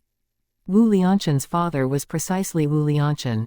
"Oh, thank you so much, Miss Ji Yu," Jin Jingwei said, but Ji Yu Ning caught the touch of disappointment which flashed through his eyes. It seemed that Jin Jingwei hoped that Su Anya would be in danger. Jin Kashin had the same disappointed look. She also wanted Su Anya to be hit by the car. Ji Yu Ning sneered quietly. Like father, like daughter. Both Jin Jingwei and Jin Kashin hoped that Su Anya, the Su family to be specific, would be in trouble. It was obvious that the Jin family was scheming against the Su family. "I won't bother you any longer, I need to discuss something with Jinwei in the study," Su Junhao said and walked upstairs with Jin Jingwei. They chatted for a while longer. And when it was almost 5 p.m., guests started coming in twos and threes. Su Anya together with the girls, except for Jin Kixin, went to change in her room. Chapter 387 Party begins. Jin Kashin had a room in the Su family's house, so she went back to her room to change. All the members of the Su family lived in this same villa. Master Su's elder son's family lived on the second floor while Master Su's younger son's family shared the third floor. Gao Yi went to get Ji Yu Ning and Yu Mixi's formal clothes out of the car, and Chu Peihan asked Hao Ran to help her get her gown. "Didn't I tell you not to bring gowns? I have plenty of them here, and they're all new," Su Anya said. "It's fine, we prefer to wear our own dresses," Ji Yu Ning replied. Ji Yu Ning told Gao Yi and Chao Ya to wait in the front hall and went upstairs with Su Anya. Su Anya's room was on the second floor, while Su Anhao's was on the third floor. As for the boys, they came here already wearing their formal suits. Su Anya's room was decorated like a princess's room. It was pink everywhere, which didn't match Su Anya's boyish character at all. Therefore, Chu Peihan laughed the moment she walked inside. "Jesus, I had no idea that you like this style. I suddenly doubt your age now." "It's my mom. I can't do anything about it," Su Anya retorted. Afterward, they started to put on their makeup and gowns. Guests were arriving continuously, and all of them had received invitation letters from the Su family. The Su family was the well-known super-rich family in City F, and so their guests were also important figures. Su Junhao and Mrs. Su went to welcome their guests in person, and each of the guests came with a prepared birthday gift. All the gifts were either designer brands or custom-made. None of them were cheap or common. When Ji Yu Ning and the girls were all dressed up, it was almost 6 p.m. Ji Yu Ning's gown wasn't very noticeable, but she had an air of natural nobility and elegance. Nobody could move their eyes away from her once she appeared in their sight. "Jesus. Ningning, are you here to grab people's attention from me?" "Oh, no, you simply want me to fall in love with you," Su Anya teased. Although Su Anya was joking, she had to admit that Ji Yu Ning was too attractive to be ignored. "Ha ha," Chu Peihan laughed out. "No way, Ji Yu Ning already has a boyfriend." "Well, I can wait," Su Anya joked. "Come on, Anya, look at you. You have no idea how charming you are," Ji Yu Ning said. However, she wasn't comforting Su Anya.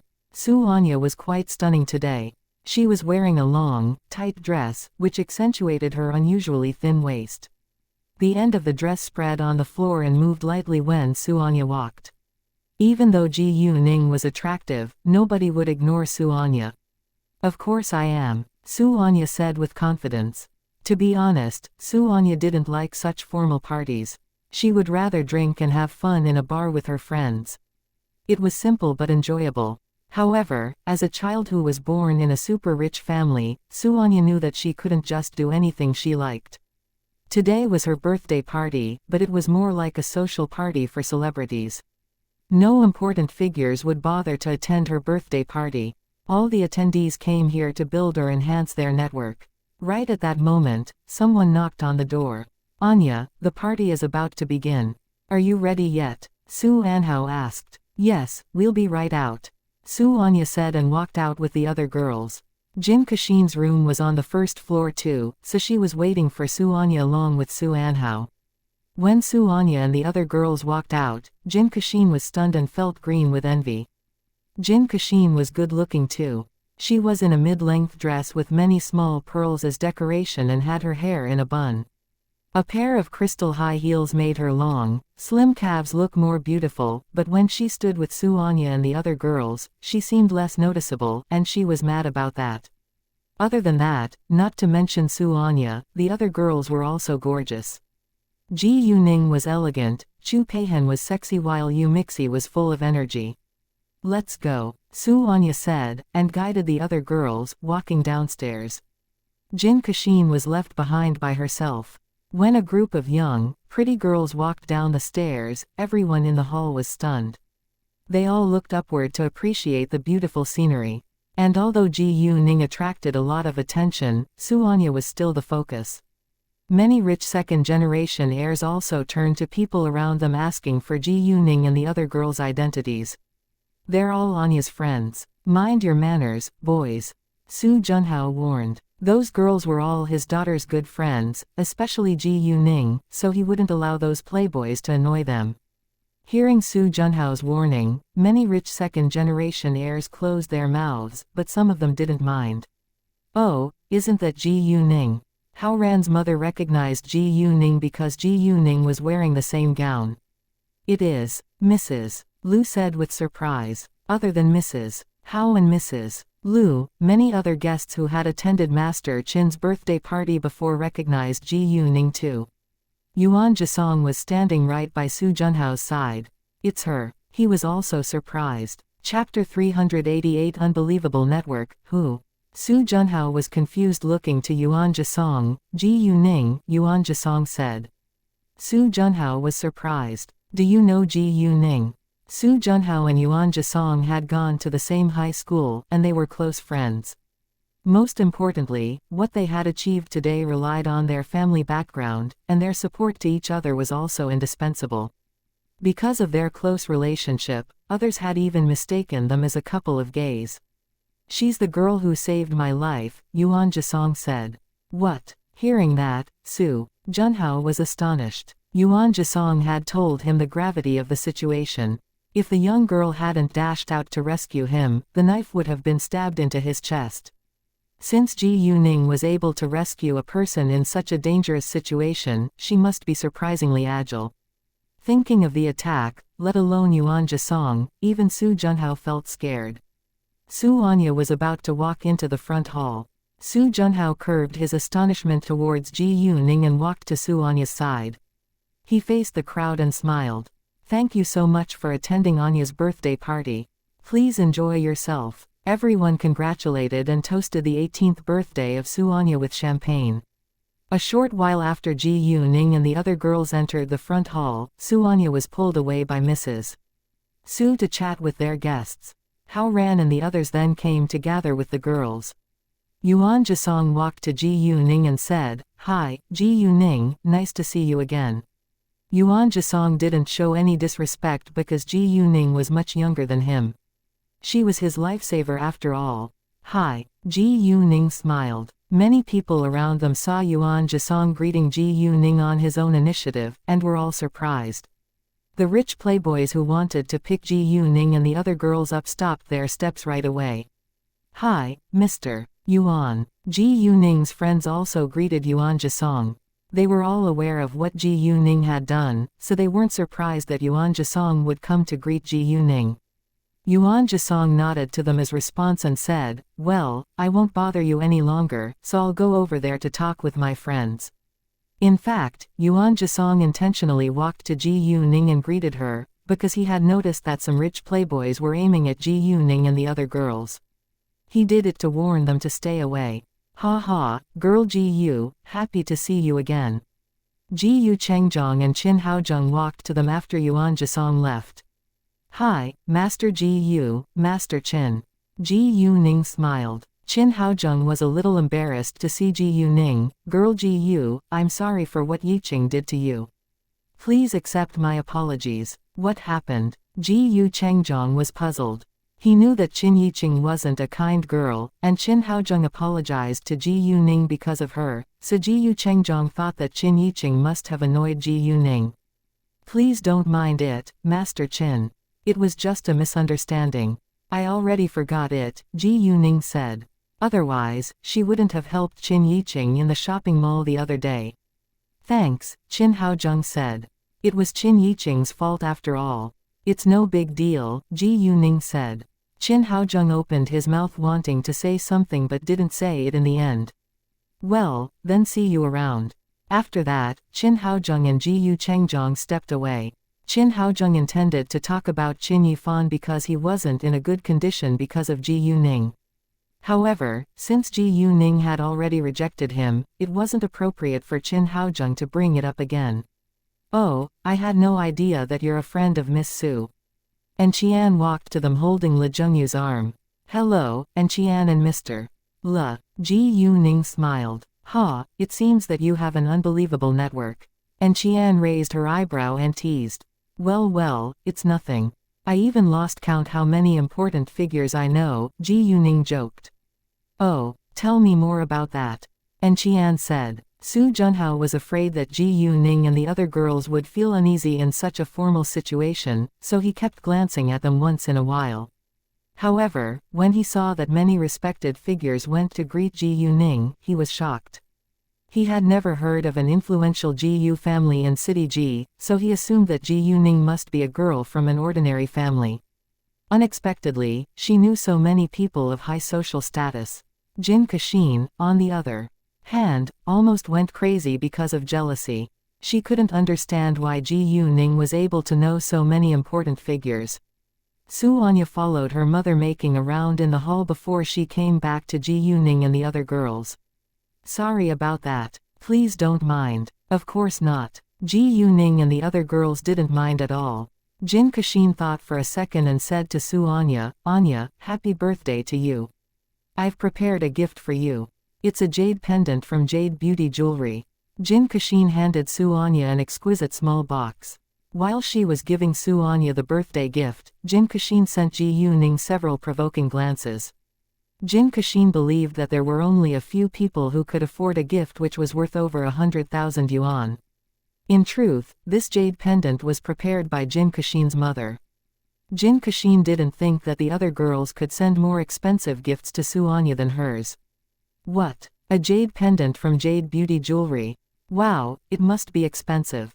Several young girls around them immediately surrounded them with excitement.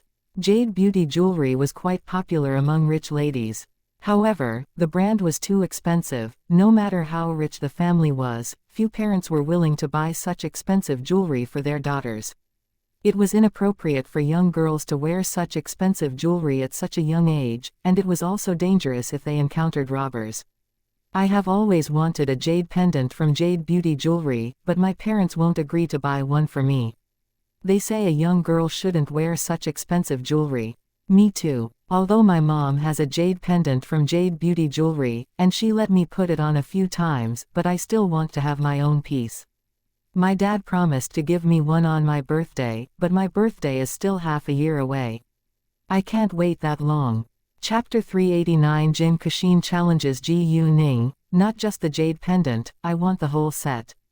All the young girls from rich families discussed with animation. None of them disliked Jade Beauty Jewelry. Hearing that Jade Beauty Jewelry was so welcomed and loved by them, Hao Ran and the others who knew that Ji Yuning was the real boss of Jade Beauty Jewelry felt happy for her. As the boss of Jade Beauty Jewelry, Ji Yuning was also in a good mood when she heard that her brand was so successful. Although Su Anya loved Jade Beauty Jewelry too, she didn't like Jin Kashin. However, it wasn't appropriate for her to reject the gift right in front of other guests, so she accepted it and thanked Jin Kashin. Thank you. Miss Su, would you mind if we had a look? A young girl whose father was the chairman of a big company asked. Sure, Su Anya said. She directly opened the small box, and there was a jade pendant of the pink lotus type inside. It was actually the cheapest jewelry in the Jade Beauty Jewelry store.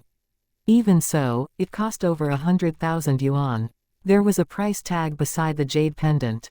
It read 888 yuan. Wow, it cost 188,888 yuan. It's so small and so expensive. I think this jade must be of high quality. Miss Jin, you're so generous. It's my close cousin's birthday. Jin Kashin said and acted as if she and Su Anya were very close. Then she turned to Ji Yuning.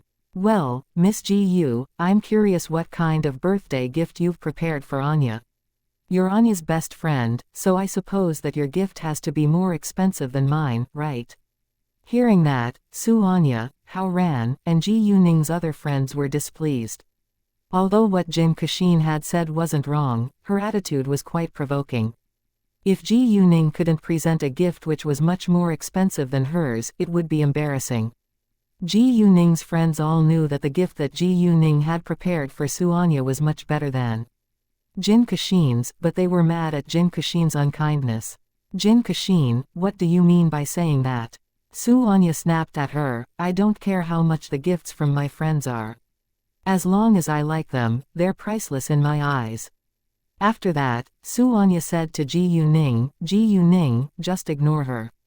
It's fine. Although Ji Yuning was displeased, she understood that it wasn't the right time to argue with Jin Kashin at Su Anya's birthday party. However, Jin Kashin wouldn't give up just like that. Hearing what Su Anya had said, she was certain that Ji Yuning couldn't afford an expensive gift. Anya, I didn't mean anything. I just thought that Miss Gu would give you a much more expensive gift than mine. After all, you're so close. Then, Jin Kashin put on a sad look like she felt sorry for Su Anya. It seemed that if Ji Yuning couldn't send Su Anya a more expensive gift, they weren't close friends.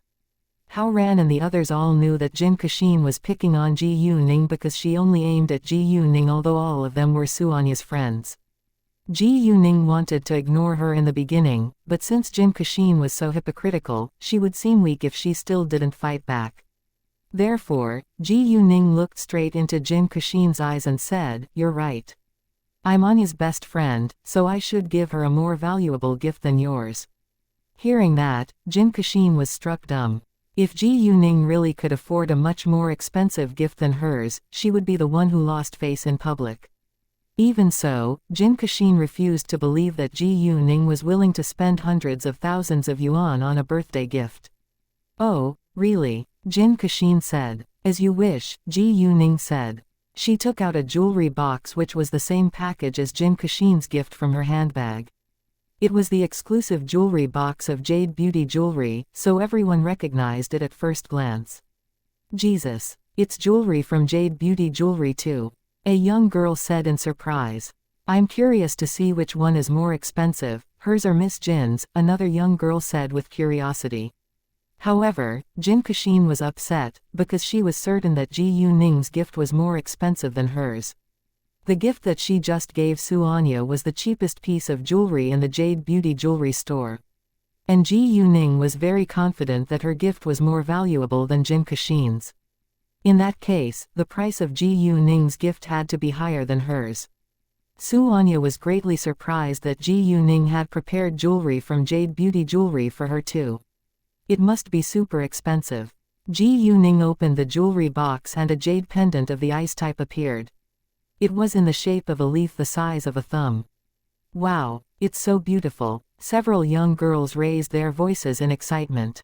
How much is this? One of them asked. It's not important, but at least it's much more expensive than Jin Kashin's. Ji Yuning smiled and gave it to Su Anya. Do you like it? Of course I do. Su Anhao's eyes lit up at once.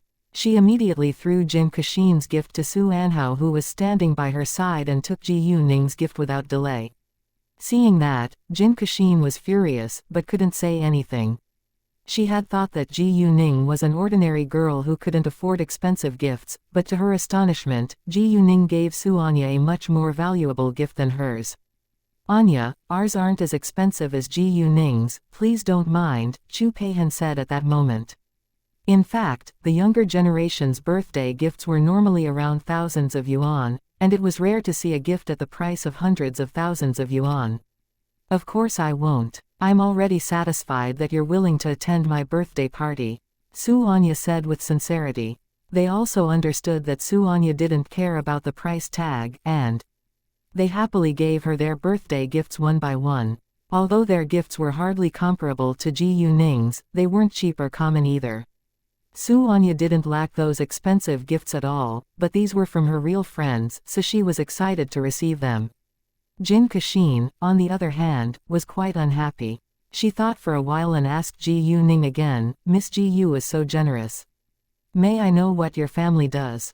Shit, I think that you just want to cause a fight. Chu Peihan couldn't curb her anger any longer. She swore at Jin Kashin with arms akimbo, like she was going to beat Jin Kashin. Chu Peihan's voice was loud and instantly attracted a lot of attention from people around them.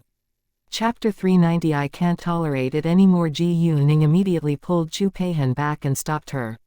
It's Anya's birthday party. Don't fight. It's not me. It's this hypocritical girl. Who do you think you are to find fault with our boss? Chu Peihan said angrily. You. Being humiliated by Chu Peihan, Jin Kashin flushed with anger. However, seeing that everyone was watching them, she suddenly had a scheme and put on an aggrieved face. I just saw Miss Ji Yu being so generous and I've never heard of a super rich Ji Yu family in City F, so I'm curious about Miss Gu's family background. That's all. Why do you have to get so mad? It's not something shameful, unless... In the end, Jin Kashin pretended that she suddenly realized something shocking, and closed her mouth at once to let others wonder. If Ji Yuning wasn't from a super rich family, and could afford such an expensive birthday gift, but refused to tell others her family background, it was enough for people to gossip. Hearing what Jin Kashin had just said, some already started to gossip about Ji Yuning. What? Does she have a sugar daddy? No way. She's so young. You all shut up. Hao Ran and Ji Yuning's other friends got angry hearing them gossiping, and they raised their voice with one accord. Their loud voice attracted a lot more attention from the guests in the front hall. Almost all the attendees were walking or looking towards them. Hao Ran glared at Jin Kashin and said angrily, Jin Kashin, don't think that just because you're a relative of the Su family we won't punch you. Boss, I can't tolerate it anymore, and I'm going to beat her. Chu Peihan said and ran forward, but was stopped by Ji Yuning again. Even Gao Yi and Chao Ya went to Ji Yuning's side without delay and stared at Jin Kashin unkindly. Jin Kashin was scared by their threatening looks. I didn't say that, they said it. Jin Kashin was terrified by Hao Ran and the others' reaction, but she still acted as if she was the victim. What's going on here? Su Junhao walked towards them in a hurry and asked. Dad, Jin Kashin's humiliating Ji Yuning. Su Anya said. Hearing that, Su Junhao, along with other guests, all looked at Jin Kashin with unfriendly gazes. I'm not. Jin Kashin was struck dumb by Su Junhao's sharp look. However, before Su Junhao could say a word, Jin Kashin denied it. I was just surprised by Miss Gu's generosity, and I thought that she must be from a super rich family, but I've never heard of the Ji Yu family in City F, so I just asked Miss Gu's family background out of curiosity. Unexpectedly, they're so mad. Honestly, many people had the same thoughts and suspicion. None of them had heard of a super rich Ji Yu family in City F, so they were also curious about why Ji Yuning could afford such an expensive gift. I don't think there is anything wrong with what Kashin said. Why is it humiliating all of a sudden? Jin Jingwei asked unhappily. Jin Kashin was his daughter, and he knew his daughter's character. Jin Kashin had indeed picked on Ji Yuning, but it wasn't humiliating in his eyes. It wasn't a big problem if Jin Kashin asked directly, but she intentionally didn't finish her sentence and made people wonder and gossip, which was a huge problem. Bullshit. Hao Ran swore. He didn't care that Jin Jingwei was much older than him and was a well-known businessman, but criticized him loudly. Nothing wrong. Do you know what she had said beforehand? She deliberately made others believe that our boss has a sugar daddy. Hao Zonglong and his wife didn't stop Hao Ran's inappropriate behavior. They were a family and their characters were alike. Therefore, they thought what Hao Ran was doing was right. Jin Jingwei was mad at being humiliated by a young boy, but couldn't retort. It was Jin Kashin's fault after all. He then looked to Jin Kashin with blame in his eyes. He was blaming her for causing him trouble. Jin Kashin was scared and pointed to several young girls. They said it, not me. Those young girls were shocked and argued back. You led us to. Jin Kashin was helpless. Su Junhao and his wife were disappointed in Jin Kashin. To their astonishment, Jin Kashin, who seemed cute and quiet normally, was so evil. It would ruin a girl's reputation if people thought that she had a sugar daddy. Jin Kashin, stop acting. Nobody believes you and we're all clear about why you picked on Ji Yuning. If you still have a sense of shame, apologize to Ji Yuning right now. Otherwise, I'll beat you down to the floor. Chu Peihan threatened. Exactly, who do you think you are? Do you know every super rich family in City F? Don't flatter yourself. Qin Zixin added. Do you think that you're better than others just because you were born in a super rich family? Do you earn your money? You're just showing off with your parents' money. Hao Ran said. Ji Yuning's friends were all criticizing Jin Kashin, even the guests disliked what she had done today. Since it caught everyone's attention, Ji Yuning thought it was time to uncover her real identity to protect her reputation as a businesswoman. Ji Yuning looked at Jin Kashin calmly and asked, "Can't I be super rich myself?" Although Jin Kashin was terrified amid the criticisms, she unconsciously retorted with disdain. Keep bragging. Miss Ji Yu isn't bragging. She gave Master Qin a highly valuable antique which is worth at least 5 million yuan. Someone said. Exactly. Girl Ji Yu did send me a precious birthday gift, Qin Haozheng said. Chapter 391 Uncover Identity. In fact, Qin Haozheng wanted to help Ji Yuning in the beginning, but he wasn't sure whether he should tell them the truth about Ji Yuning. Even though he believed Ji Yuning, others might not without proof. Hearing that, people who didn't know about it were all shocked. A highly valuable antique that was worth at least 5 million yuan. This young girl is that rich? Everyone had the same questions in mind. I met girl Ji Yu once at the antique street, and she picked up an antique plate which is worth 1.5 million yuan. She can't be poor. Ji Yu Chengzhong opened his mouth too. He had the same thought as Qin Haozheng, and they were both willing to support Ji Yuning.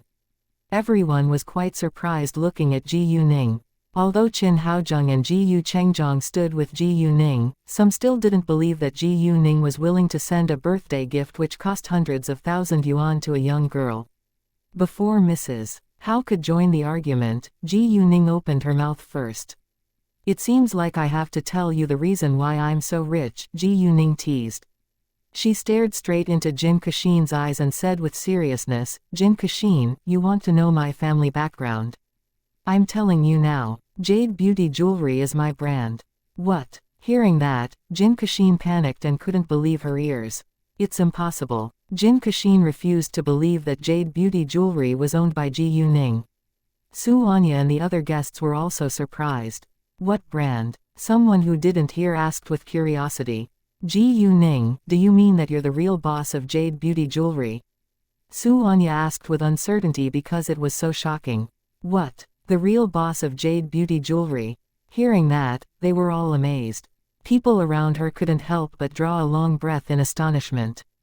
Jade Beauty Jewelry wasn't a large store, but its jewelry was all made of high-quality jade, so it was worth at least 1 billion yuan. It was too shocking to convince people. Really? She's so young, so how is it possible that she's the real boss of Jade Beauty Jewelry? The value of Jade Beauty Jewelry's assets is at least 1 billion yuan. Who knows? However, I don't believe it. Me neither. Hearing their doubts, and Guangyao stood out and smiled at Ji Yuning. Chairman Ji Yu, I guess that you can't hide your real identity anymore.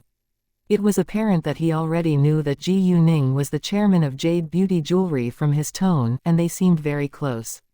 Once Guangyao appeared, people started to believe that Ji Yuning was the chairman of Jade Beauty Jewelry. Guangyao was a respected businessman, and people trusted him. What? She is really the real boss of Jade Beauty Jewelry? It's so unbelievable. Everyone was in shock. To their amazement, the real boss of Jade Beauty Jewelry was an 18-year-old girl. Ha ha, well, I told Chairman and to keep it a secret. Unexpectedly, something unpleasant happened.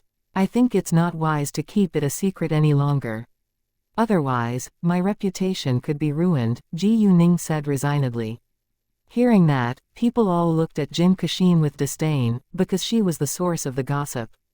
No, it's impossible. Jin Kashin still refused to face reality. Wow, Miss Ji Yu, you're the real boss of Jade Beauty Jewelry. You're indeed a promising young girl. Yuan Jisong exclaimed. Exactly. It's so shocking. Su Junhao said. Jesus. Ji Yuning, you're so awesome. Su Anya, of course, believed Ji Yuning and she was more than shocked now. Ji Yuning, you've hidden it for so long. And Qian rounded her eyes in shock. No wonder your mother was willing to use jade pendants from jade beauty jewelry as the prizes for the annual event in her beauty salon. Mrs. Hao said with surprise. Hearing the word, beauty salon, they understood that Ji Yuning's family also had a beauty salon. However, it wasn't shocking now that they already found out that Ji Yuning was the chairman of Jade Beauty Jewelry. No matter how big the beauty salon was, it couldn't compare with a jewelry store. Yes, otherwise I wouldn't have used such expensive jewelry as the prize in a small business event. Ji Yuning said. Afterward, people around Ji Yuning all went forward to shake hands with her. Jade Beauty Jewelry was a newly built brand, but it was already so popular within a short time, which proved Ji Yuning's outstanding business ability. Besides, they admired the fact that the brand founder was only 18 years old even more. This young girl would be very successful in the future. People were already really impressed after hearing that Ji Yuning owned a jewelry store. If they found out that there were many other profitable companies under Ji Yuning's name, they would be even more shocked. Although the value of Ji Yuning's company's assets was merely billions of yuan at the moment, she was actually in possession of a lot more wealth than that, because she had many uncut jade raw materials which were worth a fortune too. Even so, Jade Beauty Jewelry was rich enough to be ranked 6th on the list of the richest in City F. However, Jade Beauty Jewelry was located in City G, so it couldn't be ranked on the list of the richest of City F. Anyway, people still respected Ji Yuning. However, Ji Yuning didn't care about that at all. Her aim was the capital. She was going to build her business empire as well as take revenge there. Since Ji Yuning's real identity was exposed, many rich ladies asked her whether she would open a branch in City F so that they didn't need to fly all the way to City G. Ji Yuning would of course do that, but not right now, because she was occupied with her business in the capital. Nevertheless, she was going to settle a branch in City F this year. Chapter 392 Xianxia is in danger. Seeing Ji Yuning being so at ease when she was socializing with other successful businessmen, people were all impressed. She didn't seem like a teenager at all from her mature manner. Ji Yuning's friends were so proud of her and looked to Jin Kashin with obvious dislike.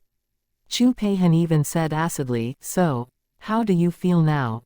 Don't ever think that you can deceive us, and you're hardly comparable to our boss. If it hadn't been for my boss, I would have already beaten you down on the floor." After that, they ignored Jin Kashin, and other guests also stayed away from her. Jin Kashin felt so embarrassed and just wanted to hide. Su Junhao especially was dissatisfied at Jin Kashin, but it wasn't a good time to criticize her. Jin Jingwei was also quite embarrassed. He gave Jin Kashin a sharp look and almost wanted to slap her.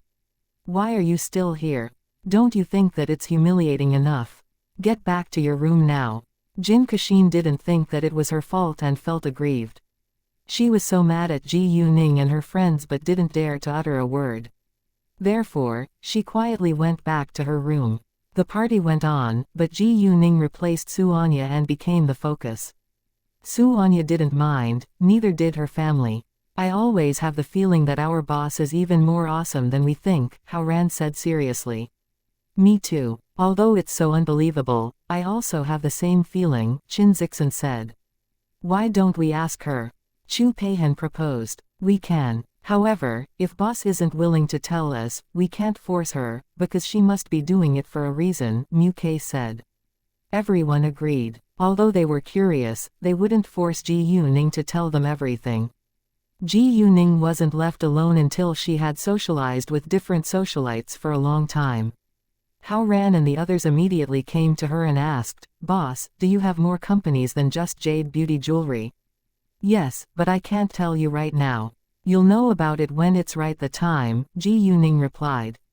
Since Ji Yuning wasn't willing to tell them now, they didn't ask further, but they were all surprised that Ji Yuning owned so many companies. "Oh, Anya, don't you have an older brother? Why haven't we seen him yet?" Hao Ran suddenly asked. At the mention of her older brother, Xianxia seemed a little displeased and complained. "He left in a hurry a few days ago. He is majoring in finance but is an archaeology addict. If it hadn't been for my father, he would have majored in archaeology."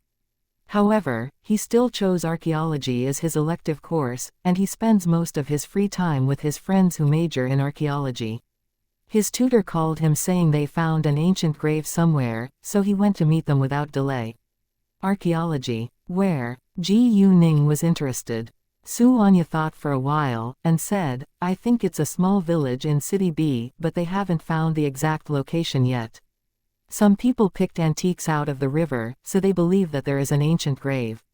Those antiques might have been left by gravediggers.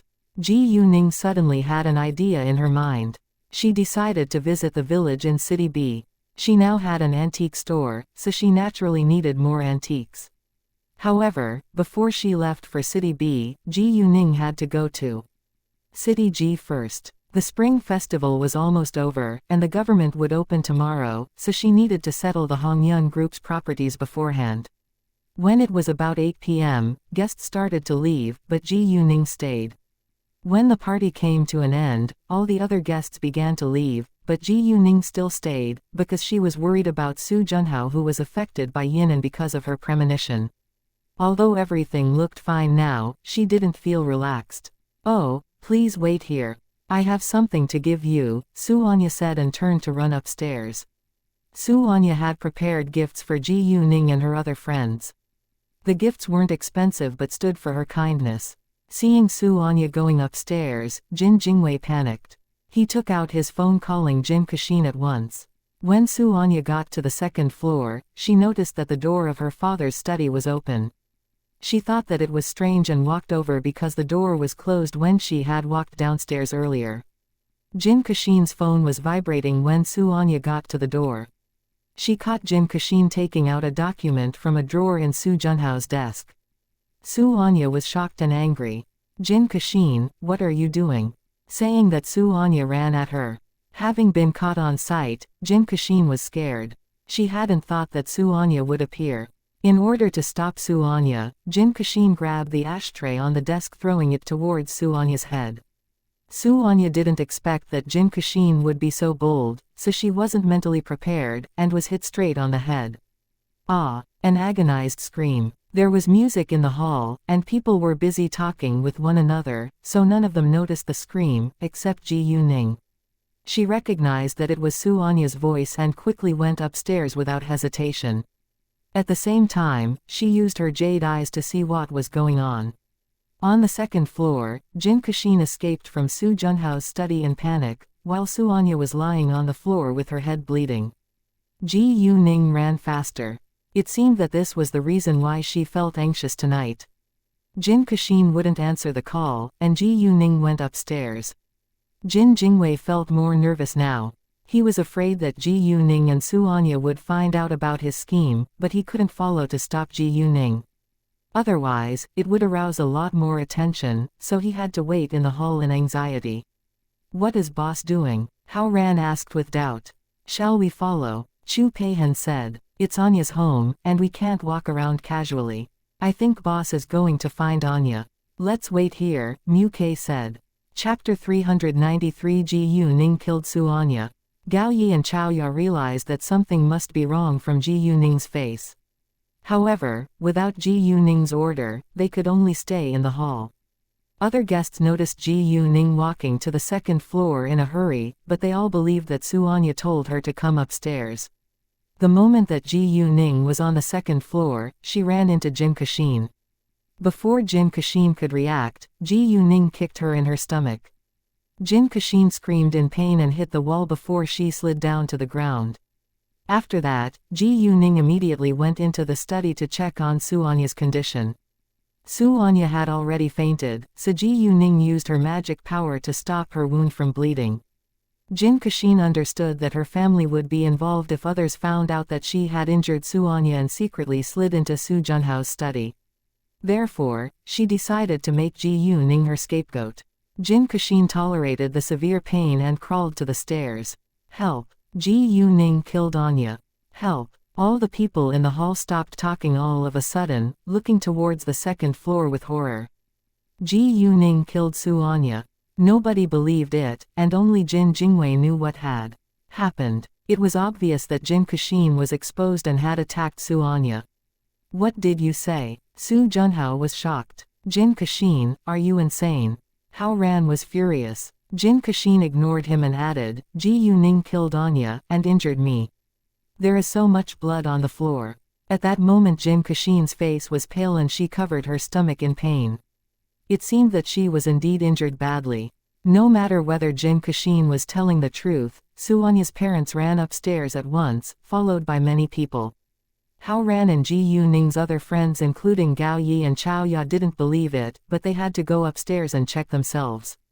When a group of people dashed in the study, Ji Yuning was standing in front of the desk, while Su Anya was lying in a pool of blood on the floor. She was still unconscious and likely to die. Many people were stunned by the scene, and Mrs. Su almost collapsed in fear. Anya, wake up, Anya, Mrs. Su knelt beside Su Anya and cried. Su Junhao called an ambulance at once before he looked to Ji Yuning. Miss Ji Yu, what is going on here? Su Junhao's voice sounded cold to some extent. Although he didn't believe that Ji Yuning killed his daughter, it was undeniable truth that Ji Yuning was at the crime site where Su Anya was attacked. I heard Anya's agonized scream, so I ran upstairs. When I came here, Anya had already been hit and was lying here. Her head is badly injured, Ji Yuning replied calmly. Even though she said that, except for Ji Yuning's friends, nobody completely trusted her explanation. Stop acting. I saw you throw the ashtray at Anya's head. I discovered you, so you kicked me in my stomach. Jin Kashin retorted and lied. Jin Kashin was feeling sheer panic because a lie was a lie. However, she also knew that if she failed to make Ji Yuning her scapegoat, she would be the one who was doomed. In that case, she had to force herself to lie. Damn you. Our boss would never hurt Anya. Hao Ran said angrily. Exactly, our boss wouldn't hurt Anya. Qin Zixin and the others echoed. Miss Ji Yu claims that she heard Anya's agonized scream and went upstairs. Why did none of us hear it? Jin Jingwei argued. Even though he blamed Jin Kashin because she had ruined his scheme, he had to protect her now. Hearing that, many people agreed. They hadn't heard anything strange. Because I have acute hearing, Ji Yuning said calmly as usual. Well, that's what you say, but no one believes it, Jin Jingwei said. Exactly. Some agreed with Jin Jingwei. Ji Yuning glanced through the crowd coldly and said, well, why do you all choose to believe Jin Kashin's words instead of mine? If I told you that it was Jin Kashin who attacked Anya and was caught by me on sight, so I kicked her, would you believe it? Hearing that, everyone started to stare at Jin Kashin. Some believed it, while some didn't. Jin Kashin panicked a little and tried her best to defend herself. You're crazy. I'm Anya's close cousin, and I wouldn't hurt her. Exactly. Jin Kashin was Su Anya's older cousin, so people chose to believe her. As for Ji Yuning, although she was Su Anya's close friend, she was an outsider after all, but they still didn't understand why Ji Yuning would attack Su Anya, especially in the Su family's house. I believe my boss. It's you who attacked Anya. Hao Ran said to Jin Kashin. You're Ji Yuning's friend, so you will, of course, support her. Jin Kashin retorted. Jin Kashin, how dare you do this?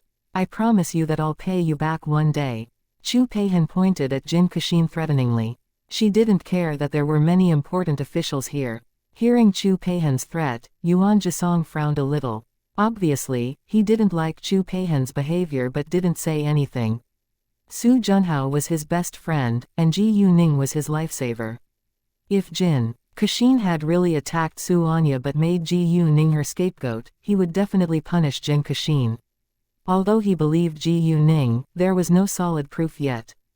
If Su Anya could wake up now, everything would be clear then. However, the problem was that Su Anya was still unconscious. And it seemed that she had been injured badly from the pool of blood on the floor. Chapter 394 Punch Jin Kashin, enough. Anya is in great danger now. Couldn't you stop arguing? No matter who attacked Anya, she'll pay for it. Mrs. Su shouted in anger. Su Anya could die, but they were busy defending themselves. Hearing that, Jin Jingwei and Jin Kashin were anxious. They both hoped that Su Anya would never wake up again so that they would be safe. Jin Kashin, as soon as Anya wakes up, everything will be clear, Ji Yuning said. The last thing Jin Jingwei and Jin Kashin wanted to see was Su Anya waking up, so they would do everything to stop it from happening.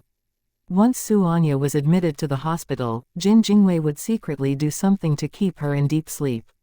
However, to their astonishment, before the ambulance arrived, Su Anya opened her eyes right after Ji Yuning told her to do so. Everyone was shocked when Su Anya suddenly woke up.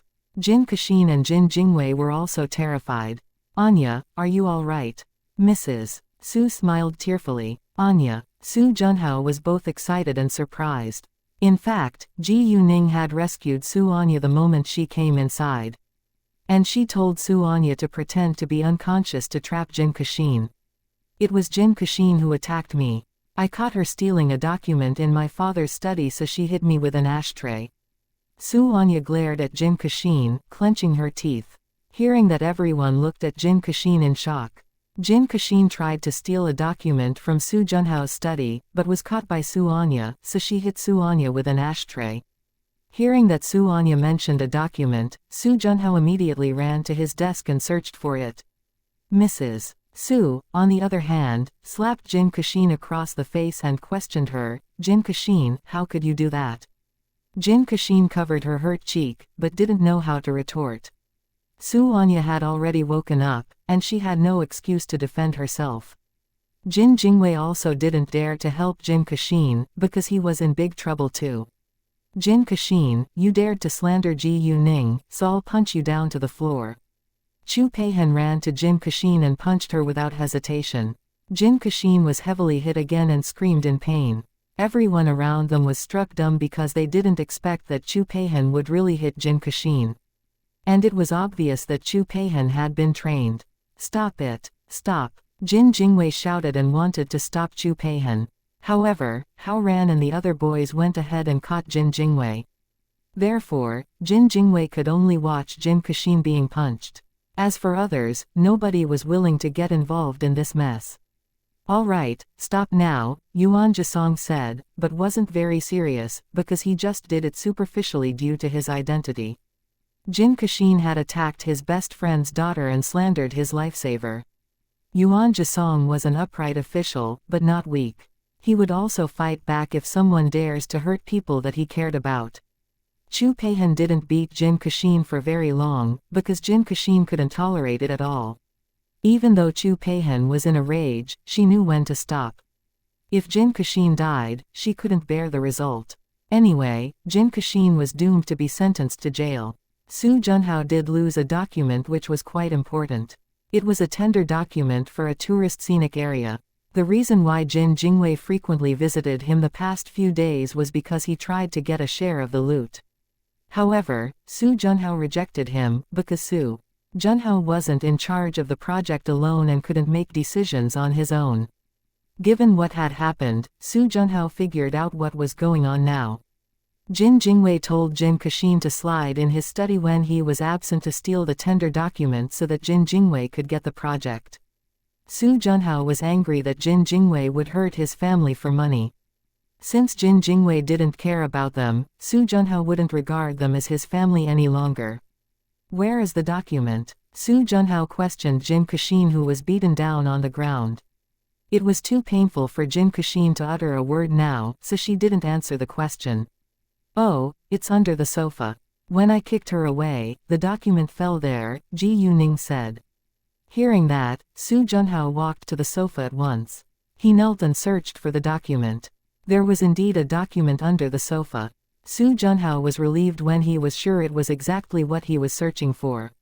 Afterward, Su Junhao gave Jin Jingwei a cold glance. He didn't say it directly to Jin Jingwei, but the crowd before him.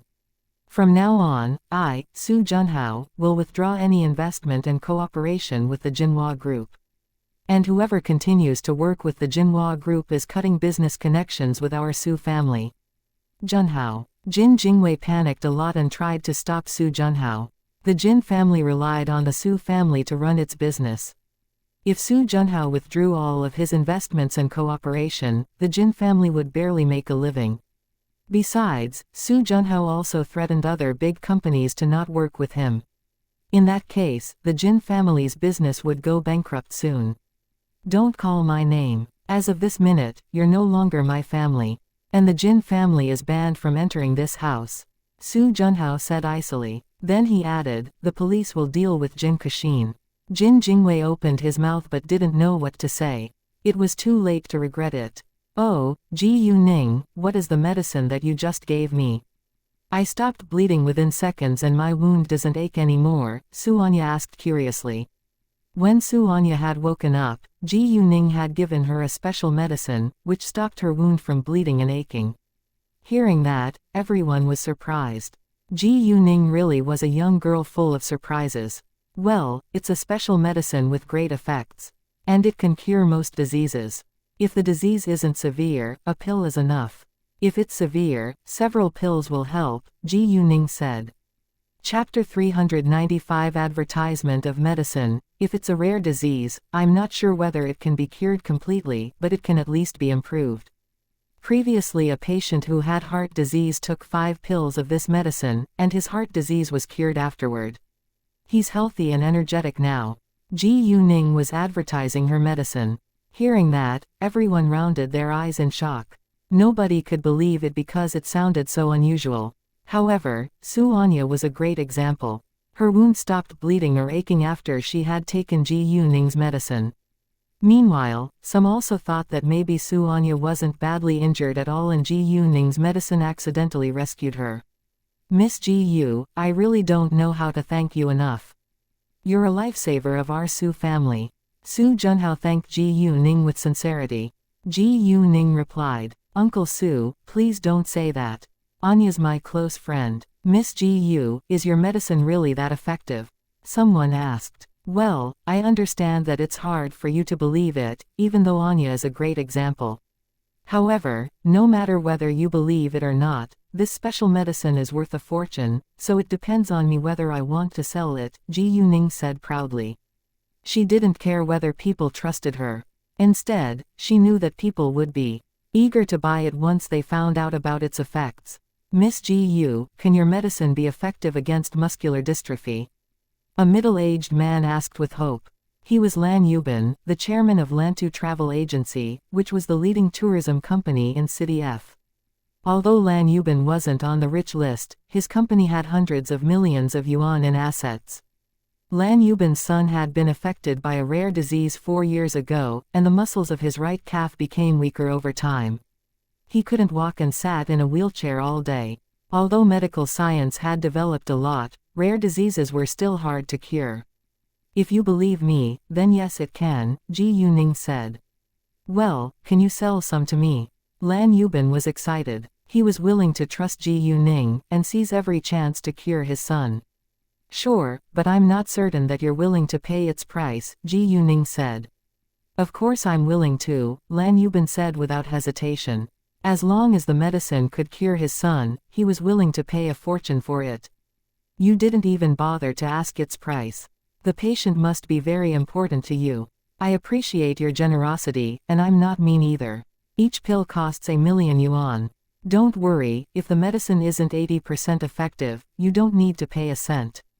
Also, I need to see the patient in person to decide how many pills it needs to cure the disease, Ji Yuning said. Hearing that, everyone was greatly surprised. 1,000,000 yuan a pill.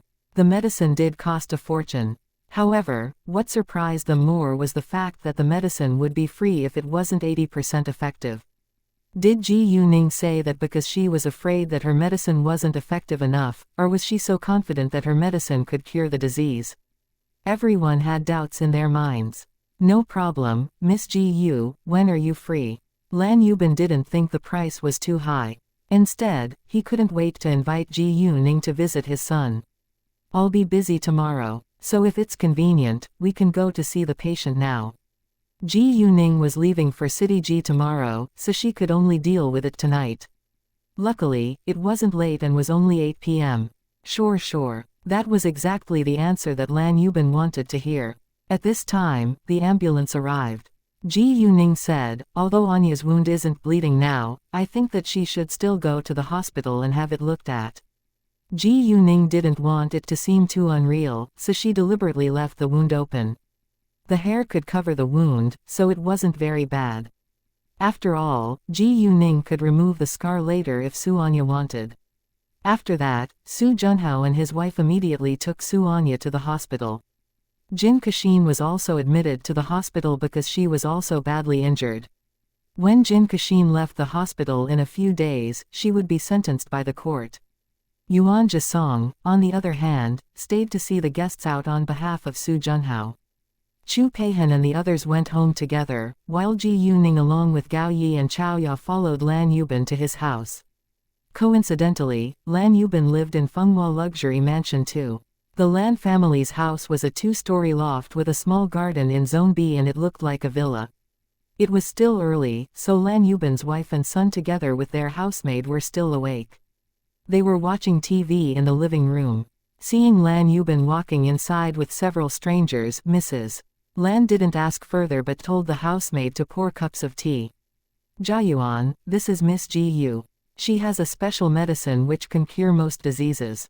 Miss Su's head was badly injured today, but her wound stopped bleeding and aching after taking Miss Gu's medicine, so I invite Miss Ji Yu to see Tianhua, Lan Yubin said to his wife.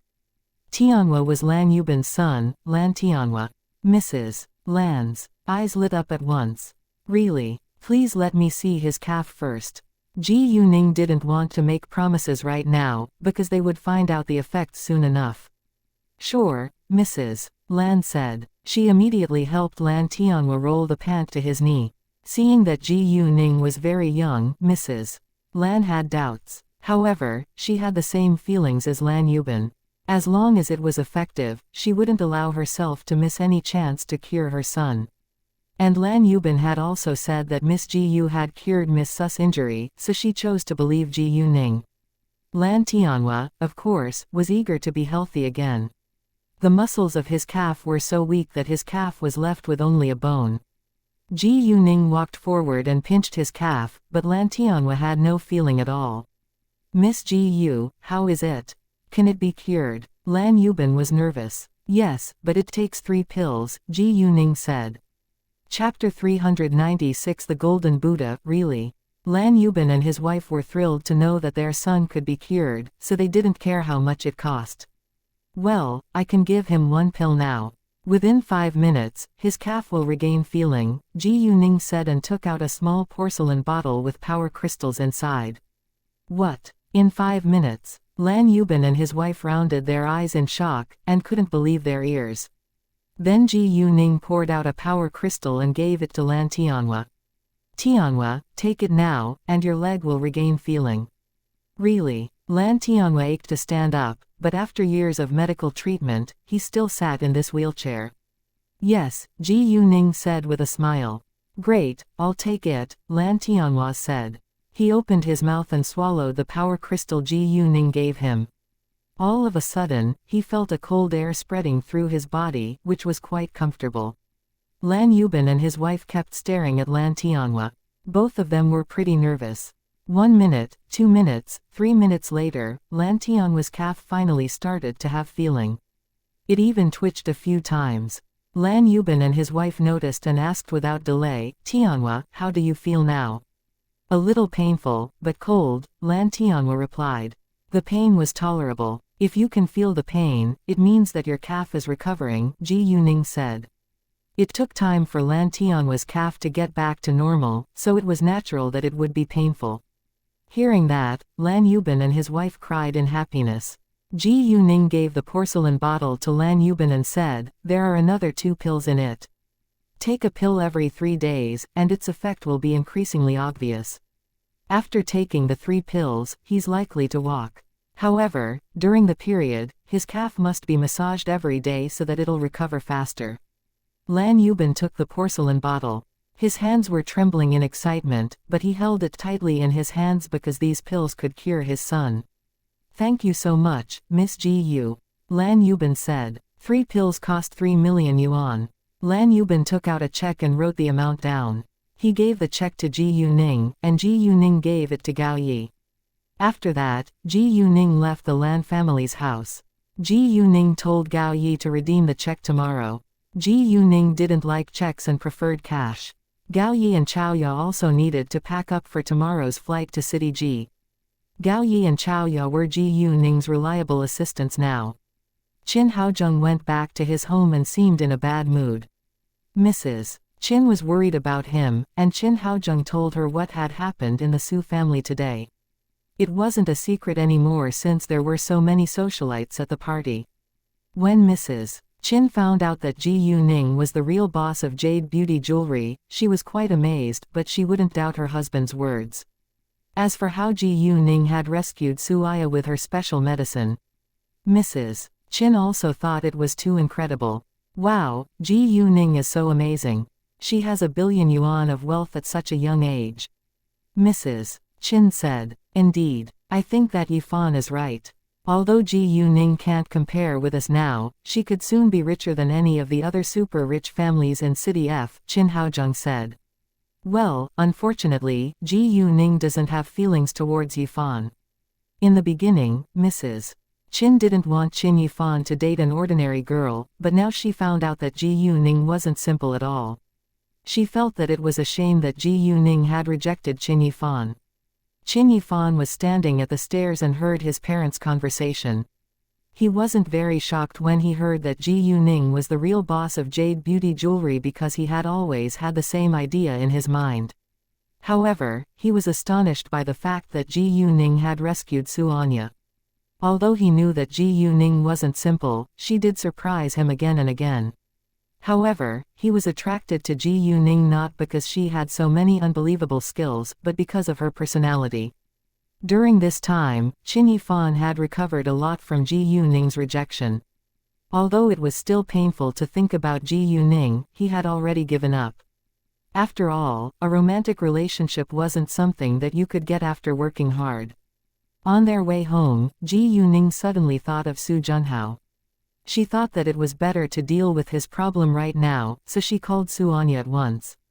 Su Anya was being examined, so Su Junhao answered the call, which was exactly what Ji Yuning wanted. "Hi, Ji Yuning, Anya is being tested right now, so it isn't convenient for her to answer your call," Su Junhao said gently. "Uncle Su, I called exactly for you," Ji Yuning said. "Oh, what's wrong?" Su Junhao asked with a little surprise. He thought that Ji Yuning might need his help. "Uncle Su, have you been feeling uncomfortable recently and been constantly having nightmares? Sometimes, you almost faint?" Ji Yuning asked. Hearing that, Su Junhao was struck dumb. "Exactly, I've been busy recently and seldom have rest," Su Junhao said. Su Junhao didn't think that he was sick or something, but had thought that he was too busy. "Did you get any antiques recently?" Ji Yuning asked again. Su Junhao frowned slightly. He didn't understand why Ji Yuning asked that, but he believed that Ji Yuning had no intention to harm him, so he replied, "Yes, one of my good friends sent me a golden Buddha 2 weeks ago." "Did you start to feel uncomfortable after you received the golden Buddha?" Ji Yuning asked. Su Junhao was smart enough to understand Ji Yuning's meaning. It was possible that the golden Buddha was the reason why he felt so uncomfortable these days. Chapter 397 Rescue Su Junhao. Su Junhao didn't believe it in the beginning. How could a golden Buddha make a human uncomfortable? However, he wasn't stubborn. Although he didn't believe in gods or ghosts, he had heard some stories about them. Even though it was very hard to believe it, he did start to feel uncomfortable right after he received the golden Buddha. "Yes, I did feel sick after receiving the golden Buddha, and it gets worse day by day," Su Junhao said. After a while, he added, "Ji Yuning, you must know the reason since you asked me the question. Although I don't believe in gods or ghosts, I trust you, and you can tell me directly." "Well, then I'll be honest with you. I noticed that your face is unusually pale and your forehead is dark black, which are the symptoms of getting affected by yin. From what I know till now, antiques are objects which can carry yin, because they've been buried under the ground with dead people for so many years. If a living person is affected by yin, he will get sick, and die after a long while," Ji Yuning said. "What?" Su Junhao was shocked, even though he was mentally prepared when he heard that he could die after a long time of being affected by yin. Su Junhao's pale face turned even paler. "I know that it sounds very strange and unbelievable, but the world is big and full of strange things. I think you better accept it," Ji Yuning said. Well, what should I do now? Su Junhao asked. Although it was still hard for him to accept it, he chose to follow Ji Yuning's advice. I'm not sure that the Golden Buddha is the source yet. Please show it to me when I visit you at your company tomorrow. If it does carry yin, you can give it to me and I know how to drive the yin away. I can give it back to you after that. As long as you're apart from yin, you'll recover gradually, Ji Yuning said. Sure, Su Junhao answered. He didn't doubt Ji Yuning's aim at all, nor ask how she knew all these things about yin because he understood that he shouldn't ask further if Ji Yuning didn't say more herself. As long as Ji Yuning was helping him sincerely, it was enough. After Ji Yuning hung up with Su Junhao, Gao Yi asked curiously, Boss, does yin really exist? Chao Ya was also curious because this was the first time that they had ever heard of it. Yes, Ji Yuning replied but didn't explain further. Gao Yi and Chao Ya stopped asking, but they all believed Ji Yuning. When Ji Yuning got home, she told Ji Yuman that she was going to City Ji, and her mother, of course, allowed her. After Ji Yuman found out that Ji Yuning was the real boss of Jade Beauty Jewelry, she thought that it was quite reasonable that Ji Yuning flew to City Ji often. The next day around 9 a.m., Ji Yuning along with Gao Yi and Chao Ya drove to the Su family's company. Ji Yuning called Su Junhao when they parked the car in the parking lot. Su Junhao then immediately packed the Golden Buddha and went to meet Ji Yuning. The moment Ji Yuning saw the Golden Buddha, she knew she had made the right choice because the Golden Buddha carried thick yin. Ji Yuning took the Golden Buddha and gave a porcelain bottle to Su Junhao. Uncle Su, take the pills inside, and you'll recover soon. Su Junhao knew that the pills were Ji Yuning's special medicine which cost 1,000,000 yuan a pill. 1,000,000 yuan was nothing to Su Junhao who was a super rich businessman, and he was willing to pay the price as well, but he was declined by Ji Yuning. Su Junhao insisted on giving Ji Yuning money, but Ji Yuning wouldn't take it, so he had to compromise at the end. And now he owed Ji Yuning a big favor. That morning, many people called Lan Yubin, continuously asking him about his son's condition and whether Ji Yuning's medicine was effective. The answer was affirmative, and his son was able to walk within half a month. Lan Yubin also intentionally advertised for Ji Yuning. With the affirmative answer, some who wanted the medicine too asked Lan Yubin for Ji Yuning's phone number. They also wanted to buy her special medicine. However, without Ji Yuning's permission, Lan Yubin didn't tell them. Lan Yubin told Ji Yuning about it later, but Ji Yuning rejected giving them her phone number because she had no time to deal with them at the moment. Afterward, 2 pieces of shocking news about Ji Yuning went across City F. People all heard that the real boss of Jade Beauty Jewelry was an 18-year-old girl whose name was Ji Yuning. And that she had a special medicine with great effects. It could cure most diseases. Miss Su was an example. Most people believed the first piece of news because a majority of socialites with high social status were all aware of it, but few people would believe the second piece of news, because nobody thought that a kind of medicine existed which could cure most diseases in this world. No matter what, Ji Yuning shocked many people in City F. She was only 18 years old and she already had a jewelry company with 1 billion yuan in assets. Many news reporters wanted to interview Ji Yuning, but Ji Yuning wouldn't answer their calls.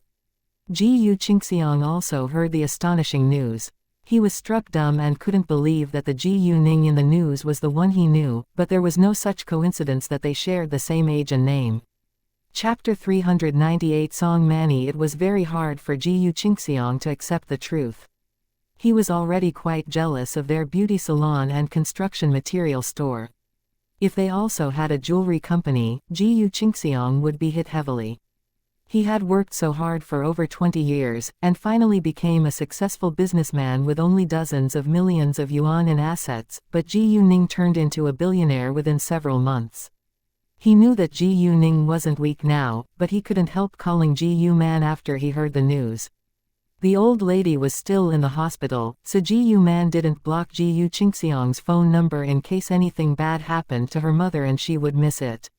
Although she hated her mother, she wasn't cold-blooded. And the old lady was paralyzed from the waist down. She couldn't walk but had to lie on the bed or move in a wheelchair. It was unlikely that she would cause Ji Yuman any more trouble. Gu Man, is Gu Ning the real boss of Jade Beauty Jewelry? Gu Qingxiang asked. He didn't dare to annoy them, so he didn't sound high up in the air like he had been in the past. Gu Man already heard the news that everyone was discussing, so she wasn't surprised that Gu Qingxiang got to know it too. So what? It has nothing to do with you. Gu Qingxiang was struck speechless, because it did have nothing to do with him, and so he hung up. Gu Qing, on the other hand, was still in shock. She was so surprised by the fact that Gu Ning, who was her niece, was the real boss of Jade Beauty Jewelry. Qin Zheng, Chen Ziyou, Xiao Feifei, Lin Liwan, and Jiyu Xiaoxiao also heard the news, and nobody was more astonished than them. How is it possible? Lin Liwan refused to believe that it was true. No, it must not the Jiyu Ning that we know. She's too poor to run a jewelry store. Jiyu Xiaoxiao said. As for those discussions, Jiyu Ning didn't care at all, because she had already arrived at City G. It was 12:30 p.m. when they landed at the airport in City G. Once she got off the plane, she turned on her phone and surprisingly found tons of unknown calls and messages. After reading them, Gu Ning understood that the news reporters were eager to find and interview her. Nevertheless, she was occupied now. In case they would call her again, she sent messages back to them saying that she wasn't in City F and couldn't receive interviews. Those news reporters immediately asked when she would be back, but Gu Ning ignored them again. After that, she took a taxi to downtown for lunch. Gu Ning had contacted Yan Zhenggulan before she came to City G, so Yan Zhenggulan's group was already waiting for her in the hotel. Gu Ning had also given a document in which she wrote down all the properties of Hongyun Group that she planned to acquire to Yan Zhenggulan so that she would know their price when she arrived. The market price was 2.5 billion yuan, but the price that Gu Ning was offered was only 1.3 billion yuan, which was 700 million yuan less than her anticipation. It was a huge discount indeed, and it was the most Yan Zhenggulan could offer her. And the reason why Gu Ning could get the price was because she had contributed a lot in the case against the Hongyun Group. After the meal, Yan Zhenggulan took Gu Ning to finish the legal procedures in person. Before long, it was settled. After that, Gu Ning told Gao Yi and Chao Ya to give the information to Nguangyao. They would assist Nguangyao in dealing with things. The hotels and restaurants under the Hongyun Group would be redecorated with a new name. In addition, Gu Ning planned to upgrade them to 5-star hotels, and the new name would be the Fengteng Hotel. The restaurants would be upgraded as well, and renamed as the Fengteng Restaurant. Fang Chengsheng was ambitious, so his hotels and restaurants all had great locations. There was no problem in changing them into high-end places. As for the shopping mall, Gu Ning decided to leave it open as usual, because she would lose 1 million yuan if it closed for even a day. Gu Ning planned to fly to City B alone the next day, while Gao Yi and Chao Ya took a plane back to City F that day. Gu Ning only spent a night in City G, so she didn't call Master Yan and the other masters. She went to the Jade Beauty Jewelry store and met Zhou Zhenghong. "Uncle Zhou, how are you doing?" Gu Ning said. "All is well. However, Xiaoping came to me a few days ago, and he tried to sell Zufu jewelry to me at the price of 50 million yuan. Zufu jewelry isn't worth 10 million yuan at the moment, so I'd be dumb to buy it. I would be lying if I said that I have no feelings towards Zufu jewelry. I built the brand after all, but I also know that it's already history, and I'm moving to the future with Jade Beauty Jewelry." Zhou Zhenghong didn't hide the fact that Xiaoping had come to him. At the same time, he showed his loyalty to Jade Beauty Jewelry before Gu Ning. Hearing that, Gu Ning felt comforted. She was, of course, happy to hear that Zhou Zhenghong was loyal to Jade Beauty Jewelry since he already worked for her. Gu Ning would allow him to have a sideline, but it couldn't be jewelry. She didn't want to see them competing against each other. Gu Ning didn't stay there long, because Zhou Zhenghong had to go home to eat with his son, so they separated. Coincidentally, Gu Ning met Song Manny in the restaurant and sat right next to her. Song Manny was sitting across another woman who was her age. They were chatting while eating. "Manny, what's your next step?" the woman asked. "I'll quit and sell the house before I leave City G." I want to live in a new environment, Song Manny said. Although she felt disgusted by her ex-husband's family, she was also hurt, so she wanted to start anew. Where are you moving to? You've worked so hard to be a design director, and now you have to start afresh, the woman said. She felt sorry for Song Manny. It's fine. I'm single and without any pressure now. And since I've exposed what Song Mixon did, Fungjia keeps begging me to get back together with him. I'm just so sick of him, so it's better that I move away. Song Manny said. Chapter 399 Negotiation with Song Manny. Speaking of Song Mixon, the woman's face was full of obvious dislike. The bitch is so terrible. She even wanted to make Fungjia the father of her child. However, thanks to her, you were able to see the real face of Fungjia. Fungjia's family is really shameless. Fungjia is the one who is infertile, but they blamed you for it. I have to say that karma is real. Hearing that, Ji Yuning was surprised by the drama. Luckily, the result wasn't bad. However, if she had been Song Manny, she would have tortured the whole shameless family to get revenge. Ji Yuning thought that Song Manny was a clever, skillful woman. Since Song Manny planned to start anew, and Ji Yuning lacked qualified workers, why didn't she hire Song Manny? When they had almost finished the meal, the woman who was Song Manny's friend received a call and left, while Song Manny sat there alone. Ji Yuning took her half-finished dishes walking to the table where Song Manny sat. May I have a seat? Song Manny recognized Ji Yuning at first glance and was a little surprised. Please. With Song Manny's permission, Ji Yuning sat down on the opposite side. Hi, I'm Ji Yuning. And I couldn't help but hear your talk with your friend just then. I happen to hear that you want to change your job and live in a new environment. May I know your previous job? Ji Yuning asked. Song Manny thought that Ji Yuning was just casually chatting with her, so she didn't mind. Interior design. It's a great job with a high salary, but quite tiring. Do you want to continue doing that?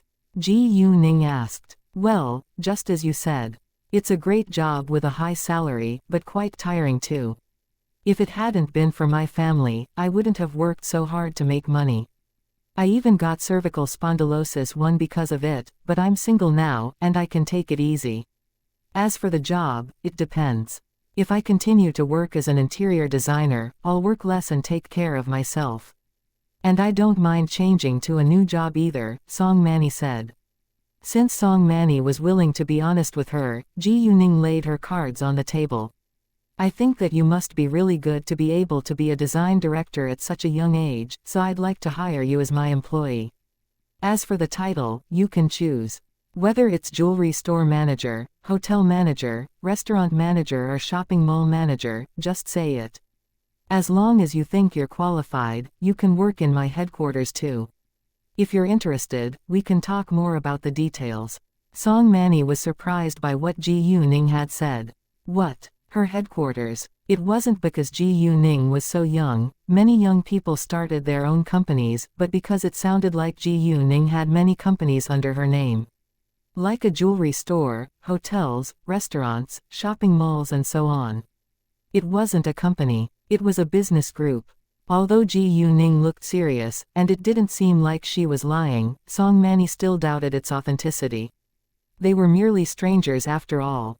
Ji Yuning didn't interrupt her thoughts, but enjoyed her dishes and waited for Song Manny to get her mind back. After a long time, Song Manny finally got her mind back and said, if it's true, I'd like to have a try. However, the point is whether it is real. Of course it is, and I'll prove it to you after the meal, Ji Yuning said. Since Ji Yuning said so, Song Manny temporarily believed her. Where would my workplace be? 3 second-tier cities in Province D, and the capital, Ji Yuning replied. Hearing the capital, Song Manny's eyes lit up. She had wanted to build her career in the capital, but because of her ex-husband, she had chosen to stay in City F instead. Unfortunately, it didn't end up well. Are you sure that you're not an agent? Song Manny asked with doubt, because the range of the company was so big, and she couldn't believe that Ji Yuning was able to run a big business group of that size. That was the point. Ji Yuning was too young to be a founder of a large business group in her eyes. Ji Yuning wasn't mad at all. It wouldn't be normal if Song Manny didn't doubt her. At that time, Ji Yuning finished her meal. She took out a file with all the copies of her properties from inside her backpack. Normally, Ji Yuning would put her important stuff in her telepathic eye space. She didn't mind letting Song Manny know her real identity, because she chose her. However, Ji Yuning wouldn't tell Song Manny everything about her properties. She only showed Song Manny some of the documents for Jade Beauty Jewelry, Xianxia Real Estate, Fenghua Entertainment, and the other companies that she had just acquired from the Hongyun Group. When Song Manny read the copies, she was completely astonished. Wow! Song Manny looked at Ji Yuning with amazement after reading, but couldn't say anything. This young girl is so unbelievable. She's the real boss of Jade Beauty Jewelry and Xianxia Real Estate, and she just acquired many properties from the Hongyun Group. Song Manny hadn't heard of Fenghua Entertainment yet, because it was a newly established company, so she wasn't very interested. However, she did know Xianxia Real Estate. The company had almost gone bankrupt but had been bought by a mysterious person. Unexpectedly, the mysterious person was this young girl right before her eyes. She also knew about Jade Beauty Jewelry, which had just caused a big sensation in City F, and was the most popular brand in the jewelry industry now. Ji Yuning had really astonished Song Manny. Although the documents could be forged, Song Manny chose to believe Ji Yuning. 1. Cervical spondylosis is the general term for age-related wear and tear affecting the spinal discs in your neck. Chapter 400. Zhou Zhenghong's son is kidnapped. If you still don't believe me, you can check at the Bureau of Industry and Commerce, Ji Yuning said, although she knew that Song Manny would trust her. Song Manny inhaled deeply before she said, I'm really surprised that you're able to achieve so much at such a young age. I do admire you and I'm willing to work for you, but I prefer the capital to Province D. The headquarters are in the capital, but it's still being decorated. There will be many departments like human resources, finance and so forth. We lack staff working there now because it's newly built, so you can choose to be the manager of any department as long as you're able to do the job. Of course, I'll also give you chances to practice. Other than the positions in the headquarters, I'm going to open branches of Fenghua Entertainment, Jade Beauty Jewelry, and Xianxia Real Estate too. However, you'll only get promoted in the headquarters, Ji Yuning said. Although Ji Yuning's business group was still young, Song Manny believed that it would be successful, because Jade Beauty Jewelry and Xianxia Real Estate were great examples. Song Manny also believed that Ji Yuning had the ability to build her business empire. I'll work in human resources at the headquarters. Song Manny chose HR because she was more familiar with that department and had worked in it before. Ji Yuning immediately took out a contract and a pen from her backpack.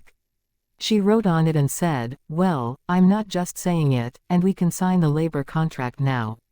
Although the office building of our headquarters is still under decoration, we're badly in need of staff. If you're not busy right now, I hope that you can fly over and start to work right away. You'll be paid 20,000 yuan a month without accommodation. Don't worry about the salary, it can be increased in the future and you'll get a bonus too. As for the monthly salary, Song Manny was surprised, not because it was low, but because it was higher than she had thought. She had just started, and 20,000 yuan was quite a lot compared to her peers. Even in the capital, which was the most advanced city in this country, 20,000 yuan a month was high. Moreover, her salary could increase in the future and she would get a bonus too.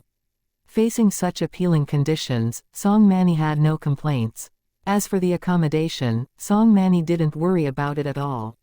Her house was worth 2 million yuan in City G and she planned to sell it as soon as possible. 2 million was enough for her to buy a single apartment in the capital.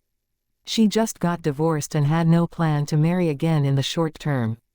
And if she was going to enter a second marriage, she would definitely marry a man with a house, because she had learned her lesson from her last marriage. Ji Yuning signed her name on the contract and handed it to Song Manny. There was nothing serious for Song Manny to deal with in City G now. She had already handed in her resignation letter and could leave after 3 days. She had also put her house on sale. Although nobody called her yet, she wasn't worried, because she could rent an apartment in the capital for a short time. She had a savings of 10,000 yuan in her account too, which was enough to support her for a relatively long time. In addition, she would get the salary from her new job after a month.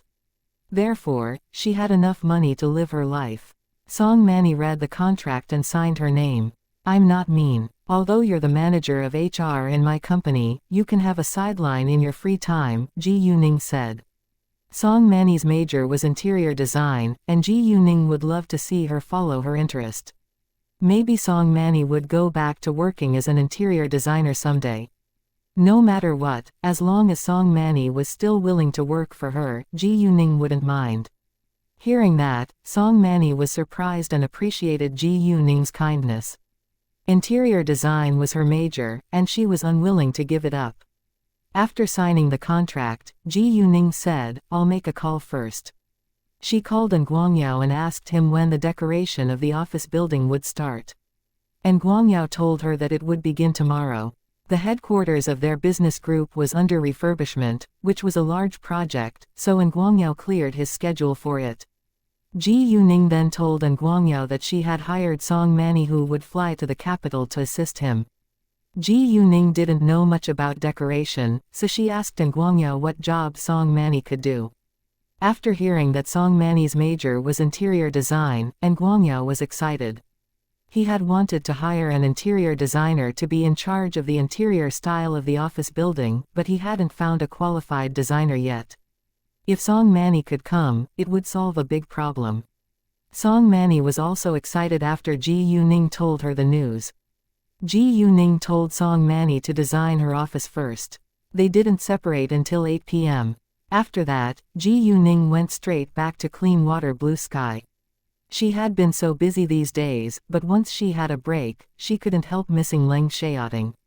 Having a boyfriend with a special identity and being unable to contact him whenever she wanted, Ji Yuning felt resigned sometimes, but she loved him very much and would accept everything about him. The next day, Ji Yuning arrived at the airport of City Ji around 8:30 a.m. However, when she had just entered the lounge, she received Zhou Zhenghong's call. Zhou Zhenghong said that his son had been kidnapped that morning by Xiaoping. Xiaoping asked for 10 million yuan, or he would kill Zhou Zhenghong's son. What was worse, Zhou Zhenghong only had half an hour left. Chapter 401 to City B. Hearing that, Ji Yuning was furious. She turned and walked out again. Zhou Zhenghong was her staff. Since his family was in danger, there was no reason for her to stand aside. Xiaoping was digging a grave for himself. In fact, Xiaoping just wanted money, because he also knew that Jade Beauty Jewelry wasn't Zhou Zhenghong's company. "Uncle Zhou, did Xiaoping tell you their location?" Ji Yuning asked. "No." Zhou Zhenghong's voice was trembling. "Don't panic. I'll be right there," Ji Yuning said before she hung up. She then immediately called K and told him Zhou Zhenghong's address. Ji Yuning ordered K to hack all the surveillance cameras around Zhou Zhenghong's house. If he saw a young boy around 13 years old being kidnapped, he would track the direction that the boy was taken. K was an ace hacker, and he brought his computer everywhere with him. The minute he received Ji Yuning's order, he acted. 15 minutes later, K sent the address where the boy was being kept to Ji Yuning. It was an abandoned factory in the suburb which was owned by Xiaoping. To Ji Yuning's surprise, Xiaoping had abducted Zhou Zhenghong's son by himself. Ji Yuning told the taxi driver to drive straight to the address and sent Zhou Zhenghong a message on the way. Ji Yuning, "Uncle Zhou, I got someone to check the surveillance cameras, so I found where Xiaoping is now. Trust me, I'll bring your son back to you." 10 minutes later, Ji Yuning arrived, however, she didn't tell the driver to stop the car near the abandoned factory. Instead, she got out at an apartment building 100 meters away. There were apartment buildings here and there, so the taxi driver didn't think about why Ji Yuning came here. After leaving the taxi, Ji Yuning didn't run to the abandoned factory at once. She used her jade eyes to check the surroundings first, in case Xiaoping would notice her and hurt Zhou Zhenghong's son. However, she only had 3 minutes left. If Xiaoping didn't get the money within half an hour, it was likely that he would kill Zhou Zhenghong's son. Therefore, when Ji Yuning saw that Xiaoping couldn't see her from his position, she dashed to the abandoned factory without delay. With her unusual speed, it only took 6 seconds for her to run 100 meters, which broke the record of athletes at an international level. In the abandoned factory, Zhou Zhenghong's son, Zhou Huan, was on the ground. He was tied tightly with ropes and his mouth was stuffed with a rug. Xiaoping walked around anxiously with a sharp knife in his hand. Seeing that the time was running out, but Zhou Zhenghong still didn't transfer the money to his account as he had demanded, Xiaoping was extremely upset. He looked to Zhou Huan evilly, like he was going to kill him. "Well, it seems like your father won't be rescuing you." Zhou Huan was trembling in fear and despair on the ground, but he didn't believe that his father would abandon him. Xiaoping was the only kidnapper. Since Ji Yuning had already arrived at the factory, she wasn't worried that there would be other men who would hurt Zhou Huan. And that being the case, she kicked the gate open with a loud sound and ran inside. Xiaoping was surprised. However, before he could react, he was heavily hit in the stomach and was kicked 3 meters away before he fell onto the ground. Under such an abrupt and violent attack, Xiaoping passed out before he could even moan in pain. Zhou Huan rounded his eyes in shock after watching the scene. Ji Yuning came to Zhou Huan and unfastened the ropes. "Zhou Huan, your father called me to rescue you." Ji Yuning had heard what Xiaoping said to Zhou Huan, so she said that to comfort him. Hearing that, Zhou Huan burst into tears. Although he refused to believe that his father would abandon him, he had been terrified. After Ji Yuning's explanation, he was relieved. His father would never abandon him but turn to a kung fu master for help. Indeed, in Zhou Huan's eyes, Ji Yuning was a kung fu master.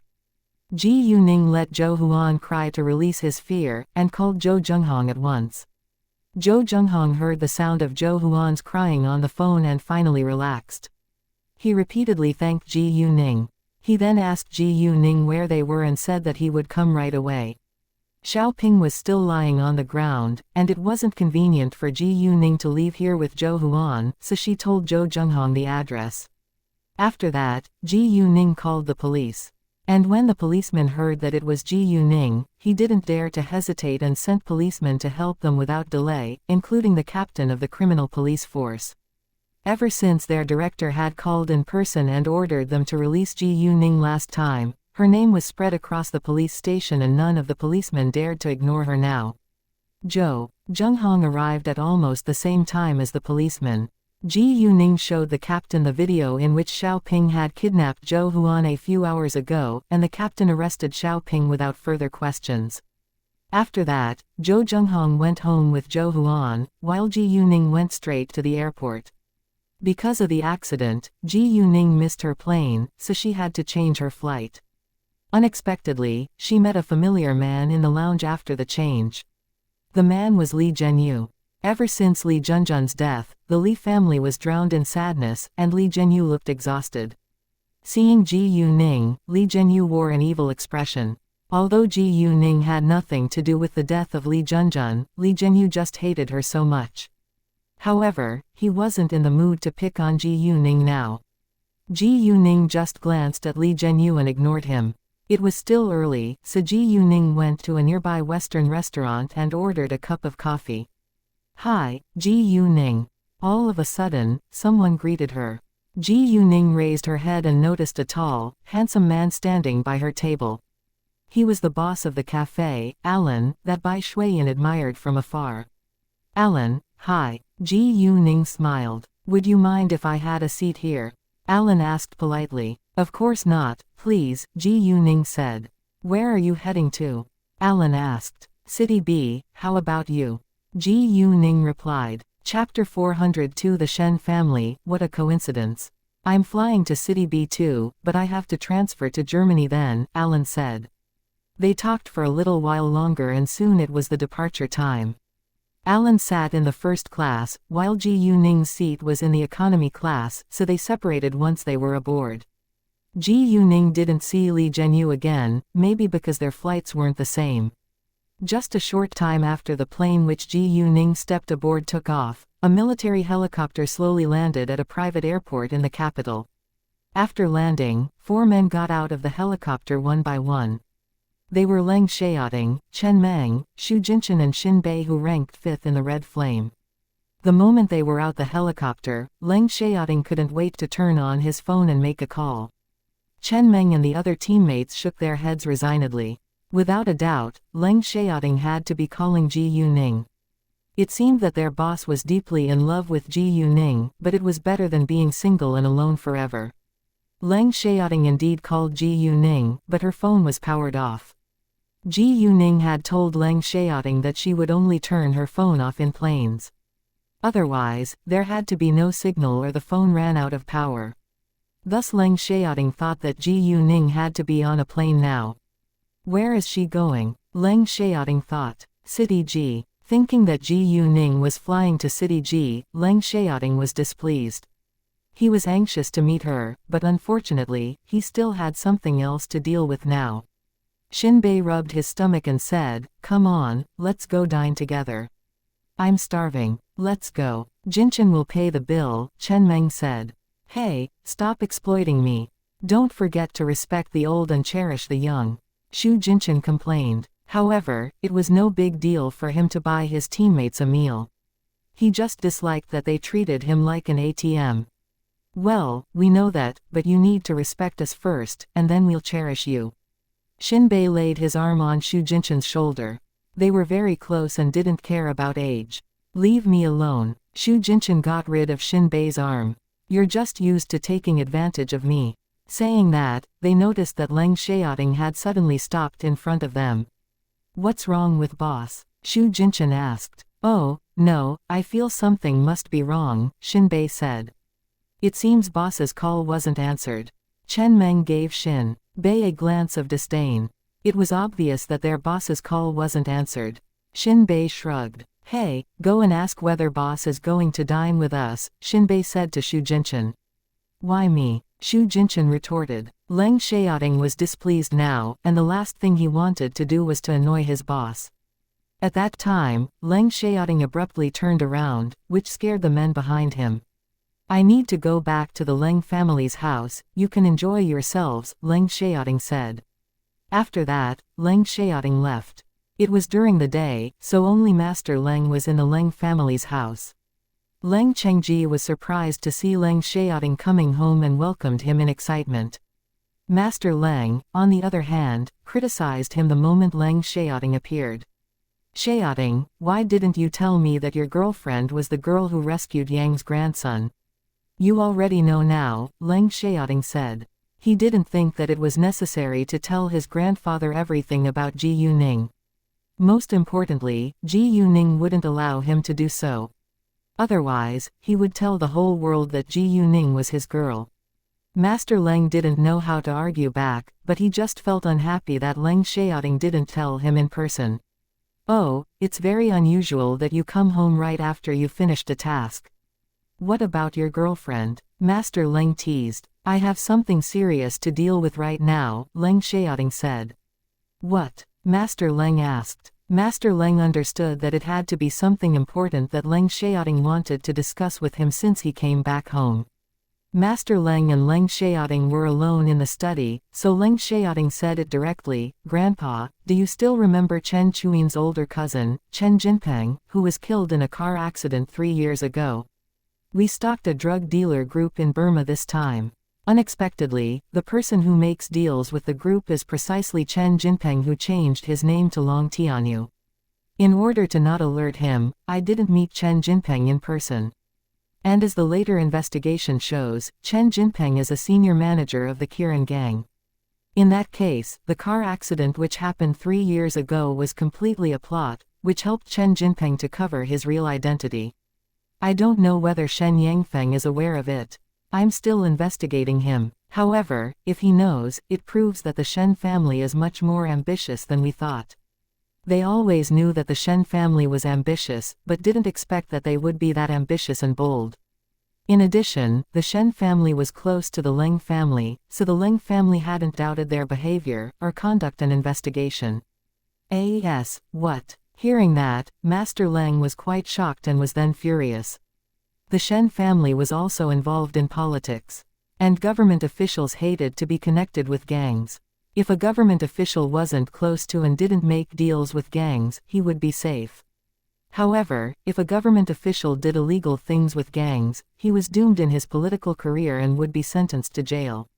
Since the Shen family was a relative of the Leng family, Master Leng wouldn't be happy to see them being involved with gangs.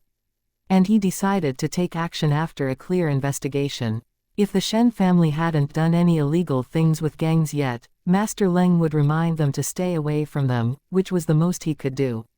However, if the Shen family was involved in crimes, Master Leng definitely wouldn't defend them. Master Leng disliked gangs a lot. If he found out that his granddaughter-in-law-to-be was friends with the leader of the Qing gang, he would be astonished, but luckily, Ji Yuning wasn't involved in any crimes with the Qing gang.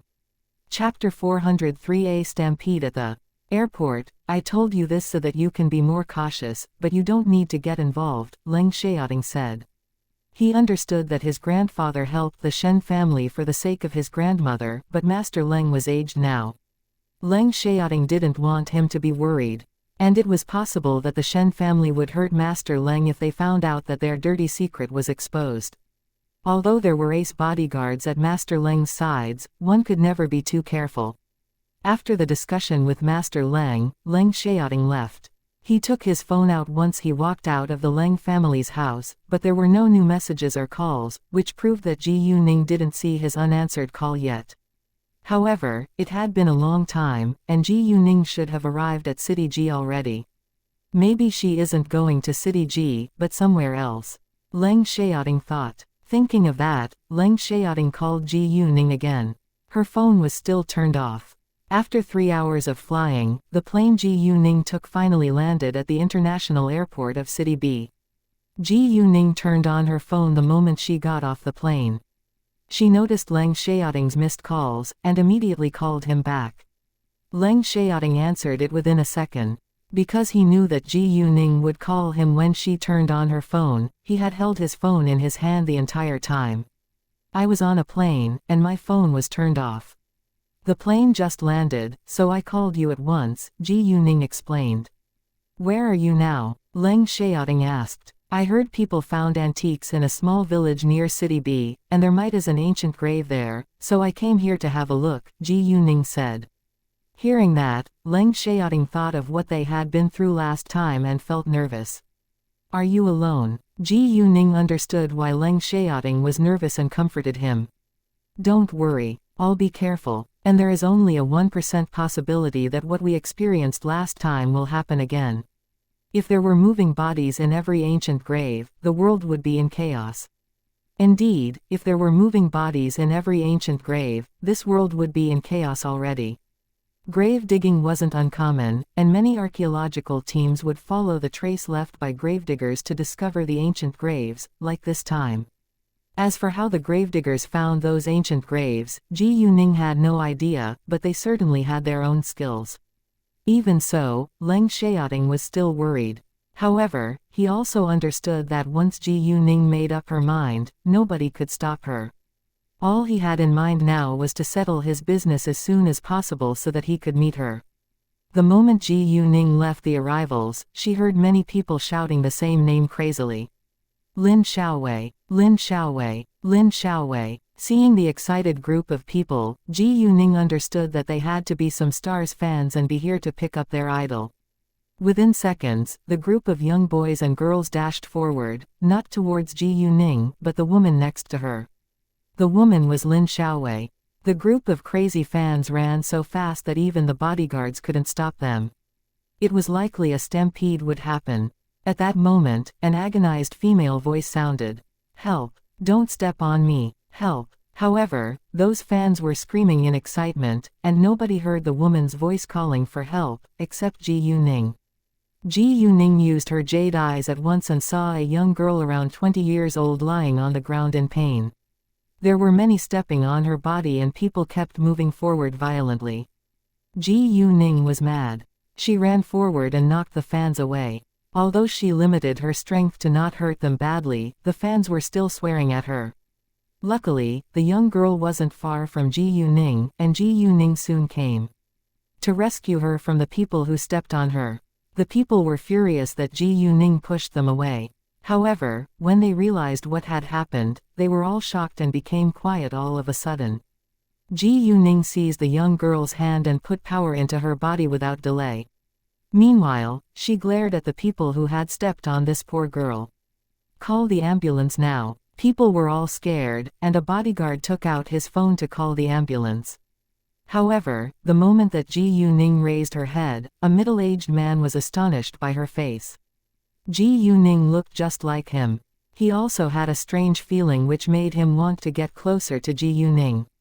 This middle-aged man was precisely Ji Yuning's biological father, Tang Yunfan. Tang Yunfan had just come back from a business trip and saw the terrible scene when he walked out of the arrivals lounge. People were all staring at Ji Yuning, so Ji Yuning wasn't aware that Tang Yunfan was one of them too. "How is she?" The agent of the female star came over. The tragedy happened because of the female star, and they should care about the poor girl. Because, if this news went abroad, the female star would be affected too. Although most of the wounds are on the skin, she's badly injured. One of the girl's ribs had been broken, but Ji Yuning healed it with her power, so she didn't mention it.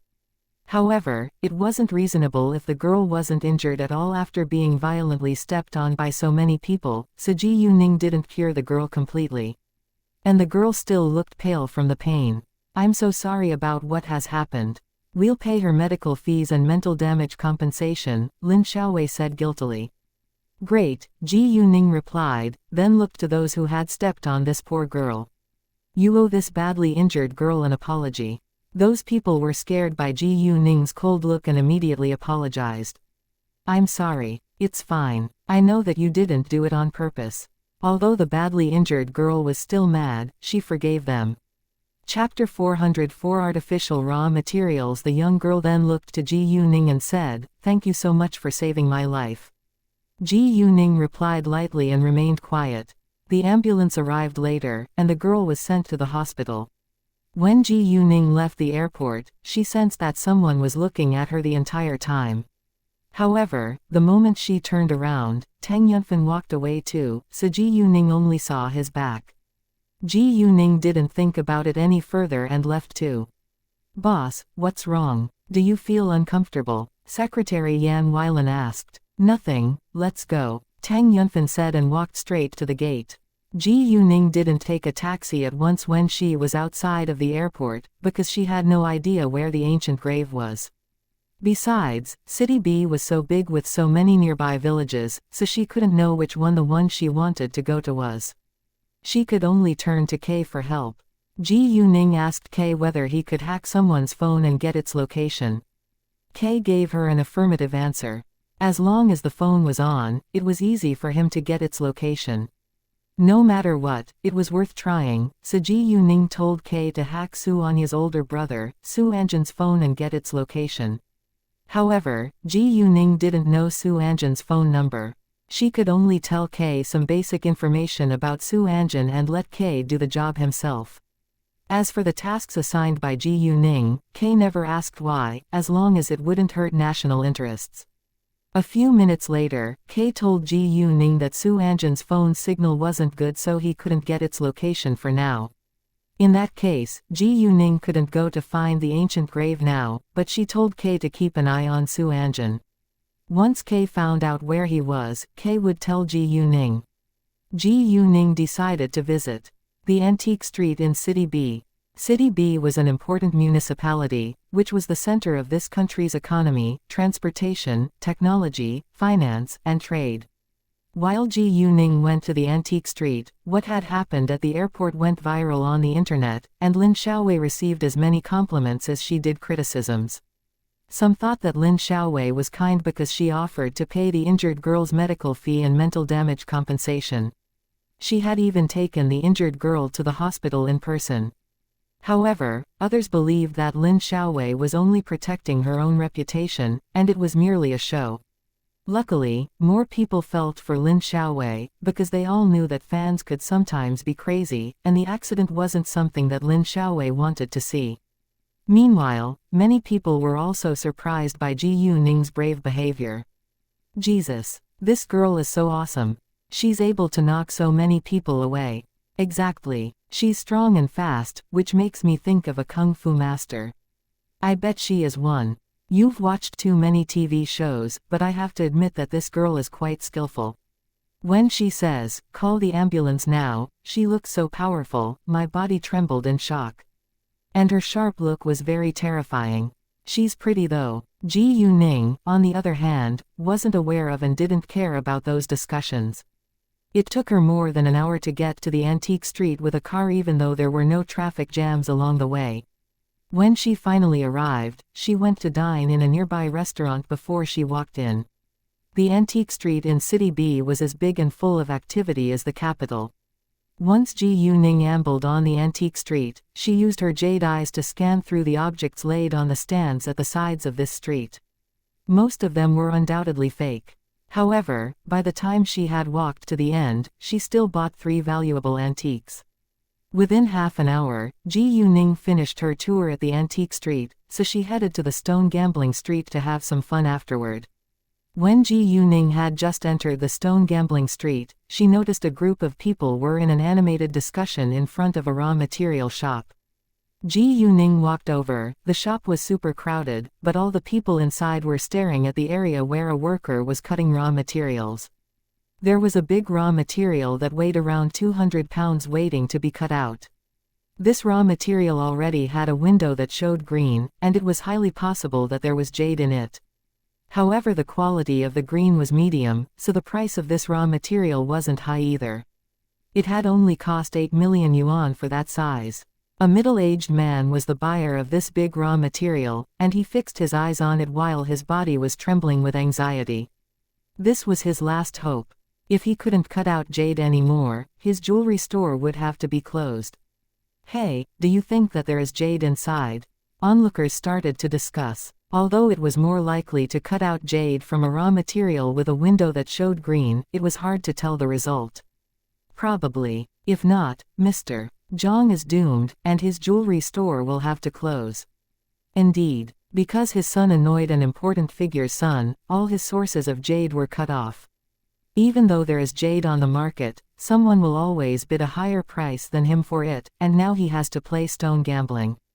Exactly. However, Mr. Zhang has already spent almost 20 million yuan on stone gambling without getting any jade. Ji Yuning used her jade eyes to see the inside of the big raw material. Unfortunately, there was no jade, but just a stone in it. However, right when Ji Yuning was about to draw her gaze back, she saw that there was something wrong with the raw material. When she had a closer look, she found the reason. This big raw material was an artificial one. The jade which showed from the window was real, but it was just a thin piece. And its quality wasn't high, so it was only worth several 100,000 yuan. Through the thin jade piece, Ji Yuning saw the tin foil or hard white paper inside, as well as the glue layer. The main part of this big raw material clearly consisted of granite and other rocks. As for the outer layer of this big raw material, it was also fake. It wasn't uncommon to see artificial raw materials in the stone gambling industry, which was a trick used by cunning businessmen to deceive customers. Normally, it was hard for ordinary people to distinguish the fake ones from a real one unless with the help of a professional appraisal institution because they were skillfully made. Chapter 405 Lord Pan Ji Yuning hated frauds. And since she encountered one, she wouldn't ignore it. Wait a second. When the worker was about to cut the big raw material, Ji Yuning stopped him. Everyone looked at her with confusion. Ji Yuning said to Mr. Zhang, "Mr. Zhang, I think that you better not buy this raw material." Why? Mr. Zhang didn't understand. However, before Ji Yuning could say another word, the boss of this raw material shop, Mr. Yang, opened his mouth and his tone was unkind. "Miss, what do you mean?" Ji Yuning looked to him and said calmly, "I think that you know the reason. You better give the money back to Mr. Zhang, otherwise." Ji Yuning didn't finish her sentence, but her sneer and meaningful tone revealed everything. The boss of the raw material shop panicked a little. He wasn't sure whether Ji Yuning knew the truth, but he refused to admit it. He already paid for this raw material, and there is no reason to regret. Mr. Yang pretended that he didn't understand Ji Yuning's meaning. Oh, what if there is something wrong with this raw material? Ji Yuning sneered. What? This raw material isn't right. Everyone was surprised. Miss, are you serious? Mr. Zhang asked anxiously. Although he wasn't certain that Ji Yuning spoke the truth, he had to be cautious now. Mr. Yang, on the other hand, was struck dumb for a second, then he snapped at Ji Yuning. You have no proof. Mr. Yang was mad and panicking. How is it possible that this young girl found out that this raw material isn't real? Although he didn't know how Ji Yuning found out, it was obvious that she purposely told everyone in public. Ji Yuning stared at Mr. Yang and said, I don't have proof. Why don't we make a bet then? You, Mr. Yang didn't know what to say. He couldn't bet with Ji Yuning because he knew that it was an artificial raw material. Seeing that, most of the people started to believe Ji Yuning. Is there something wrong with this raw material? Mr. Yang, is this an artificial raw material? Of course not. Mr. Yang struggled, and said to his worker, drive her away. She's crazy. Wait a second, Mr. Yang. Since you're confident, why do you refuse to bet? If this raw material is natural, I will pay you 10 million yuan. However, if it's artificial, you give the money back to Mr. Zhang. How about that? Ji Yuning said. It sounded like it was to Mr. Yang's advantage. However, only he knew that he was doomed to fail. If his dirty secret was exposed, the reputation of his shop would be ruined, and nobody would ever come to his shop again. Exactly. If you're confident, why don't you bet? Indeed. If you win, you can have 10 million yuan. Mr. Yang was so furious that he stared at Ji Yuning evilly and questioned. Why do I have to listen to you? Of course you can reject, and then I'll call the police, Ji Yuning said. She aimed to uncover his fraud, and she didn't care about what would happen to Mr. Yang and his shop afterward. You, Mr. Yang was speechless now and had no idea how to deal with it. Right at this moment, a male voice sounded arrogantly. Step aside. Let me see who dares cause trouble in a shop with the Pan family's support. The minute people heard his voice, they instantly stepped aside and left a wide passage in the middle. A good-looking young man around 22 years old strutted inside. Lord Pan. Since when has he been Mr. Yang's support? Well, I heard the person that Mr. Zhang annoyed is from the Pan family. I don't know whether Lord Pan is Mr. Yang's support, but I'm sure that he is coming here aiming at Mr. Zhang. Gee, it seems Mr. Zhang is really in trouble. Although they discussed in a low voice, Ji Yuning heard it clearly. Lord Pan, of course, wasn't Mr. Yang's support, and he indeed came here to get revenge on Mr. Zhang. Seeing Lord Pan coming, Mr. Yang relaxed. Ji Yuning also sensed people's fear of Lord Pan, but she wasn't afraid of him at all. It was me. Following Ji Yuning's voice, Lord Pan's sight fell on her. He was surprised by her familiar face. All of a sudden, he thought of something and became very excited. Oh, it's you. You're the one who rescued the injured girl at the airport, right? His abrupt change astonished everyone in the shop, but they all heard that Ji Yuning was the one who had rescued the injured girl at the airport. Ji Yuning raised her eyebrow. She didn't expect that this man recognized her face, but she wasn't surprised because there had been so many cameras in front of her. Yes, it's me. Ji Yuning didn't deny it. Having an affirmative answer, Lord Pan was more excited. Do you know Kung Fu? Can you teach me and be my master? Lord Pan asked and looked at Ji Yuning with anticipation. People around them were stunned, and all doubted whether this Lord Pan was the high-profile one who was always arrogant. Lord Pan was famous for his disdain for women. Nobody could believe the scene. Lord Pan loved fighting, and he naturally admired whoever was good at fighting. Although there were many martial clubs in City B, Lord Pan disliked them. And although it was easy for his family to find a master to teach him Kung Fu, he wasn't willing to do so. He only did things according to his own will, and he was totally self-centered. The reason why he chose Ji Yuning was because he had a good impression of her. Otherwise, he would never regard a girl as his master. Lord Pan was arrogant, and always bullied others, but he had never committed crimes. Chapter 406. I'll do my best, Mr. Yang, on the other hand, was upset. If Ji Yuning became Lord Pan's master, Lord Pan would definitely listen to her, and he would be in big trouble. Ji Yuning frowned a little. She wasn't interested in being someone's master, so she rejected him directly. Sorry, I'm not interested. What? Lord Pan was disappointed, but then he had another idea. Well, if you don't want to be my master, would you mind being my boss? People around them were really shocked this time. Why did Lord Pan want to follow Ji Yuning? Ji Yuning didn't reject him again but was thinking about it. It wasn't a bad idea to have a super rich heir be a member of her team. It wouldn't cost her anything but expand her network. However, she wouldn't decide without thorough consideration either, because she was unfamiliar with the Pan family. If the Pan family often abused their power, they wouldn't get along with Ji Yuning, and there would be no need for her to be connected with them. At the same time, Ji Yuning also understood that there were no officials or businessmen who had never done anything bad. As long as it didn't break the law or basic moral standards, Ji Yuning wouldn't mind. What do you think? Seeing Ji Yuning hesitated, Lord Pan knew that he had hope, but was still very nervous. Are you sure that you're willing to call me boss? Ji Yuning asked. Of course, Lord Pan replied seriously. Seeing Lord Pan being so serious, Ji Yuning said, I can't give you the answer right now, but I can give you a chance. So whether I'll accept you as one of my team all depends on you. No problem, I'll do my best. Lord Pan said in excitement. Although Ji Yuning didn't give him an affirmative answer yet, he still had a chance. Are you going to support Mr. Yang now? Ji Yuning asked. No, Lord Pan said. Since Ji Yuning was his boss now, he would, of course, stand with her.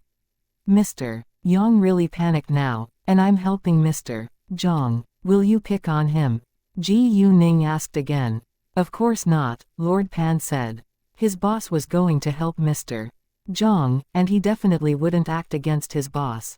Very well. Ji Yuning was satisfied, then looked at Mr. Yang. Are you going to give the money back to Mr.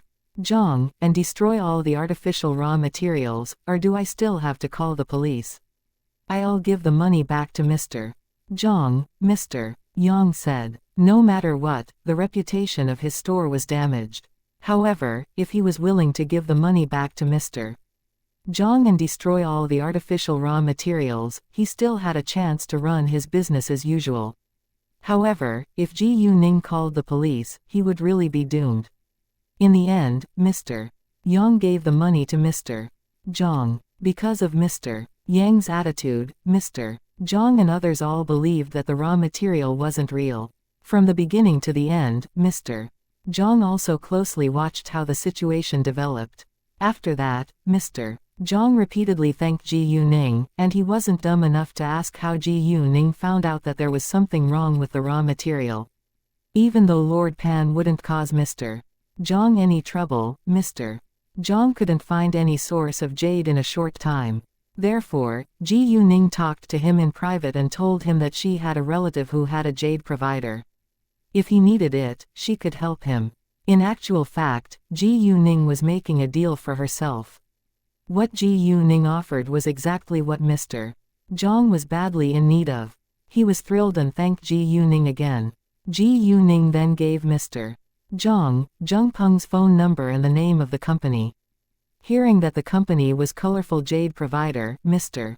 Zhang was very relieved, because the company was quite famous in the jade industry. Boss, would you mind having a meal with me?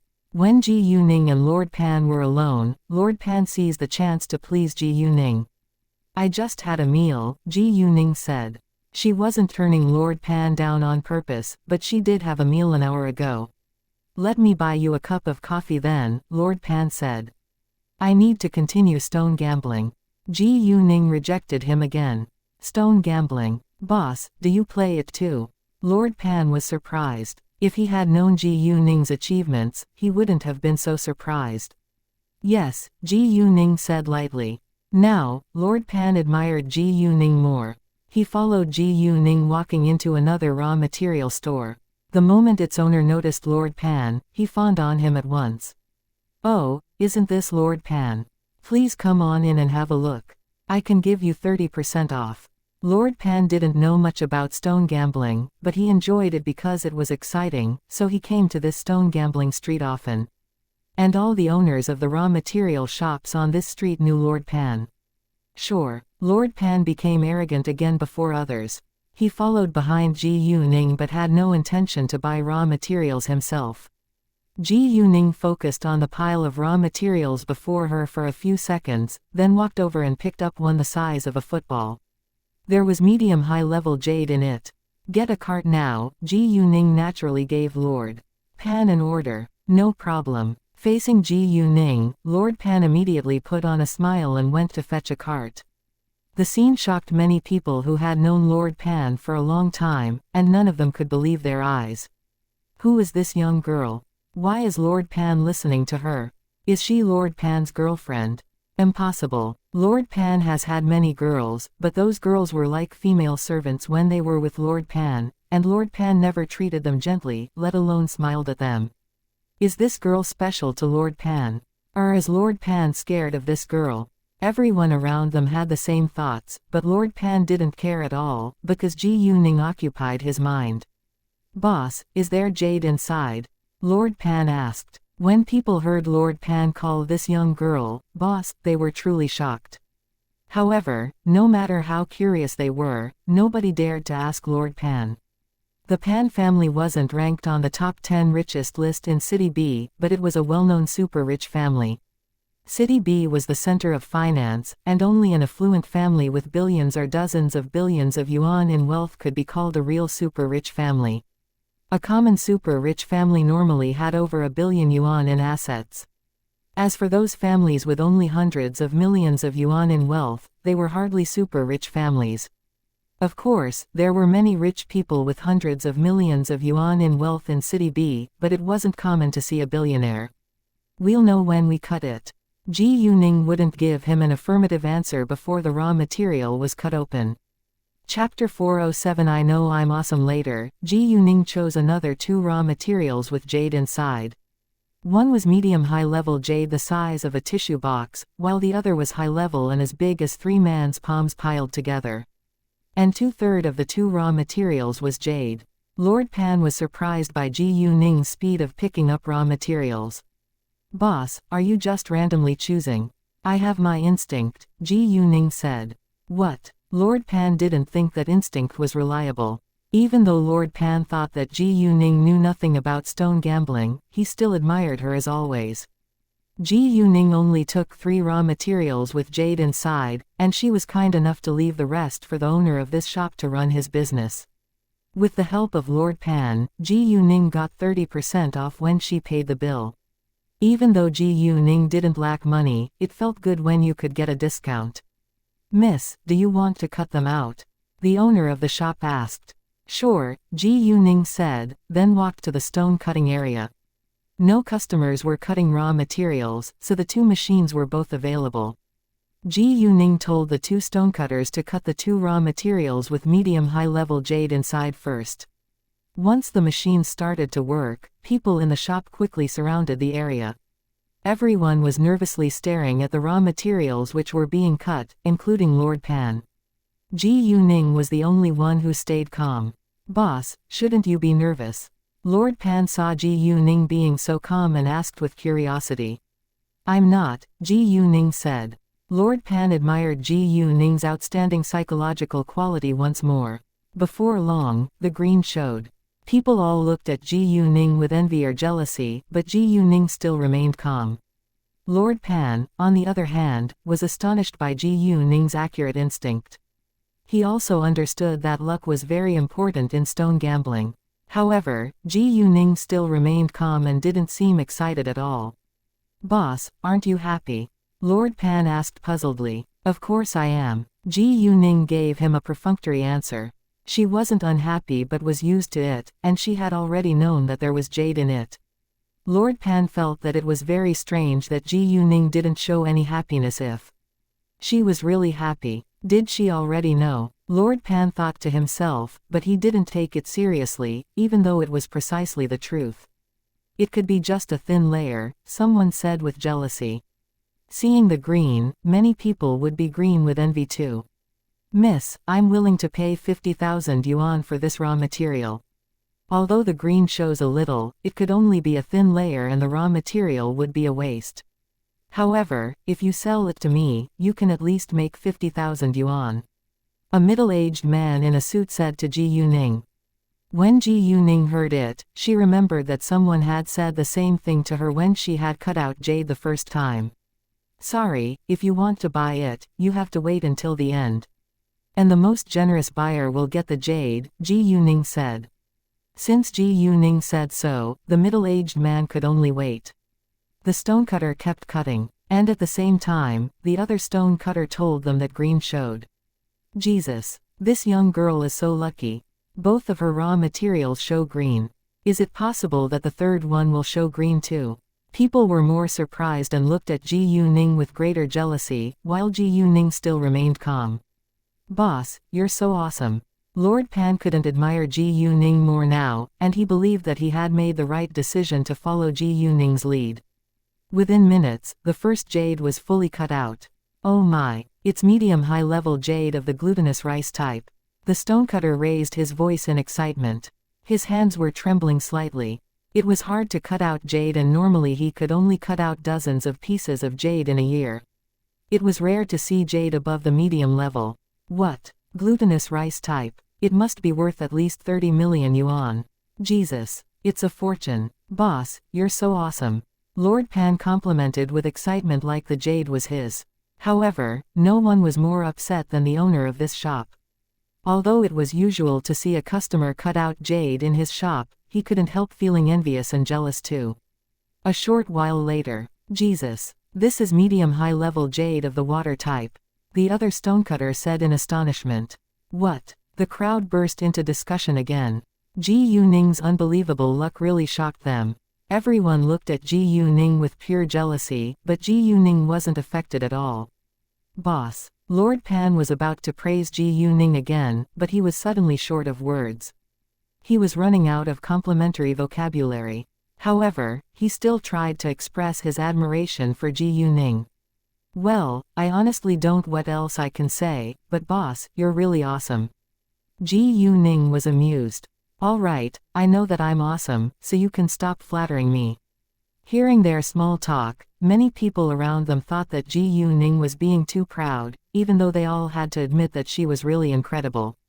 Lord Pan, on the other hand, loved Ji Yuning's character. Before long, someone bid for the first jade of the glutinous rice type. 10 million yuan. 11 million yuan. In the end, the jade was sold for 20 million yuan. Right when Ji Yuning was ready to give the third raw material to a stonecutter, her phone rang, and the caller was K. K finally got the location, so Ji Yuning decided to not cut the third raw material now. Miss, are you going to cut the third one? The owner of this shop asked. No, thanks, Ji Yuning said. Afterward, the second jade was fully cut out. It was bigger than the first one, so its price would be higher too. 12 million yuan. When people were busy bidding for the second jade, Ji Yuning heard someone speaking language R beside her, and she was displeased. People from country R were disliked by people in this country, including Ji Yuning. Ji Yuning wasn't adept at language R, but she could understand a little. Ji Yuning heard the person from country R tell a local citizen by his side to help him bid for the second jade. Chapter 408 won't sell it to people from country R. Ji Yuning, who had a strong bias against people from country R, of course, wouldn't sell her jade to them, even if it was a profitable deal. 35 million yuan. 40 million yuan. A bid from the person from country R. After that, nobody followed up, because the price was already high enough. Ji Yuning approached Lord Pan and said to him, he's from country R. I don't want to sell this jade to him. Help me bid for this jade. Hearing that the man was from country R, Lord Pan was displeased too, because he hated them very much. Therefore, he agreed with Ji Yuning without hesitation. 50 million yuan, Lord Pan said. He suddenly raised the price by 10 million at a time. Ji Yuning was going to keep this jade, and its price didn't matter now. Hearing that Lord Pan joined the bidding, everyone was confused, because Lord Pan came here with Ji Yuning. If he wanted to buy it, he could make the deal with Ji Yuning in private. The person from country R was disappointed. 50 million yuan was almost the highest price, and it wouldn't be worth buying if the price went higher again. However, the person from country R wasn't willing to give up. 55 million yuan. 60 million yuan. Lord Pan said without a second thought and gave them a provoking glance. By now they knew that Lord Pan did it on purpose. However, they had never met Lord Pan before. So why did he have to do it? The person from country R wanted to continue bidding but was stopped by the local citizen. They discussed in a low voice for a few seconds, and the person from country R gave up. He glared at Lord Pan before he left. Lord Pan was satisfied. Alright, sir, if you still want this jade, you can pay 35 million yuan for it and take it home, Ji Yuning said to the man who had bid 35 million yuan for the jade just then. Of course I do, the man said with alacrity. However, miss, why didn't you sell it to the person who bid such a high price? He's from country R, and I don't want to sell it to him, Ji Yuning said directly. Upon hearing that the person was from country R, people all felt disgusted, and they also approved Ji Yuning's behavior. Meanwhile, some also thought that Ji Yuning was dumb, and there was no need to act against money. After the deal, Ji Yuning left the shop. I have something else to deal with. So it's time to say goodbye, Ji Yuning said to Lord Pan. What? Lord Pan was reluctant to leave. He still wanted to invite her to join him for a meal later. Where are you leaving for? I can send you there. My car is right outside, Lord Pan said. No, thanks, Ji Yuning rejected him. Oh, I still don't know your name yet. I'm Pan Zerui by the way. Since you're my boss now, shouldn't you give me your phone number so that I can contact you? Pan Zerui said. My name's Ji Yuning, and my phone number is 4x. Send me a message, and I'll save your phone number. I'll call you when I'm done, Ji Yuning said. Pan Zerui immediately saved Ji Yuning's phone number. They walked out together, and Ji Yuning directly took a taxi waiting at the roadside. Nanshui village was where Ji Yuning was heading for. It was 23 kilometers away from the south exit of City B, but there was no need to drive on the expressway. On the way, Ji Yuning received Tang Haifeng's call. Her first thought was that he must have heard the news of what had happened at the airport and knew that she was City B now. She was right. The moment Ji Yuning answered the call, Tang Haifeng complained. Girl Ji Yu, I heard the news that you rescued an injured girl at the airport of City B. Why didn't you visit me since you're here? Ji Yuning smiled and explained, Grandpa, I have something important to deal with in City B. I promise that I'll visit you once it's done. What important thing? Do you need me to help you? Just say it, Tang Haifeng said. Thanks, Grandpa, but I can handle it alone, Ji Yuning said. If she could deal with on her own, she wouldn't bother others. However, if she needed Tang Haifeng's support, she wouldn't hesitate to call him either. She maintained a close relationship with Tang Haifeng to expand her network, so she wouldn't waste it. Fine, but don't hesitate to let me know if you need my help. Oh, I've prepared a red envelope for you. Don't forget to visit me. Tang Haifeng said and used the red envelope as the bait. Ha ha, Ji Yuning snorted with laughter, but she still cooperated with Tang Haifeng and acted greedy. Of course I'll come visit you for the red envelope. Oh, so if I didn't prepare a red envelope for you, you wouldn't visit me then, right? Tang Haifeng pretended to be mad. Of course not. Even if there is no red envelope, I'll still visit you. I can eat and drink in your house anyway, Ji Yuning joked. Ha ha, Tang Haifeng was amused. Just after Tang Haifeng hung up the call with Ji Yuning, Tang Jokai came home. Seeing Tang Haifeng being so happy, he asked with curiosity, Grandpa, why are you so happy? Girl Ji Yu is in City B now, but she's busy, so she'll visit me once she's free, Tang Haifeng said. He was even happier to hear that Ji Yuning came to City B than that his grandson came home. Tang Jokai was also excited because he was very curious about Ji Yuning, who was his grandfather's new granddaughter, and closely resembled his uncle. Grandpa, please invite her to visit us at home. I really want to meet the girl, Tang Jokai said in excitement. Nanshui village was now a resort. Originally, it had been an orchard with a total area of 165 acres. Later, it gradually developed into a folklore resort with farmhouse features, including catering, accommodation, entertainment, and other secondary services. Other than an orchard, there was also a temple from the Tang dynasty. People might go there to wish for good luck. And there was a reservoir the size of a football field too. Tourists could fish or sail on boats there. Su Anjin's location was in Nanshui village, but not in the entertainment area. From the GPS map that Kay had given her, Ji Yuning had to walk forwards along the river for about 2 kilometers. It was said that people had picked up antiques in this direction of the road. Most villagers in Nanshui village were aware of the news that there were antiques around this place, but outsiders might not hear of it. Chapter 409 Meet those gravediggers again. In the beginning, some villagers wanted to make some money by secretly selling antiques, but others who knew that it was illegal told the government. The government then sent an archaeological team here. Although the government didn't hide the news, it didn't spread the news either, so there weren't many people who knew about it. Ji Yuning walked along the road while using her jade eyes to scan the mountains around her. Su Anjin's group had probably already searched this road, but their eyes were hardly comparable to her jade eyes. Ji Yuning came here not for Su Anjin, but the ancient grave. Therefore, she didn't care much about Su Anjin's group but was still cautious to not run across them. The mountains here weren't very high, merely at an altitude of around a few hundred to 1,000 meters, but there were many trees and rocks and it wasn't easy to climb. Of course, it wasn't a problem for Ji Yuning. She had walked for an hour and made a round of a small mountain, but failed to find any traces of an ancient grave or a grave hole. Hours had passed, and still nothing. However, right after Ji Yuning climbed a short distance up another mountain, she heard some people talking, but couldn't hear them clearly because they were far away. Ji Yuning used her jade eyes and saw 20 or so people on the other side of this mountain. They were searching for something with tools on the ground. Although Ji Yuning had her jade eyes, she couldn't find the ancient grave at a glance.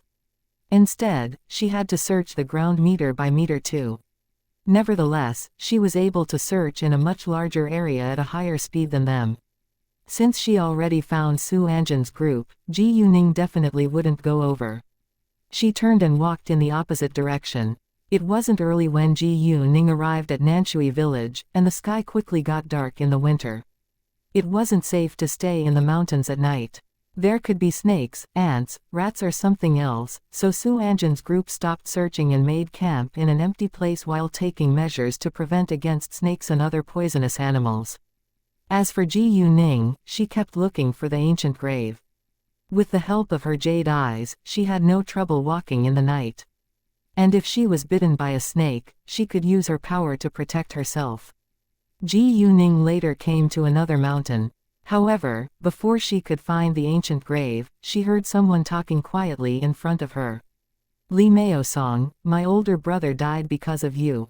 And I'll get revenge for him today. Hearing the name, Li Mao-song, Ji Yuning was surprised and immediately used her jade eyes. There they were. Ji Yuning met those gravediggers again, namely Li Mao-song, Sun Chao, Zhao Zhongquan and Guo Yiyang. What a coincidence. However, Ji Yuning wasn't very surprised. They were gravediggers after all and spent most of their time finding ancient graves. It wasn't surprising that they came here after they heard the news. However, there wasn't only Li Mao-song and his friends. Another 6 men were standing opposite Li Mao-song's group. Both of the sides seemed displeased, especially those who were glaring at Li Mao-song. Du Shuyang, I told you that Lao San didn't die because of us. He refused to listen to us and ran into the grave for money, but was killed by a moving body. Lao Erhu was Sun Chao argued in anger. They were unwilling to bear the result of Lao San's death. Hearing that, Ji Yuning figured out what was happening here. The man named Du Shuyang must be the younger brother of Lao San, Du Shuming. Ji Yuning moved over silently. Although she had just met Li Mao-song and others once, they shared the unbelievable experience in the ancient grave. Thus, she wouldn't walk away from them. If they were in danger, she was willing to help them. A moving body. Bullshit. Do you think I'll buy that? I think you killed him because you didn't want to share the money with him. Du Shuyang didn't believe in the moving body. Believe it or not, we didn't kill Lao San. Zhao Zhongquan said. It's not important whether I believe it or not, because you all are going to die today. Du Shuyang seemed evil and pulled a gun from his waist all of a sudden, aiming at Li Meosong. Li Meosong and the others stepped backward in fear, and their faces turned pale. Ji Yuning was displeased too. She was worried that they would be killed at any second, so she ran forward to rescue them without delay. Luckily, Ji Yuning was only 4 meters away from them. And within 2 seconds, Ji Yuning reached Du Shuyang's side and broke his wrist. The others didn't clearly see what was going on until Du Shuyang shouted in severe pain. They were all scared as well as shocked. Du Shuyang held his injured right wrist, but his gun was gone.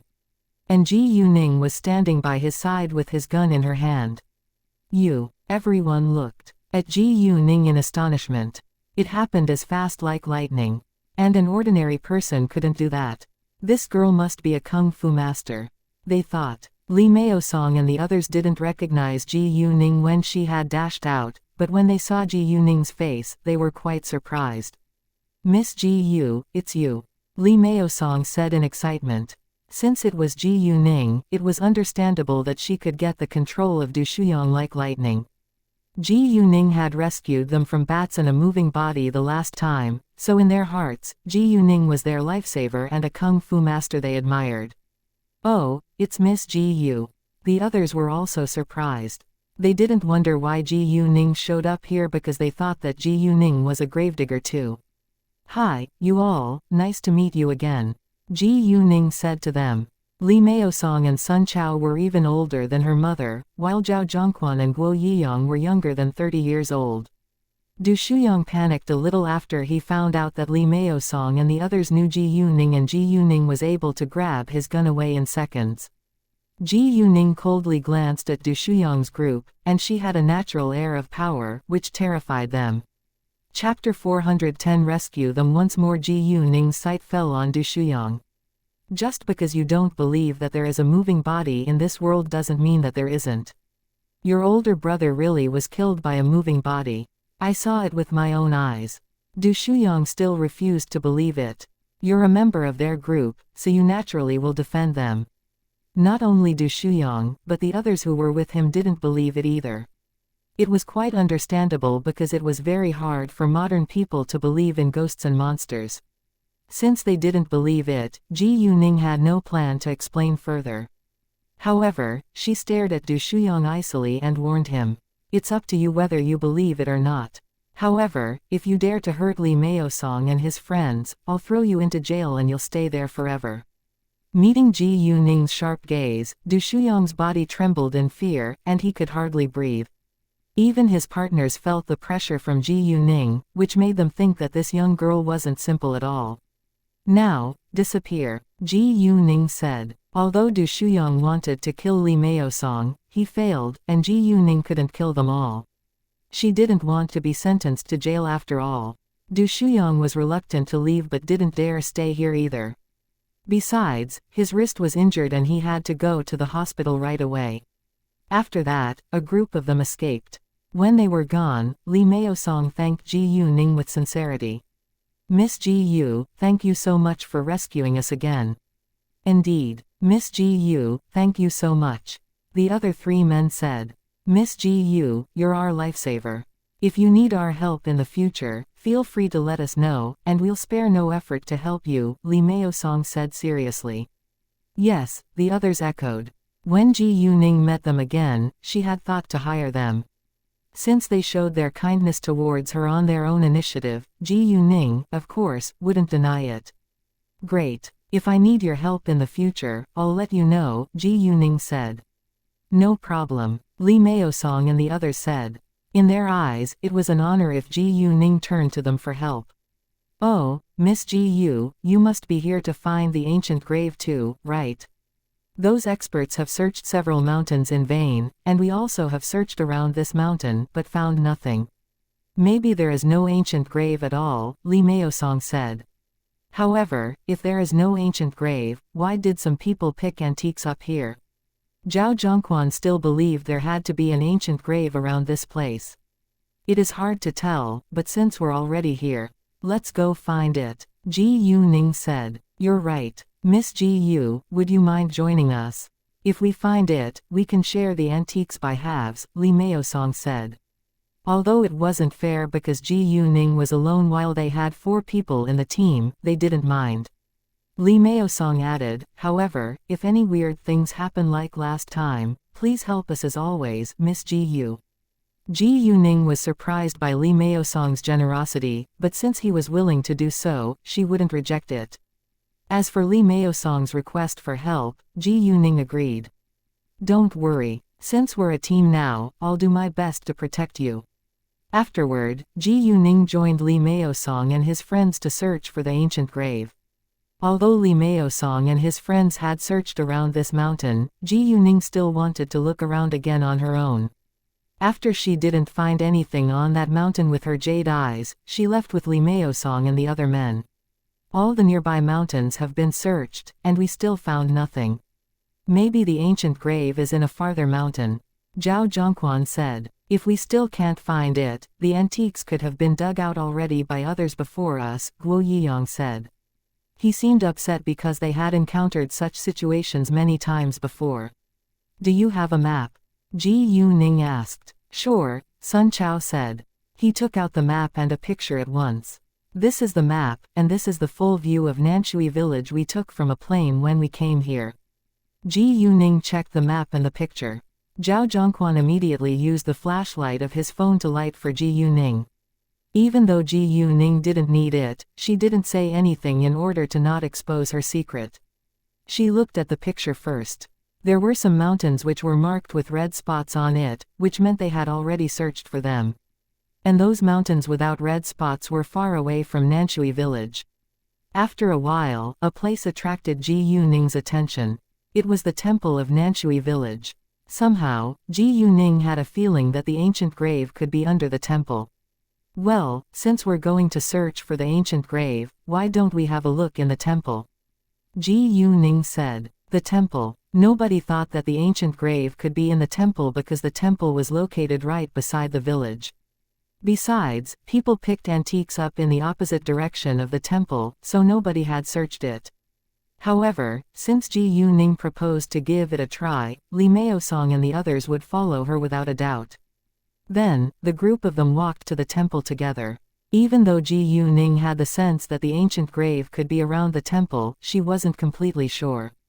Therefore, she used her jade eyes along the way while they walked towards it. It took them nearly 2 hours of walking before they finally got there. It was 9 p.m., which was a great time for gravediggers to start to work. The temple was built at an altitude of 200 meters, halfway to the top of the mountain. Except for the stairs which were the only access to the temple, there were only trees around it. Normally, graves were in flat ground or low mountains, so gravediggers seldom climbed so high to search for an ancient grave. Ji Yuning and the others climbed the mountain, searching for the ancient grave. Half an hour later, when they were only 10 meters away from the temple, they smelled the disgusting stench of a corpse. Ji Yuning used her jade eyes looking in the direction of the acrid smell. There was a large piece of rock 20 meters away from them, and a half-rotten body was lying right under it. Most of it was covered by small scattered rocks. The body was dressed in a common style. It wasn't a monk, but it could be a tourist. Ji Yuning looked deeper with her jade eyes, and a round black hole appeared in her sight. Ji Yuning was excited. Although she wasn't sure that it was a grave hole, it was highly possible. If it was a grave hole, the body had to be a gravedigger. Anyway, she decided to have a look. Chapter 411. It isn't a grave. I smell the stench of a corpse. Let's go there and have a look, Ji Yuning said. What? A corpse? Hearing that, they were all surprised that someone had died here, but they had seen bodies a lot of times before, so none of them were scared. After that, Li Meosong and his friends followed Ji Yuning walking over. When they stood in front of the body and saw its face, Li Meosong and his friends were astonished. Zhao Lauer. Why did Zhao Lauer die here? Is there really an ancient grave around here? Was he killed by his partners? Zhao Lauer was a gravedigger too, and he must have come here for the ancient grave after he had heard the news. Let's search around his body, Ji Yuning said. Although she had already found the black hole, she couldn't tell them right away in case it would arouse their suspicion. Hearing that, they immediately started to search around, while Ji Yuning used her jade eyes to see what was inside the black hole. The black hole was 3 meters ahead of the body, and there was a big rock blocking its entrance. Normally people wouldn't know that there was something unusual about it. The black hole was over a dozen meters deep, and it almost reached the bottom of the temple. At the end of it, there was a chamber which was 5 square meters big, but it was empty. Maybe other gravediggers had already taken all the stuff inside, so there was nothing left in it. However, no other tunnels were extending from the chamber. Was it just a normal grave? However, if it was a normal grave, there should be a coffin. Gravediggers wouldn't steal a coffin. Ji Yuning looked deeper with her jade eyes and saw that something was wrong with the chamber. There was another chamber next to the wall of this chamber. And the wall was only a meter thick. Although the second chamber was also empty, Ji Yuning saw that a grave tunnel extended from it. It seemed that the first chamber was just a cover, and the gravediggers who had come here before them hadn't known that there was more just next to the wall. While nobody was looking, Ji Yuning secretly moved the rock away and a third of the hole showed. Oh, look, here is a hole, Ji Yuning said like she just found it. Li Meosong and his friends ran over at once and moved the rock together before he used his flashlight to look inside. This is a grave hole, Li Meosong said. Let me get in first, and you can follow behind me, Ji Yuning said, then climbed into the hole. Everyone agreed. Ji Yuning led the team so that she could protect them if anything bad happened. Ji Yuning had promised to do so after all. When they climbed into the hole, Ji Yuning told the last person to move the rock back to cover the hole to prevent others from finding it. The hole was straight and was only a meter tall, so they had to squat when they were inside. Ji Yuning took out her night luminescent pearl, and the black hole was lit up at once. Li Meosong's and his friends' flashlights became useless then. Seeing Ji Yuning's night luminescent pearl, Li Meosong and his friends were impressed again. However, they had no intention to steal it. No person was 100% good or bad. It was illegal that they dug ancient graves, and it showed that they weren't good people, but they wouldn't murder others and knew how to be grateful. In that case, they were good people to some extent. It all went well as they walked to the chamber, but there was no tunnel ahead. Well, there is no tunnel. Isn't this a grave? Li Meosong and his friends were quite disappointed. Ji Yuning used her jade eyes and saw nothing dangerous in the second chamber behind the wall, so she asked Li Meosong and his friends, "Do you trust me? I have an idea." They were struck dumb for a second, but they all knew that Ji Yuning was talking about this grave. No matter what Ji Yuning was going to do, they would follow her.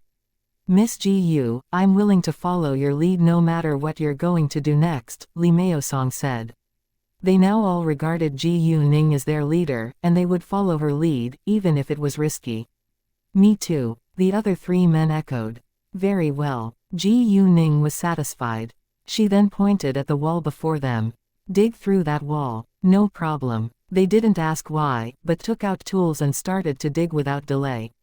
The 4 men were divided into 2 shifts to dig through the wall. At the same time, Leng Xiaoting called Ji Yuning when he was free, but no one answered. Leng Xiaoting thought that Ji Yuning must have gone to find the ancient grave, and he was worried. However, all he could do was wait until Ji Yuning called him back. Half an hour later, the 1-meter-thick wall was dug through. Li Meosong and his friends were very surprised when they discovered the second chamber. They couldn't believe that Ji Yuning was just lucky, but they knew that it wasn't appropriate for them to ask further. If Ji Yuning said that she only relied on her luck or instinct, then so be it. However, the hole was too small for a person to get through, so Li Meosong and Zhao Zhongquan kept digging till the hole was big enough. Another half an hour later, the hole was big enough for a person to crawl through. There was no need to make a large hole, as long as it was big enough for them to get through. This time, Ji Yuning still moved in the front. A short while later, they arrived at the second chamber. It was cold and damp inside because it had been closed for a long time, but there was no rotten smell in it like the last ancient grave. The second chamber was empty, but there were grave tunnels at both sides. There would be the front door and the third chamber at the ends of the two grave tunnels. Let's see which one is connected to the chamber, Li Meosong said, and moved to the right grave tunnel, while Sun Chao moved to the left one. Ji Yuning, instead, directly used her jade eyes, and saw that the front door was on the left side, while the third chamber was on the right side. Nevertheless, she wouldn't say it of course. This grave consisted of 3 chambers, and people had to move through the second chamber to the third one. Let's go to the right one, Ji Yuning said. After a few minutes, they arrived at a rock door. Let's open it. Sure, Li Meosong said and went to push the rock door. Unfortunately, it was too heavy. Let me do it. Ji Yuning walked forward, and Li Meosong stepped aside. Ji Yuning pushed the door with her normal strength but failed. Thus, she used her power and improved her strength. Chapter 412 Step Shake Crown. With a small sound, the rock door moved, which shocked Li Meosong and his friends. Ji Yuning was unusually strong. Ji Yuning gradually pushed the rock door open. In order to not shock them too much, Ji Yuning intentionally slowed down. After the rock door was pushed open, the group of them walked inside. The third chamber was 10 square meters large, but it was still empty. And it had 3 grave tunnels at its front, left and right side. Which tunnel should we go in first? Zhao Zhongquan asked. Ji Yuning used her jade eyes and saw that this ancient grave was like a complicated maze. People would easily either lose their sense of direction or reach the same place after walking for a long time. It was hard for normal people to find the main chamber, but Ji Yuning, who had jade eyes, spotted the main chamber with just a glance. However, they still had to dig through another dirt wall. Follow me, Ji Yuning said and directly walked to the left grave tunnel. After half an hour of twists and turns, they stopped and Ji Yuning said, "Here, dig the wall." With the previous experience, nobody doubted her decision. They raised their tools and started to dig through the wall without delay, even though they found it unbelievable. Within half an hour, the 1-meter-thick dirt wall was dug through.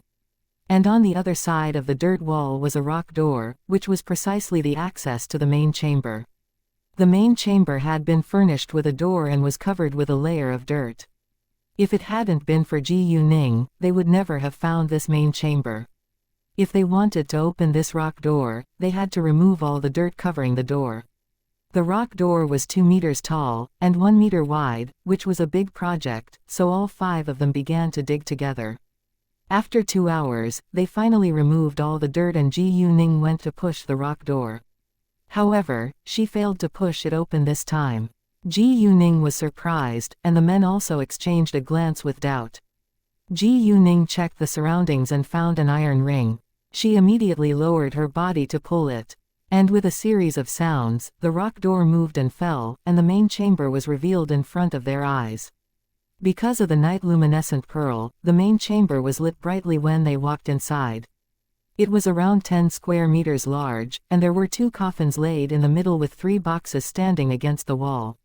Seeing the 3 big boxes, everyone was excited. The men were eager to open it but stood still waiting for Ji Yuning's permission. "Go and open the boxes," Ji Yuning said. Li Meosong and his friends then ran to the boxes at once, while Ji Yuning used her jade eyes to see what was in the 2 coffins. This ancient grave was under the temple, so there was no yin or a moving body here. In the left coffin, the body was already a skeleton and Ji Yuning could only judge which period this man had been from the clothes. He must be an important official in the Tang dynasty according to his purple official uniform. And in the right coffin, the skeleton was wearing a pure red wedding gown with a step-shake crown. Seeing the step-shake crown, Ji Yuning was stunned. It was so beautiful. "Miss Ji Yu, come here and have a look," Li Meosong called her. Hearing that, Ji Yuning left the step-shake crown and walked towards them. One of the 3 boxes was filled with jewelry, another was full of porcelain, while there were many other valuable antiques in the third one. "Do you have bags to carry them?" Ji Yuning asked. "Yes," they said and took their bags out. The bags were made of special material and they wouldn't tear no matter how sharp the objects inside were. "Fill 2 bags with the jewelry," Ji Yuning said, and the men worked. After that, Ji Yuning chose 5 pieces of porcelain from 12 in the second box and took out 8 antiques from 20 or so in the third box. "That's all I want, and the rest will be yours," Ji Yuning said. "Miss Ji Yu, it's..." They had agreed to share the antiques in halves, but Ji Yuning gave them more than a half. "I can't take so many," Ji Yuning lied. In reality, she wasn't greedy, and there were 4 of them while she was alone. It wasn't a big deal if they got more than a half. As for the jewelry, Ji Yuning only took 2/5 of it, and Li Mansong and the others got the rest. The men all thanked Ji Yuning with sincerity. Afterward, they opened the 2 coffins. Ji Yuning went directly to the right one, while Li Maosong and the others went to the left one. There were some books which were written by famous writers in the past in the left coffin. And except for the step-shake crown, there were only 2 pairs of bracelets and other jewelry in the right coffin. "You can have whatever is in the right coffin, and I'll take whatever is in this one," Ji Yuning said. "Sure." Everyone agreed. Li Maosong and the others didn't know what was in the right coffin, so Ji Yuning directly put the step-shake crown into her telepathic eye space. She then put her share of the antiques into a box and fastened it with ropes. Zhao Zhongquan proposed to help Ji Yuning carry the box, but he failed because it was too heavy. However, even if he was able to move it, Ji Yuning wouldn't bother him, because they all had heavy bags to carry. And they were ordinary men after all, while Ji Yuning had practiced kung fu for years, so she was stronger than common people, and she also had her magic power. When they were ready to leave, Ji Yuning guided them along the same way, moving smoothly and quickly back outside. After a while, they were all out.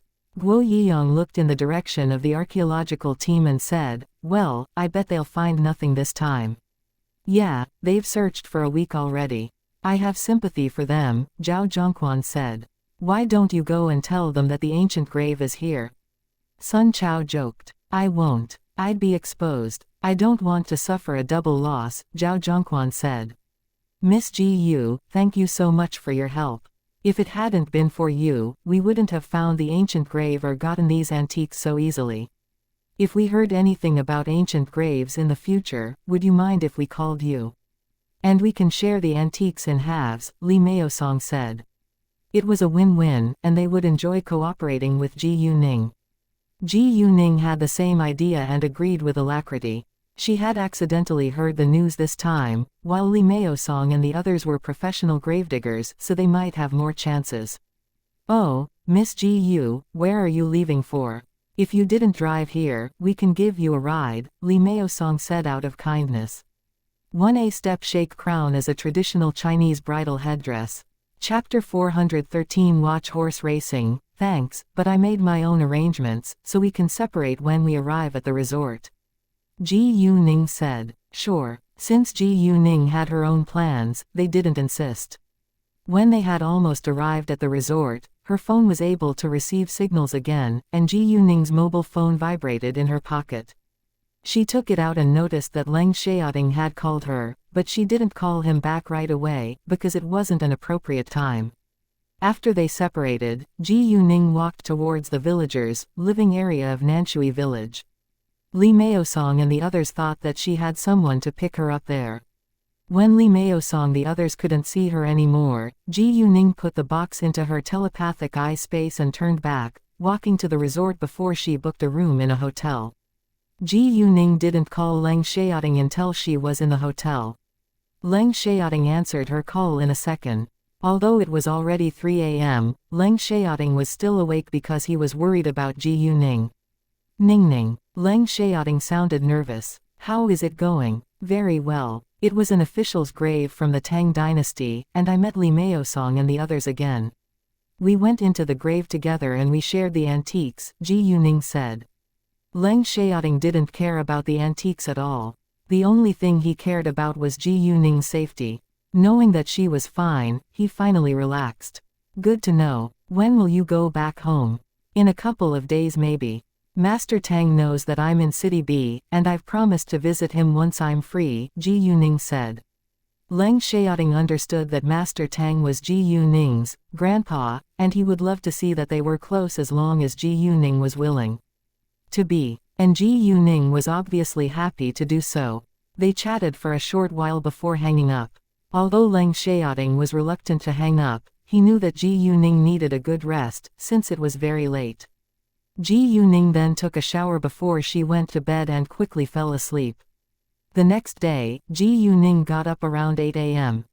She went to check out and left for City B. It was still early, and she couldn't visit Tang Haifeng so early in the morning, so she called Pan Zerui instead and invited him to have lunch together.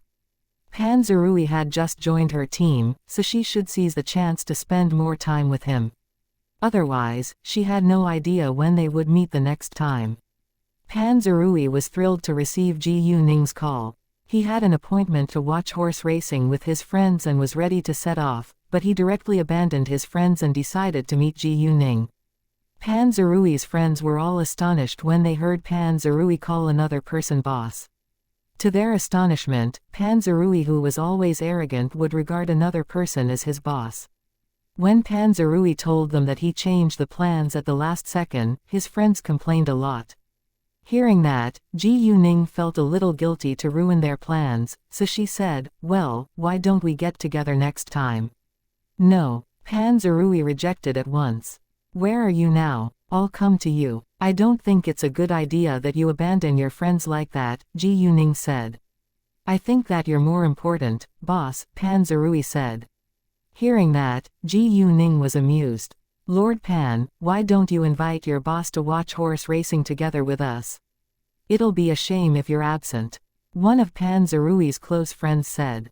"Hey, boss, wanna watch horse racing with us?" Pan Zerui asked Ji Yuning. Ji Yuning understood that if she declined, Pan Zerui would abandon his close friends for her, which wasn't something she wanted to see, so she agreed. Pan Zerui proposed to pick Ji Yuning up but was stopped by Ji Yuning. She would take a taxi to meet them on her own. Half an hour later, Pan Zerui and his friends arrived at the horse racing field, but they didn't walk in right away. Instead, they were waiting at its gate. Pan Zerui insisted on waiting for Ji Yuning alone, but his friends chose to wait along with him. There were 5 young men and 5 young women in Pan Zerui's group of friends. Men were the leading roles, while the women were just their companions to have fun with. Few of those rich heirs had a serious relationship, and most of them were playing around with many girls. However, not all of them did. 2 couples among the group were officially boyfriend and girlfriend. One of the 2 couples was already engaged and about to get married in a few months. After 10 minutes, Ji Yuning was still absent. A woman shivered a little from the cold, then acted pouty to her male companion. "Lord Guan, I'm so cold." Obviously, she wanted to walk inside. The young man who was called Lord Guan gave the woman a glance of disdain. "Why did you have to wear so little?" The woman indeed put on fewer clothes to look sexy, but it was cold in the winter. The woman was angry but didn't dare to say another word. If she annoyed him, she would be dumped. However, someone added fuel to the flame. "Nana, didn't you just recover from a cold? You have to take good care of your body. If you catch a cold again, Lord Guan can be affected." "You." The woman, whose name was Chao Nana, was mad. "How Mengqi, shut your mouth." "What? I'm just telling the truth," How Mengqi said like she was innocent. "Enough." Pan Zerui hated to hear the women arguing. The 2 women shut their mouths at once, and their male companions also gave them a warning look, which made them keep quiet. Where there were women, there was a war. The 2 were the same kind of woman, but they never liked each other. Actually, they didn't get along for a reason. Chao Nana's male companion, Lord Guan, was better looking than How Mengqi's. How Mengqi had admired Lord Guan first, but Lord Guan only liked women with big boobs. Although How Mengqi's breasts weren't small, they weren't big either, so Lord Guan wasn't interested in her. Meanwhile, a man would never reject a woman who came onto him. Therefore, How Mengqi had slept with Lord Guan a few times. However, precisely because of that, she was now jealous of Chao Nana and would seize every opportunity to pick on Chao Nana. Chao Nana, on the other hand, had no idea about what had happened between them. How Mengqi didn't dare to say anything either, because Lord Guan would be mad at her. What was worse, she would lose the man who was the wallet that she had right now too. Although the rich heirs would play around with many women at the same time, they didn't allow their women to sleep with other men. Otherwise, they would abandon them. Chapter 414. Women are troublesome. If they could find a young man with wealth, the last thing they wanted to happen was to be abandoned in a short time. Thus, most of them would keep their dirty secrets under the carpet. 40 minutes later, Ji Yuning finally arrived at the horse racing field. Seeing Ji Yuning coming, Pan Zerui immediately went ahead to welcome her.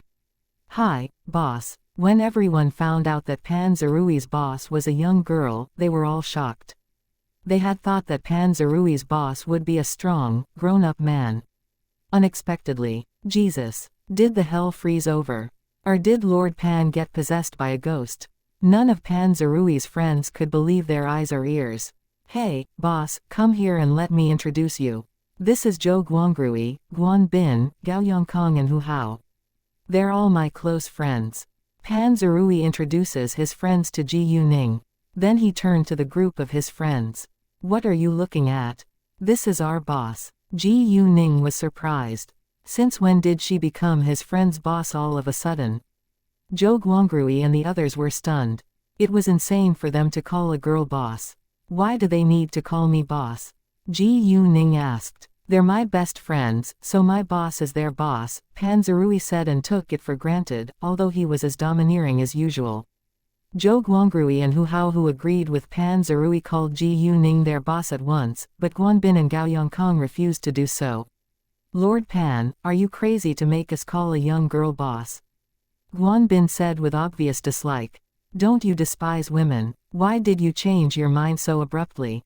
It's your own business to call a girl your boss, but I'm not going to do the same thing." Saying that, he looked at Ji Yuning with disdain. In his eyes, Ji Yuning must have trapped Pan Zerui with her beauty. Although he refused to call a girl his boss, he had to admit that Ji Yuning was quite stunning even without makeup. If Pan Zerui didn't force them to call her boss, he would love to spend some time with such a beauty. "Exactly, Lord Pan, you can't force us to do the same thing. It's your personal decision to call a girl your boss." Gao Yongkong had the same attitude as Guan Bin. Pan Zerui was furious because he thought that Ji Yuning had been humiliated. "I think that they're right. It's your personal decision and you can't force them to do so. Besides, you didn't ask my opinion either," Ji Yuning interrupted him. Pan Zerui wouldn't listen to anyone but Ji Yuning, so he gave up in the end. "Fine, just call her Miss Ji Yu, all right." Hearing that, everyone was shocked again. Since when did Pan Zerui become so obedient? "Let's get inside now," Pan Zerui said, and guided Ji Yuning, walking inside. However, he left his female companion behind. The young woman was mad, especially when Chao Nana and Hao Mengqi gave her a gloating glance. As for the other two young women, they never aligned themselves with those gold diggers. Actually, from the beginning to the end, Pan Zerui never mentioned his female companion in front of Ji Yuning. In his eyes, except Ji Yuning, all the other women were as unimportant as accessories. "Lord Pan, don't forget me." The young woman raised her voice in annoyance. "Just come along yourself." Pan Zerui lost his patience and didn't even turn around for a second. The young woman was raging and hated Ji Yuning to death. In her eyes, Ji Yuning must be a siren who seduced her man. Otherwise, Lord Pan, who was well known for his bias against women, would never be so gentle and kind to her. Either way, the young woman still had to quickly follow them in her high heels. Ji Yuning, of course, sensed the young woman's unkind look, but she didn't care. As long as the woman stayed away from her, she wouldn't bother to teach her a lesson. Right at this moment, Pan Zerui complained. "Women are indeed troublesome." "What?" Ji Yuning squinted at him with a light sense of danger. Seeing that, Pan Zerui instantly explained. "Boss, I didn't mean you." However, once he said it, Pan Zerui felt like it sounded strange. It sounded like he didn't think that Ji Yuning was a woman, so Pan Zerui changed his words. No, I mean you're not one of those annoying women." Ji Yuning remained quiet. The young woman came to Pan Zerui's side, reaching out her hand to hold his arm. She did that to show her ownership of him. However, just as her hand touched Pan Zerui, he got rid of it without delay. Just walk by yourself. Zhao Zhao, are you blind or something? Lord Pan is talking with his boss, and you shouldn't interrupt them. How Mengqi seized every chance to make fun of other women. Especially when she said the word, boss, she intentionally stressed the sound. However, men could never tell the difference. Exactly, don't you see that I'm talking with my boss? Be quiet, or you can leave. Pan Zerui indeed failed to sense that Hao Mengqi was picking on Ji Yuning, but agreed on her criticism towards Sha Zhao. Sha Zhao was so mad, but couldn't say a word to retort. Oh, boss, where are you from? Pan Zerui suddenly asked. He didn't realize that he knew so little about Ji Yuning until now. City F, Ji Yuning said. Hearing that, Guan Bin, Gao Yongkong, Chao Nana, Hao Mengqi and Sha Zhao showed their disdain. In their eyes, City F was just a small third-tier city. Actually, City F wasn't small, but it was barely comparable to City B. The other people in their group weren't that snobbish. They didn't care where Ji Yuning came from, and only those self-centered men and women would think that they were better than others. Chapter 415. Kick the man 3 meters away. When will you go back home? If you're not in a hurry, I can take you to visit some fun places in City B, Pan Zerui said. I won't be staying here for very long, and I still need to deal with something else too, Ji Yuning said. Fine. Pan Zerui was disappointed. Before the horse racing started, there was a ceremony for the appearance of the riders and horses. The horse racing fans could observe the horses from a close distance and make judgments over the horse's competitive state by the horse's coat color, pace, eyes and amount of sweat. According to the information they collected, senior horse racing fans would then place a bet. At the end of the debut, riders would mount their horses and ride to the gate. That would be the best time to observe the state of the horse. By observing their jogging, people could understand whether the horse was in good condition and whether the horse was satisfied with the condition of the track today. Therefore, when they walked into the field, they didn't immediately go to the VIP room, but instead went to observe the horses. However, they encountered trouble halfway. Oh, isn't this Lord Pan?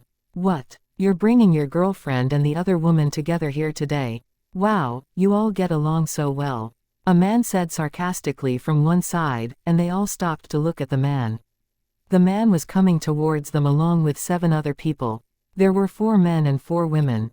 The leading man was walking in the front with a cigarette dangling from his mouth. He seemed very proud and rude. What he had said made Pan Zerui furious. Zhao Kengalin, shut your mouth. And don't humiliate my boss. Boss. They were stunned and laughed loudly as if they had just heard a hilarious joke. Ha ha, ha ha, Pan Zerui, do you mean that this girl is your boss? Zhao Kengalin leered at Ji Yuning. She's pretty. I bet that she's your boss in bed, right? If she's so good, why don't you lend her to me for a couple of days? Hearing that, they laughed loudly again. Even Guan Bin and the others who disliked Ji Yuning were gloating. Ji Yuning was displeased, and she definitely wouldn't tolerate such a humiliation.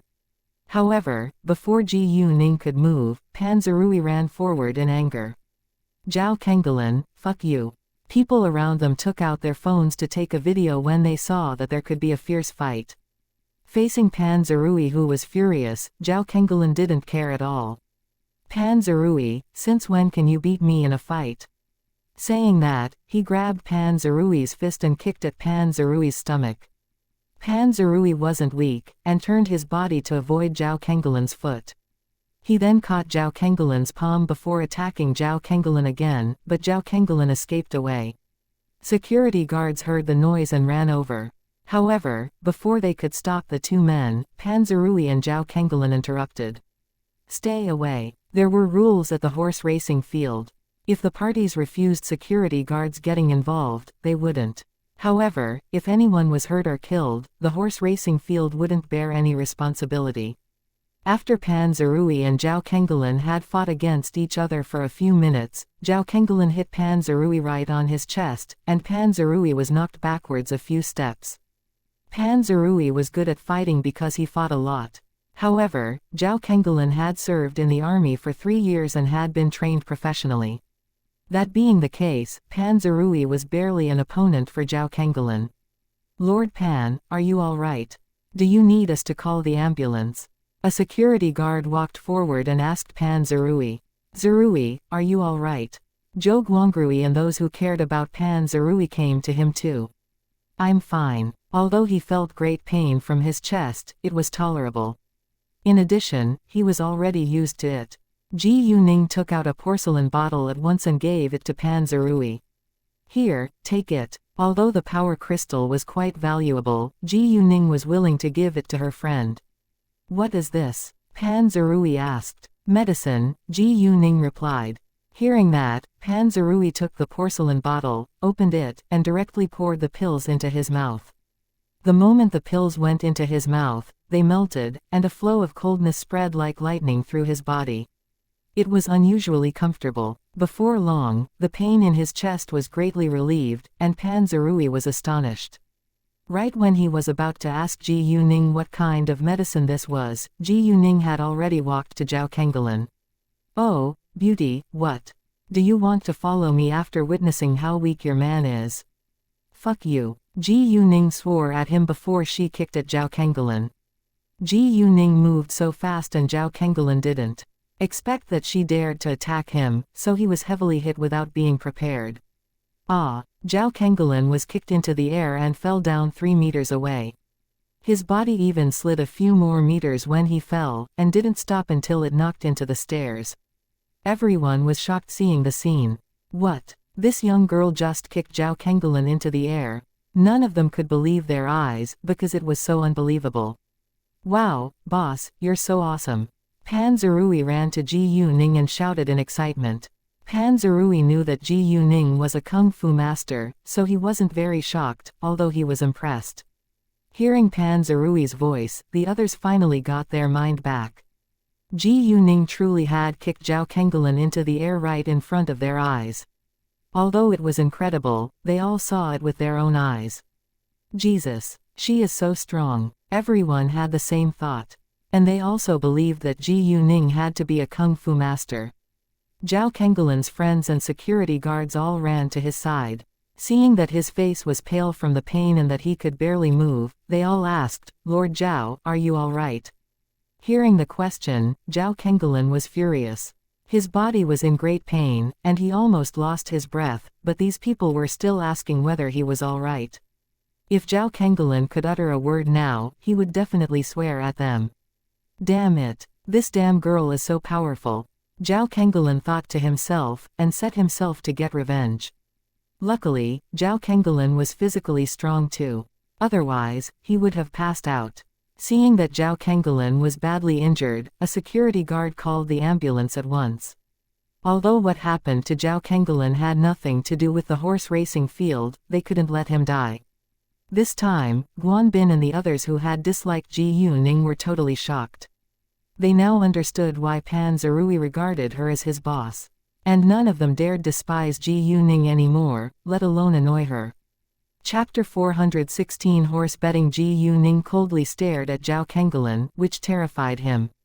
He couldn't be more familiar with such a sharp look, and ordinary people could never do it. This young girl couldn't be simple.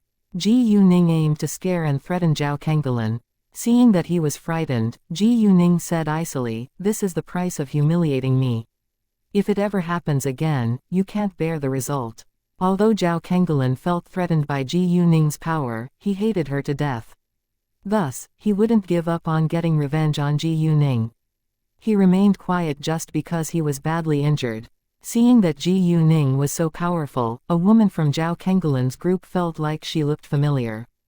Oh, the woman suddenly said, which attracted people's attention. She is the young girl who rescued the injured female fan at the airport yesterday. The woman pointed at Ji Yuning in excitement. The woman recognized Ji Yuning's face. What? She is the young girl who rescued the injured female fan at the airport yesterday. It's her. Hearing that, those who had heard the news were all surprised. One of them immediately took out his phone and checked the picture. Jesus. It is her. Let's go. Ji Yuning said to Pan Zerui. She disliked the noisy crowd. She walked ahead alone, quickly followed by Pan Zerui. Meanwhile, some people posted videos of their fight on the internet and it went viral again. The videos were attached with a description of their conflict, so the majority supported Ji Yuning. However, there was also a minority who criticized Ji Yuning, saying that she was evil. Internet users who had different opinions argued with each other over this popular news. Gradually, criticisms of Ji Yuning's behavior became fewer and fewer. Ji Yuning, on the other hand, didn't care about it at all, because she knew that what she had done was right. "Boss, do you play horse betting?" Pan Zerui asked. "No," Ji Yuning said. Then, Pan Zerui introduced horse betting to Ji Yuning. In each race, there would be 12 horses. Before the race started, punters one would choose a horse which was most likely to win, and fill its number along with the amount they wanted to bet on the horse racing lottery ticket, then they handed it to the service counter for recording. After the race was over, if the result was the same as the punters' bet, punters would get a reward according to the betting ratio. In addition, there were many types of betting in horse racing. Win meant punters placed the bet that their chosen horse would come first in a race. Place meant punters placed the bet that their chosen horse would be any one of the top 3 horses in a race. Quinella meant punters placed the bet that their chosen horses would be the first and second horses in a race. Trio meant punters placed the bet that their chosen horses would be the top 3 horses in any order in a race. Apart from those, there were many other types of betting, like first 4, quartet, tierce, and so forth. If punters thought that it wasn't fun enough to bet on only one race, they could choose to bet on different races in a group, which was called all up. Simply by placing bets in the same or different betting pools for 2 to 6 races. Any dividend entitlement from a winning leg would be automatically carried forward and reinvested in the subsequent leg specified in the punter's bet selection. To experience the betting entertainment and increase the challenge, punters might also consider the multi-race pools or pools with a possible jackpot. A punter could win several million yuan from a race by that.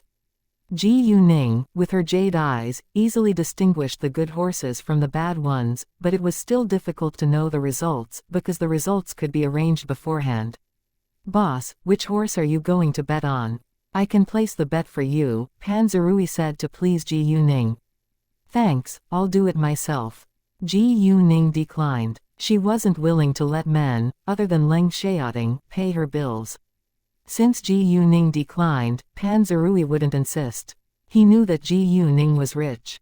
"Lord Pan, place a bet for me please," Sha Zhao said, acting cute in front of Pan Zerui.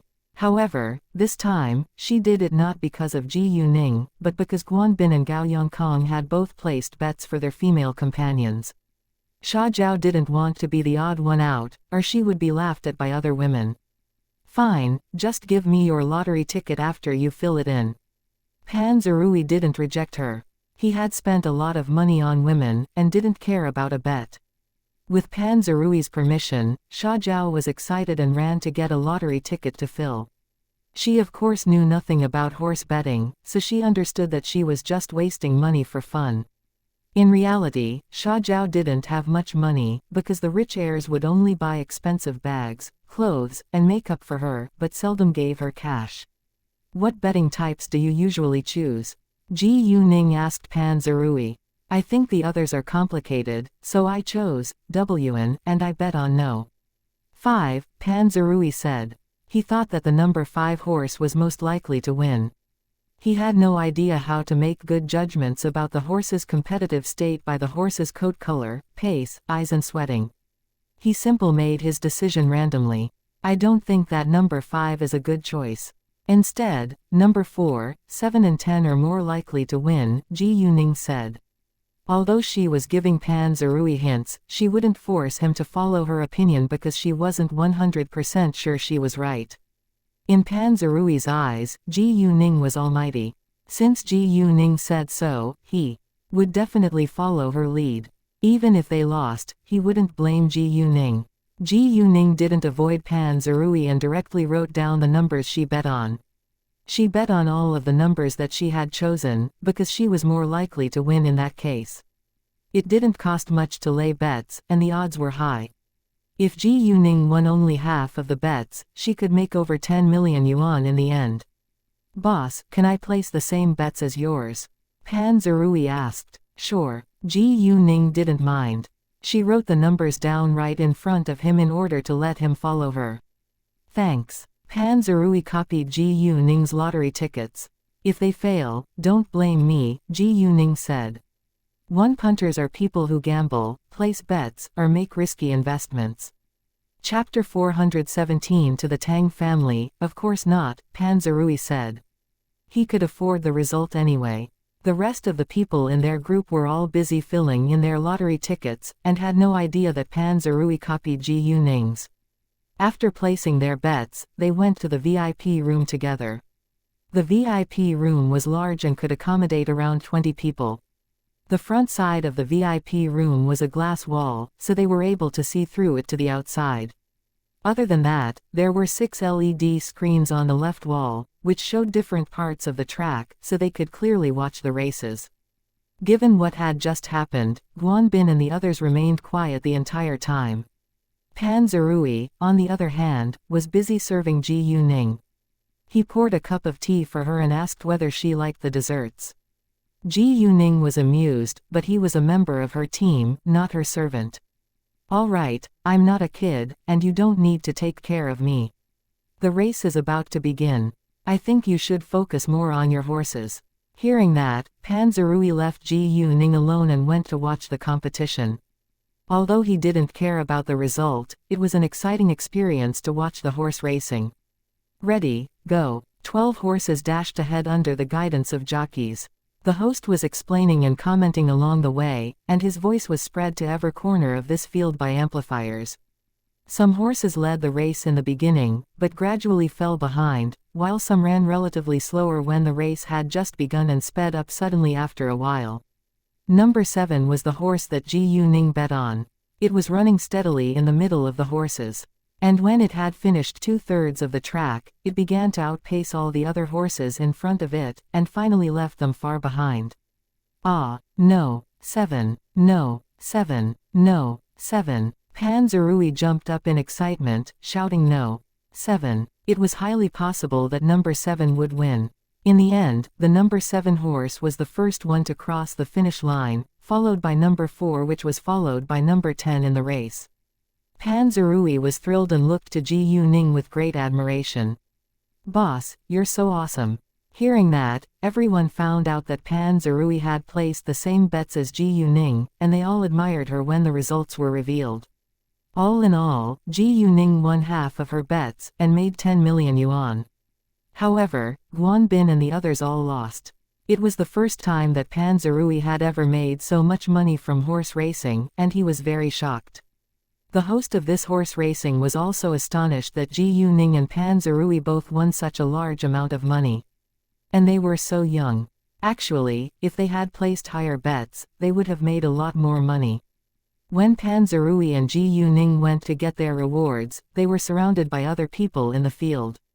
If it hadn't been for Pan Zerui's identity, many would run over and ask every detail of their bets. Afterwards, they left together. Pan Zerui was excited because he made a fortune that day, so he decided to pay all the bills no matter where they were going to have fun in the following hours. Unfortunately, Ji Yuning had something else to deal with, so she wouldn't go with them.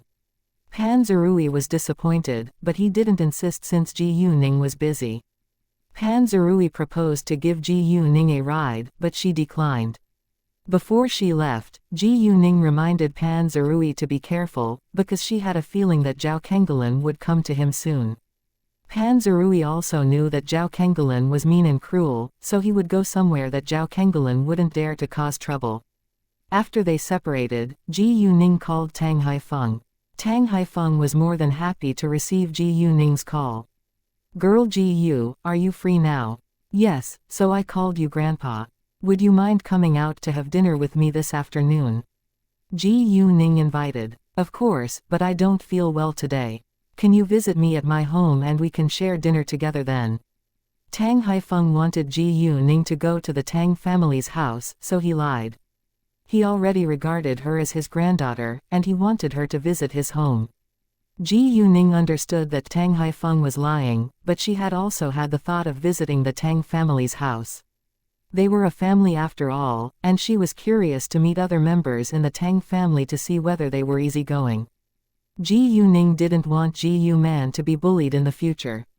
Sure, Ji Yuning agreed. Hearing that, Tang Haifeng was excited.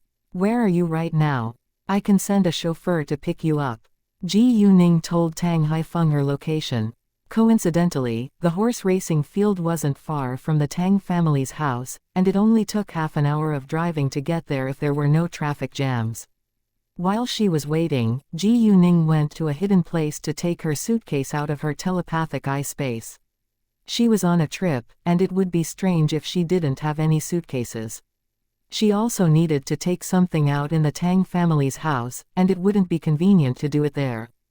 Half an hour later, a car stopped in front of Ji Yuning. The person who came to pick Ji Yuning up was called Tang Wen. Miss Ji Yu, nice to meet you. Tang Wen got out of the car and greeted Ji Yuning. Nice to meet you too, Uncle Tang, Ji Yuning said. Tang Wen was 35 years old, so she called him her uncle.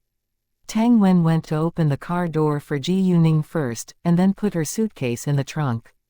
The Tang family was the #1 richest family in City B, and they lived in an old house with a long history. Although the old house was located a little far from downtown, it was priceless because of its history. There were many high-end villas around it too. The Tang family's house was old, but it had already been rebuilt and expanded. Now, the Tang family's house was nearly 2,000 square meters, and most of it was covered by green plants. The main living building in the enormous house was around 600 square meters. Such a priceless house with a long history was rare, but not the most luxurious one, because not every rich person would live in a luxurious house to match his identity. Some rich people loved to keep a low profile. When the car had just driven through the gate of the Tang family's house, Ji Yuning saw Tang Haifeng waiting outside the main living building. The car passed the front garden and stopped in front of the main living building. A domestic servant went to open the car door, and Ji Yuning stepped out. Seeing Tang Haifeng, Ji Yuning teased. Grandpa, I thought you weren't feeling well. Why did you not stay inside, but instead came out to welcome me? Master Tang understood that Ji Yuning was joking, but he didn't feel embarrassed at all. Well, you caught me, but I simply wanted you to visit me at home. Ji Yuning smiled gently, but didn't say anything.